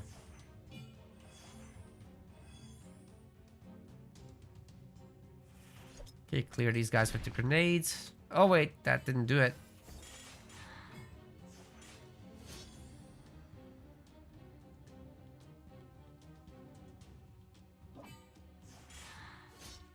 Oh yeah, I know the stream is picking it up. Sorry, I meant my sponsorship platform is not picking it up. They're like mandating a total of 2 hours of stream time, and if it's not picking up, that's usually a bad sign that something's broken. So I hope the rest of it will work. Or that it later just picks it up with a delay. That's fine by me, of course. Don't mind if it's delayed or not.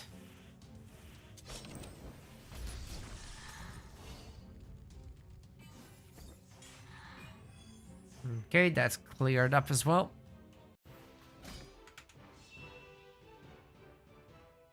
And even if it doesn't work, I can just talk to support. Like, stream elements are very nice. They always come through for you.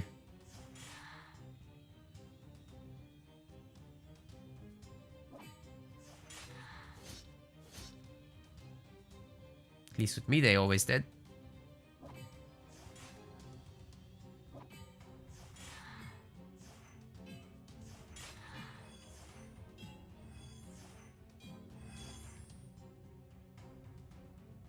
Just grenade this.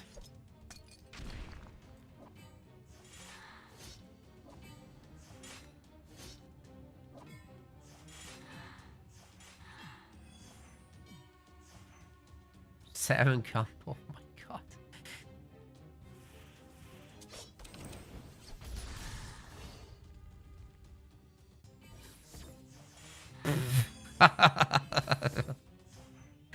Okay, that's a cleanup, I would say. And the last one for this challenge area.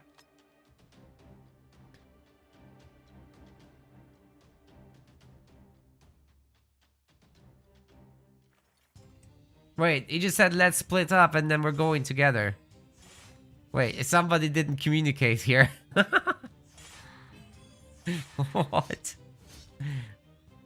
Guys, that wasn't the plan.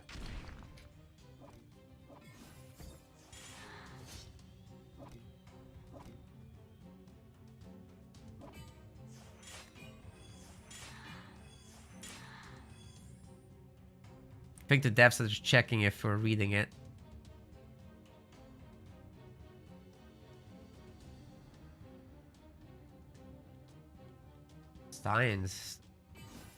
Cyan boxes. Does that hurt us or them?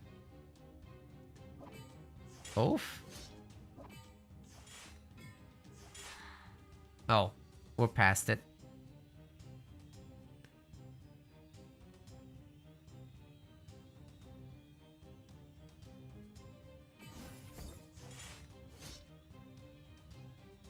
Okay, let's start blasting.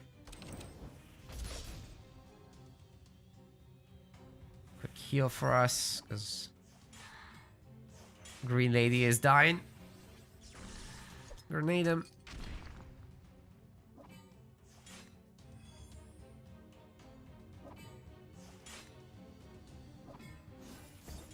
And that's it.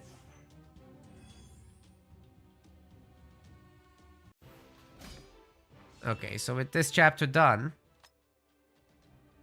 we go back home. We should have another... Oh, the research lab is not ready, actually. We need, like, 2 units of antivirusine.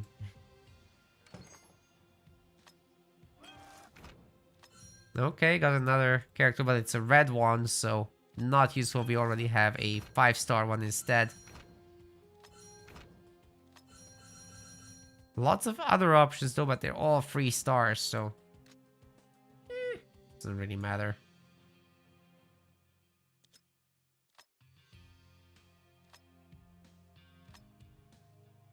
If there's a top player, you can thumbs up them, and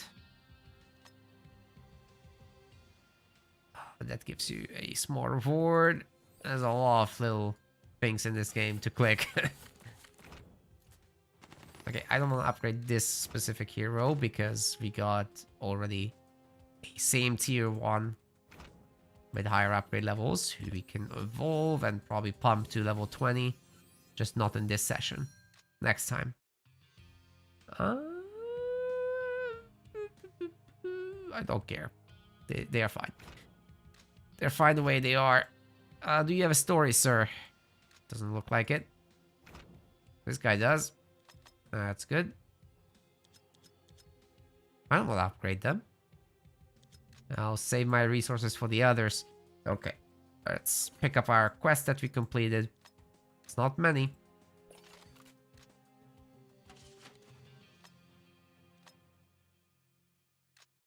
Getting some little rewards. And then let's see if the microtransaction that I need has showed up. Because earlier I didn't see it in the shop, strangely enough. The one that the sponsorship told me to look at. If it's not in the game, I can't get it. So, you know, where are the menus for that though? No, this is... Oh, cash mall. There we go. Okay, so there was supposed to be like a special offer situation, and you were supposed to get like something called the daily box, but I just don't see the menu for that. This is heroes. I don't suppose it's a resource box. It'd be a rare item. Growth box. It's probably not that. The pricing doesn't look right. Discount box. It's not that either. It's about the right price though. But these are not the menus they told me to look at, so I'm probably just gonna have to talk to support about this and see what the hell is going on with that. And we'll find it out for next time. We will look into those there. So guys, thank you very much for joining me today. It is extremely late, so I'm gonna cut this short. And in the end, it did actually calculate my time, so that's great. Very nice indeed. Okay, so with that, I'll be calling it. And I want to thank you guys very much for watching today. I'll see you next week with more Halo Wars 2. And the week after, I think we have Company of Heroes. And then we should have Age of Mythology, if I remember correctly. It's something like that. So, you'll see a lot of me soon. Not with Company of Heroes, though. that's all, Vadi. Thanks, guys. See you in the Discord in the meantime. Bye-bye. And on my personal stream tomorrow, actually. Peace.